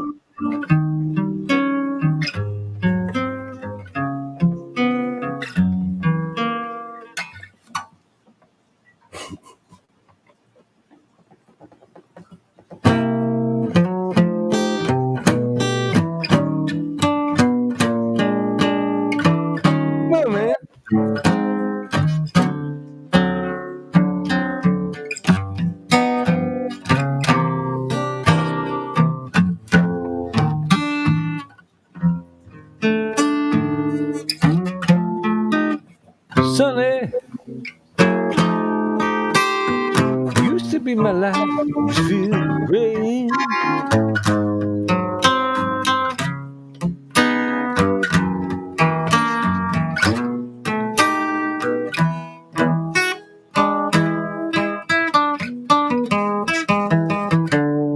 Oh, yeah.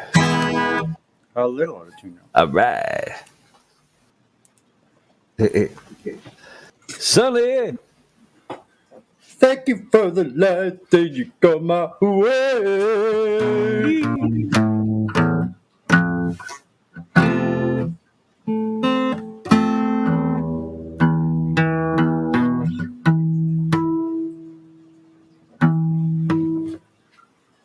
Hold on. Where's that darn ashtray when you need it? Oh, I don't know. I should probably put my spaghetti sauce.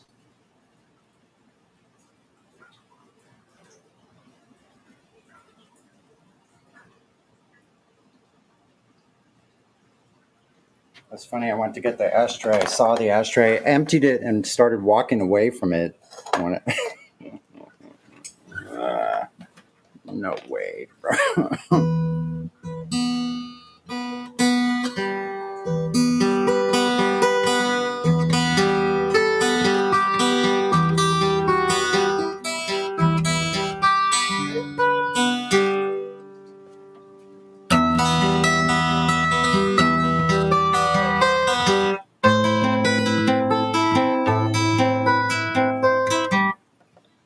Oh, shoot.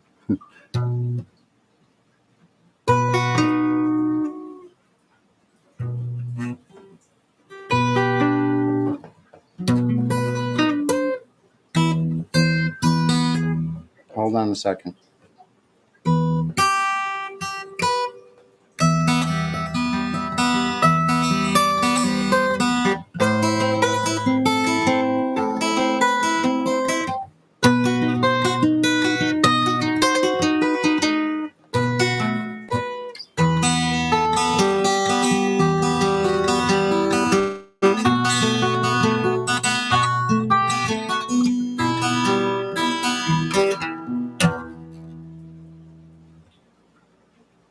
Here's the hard part.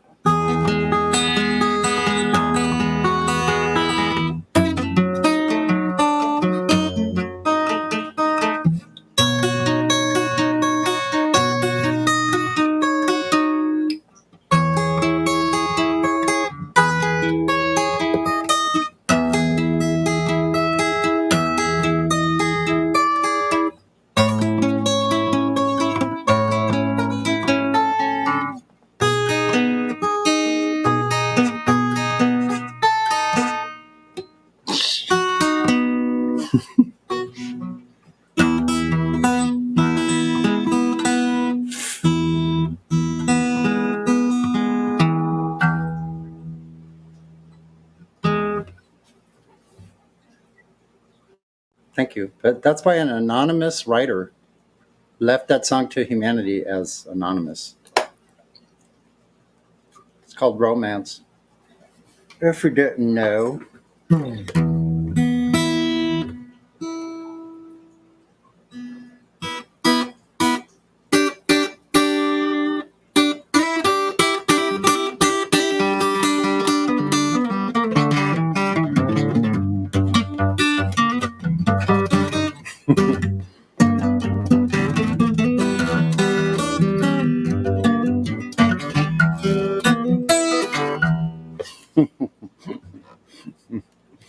Foggy Mountain Breakdown reprise, if you will. Thanks.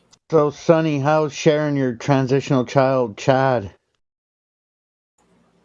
Sharon and Chad, they changed their name to Karen and Darren.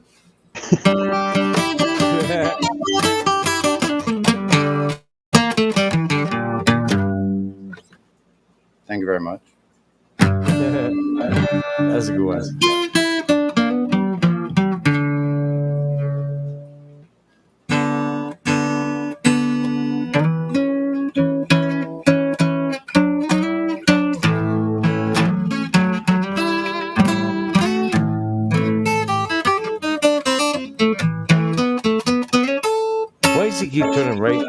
to shake people's hands.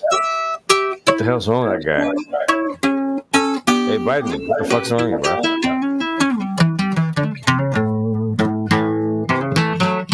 There's nobody there. Shaking hands with ghosts.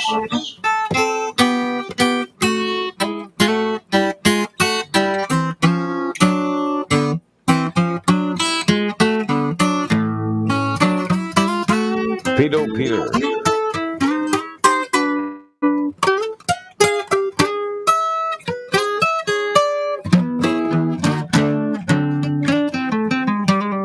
Anybody else here ever take a shower with a daughter?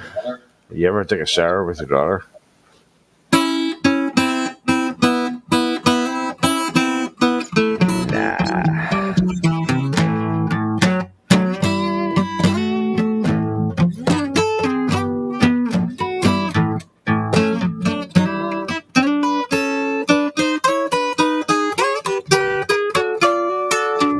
This morning, I couldn't believe what I seen. All these transsexuals, I think of what they used to be.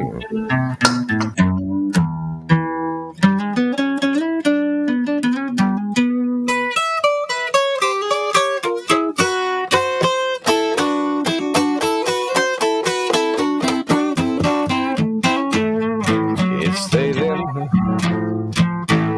They, their, and other pronouns.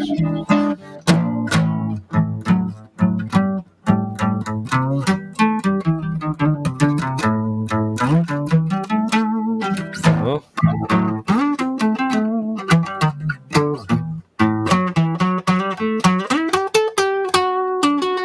Old dude. How old are you? Are you really like really old?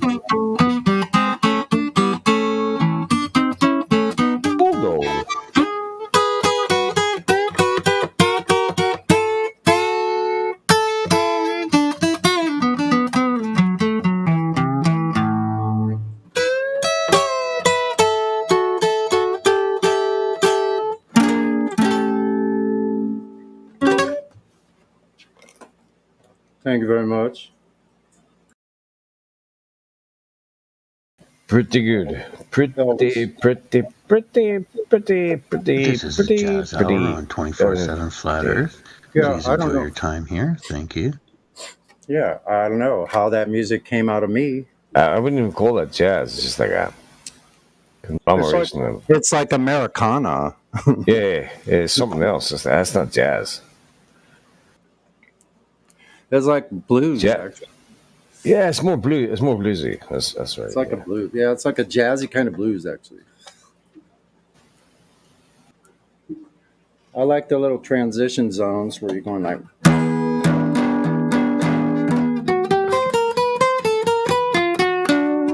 See how you play the change where you're going like.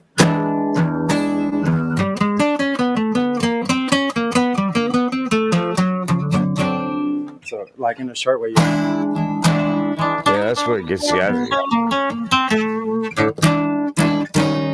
You play that half step down. You play that change.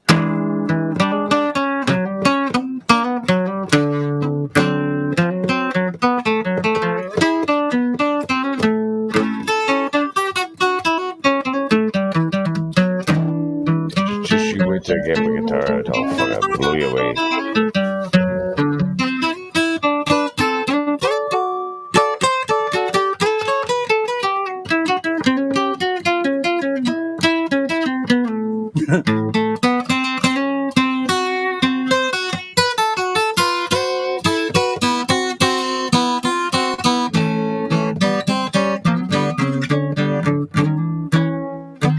Peter.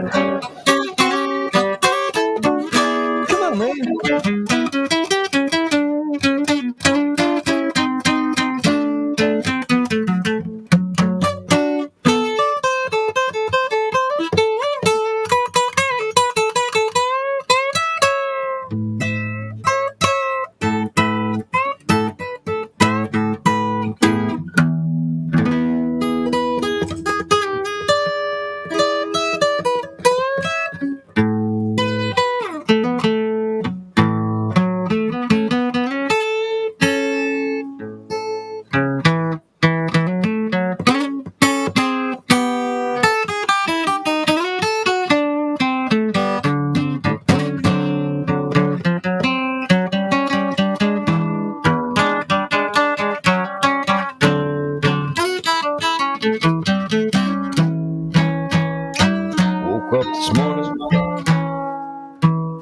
machines.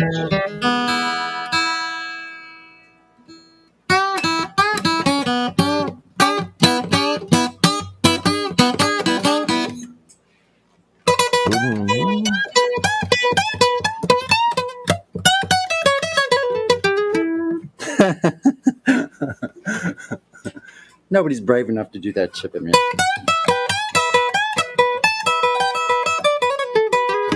Actually, me and Jeff Beck, yeah, we can both kind of do that. This is an acoustic guitar.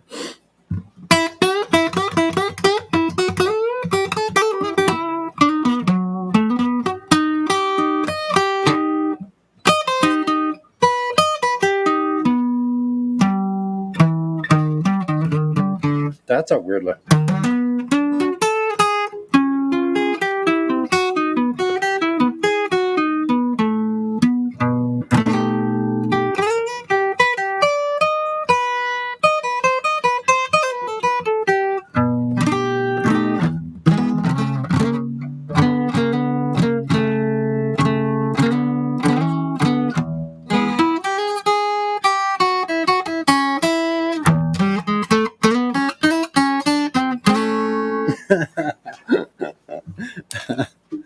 That's fun. That's astonishing. I'm still amused at myself. Like I'm just fooling around. I'm just fooling around in it, and like I end up doing these changes where I'm like, that sounds badass, and I didn't even plan it. I was just basically fumbling around, going from place to place. It's so fun.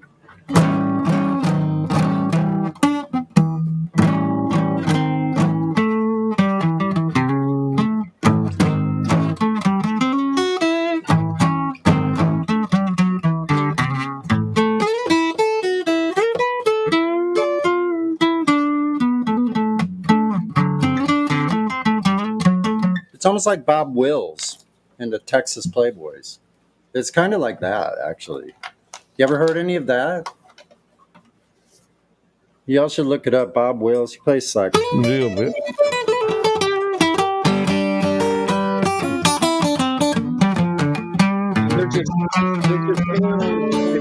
Has a Bob Wills Day every year. What's that?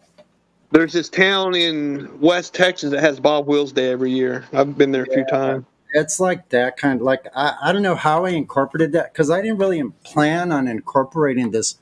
Like a lot of what I play, it actually turns out to be like the type of theory you would call it in music is honky tonk and ragtime. Like I learned how to produce this kind of music on my guitar, like which is weird because I'm just like a blues player. Like I learned the most simplest blues things. Those are the first things, and then like all the acoustic tunes, Crosby, Stills, Nash and Young, Neil Young, like America. Like I grew up with the Byrds. Like I grew up with all those jingly jangly acoustic songs, you know.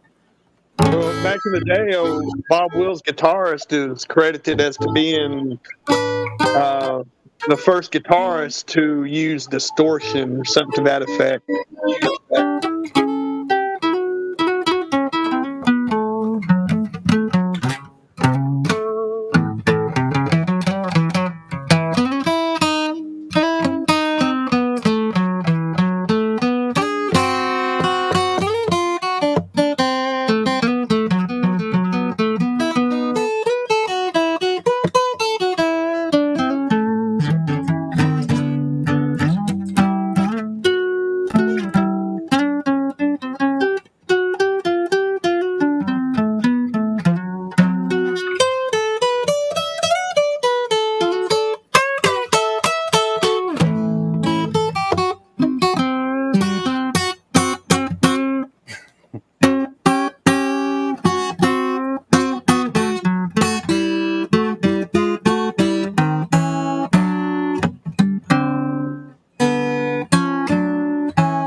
Sounds like getting ready to go to church or something. Somebody be singing some gospel soon. Hallelujah.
All right, waxing all moody there for your afternoon.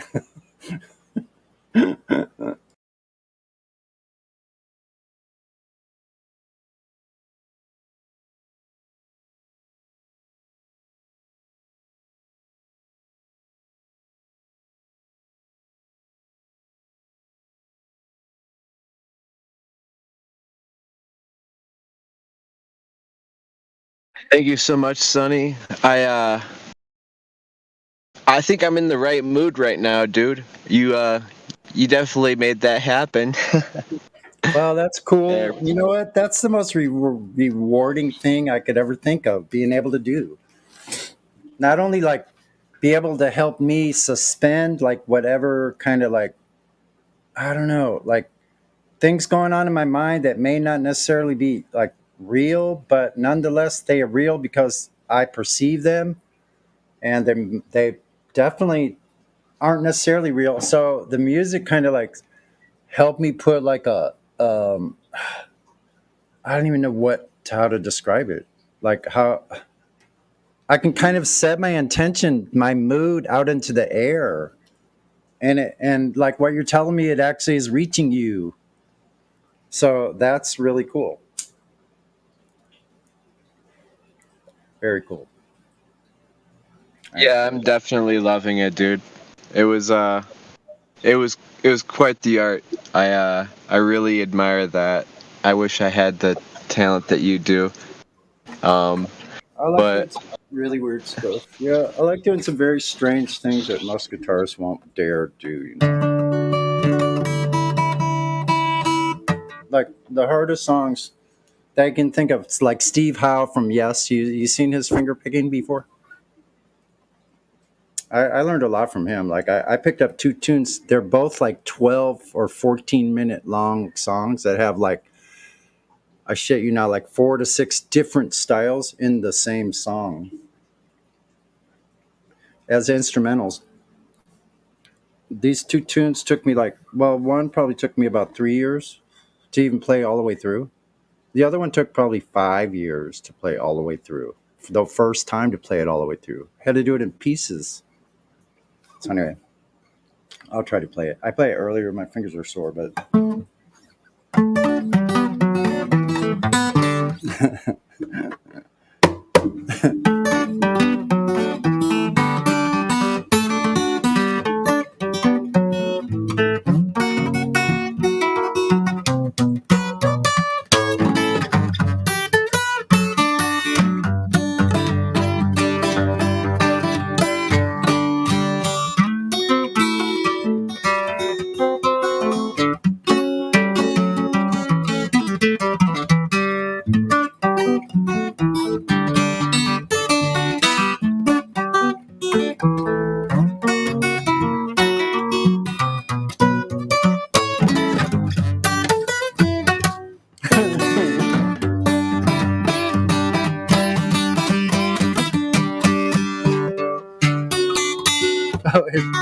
dang.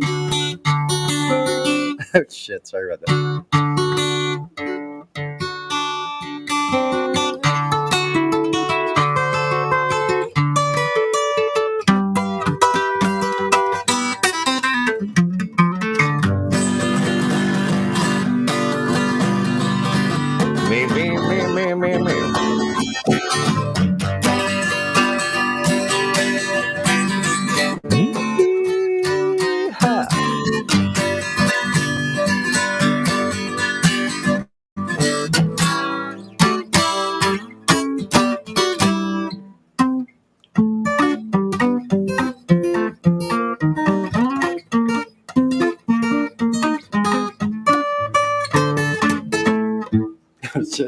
I almost got it, man. Hold on.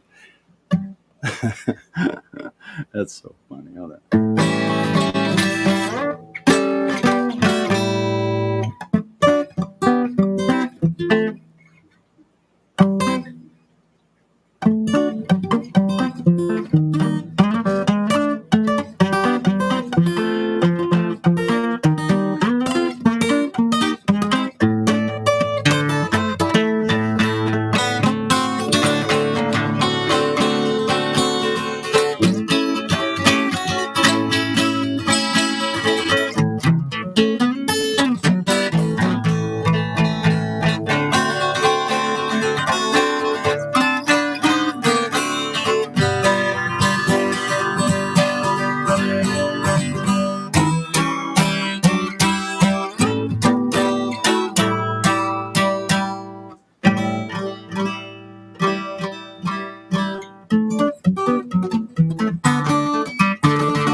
got.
Right, Sony.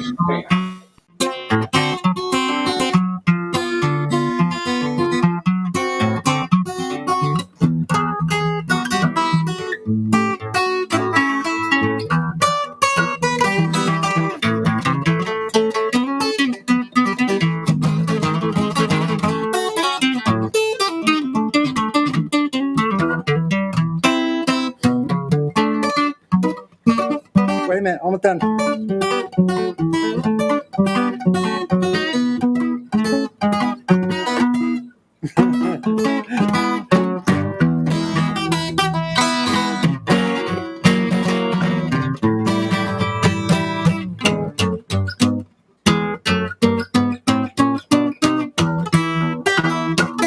Dang, that's the hardest part.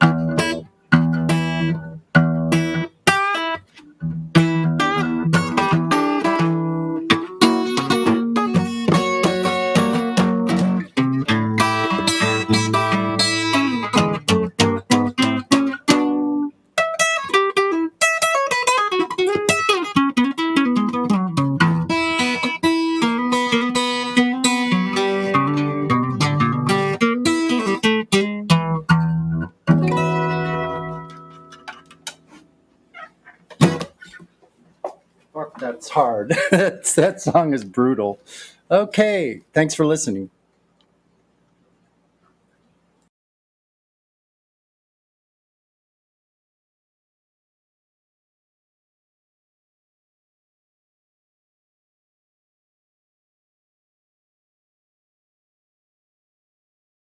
I have another one that's just as brutal and beautiful too.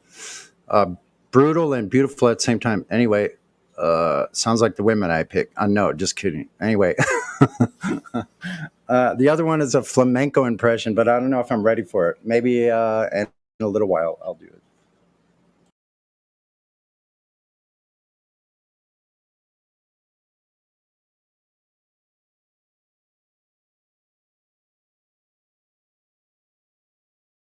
Right now, I'll sing a song about. I always hate it when I run out of. Why does it always rain on me?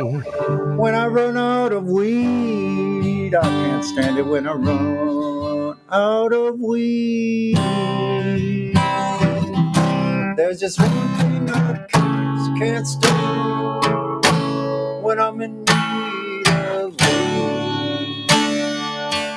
Oh, heavens of mercy. I'm almost out of weed.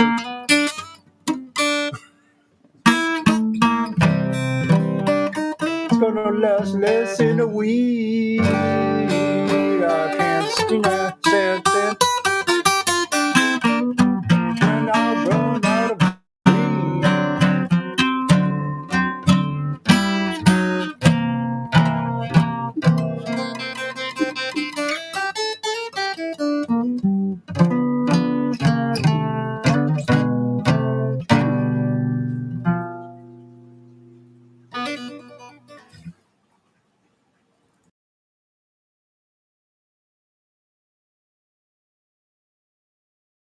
Tell you what, I feel like I'm a freaking hit maker today.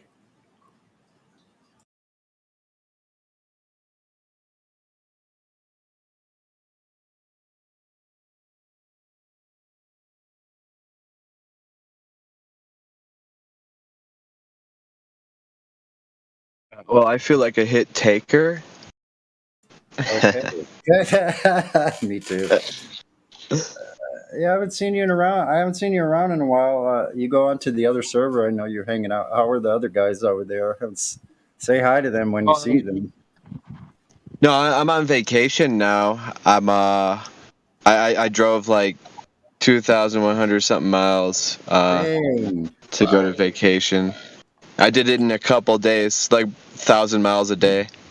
What the hell? No way can you drive that long. Yeah, I guess you can. What am I Yeah. talking? Of course you can. I'm a flat earther. I can do what I want. I know.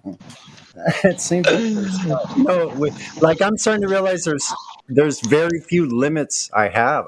The ones I have, I just put on myself. I'm like, why aren't I out there doing the thing I want to do? Like in my dreams, like I've already kind of prepared myself logistically and physically, mostly physically. Sometimes I'll go out and think I can spend a lot of time like overnight outside, and shit starts happening to me outside. That doesn't happen to me inside. Like, I guess it's like the cold sets in when you're outside, you're completely exposed, right? Unless you're in your shelter. And otherwise, like, it's amazing that even a 10-degree difference in temperature, if you're sitting still and you're outside versus warm, it gets cooler and you're not moving anymore. You don't have as much circulation. You could get chilled. And for me, I have very little body fat, so I start getting cramps. Like when the temperature goes below a certain, so I have to do like double layers. Like I have to do all kinds of shit. But I'm gonna start doing this, taking everything I need and going camping out on the beach, man. I'm gonna start. I love it out there, man. I like spending time out there. I could lay down and take a nap, and there's nothing going on. That's perfect. I don't hear the screeching frequencies like I do here all the time. I mean, I do hear them outside, which is really weird, noticing that I hear these frequencies outside too. And they're not the same like tone all the time. Otherwise, I would know that's tonitis. But what it sounds like to me is they're frequencies that are converging at certain points, and I can hear almost where they are in the sky. It's weird. I'll be in a place and I hear frequencies going.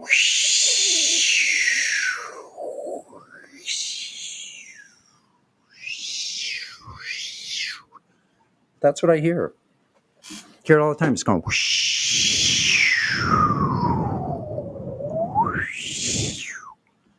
Hear it inside my house. It's more like going louder. It's like screeching. Yeah, that's I also like keep hearing Running with the Devil in my head while I'm outside. It's just for some weird reason. Are you serious? I hear voices like, I'm starting to think, that's one thing I wanted to ask someone like Witsit, or maybe you guys. I'll bring it out there because it's an odd topic. And most people don't talk about shit like this because it's strange. It has to do with the unseen world that we live in also at the same time as we live in the visible world. I hear conversations. When I'm out in the woods, I could swear I hear a conversation. I know there's no people around because when they start coming, I can hear them about 100 yards away, which is 300 feet. I can hear them walking. Like I can hear them walking if they're like 100 feet away. I can hear them walking. Maybe so I know no one's around, and I hear voices. I hear like a freaking conversation, like just a little tidbit of it. But now, listen. In these canyons, also sound travels really strange. Like I've heard voices that sound like they're right across the trail, and they're actually coming from a house that is the opposite direction, up on the hill, up on a cliff, 100 feet above the level where I am, or a couple hundred feet above. So sound travels really strange. Street sounds travel really strange in this area, in these areas. It's kind of bizarre. But I've heard things that sound like conversations where there's no one around.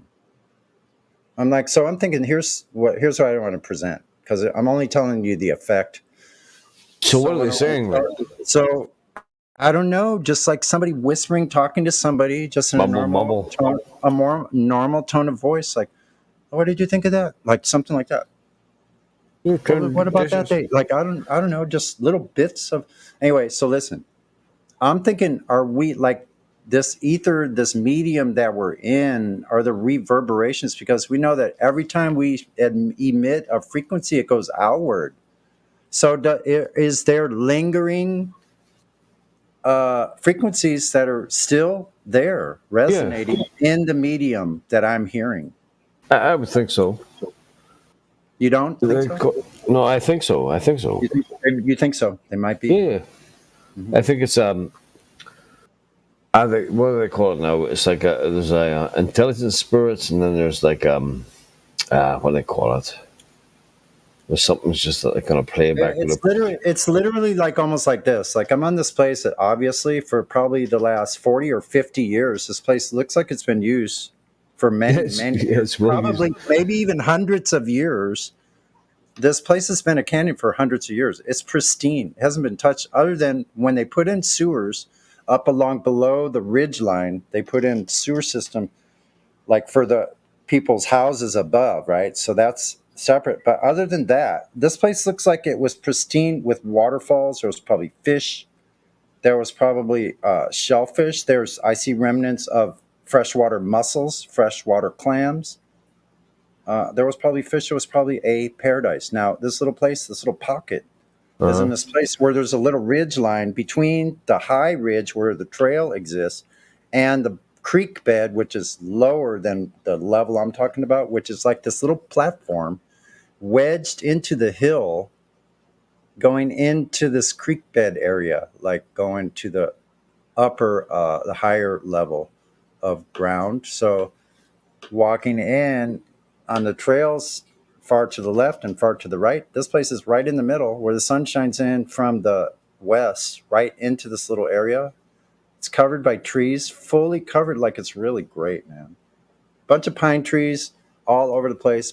There's a place where there's like bamboo, like some kind of tall grass that almost looks like bamboo, but it's just like a really thick grass, and it grows to about 5 or 6 feet. And that is left like this really soft, matte kind of bamboo area where, like, honestly, when I leave there, my feet are cleaner than when I got there. But it's a trip to be there because, honestly, it almost like someone's passing along the trail and I hear their conversation, but there's no one there anymore. They just traveled by here at some point in the past. I know that sounds weird, but I felt the presence of the indigenous people that lived all over this area. They had families. They had lives. I sensed their presence from before. I know they were here. Like it's almost like they're still there. Yeah, it's called residual energy. Mm-hmm. Yeah, residual. And I get to sit there in the same place that they were looking at maybe hundreds of years ago at this pristine, basically these little pockets of pristine wilderness that is just like so peaceful and so calm. And a lot of people can't handle that. Sitting still with yourself, it's taken me a lot of practice actually to go out without a mobile phone, to be totally by myself and be okay with everything that I have with me. Just be satisfied that I brought everything I need, which I usually have, and there's nothing to worry about. And I'm like, I feel like I'm separate, out of harm's way. And people actually in that place, people pass by, they can't even see me. They can't see me. It's not a place you would look unless you're unless you knew where you were looking and looked right into that area. You would never see anybody in there, which is phenomenal because I live in the city where you can hardly ever go where no one can see you, and where I can sit still and be totally at peace and do anything. In the city, you can be in a crowd of people and nobody sees you. Well, that's true. That's true. Yeah. Yep. Absolutely. And that's something to do with the subjective. How do I feel? Also, like, do I feel? Sometimes I do feel invisible. I don't know. But anyway, I'm gonna get ready to start doing full on camping on the beach, like with everything I need. Like at least see how long I can go. Once I do it the one night, then I'll get over that whole hump because I just need to like. Just that one night. I can do it on my bike, but listen, I have to have everything strapped to the bike. So I have a trailer. I just have to get off my butt and go like, well, if I'm going to go and do this, I bought all this stuff for a reason. Just put the trailer and I can have everything. Sleeping bag, tent, all the food, all the water I need. Like I can even have water to wash with. Like I can have soap. I can have sponges to wash my dishes. Well, here's Have the little thing. containers. Have little containers to put butter in. So in the morning I can fry up some freaking eggs and have my coffee. I hear you now, Sonny. That's the time. That's the kind of camping I'm talking about. You buy the tent, you buy everything, and you have to go. Yeah, well, I actually have it now, except. Well, get out. What the fuck are you doing sitting in the fucking flat, man? Yeah, no, it's super hot out. That's why I went out just for a little while playing music. Right, Jay. And when the winter It's comes, already it's super cold out. I can't go. It's too fucking hot. It's too hot. Shut up, making excuses. You're Get out the right. fuck. No, shut up. The bike is fully charged. What am I waiting for? Fuck that. So in the next couple of days, I think I'm going to get ready. Probably over the weekend. I was going to go tonight, but I had a really restless sleep last night. I was up like every couple hours peeing. Like I don't even drink that much water, but since I switched to distilled water, I pee all the like I can go a really long time without peeing.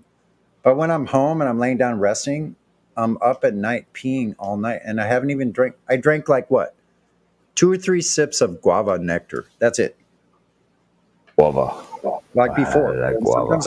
sometimes I'll drink some milk or some kefir. But I don't drink much water. But I pee way more water than I'm ever drinking. It's unbelievable. Yeah.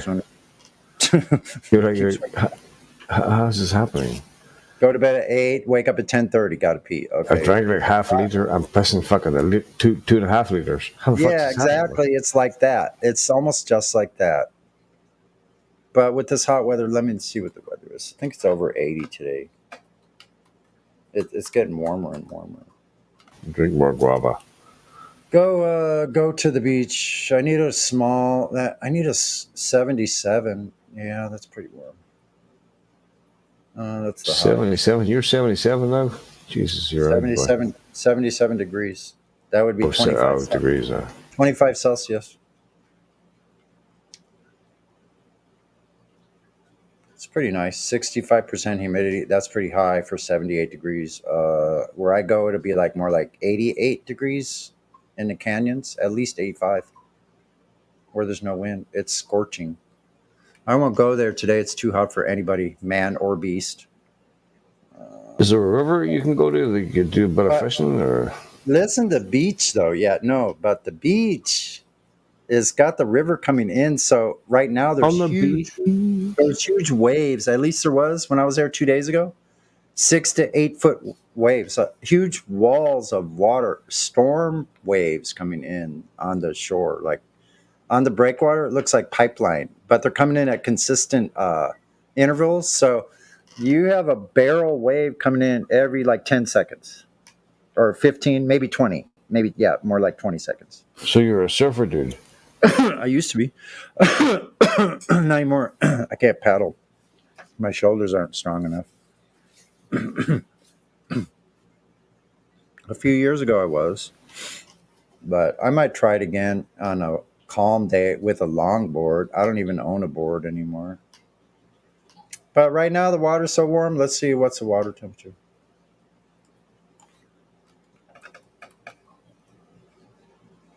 Ocean temperature today.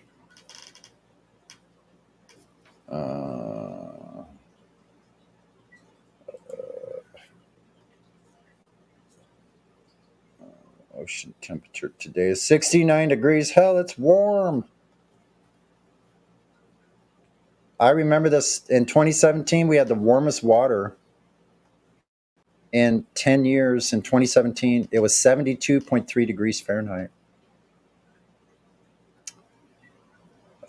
Sea water temperature in San Diego expected to rise to 69.4 degrees in the next 10 days. It's going to be almost 70 degrees in the water. Do you know how warm that is? Yeah, that's way better. See, I'm on the central coast, and it's like 58 degrees here. Yeah. So look, the average temperature in July here is 68 to 74 degrees. I know. So awesome. And I think the East Coast is also warmer. But yeah, San Diego, if like you go north from me, I think it even gets colder. Like if you go up towards San Francisco, I think it's even colder than it is here. And we're like 50.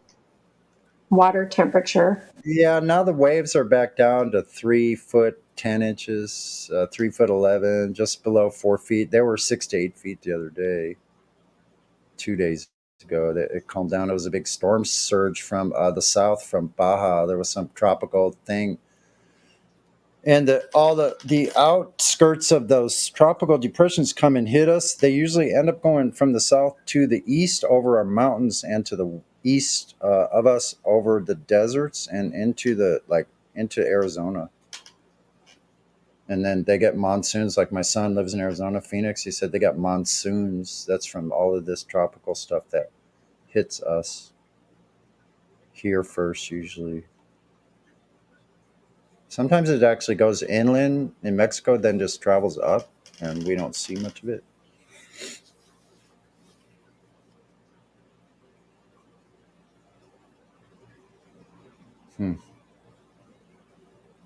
Yeah, so it's a great time to be at the beach. I feel like just going there and setting up freaking camp. Even if I have to eat my freeze-dried food, like, I don't care. I have great water, so just as long as I have enough water and food, yeah.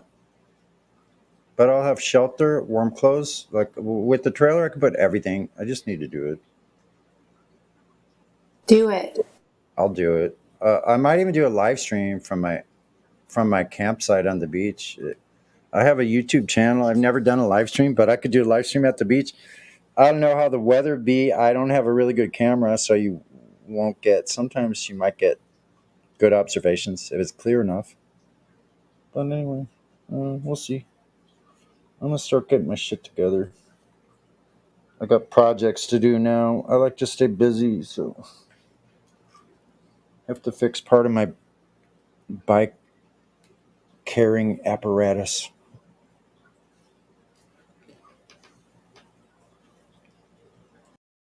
I'm going to have to probably design my own racks and stuff because I can't find what I need, like, already made.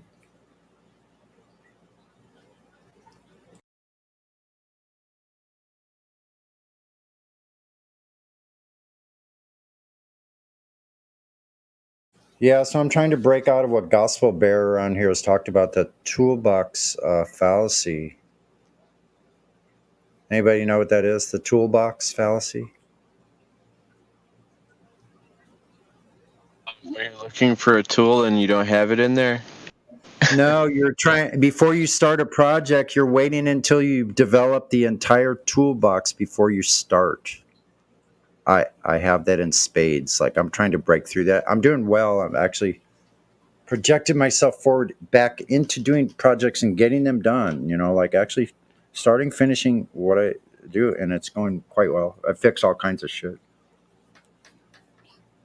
Fix stuff all the time. Like every day seems to be something else to fix.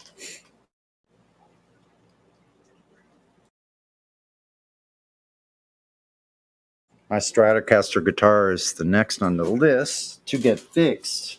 Got the drill right here.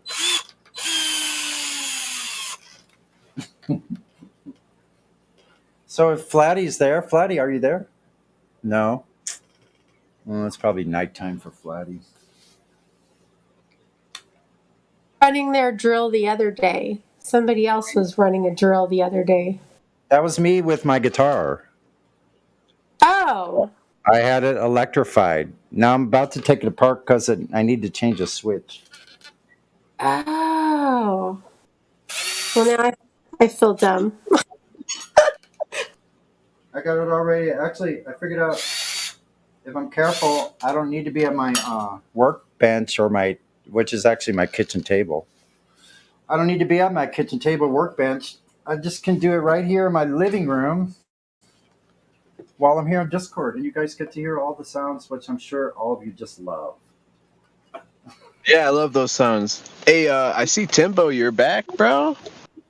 I'll mute if you guys are talking.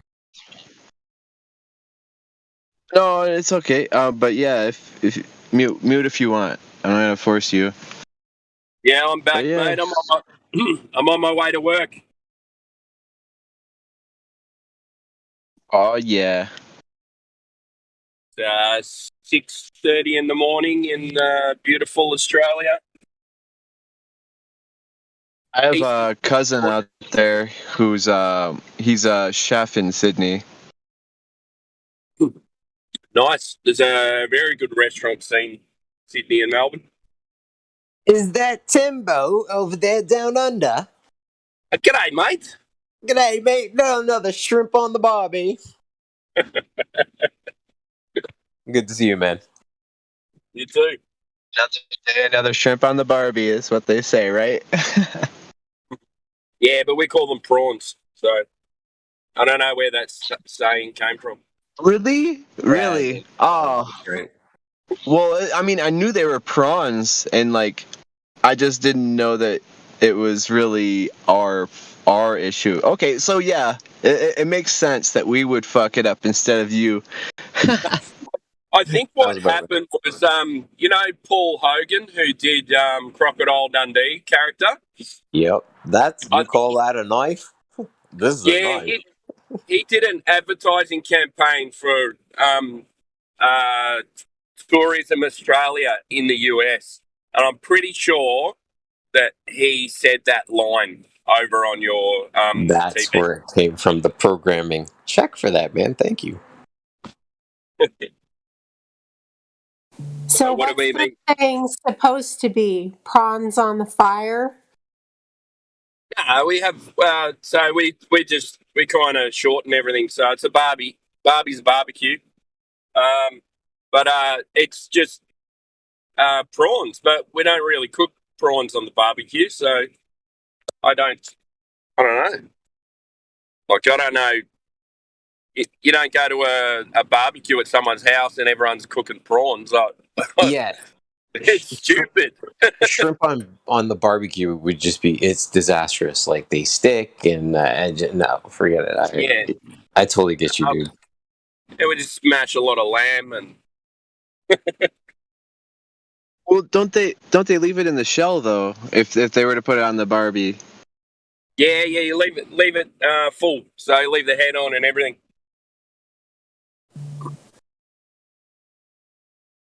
And then you just bite its head off. Well, they got like the shrimp. I mean, or the prawns, I guess, have they got like a brain the size of a couple grains of rice, right? Yeah, you can eat the whole lot as long as you get the poo shoot out. Then you're fine. You can eat the brain. The mud vein. Yeah, it's pretty tasty. Yeah, prawns. I used to really like prawns.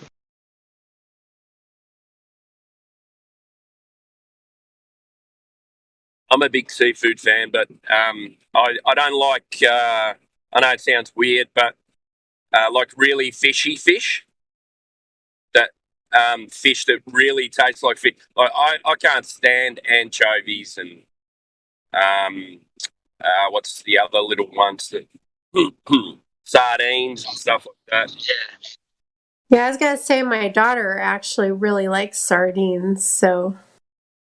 Well, they're salty, aren't they? Like, I think that intensifies the taste for it.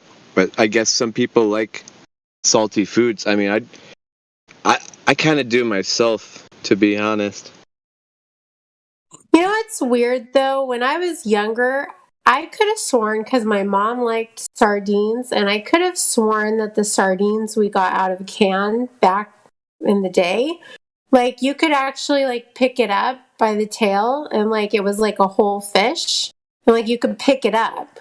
But now it's like every time I buy sardines for her, she has to use the fork to get it out of the can because it, like, you can't pick it up.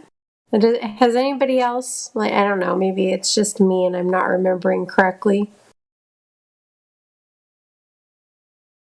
Yeah, I don't eat them. Yeah, I should ask my mom, because I could have sworn she'd be like picking it up out of the can like a fish, if I remember. But I have never found a can now that you could do that with, so it just seems odd. Hello. tuna in olive oil from a can. I mean, it smells like cat food, but it tastes so good. Oh yeah, the tuna with olive oil is the best one. Once I tried that, I couldn't eat the one with salt water. Mm-hmm. And you can literally put it on everything. But sardines are also good, but I like sardines when they're deep fried. No, man, that's delicious. Anything deep fried's good.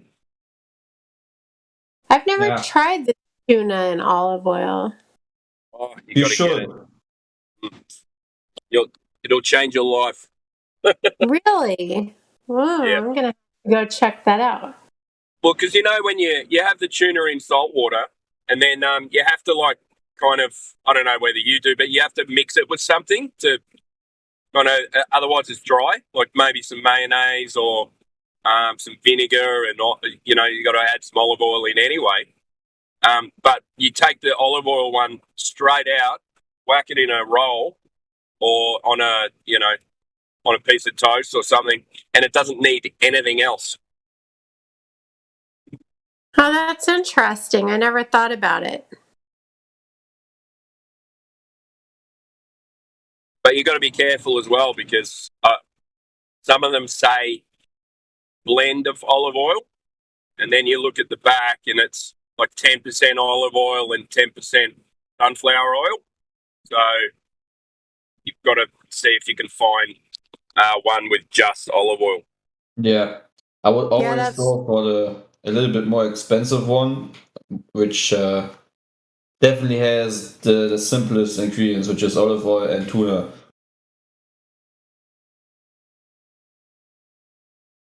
Yeah, some of the olive oils that they use commercially are not fully olive oil.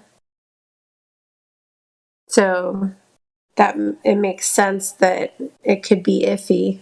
Because a lot of the food manufacturers, when they say olive oil, it's not 100%. Yep.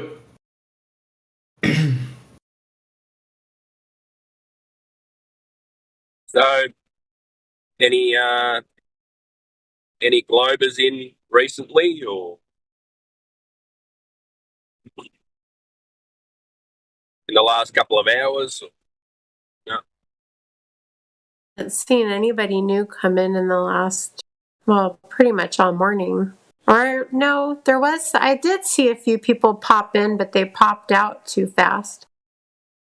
Timbo, you showed up yesterday when your friend from Down Under was here visiting, right? Oh, that lady? Yeah. Yeah. Thanks for showing up, dude. That was awesome. I was laughing so hard. I was like, when your brother shows up. Well, when I was working, I build houses and renovate houses, so I have my headphones on as earmuffs, and I was just listening, going, why does she keep on saying? So you guys saying that my stars aren't real? And I was like, what? I've never heard this silly argument before. And then she was a flat earther, and you go, what's going on here? Are you a flat earther, or what are you arguing against? I'm not sure. I understood with the rotations, because visibly things look like they rotate, but we don't know what's going on up in the sky. So, and what going on from what AI said after, maybe that makes sense. Like, because people say, flat earthers think that Australia is not real. But then he said it wasn't about Australia's not real, the place. It's not a real country. And I understand that, because there was, sorry, I'm going on a bit of a... No, take your time, dude.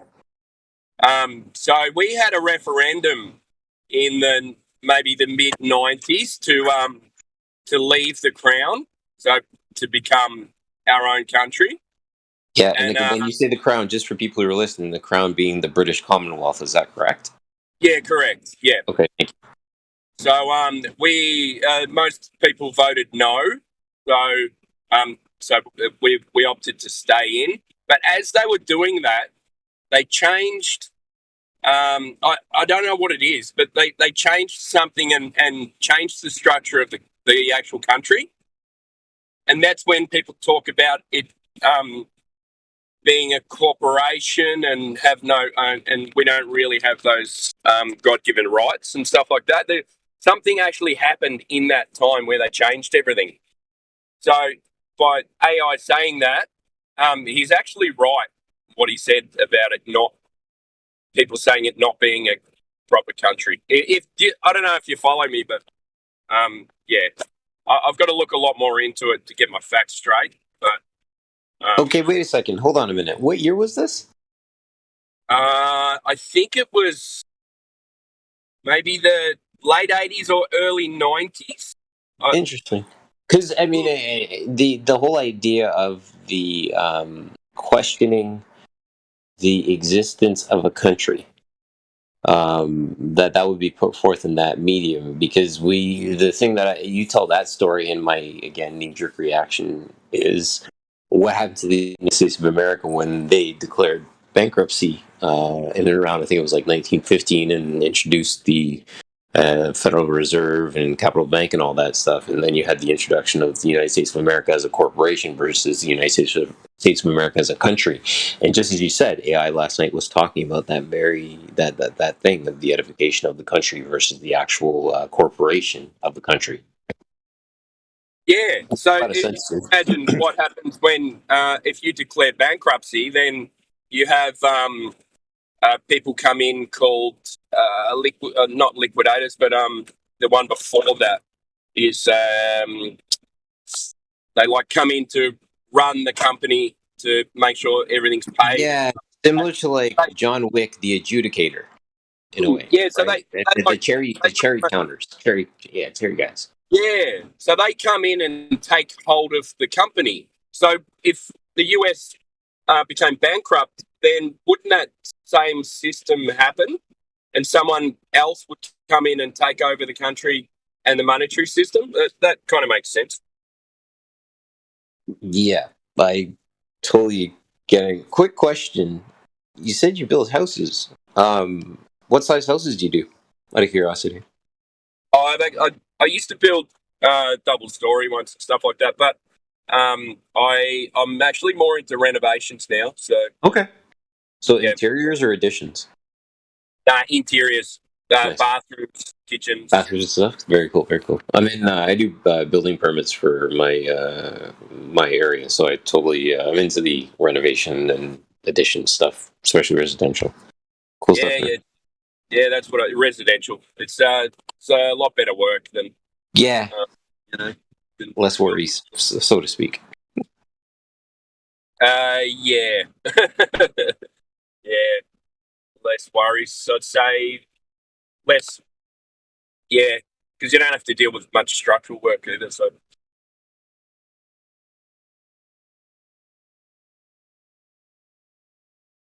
but yeah, I'm going to look into this transfer of power, so called in Australia. So I'll get back to you guys on that. So I believe it may be on the part of like maybe the Bill of Rights or whatever. I don't know if that's maybe what it is. I know exactly what you're talking about though with for example, Canada. I'd seen the document that's supposed to grant people their human rights. And wouldn't you know it, the Queen Elizabeth had oversigned the whole guarantee of rights. Not her underlings, but she herself, the one who has supposedly the ultimate authority in granting these people their rights. She oversigned it, meaning that she doesn't grant anybody rights or doesn't guarantee it. She needs to sign underneath. Literally, there's a spot that she was supposed to sign it. It was like designated area for her to sign it and to guarantee these people their rights, but she oversigned it. So she doesn't give a fuck about people's rights. They never have and they never will. All right, boys, let's talk about people's rights for Clay. Give me one quick sec. People's rights. Do you guys know who King Cyrus is? Cyrus. King No, Cyrus. doesn't King ring C-Y-R-U-S. Pardon me? Some dead dude, I guess. So he wrote the Cyrus Cylinder. Take a look into it. It's super cool. Now, within the contents of the Cyrus Cylinder, he wrote the original written, I guess you'd say, it's the first written element that talked about people's rights. He was the king of, I believe it's East and West, in the Middle East, the Middle East and West. But he had to write something that brought his people together. And so he came up with the Cyrus Cylinder, which was the first written thing that talked about people's rights. And this is where it's kind of like almost the original constitution in a way that talks about what people should be allowed to do within their lands without getting harassed by the powers that be. How do you spell Cyrus? Is it Cyrus or? Yeah, I'm going to search it up right now and I'll put it in the chat. Bear with me. Wait, what country? Well, what area was he from?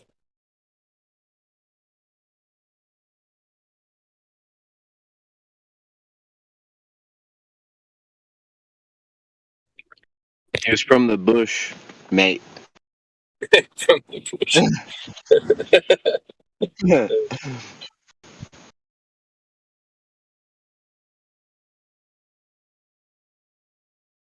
I go out bush all the time.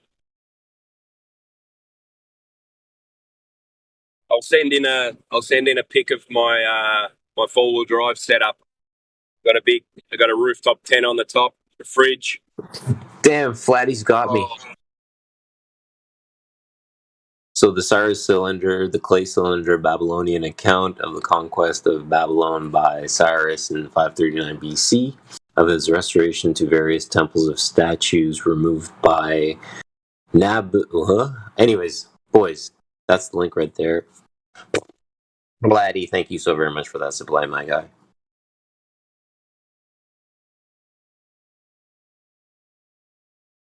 Hey, look at him coming clutch like that. Yeah, I like that. Flatty's good people. That's what we do around here, man. We have each other's back, especially when someone's engaged in battle, in a verbal battle, and they're trying to reach for the pencils that they can draw on the board, and someone hands them the pencil. It's an amazing feeling. Someone's always got your back. Follow.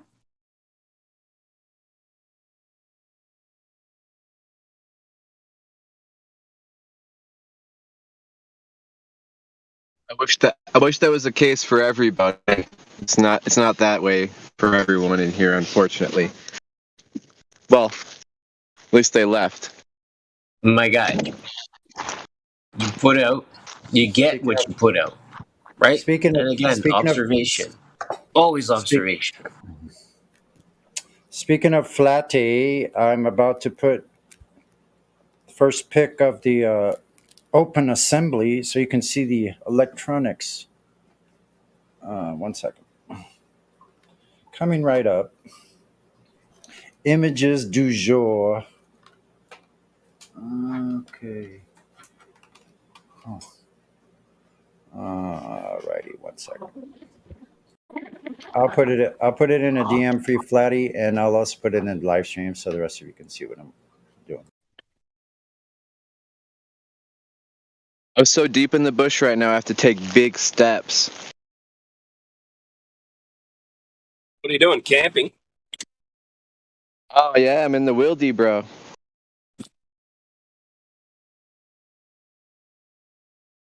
What state? California. California love. Excuse my ignorance, but do you have bears and wolves and stuff? Oh yeah. Or down there? Yeah, there's bears. Only up in the mountains, like in the wild reaches up in some of the national parks and some of the wild areas up in the mountains. Yeah, up around the deserts. Yeah. There's mountain lions. There's no bears though, until you probably get like Northern California, maybe in some places, or along the Canadian border and Alaska. Most of the bears in Well, the U.S. that's except where certain I'm at, pockets, though. have been wiped out. That's where I'm at. I'm like, I'm in northern Cali right now with the mountain right here in view. I can see a helicopter flying kind of overhead over the mountain. But yeah, oh god. Bears and Big Bear. That's in Southern California. There's actually bears still in Big Bear. Okay, I could believe it. Yeah. I'm not doubting it.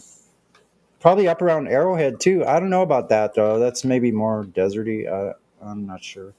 No, I went to Arrowhead too. Arrowhead and Big Bear are all in the same area right there. But yeah, there's bears. There's bears up there. Yeah, I believe it. Like especially up around Reno and Tahoe, those mountains are really stark. Like it's pretty amazing. Let me see, Flatty message. I don't know if you can see that well, Flatty, but those wolf switches, the wolf strat switches are all on the left as you see it there. Let me see. Hold on. I'll put my previous strat picture on there so people know if they care. Strat, where'd you go? For sure I'd put that.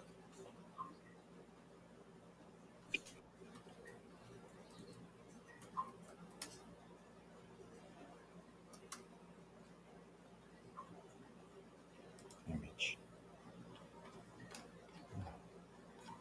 That's weird.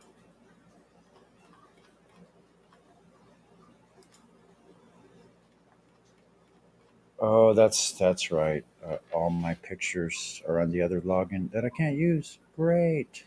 I want to sing this right now because you guys say California and it popped into my head because the lyrics are now in my head and I can't stop singing them now that I understand them. Bass may be the final frontier, but it's made in the Hollywood basement. Yeah. What song is that from again? Californication. Yeah, that's right. Here's the Stratocaster in all its glory. Hold on. This is Flatty's side. Here we go. Live stream voice text. I'm glad I'm not one of those boomers that doesn't know how to operate technology. That would be. Yeah, it would be terrible to know how to use this technology that we're forced to deal with every day, right? To not know how I don't know if I was about to say I don't know if anybody really heard of it, but I just was checking out the damage from there was some fires in California. They over here they called it the lava fire. It's like a volcanic mountains around here, like the Cascades.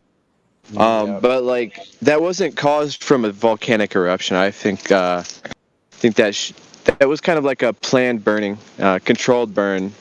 But they honestly, the firefighters did a really good job. You can see a lot of remains. You know what I mean? Like they're burnt up trees, but like they're not like tiny little twigs. They're still pretty big. You know, they're there still. They're just waiting. Amazing that they could burn the rims, the wheels, aluminum wheels, and windshields, and stainless appliances, and marble granite tops. That it could melt all those, but all the trees nearby perfectly fine. Crazy stuff. How could it melt the stainless steel and the wheels off of your car, but not the trees right next to it? You're understanding what he's suggesting, right, chat? Sonny, you smooth devil, you. You guys know what he's pointing at, right? Think about this. A fire did not consume a tree, but it consumed metal.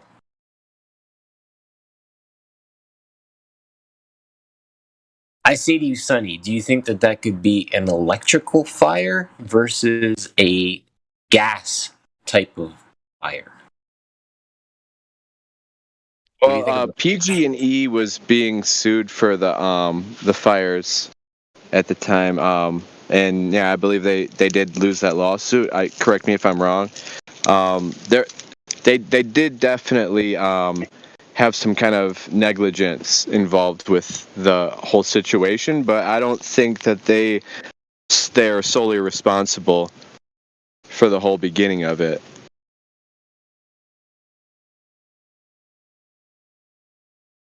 But again, take what Sonny just outlined, right? He rendered that as something that we should consider, which was the type of fire.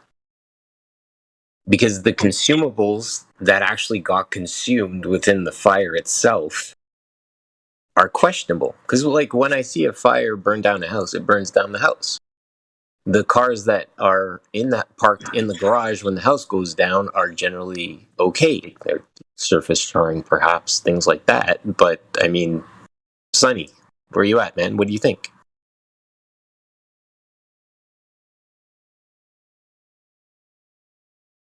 Had to run off into my kitchen. I have some no stress, homemade spaghetti sauce, and I Let's started go some for the noodles.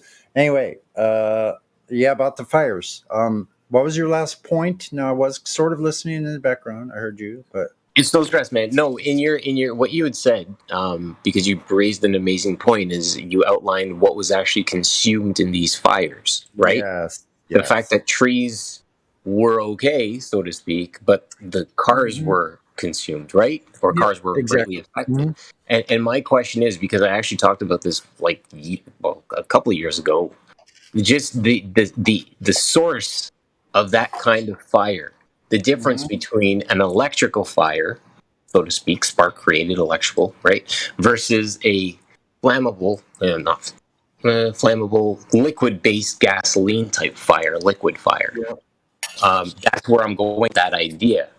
And that's where I'm curious to know, what do you think about those two potentialities as a correlation for the reason?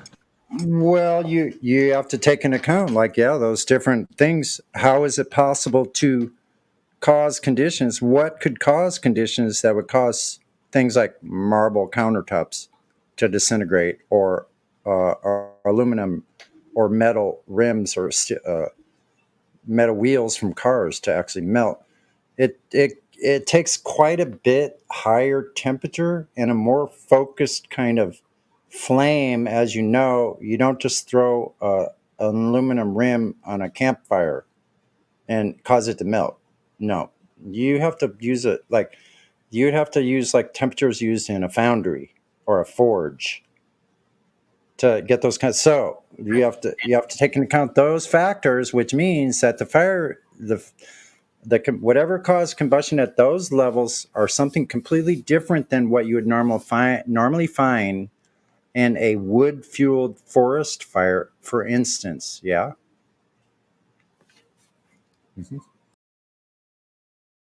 So, also with a caveat, they also found trees that were burning from the inside. Very strange that trees would be burning from the inside, the whole entire core of the internal part of the tree on fire and the outside not on fire. That's a very odd thing to happen. So I don't know. Does that mean that somehow the combustion was caused from the ground going up into the tree? I don't know. It's very anomalous. All those fires are very, very strange. People don't even realize how strange that actually was. We live here in California. I grew up in Southern California, where I saw the entire Santa Monica Mountains burning all at once, from the mountains all the way down to the shore in Malibu, where the ocean is. So I think these fires always occurred in LA, and they would start raging across, burning very expensive neighborhoods in the early days. Like there would be these firestorms literally in LA. That's common. Even the indigenous people that lived here before called it the land of 1,000 fires, the valley of 1,000 fires, because it always looked like there was always something on fire. But I think they capitalize on that, so they have these fires. So we'll create our own fires, because why not? We're already changing the weather, causing mass devastation down in the south with these hurricanes. That's becoming quite profitable.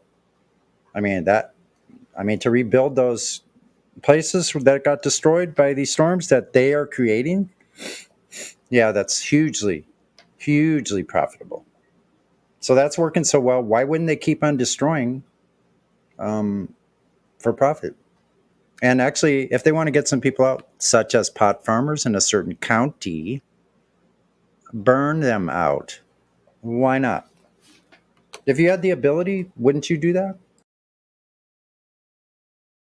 Especially if you have no conscience and are some sort of evil fuck. See, that's when cursing is more effective. See how I used it? Didn't curse all along the whole way till the very end. Just saying.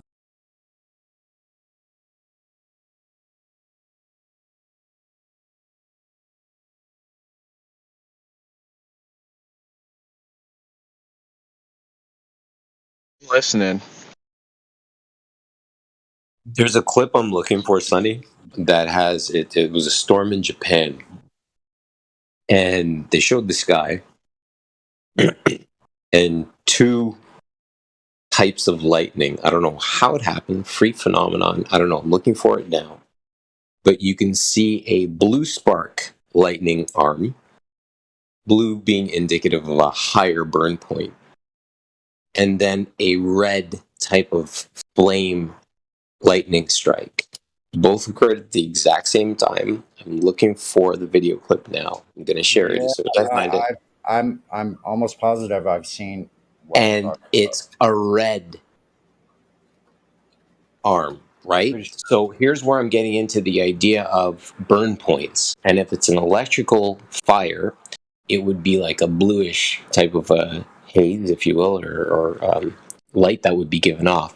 And I'm wondering if that is with, well, not wondering, but we know that based on what science has shown with burn points, and the higher, hotter the flame burns, I believe it's a bluer type Bunsen burner, right?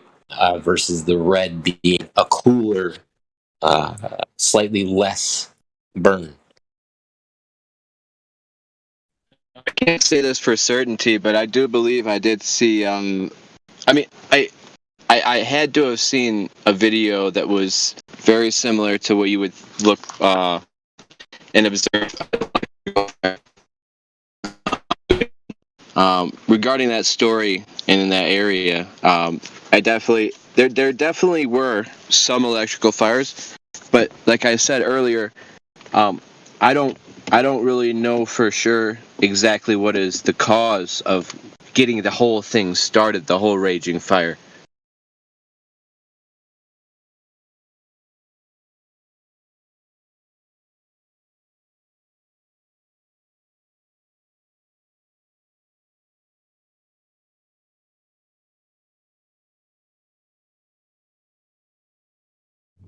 I guess the fire was raging against the aluminum rims.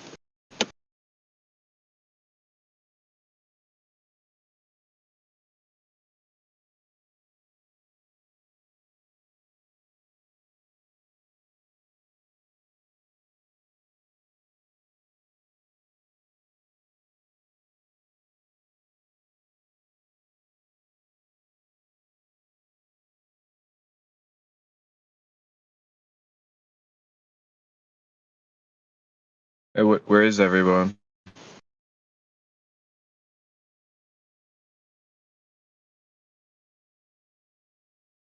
Sasha, digging in the tag crates. in, bro.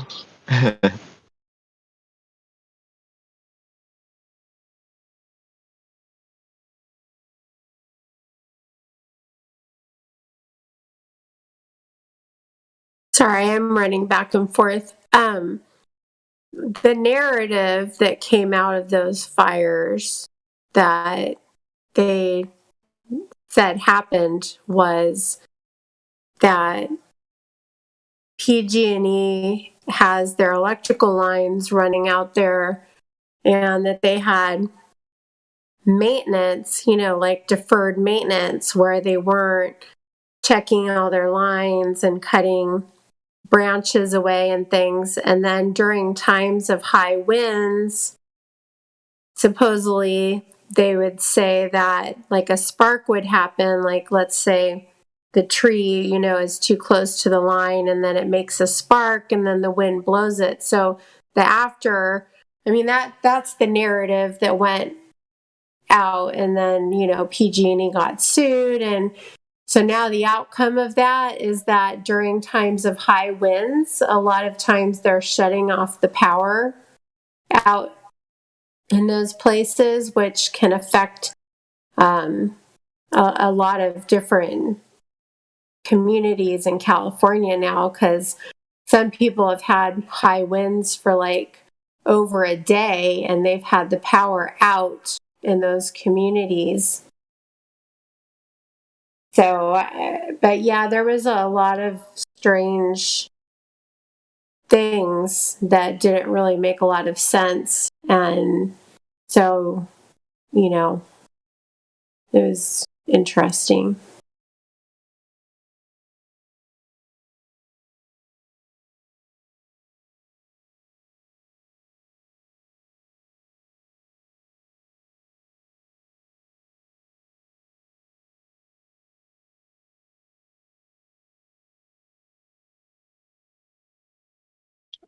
I feel like I'm hearing some birds of prey teaming up right now.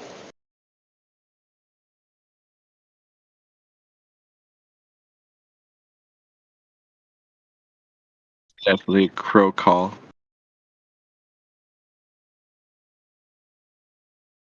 What? Well, I was just saying I can hear some birds of prey. I can hear a crow calling in the background. Oh, okay. Watch out. Flying right over my head after you said that. Thanks, bro. Real nice. I'm waiting for someone to land in the chat based on that observation you just made. A crow circling. You know what that means, right? You're being watched. It does depend if it's clockwise or counterclockwise. At least it does for me. That is a fair statement. I'm going to look into it right now. Hang on.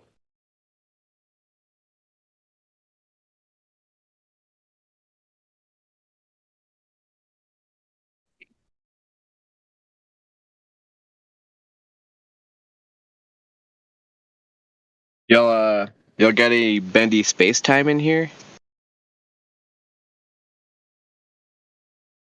Yeah, man, this thing is really bendy. Bendy. I need it to be bendy. It's the only way. Straight from the Arctic, bro.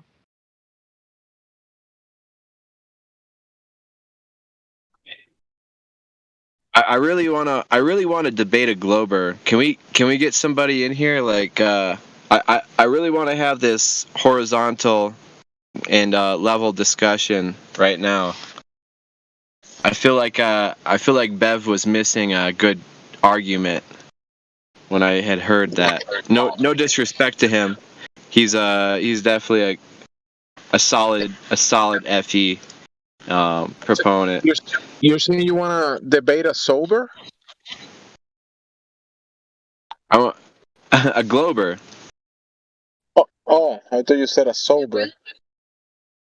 What is that? Since you're drunk, you want to debate a sober one. Yeah. Well, I'm not drunk, so not anymore. I don't know if I sound. Do I sound like it? No, I'm just messing with you. Definitely. Calling all sober Globers. Sober Globers. Hey, Jumsy. I'm in Cali, bro. Aren't you in Cali? Yeah. I'm meeting flat earthers out here, bro. Not even people that I've met before, like online. It's really such a spiritual place that I'm in. I really love this vacation that I'm taking. Flat earthers? Yeah. Oh man, how about earthers? Are you meeting any earthers? So many earthers. They're very dusty and they don't care to clean their clothes. Yeah. I'm a troll earther. Yeah, you meeting any of those? Yeah, there's always one. I got hearing people somebody keyed my car on the first day I got here. I don't know what I did to deserve that. So See, they just keyed it like the first night. Really? Yeah. Yeah, for Out, real. out like at a camp? I mean, are you like out like you're Well, not or anything, right? I make it pretty obvious that I'm a flat earther, and I, Oh. I'm not gonna toot my horn, but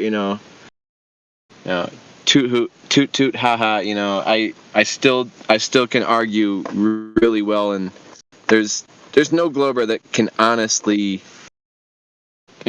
face to face tell me that it's a round spinning object that we're standing on. I won't back down. I don't care if it was Biden or Trump or Melania, whoever. You go to places and you start saying you're a flat earther. I lure them in, dude. I'm an expert at luring people in, and Me too. Anyway, Wait a I'll minute. lure, Hold I'll on a lure second. the whole freaking neighborhood in. Anyway, Did right you- now there's a blimp flying overhead. Out my it's window, I motion. see a blimp flying around, an actual blimp. Dude, blasphemy. Quick question for you. Did you just say that you lure people in and then also state that your car is getting keyed? Could it be somebody maybe that has a grudge for you that you maybe have lured into your way of thinking, maybe? I don't know. No, they're just dicks. That's all there is to that. That's some immature bullshit. There's never a justification for such a thing. Is this the Very first time vindictive. your car ever got keyed? Yeah, I've had I've had this one for like a year and a half. This is the first time.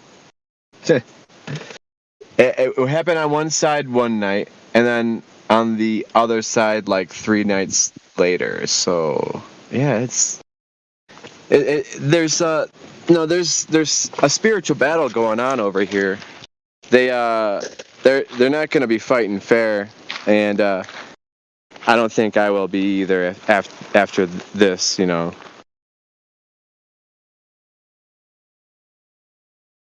Yeah, they're really that petty.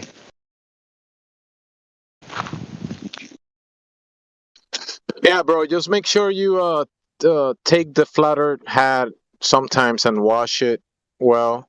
No, don't be wearing it everywhere you go, because it gets. I don't know. Just you don't want to be wearing the same hat everywhere you go, bro. Come on. All right, I'll put on the inverse Earth hat. Then I could with confidence argue that there is no curvature for sure. At least not the curvature they're thinking of.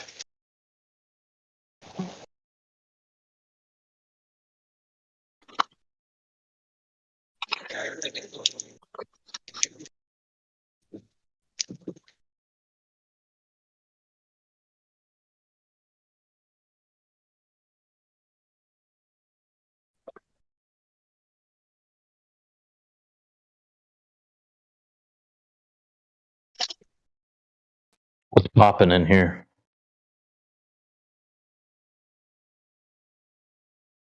Oh, hello, announcer. Popping? What's popping?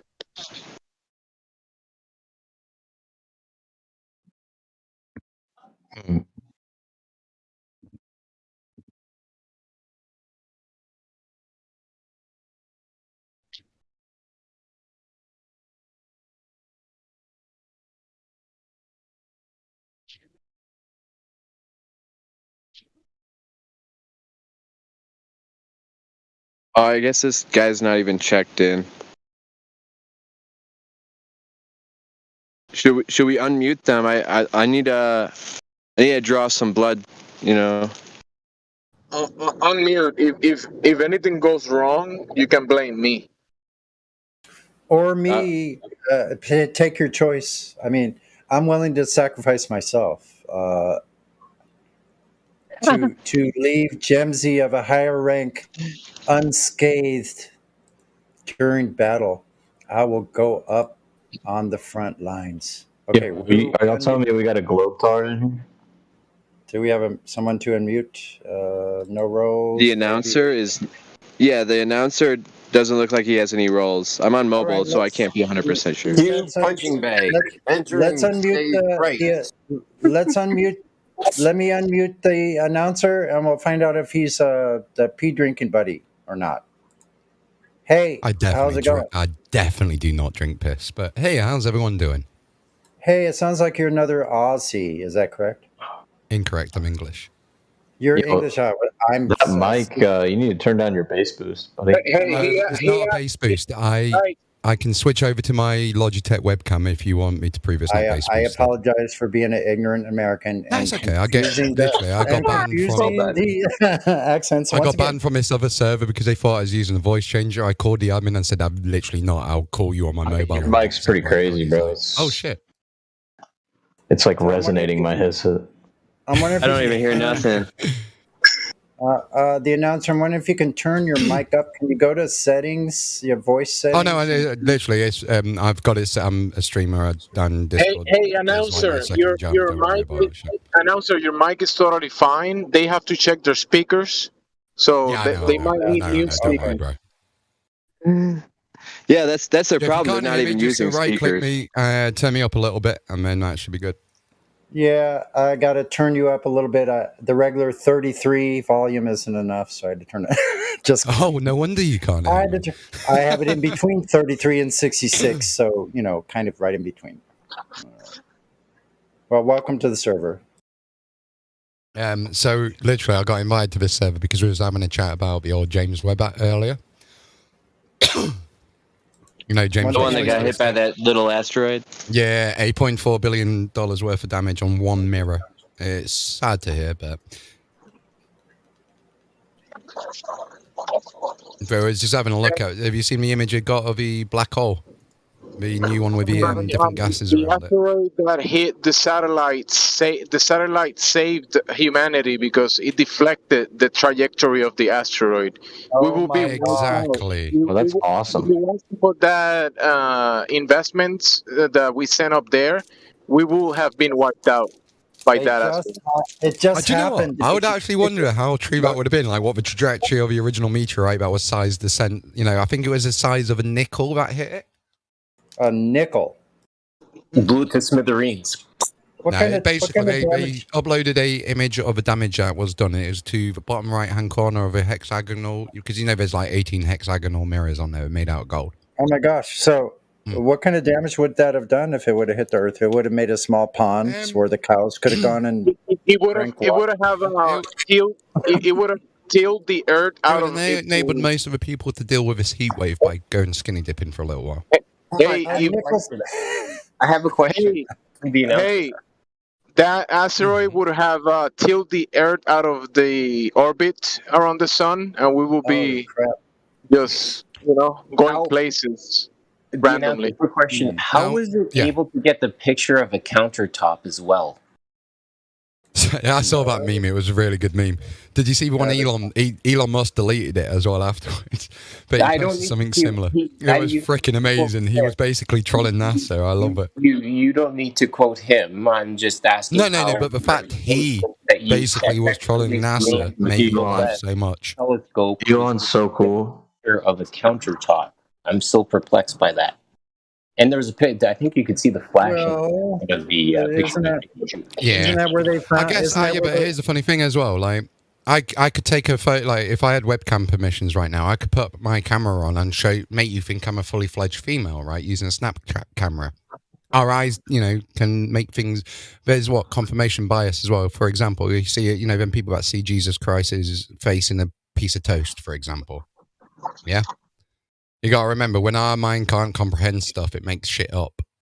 Right. So, have you guys ever seen rocks fall from the sky? Like giant rocks, like the size of like a fucking mountain? I've never seen. There's a comet that you can actually, if you got a clear sky right now. No. There's a I'm comet. not saying did you see a light go through the sky. I'm saying did you ever see a rock fall from the sky? I never did. No, I've but actually one of heard my Russian streamer friends did actually. You know that one that went in Russia a few years ago? That came Yeah, down? I remember that. I do remember that. He was doing an IRL live stream driving down the road next to where pretty much where it landed. I think and I've that seen was his fucking video. Scary. I think I've seen his video. Yeah, That's where it shakes all those buildings and stuff. He was Like shitting rocks fall himself from the because he sky? thought they were getting bombed. Do you know what I mean? I don't believe it. I don't think Right. rocks fall from the sky. That's probably what it was. It probably was a bomb. Actually, Well, most of the looked time, like- even let's pretend the Earth was flat for a second. It No, but wasn't hold on built a like second. We're Stewie not Griffin's done- face. hold on, we're not done with But that let's- idea yet, because it no, looked but like anything with the atmosphere, firework right? going across the sky. That's what it looked like. to me when I saw it. Whatever it looks like. You know, for example, Elon's SpaceX missiles looking like they're swimming in the ocean at above 63 miles. I've heard all the shit, right? But regardless of that, whether the Earth be flat, round, built like Stewie Griffin's face, it's still got atmosphere, right? And if you put something through atmosphere, it's going to burn up. That's why we don't see most of these rocks. Because they burn up. Well, actually, we don't see any rocks. Like none of us have ever seen a rock fall from the sky. No, I don't know if any of us Here's the personally. thing: we never will. That's the crazy part, too. You know. I've held part of one. Oh, you held a rock? Yeah, me too. Yeah, I've held a rock, and guess what? This rock apparently had like shit And that it was fell from the space. sky, huh? Yeah. Oh, wow, that's fucking. I bet they like played spooky music, and Stephen Hawking like had his No, little they fucking actually robot played. voice, They played the theme tune to. and he was like drooling over himself, huh? No, they played the theme tune to Peppa Pig. So the premise of your argument, the answer is that we live in a. There's no argument at all with this. Literally, like No, I but you don't say know that we what live the in a original statement was. To be honest, Are with we you. open system or closed system? Pardon? Are we an open system or a closed system? In what sense? What, the planet, the solar system, or when you get past the Van Halen belt? Okay, so you're suggesting an open system. Thank you. Well, no, it depends because, like, Okay, there's let me so ask much you this. What there's not in enough place? evidence What to keeps the gas in dispute that place? this isn't a simulation. Do you know what, What I mean? keeps the gas in place? Let me ask you that. Pardon? We live in a gas-filled environment. Do you agree? To a certain degree, I mean, yeah. Okay, but what then, keeps that gas in place? Pardon? I'm asking you yes or no questions. What Okay, keeps it's that not gas as simple in as place? yes or no, because you know on the 5th of Yeah, it July is. we What found keeps three. that gas No, in it's place? not. I'll tell you why. On the Please 5th of tell me July, why. we discovered 3 new exotic particles that defeat the whole fucking purpose of thermodynamics, okay? The law of thermodynamics. Right. So, let me ask you another question. Can you see oxygen with your plain eye?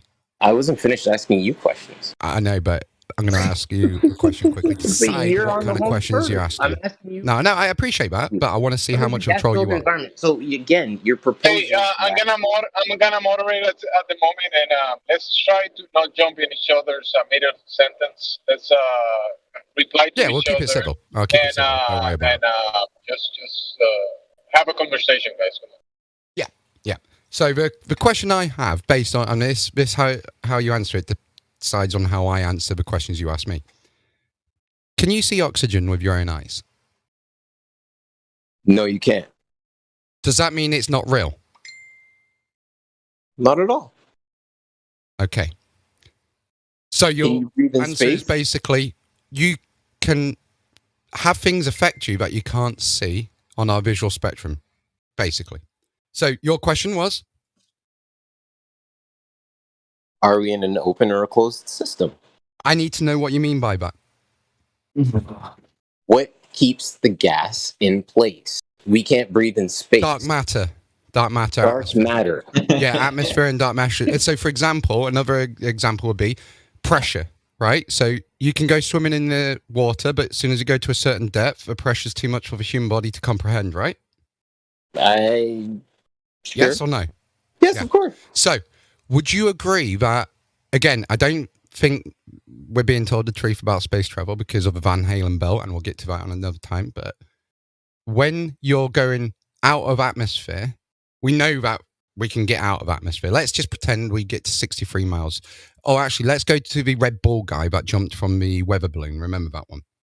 Why then, at that height, did he need to wear breathing apparatus? Why do you think?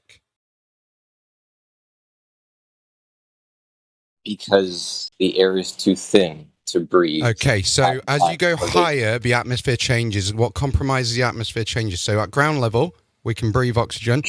But when we get further and further up, let's pretend we're in a dome.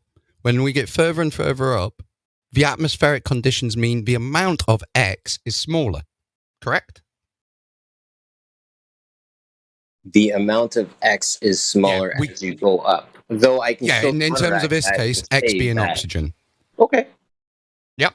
Now, in other arguments, the amount of nitrogen might increase, right? So, based on that agreement between both of us, that's why I'm asking what you define an open or a closed system as. Because if we're looking at a sort of planetary body, we're in a closed system because of atmospheric conditions. But if we look at a solar system body, we're in both open and closed. And if we look in a universal body, the same exists. Now, what I find really weird is when they take photos of a universe, it looks like a planet, right? Like a ball, if you want to call it that. So you think they're actually showing you the wrong images? No, I actually believe that the multiverse theory is right. So you know how we've got quote unquote different cities and different countries. And, You're believing that, right? I kinda. It's hard to disprove it. Sure. It's hard to disprove. There's not an. It's the same with life being a simulation, right? But wait.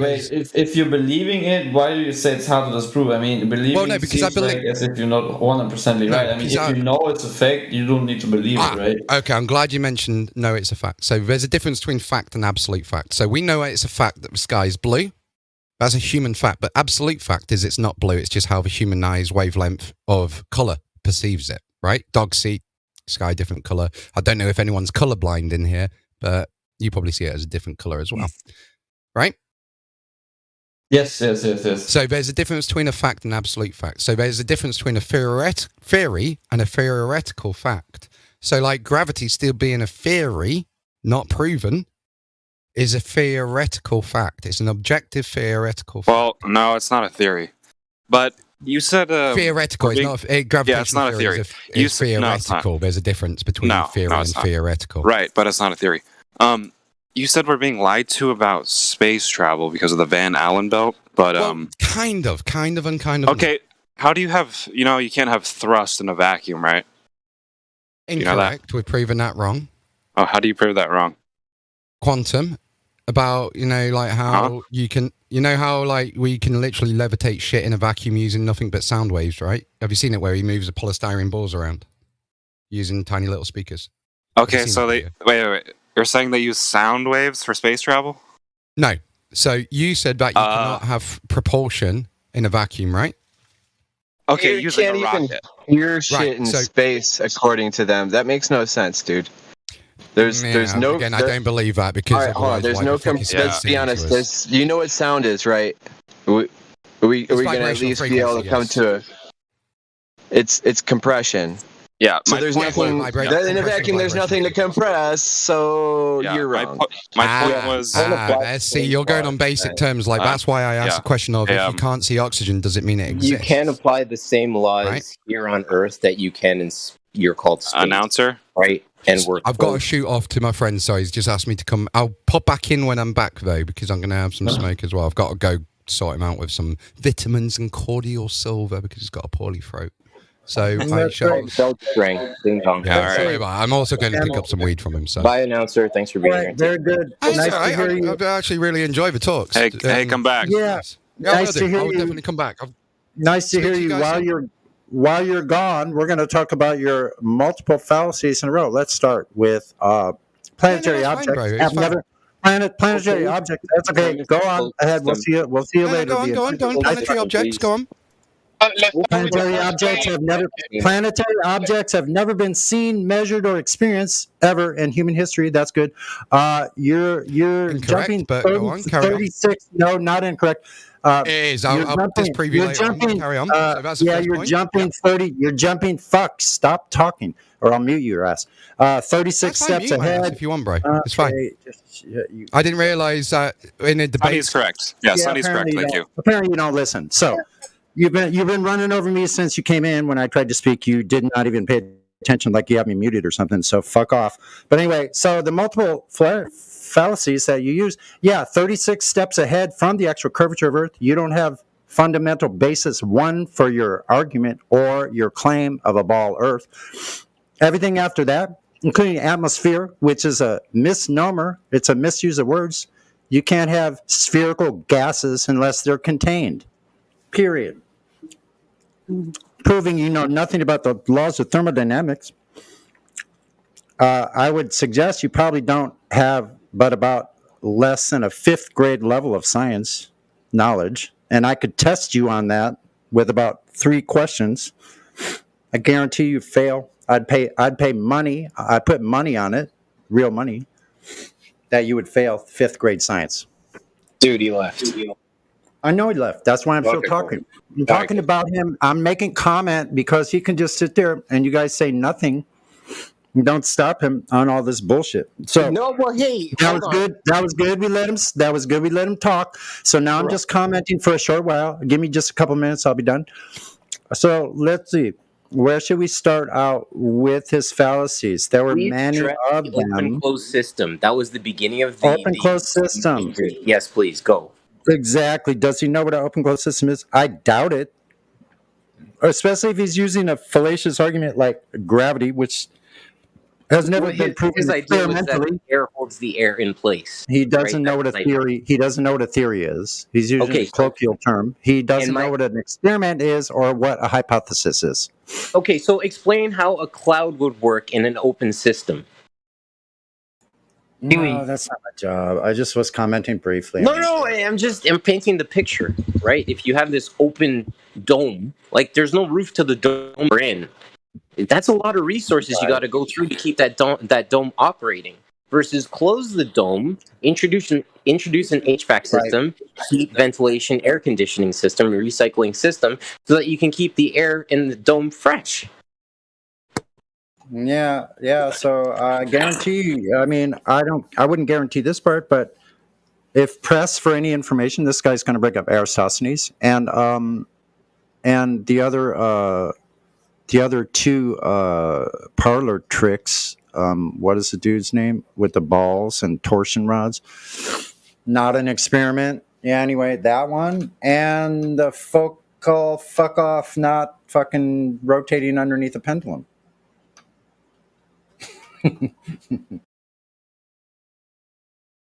That's all the science they have. Sticks and shadows. Alberuni with no refraction. They got nothing. They have no measurements of their curvature. They need that, and it needs to be repeatable, testable, observable, and falsifiable. And they don't have any of that. Everything he's talking about is unfalsifiable, which means cannot be proven or disproven, rendering it useless in a conversation if you're talking about what is real. That's the end of my statement. Thanks for listening. Yeah, I think he mentioned, let's start with the atmospheres, whatever, and there was some type of agreement with him, and now he's standing on a sphere since he's in the atmosphere, right? So now, from there on, he was talking everything on a globe, from a fictional place, as a character that speaks in a movie from the movie universe. So he was, we are inside a movie, therefore this is how things work. I wonder if he's really going to come back.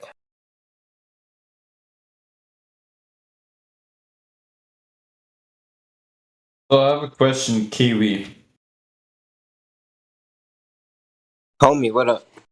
How did the conversation yesterday ended with Mr. Lady? Or this lady that was not capable of having a normal conversation? Oh, the Australian ma'am, if you will.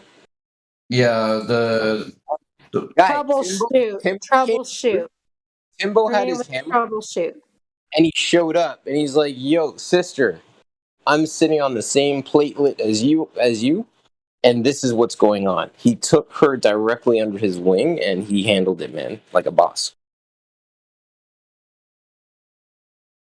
Ah, okay, so she understood and apologized.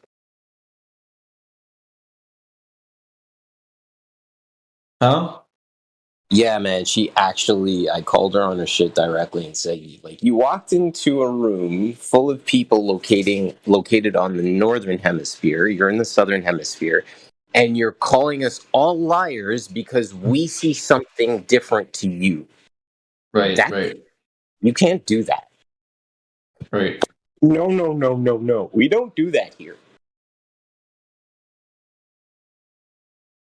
Well, that's good. If someone start an argument, say, "Hey, I'm standing on a hemisphere and you standing on the other hemisphere," that's already fallacious, isn't it? Like, where's the curvature to claim that you're standing on a sphere or on one side of it?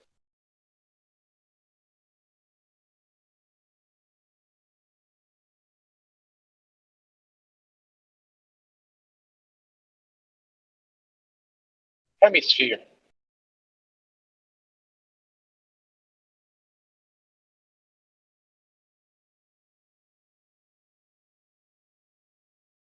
Yeah, I decided to take. I remember I took atmosphere one day and I broke it down to like two parts. And I was like, well, if you take Atmos, what do you get? Right? And shout out to Acid Rain for he like slapped me upside my head. He's like, yo, bitch. I'm like, oh, snap. That's right, dog.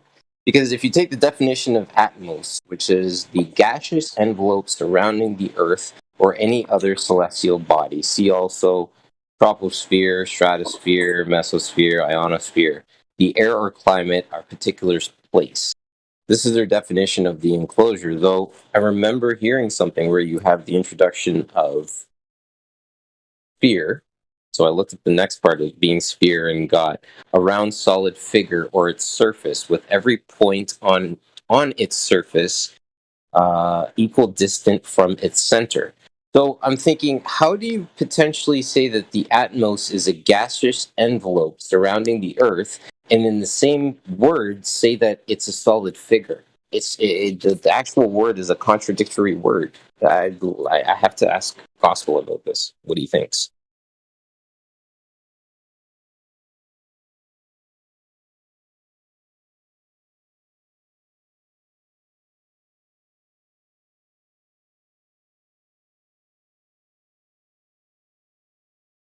You should call it atmosphere shaped.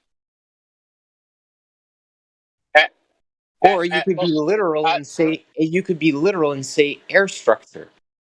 Because if it's an air structure, all of a sudden, being a man of scripture, I go to what the Creator made on the second day, being named the firmament, which indicates it's firm. And then I'm like, wait a second here, Operation Dominic. And then you kind of start to unpack the entire figure. I can't. My whole thing is I like to obviously entertain both sides because it's always nice to know what the enemy is thinking during battle. But I'm like, how does a rocket propel itself in space? Clay and I got into this yesterday, and does the rocket build its own environment and propel itself as it's moving through the void of space? And once it gets to a certain point in space, it can just glide? Because the idea of gliding, I can't apply the same things that I experience here on Earth because gravity exists here on Earth. So the principles that I'd be applying here on Earth can't be applied out in space. So just the sheer application of testing. How do you send a satellite to space into an environment that you can't readily experience here on Earth unless you're capable of mimicking that environment here on Earth? I don't know, I'm really, really thinking out loud right now, guys.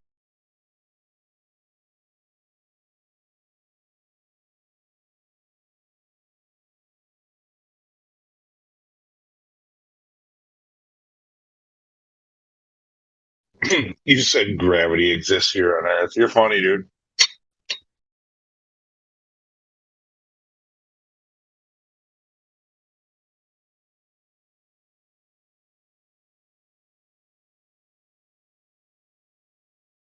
Well, that's what I'm saying. It's the idea of sucking and blowing at the same time. You can't shit and well, say that much, but like you can't do that. You can't have gravity and then open space and apply laws in those two different spaces. Is that making sense, or am I not making sense? Anybody? Anybody? I just skipped the rock on the water. Well, you got to take into account that when the Globers talk about the atmos, they actually the atmosphere, they actually mean atmosphere.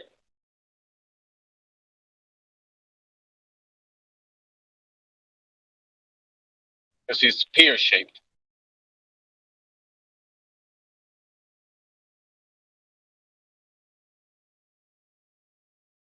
Look at this.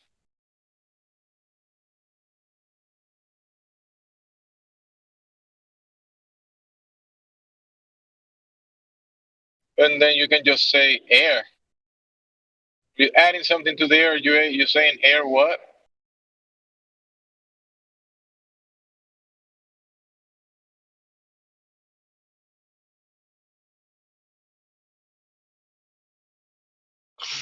The news is on right now. They just keep on repeating over and over again, like everybody's all worried about Joe Biden. He's giga, you know, he's got 2 boosters and still got the thing.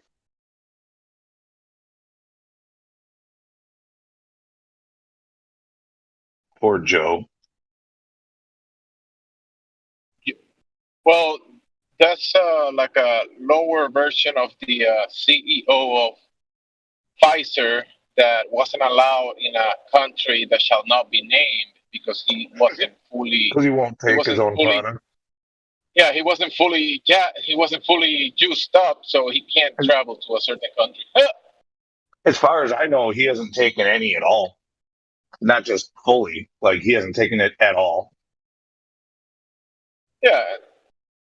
I remember saying this. I remember saying that to someone, and he said, "No, that's crazy." I told him, "Yo, do you think these people take this stuff themselves? They don't." And he was like, "You're crazy. They do." And no, they don't. Did you guys hear yesterday? Bojo stepped down, and AOC was wearing silver bracelets, and then obviously what went down with Biden. Like, that all happened. No, here's what's hilarious. AOC. She was just walking with her hands behind her back like she was handcuffed. She wasn't actually handcuffed. Oh, snap, my bad. Yeah, she fakes being handcuffed.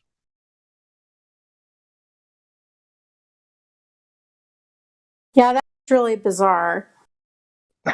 She even, while walking with her hands behind her back, she then raises one fist to, pump it at the crowd and then puts her hand back behind her back again.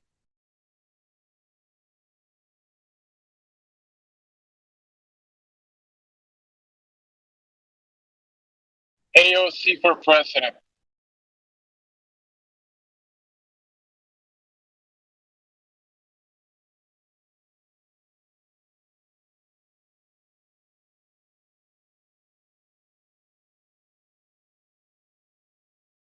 Did I read correctly that Joe Biden was diagnosed with cancer or something? I think I think before he became president, I can't remember what it was. And for some reason, I'm thinking he had like a skin cancer or something. But I think it was before his presidency. Okay, I'm out. But I'm not sure. Yeah, I'm not sure either.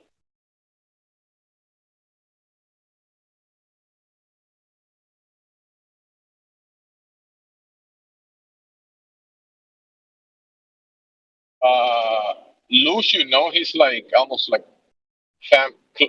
close family, the Bidens. So like a third cousin.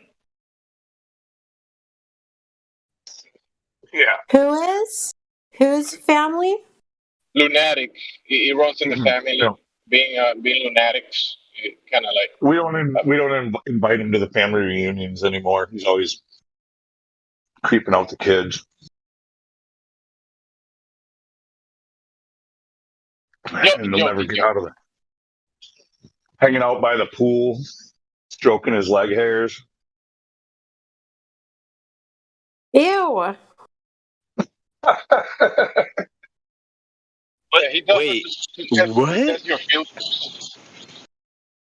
Who are we talking about? Joe Biden, because I got here Creepy today, Uncle, and they creepy Uncle Joe. Oh, okay. It makes more sense. Well, that's why we can only allow him to be with the children while supervised, but it's not supervising the children. Him.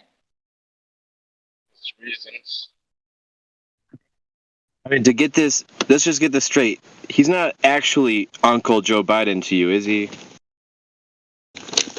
No, Gemsy just calls him Uncle when he's cleaning his pool. I don't know why, it's weird. I say creepy uncle, not just uncle. Creepy Uncle Joe. Creepy Uncle Joe Biden. Yeah. Creepy, sleepy Uncle Joe Biden. Yeah, I like that one. I like that one a lot.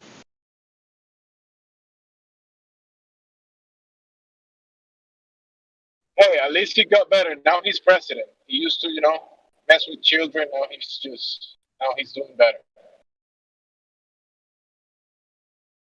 He got out of the family business because his son still, I think he's still doing that kind of business, but not the president.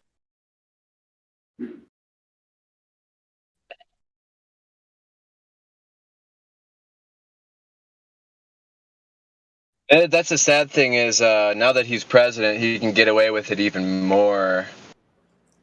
And now you can make your own. You can have us create for you your very own creepy Uncle Joe Biden doll, and it can be recorded to say any kind of creepy statement you'd like them to, like "I got hairy legs."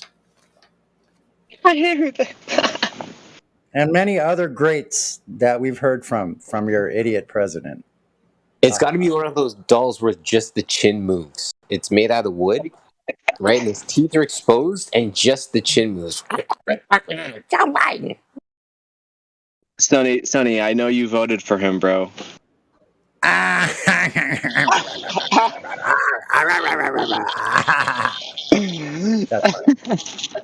I haven't voted in freaking years. Actually, I didn't even know who the president was when Trump was in till the very end. I'm like, really? Someone got elected? I didn't know. I didn't hear about it because I don't watch the news. You weren't around the Trump cults. Yeah, those are pretty ridiculous, man. I avoided all those pitfalls. Yeah. I'm just gonna close my statement with saying no. I was not just talking about politics. Nobody heard that. It's all good. Wait a minute, that's a horse of a different color. Maybe we should make the statement again.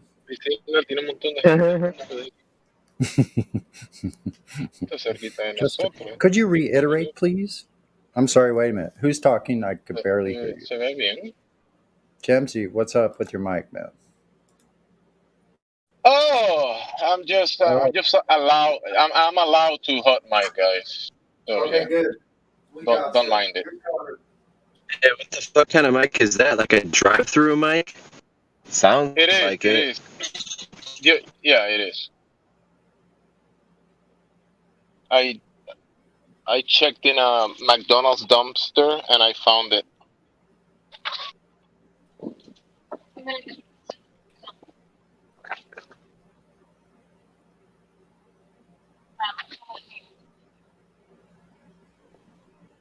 Good old McDonald's dumpster. Yeah.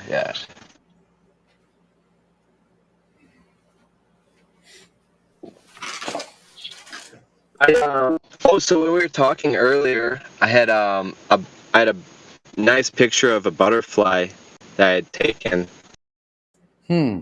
on my You know what? P900. I was talking with someone, actually a beautiful homeless girl, but anyway, a butterfly flew right in between us a couple times. Interesting. Oh my God! You should have just married her on the spot, just right there on your knee and propose. I don't think so because like they hang out with crazy fucking people. And, like doesn't matter. But Yeah, I know what you're saying, dude. I was tempted to Kind of like see if I could get her going through away. that. See if I could get her away from her crazy boyfriend, which obviously isn't doing her any good. Snatch her away. Come on up here with me. You'll be safe for a while. Yeah, until that dude sobers up and he needs more. There's better ways to handle. There's higher quality women walking around up in the park or at the beach. Actually, that's a great place. I swear, I saw my like friend's doppelganger last night. I knew it wasn't her, but like it was so cool though. She was a real cutie. Probably a Pisces. My first wife was a Pisces. It's a love and hate relationship with me and the Pisces. What sign are you? I don't know, dude. That's the problem. What month? What month are you born? April 20th. So like for example, I see a lot of people they'll insist that I'm a Taurus, but you know, around here, yeah, dude. So 420 You're is my Taurus. You're on the cusp of Taurus. You're right on the Yeah, Taurus. these What's the Taurus other are- one? Gemini. Wait a minute. You're close to Aquarius. No, April. Well, never mind. That's February. These Aries. Yeah, he's Taurus. Taurus Aries cusp. The 20th to the 22nd is the cusp. My son is a Taurus. I'm on like the very, very cusp. Like this is the cuspiest of cusps. So yeah, it's. I honestly I can't tell you. I do feel like both energies. So I feel like I'm just like I'm a mutt. Aren't we all? We got all these signs anyways. So what are you gonna do? My guy?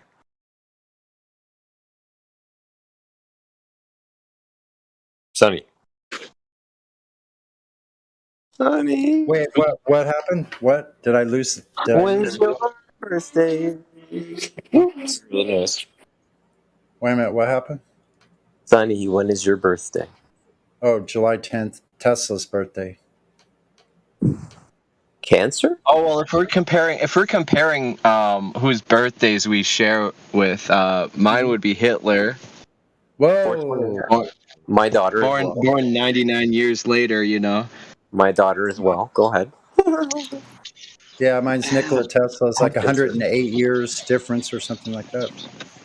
Yeah, I believe mine is Ozzy Osbourne. Really? Which is what? Guys, Oh, December 3rd. November 3rd, Scorpio. No, Single. December 3rd. Oh, December, Sagittarius. Yes. Sagittarius. Okay. Yeah. I'm a Scorpio.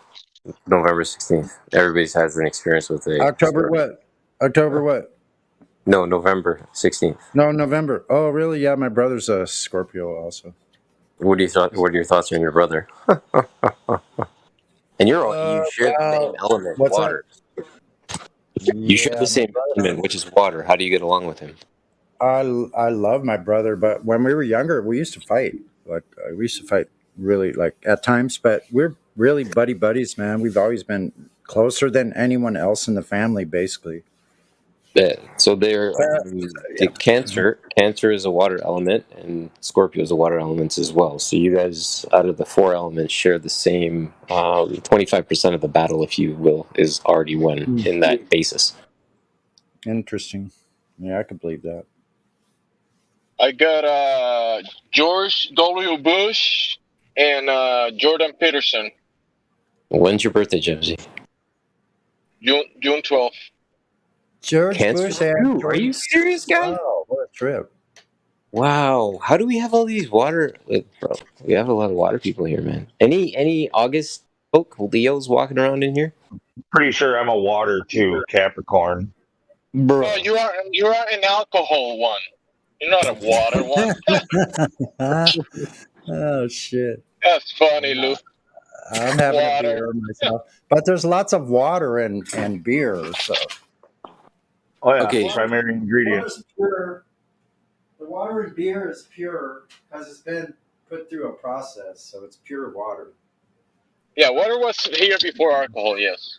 Which is Okay, I'm gonna do a roll call. I'm curious, and if you don't want to answer, I'm gonna call your name. You don't have to answer, but I'm just curious. Acid Rain.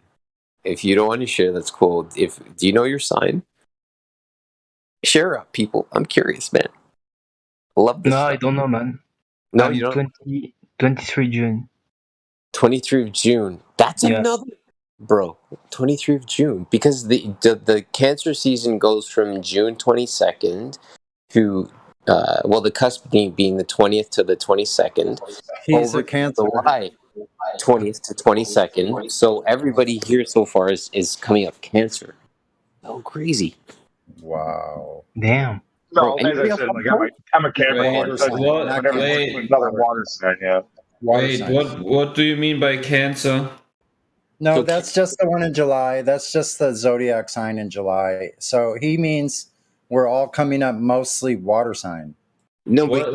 Dude, I'm June born. and July, Sonny. I'm born March 3, 2000. What is that? March 3 is Gemini. No, I'm sorry, Taurus, Pisces. Pisces. Yeah, look. So go. Yeah, I'm a Pisces too.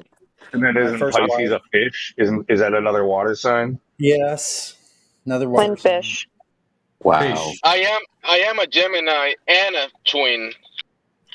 So the Geminis are twins. Are they the water bearers? No.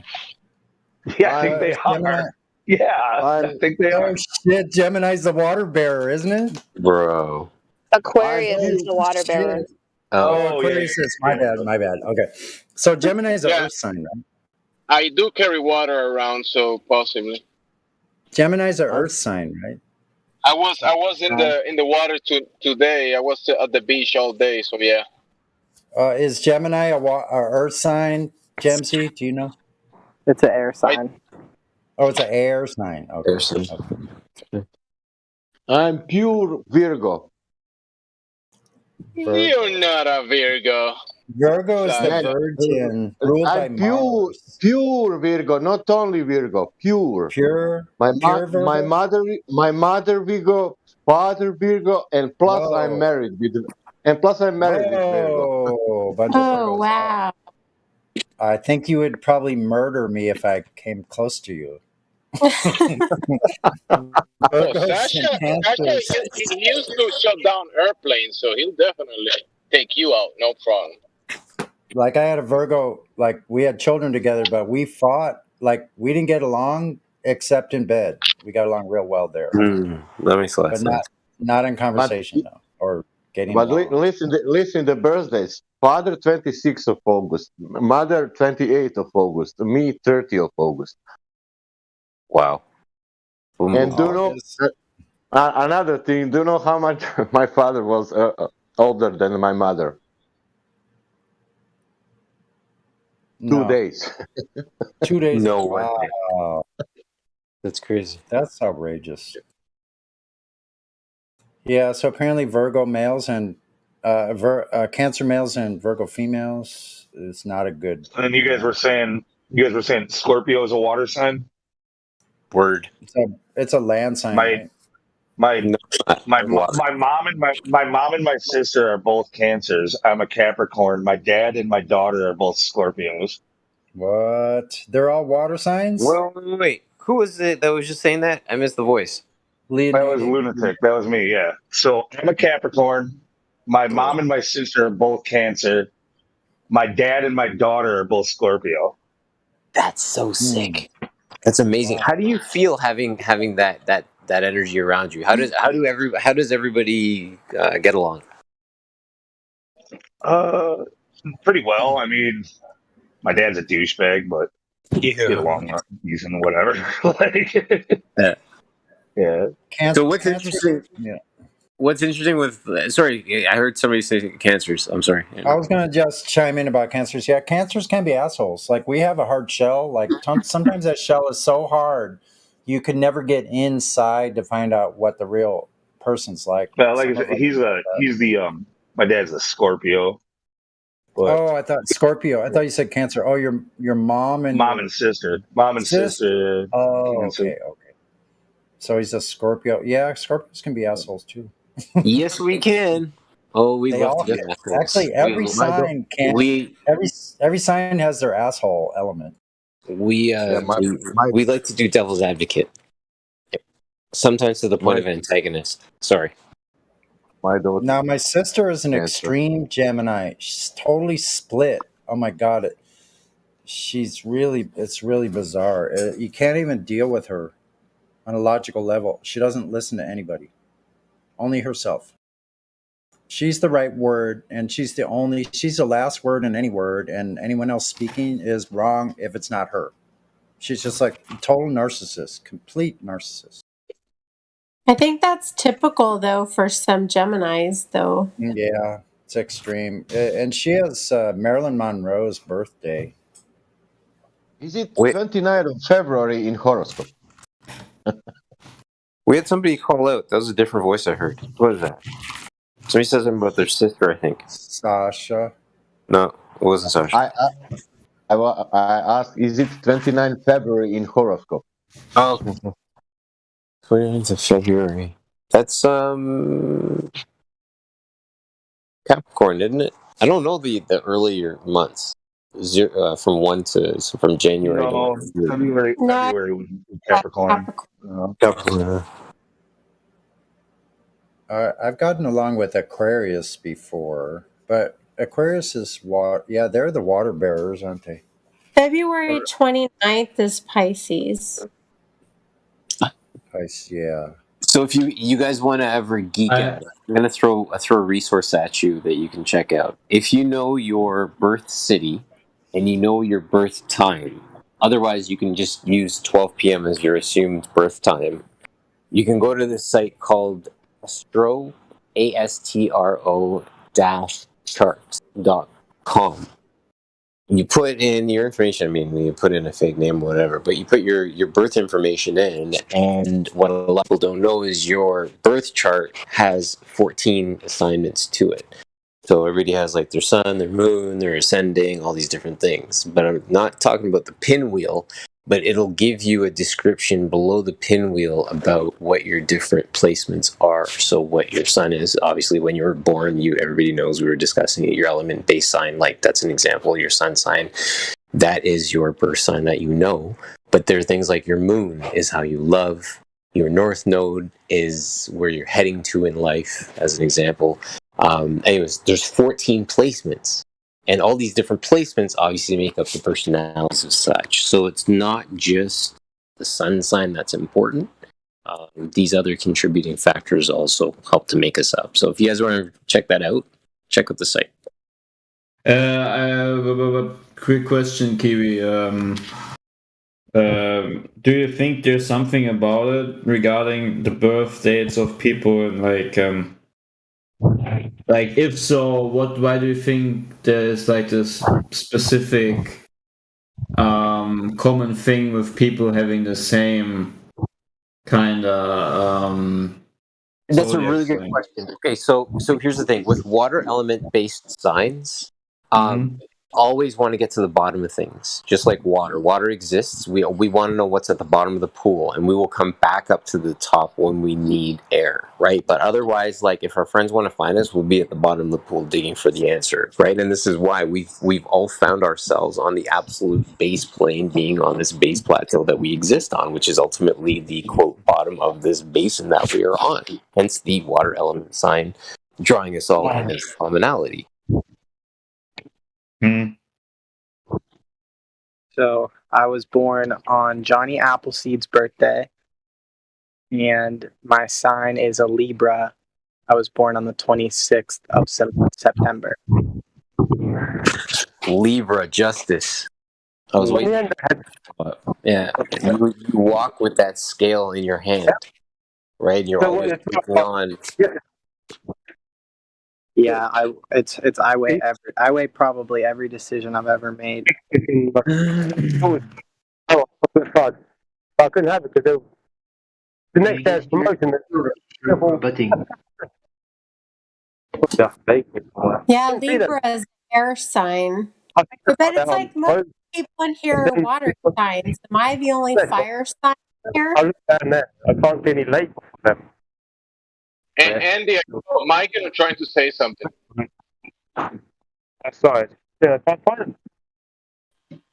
Andy, you're Robert. Yeah, Yeah, extra special stuff. I think I'm a fire sign, so I mean, maybe you're not I'm alone. a fire sign too. What's a Sagittarius? Fire sign. Haha, I got that fire.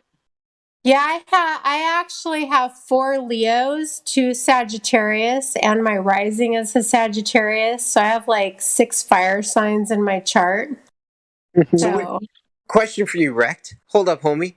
You're not going to just drop the fact that you're a Sag and you work on houses. So when you talk to do you work for a company, like are you contract based for a company, or are you an independent contractor for the homeowner? No, I'm a HVAC contractor. I'm working on a house right now. Okay, so you're like a consultant then, right? No, I'm still having to do it. Okay, but what I'm asking is like the science aspect of things, like the 2 + 2 = 4, and crunching the numbers and things like that. Is that your cup of tea, or are you just you just bang the hammer, swing it, and put it together, and that's a wrap? Oh no, it's the whole 9. Yeah, dude. Sure, See, but the thing about the 2 + 2 is, well, I always enjoyed or always knew that the best way of knowing or teaching anybody is to give them the why. Understand it. Yeah, I love it. So you're an active blue-collar man. You're engaged, and you're also able to teach as you engage with homeowners as you go through life. Bro, I absolutely love it. Okay, I'm done being. Why it's 8? Back to me because you don't want to hear me work. Why it's 8 divide 4 2? Because 2 + 2 is 4. No, fuck. Why 8 divide 4 is 2? It's in the. Because I ain't got nothing left. If you write on the paper, answer is there. Because 2 per 4 is giving. Because 2 per 4 is giving 8. I think math is just a language. It's a language. Yeah, it's just explaining what things, like the quantities of things are, or the dimensions or whatnot. Very good. I mean, I think math is amazing. I don't love it. I'm just saying I can't live without it. But I could also argue that math is, or not math, but the numbers are universal. Like that's universal code, wouldn't it be?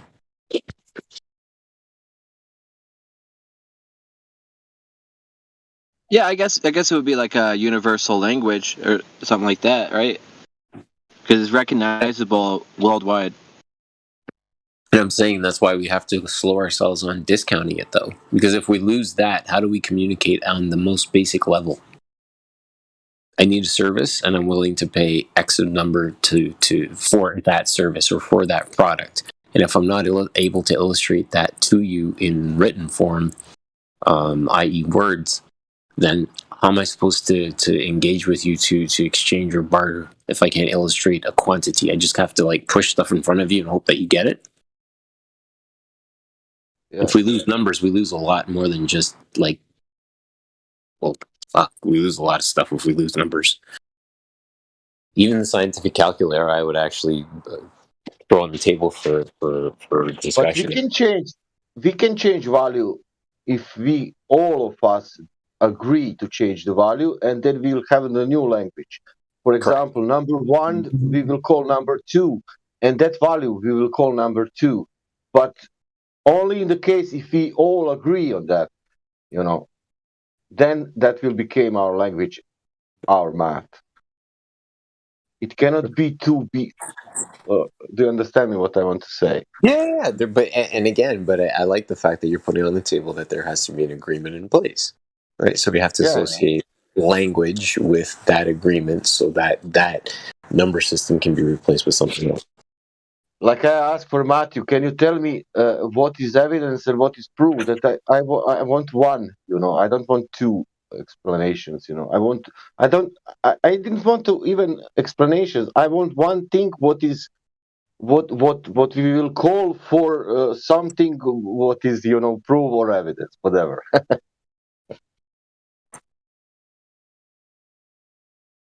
So imagine the calculator.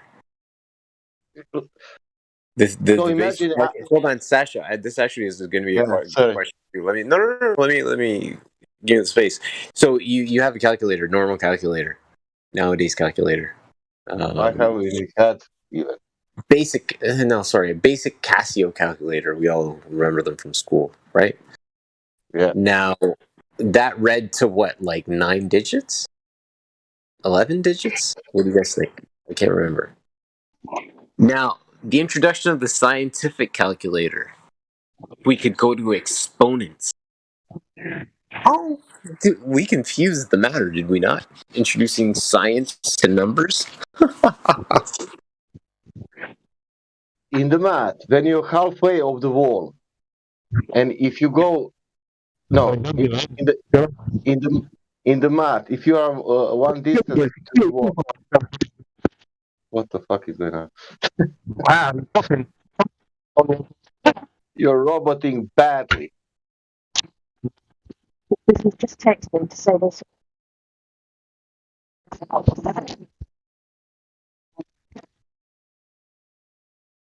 In the math, you take one distance to the wall and say, I will go now halfway every time to the wall. You will never touch the wall.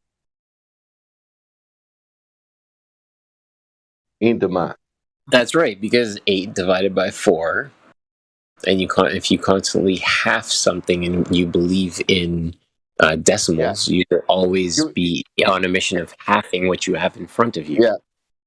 Yeah, something like you will have always some value what is not touching the wall.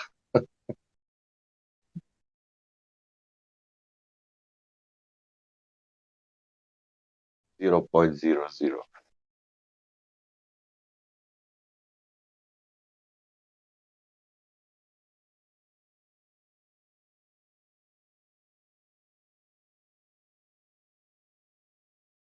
I used to really be into astrology.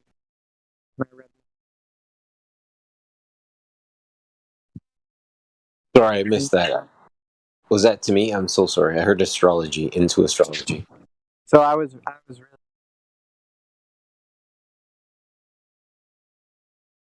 I lost you, man. Just me? Hello? Hello? He didn't finish anything. He lost it.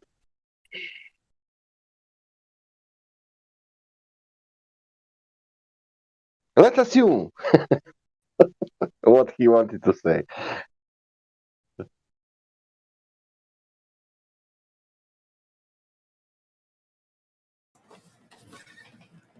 Hello.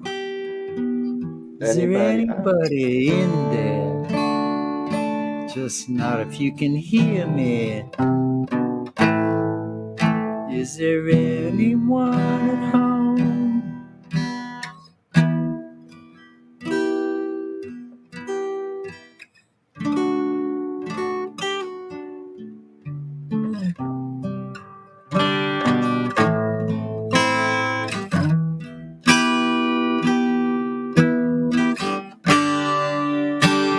There's no pain.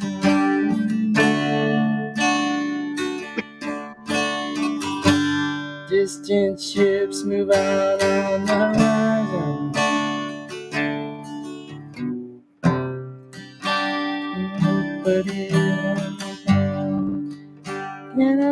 my finger.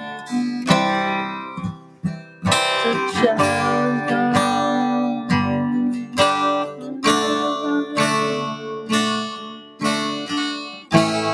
I'm no longer comfortably dumb. Relax, relax, relax.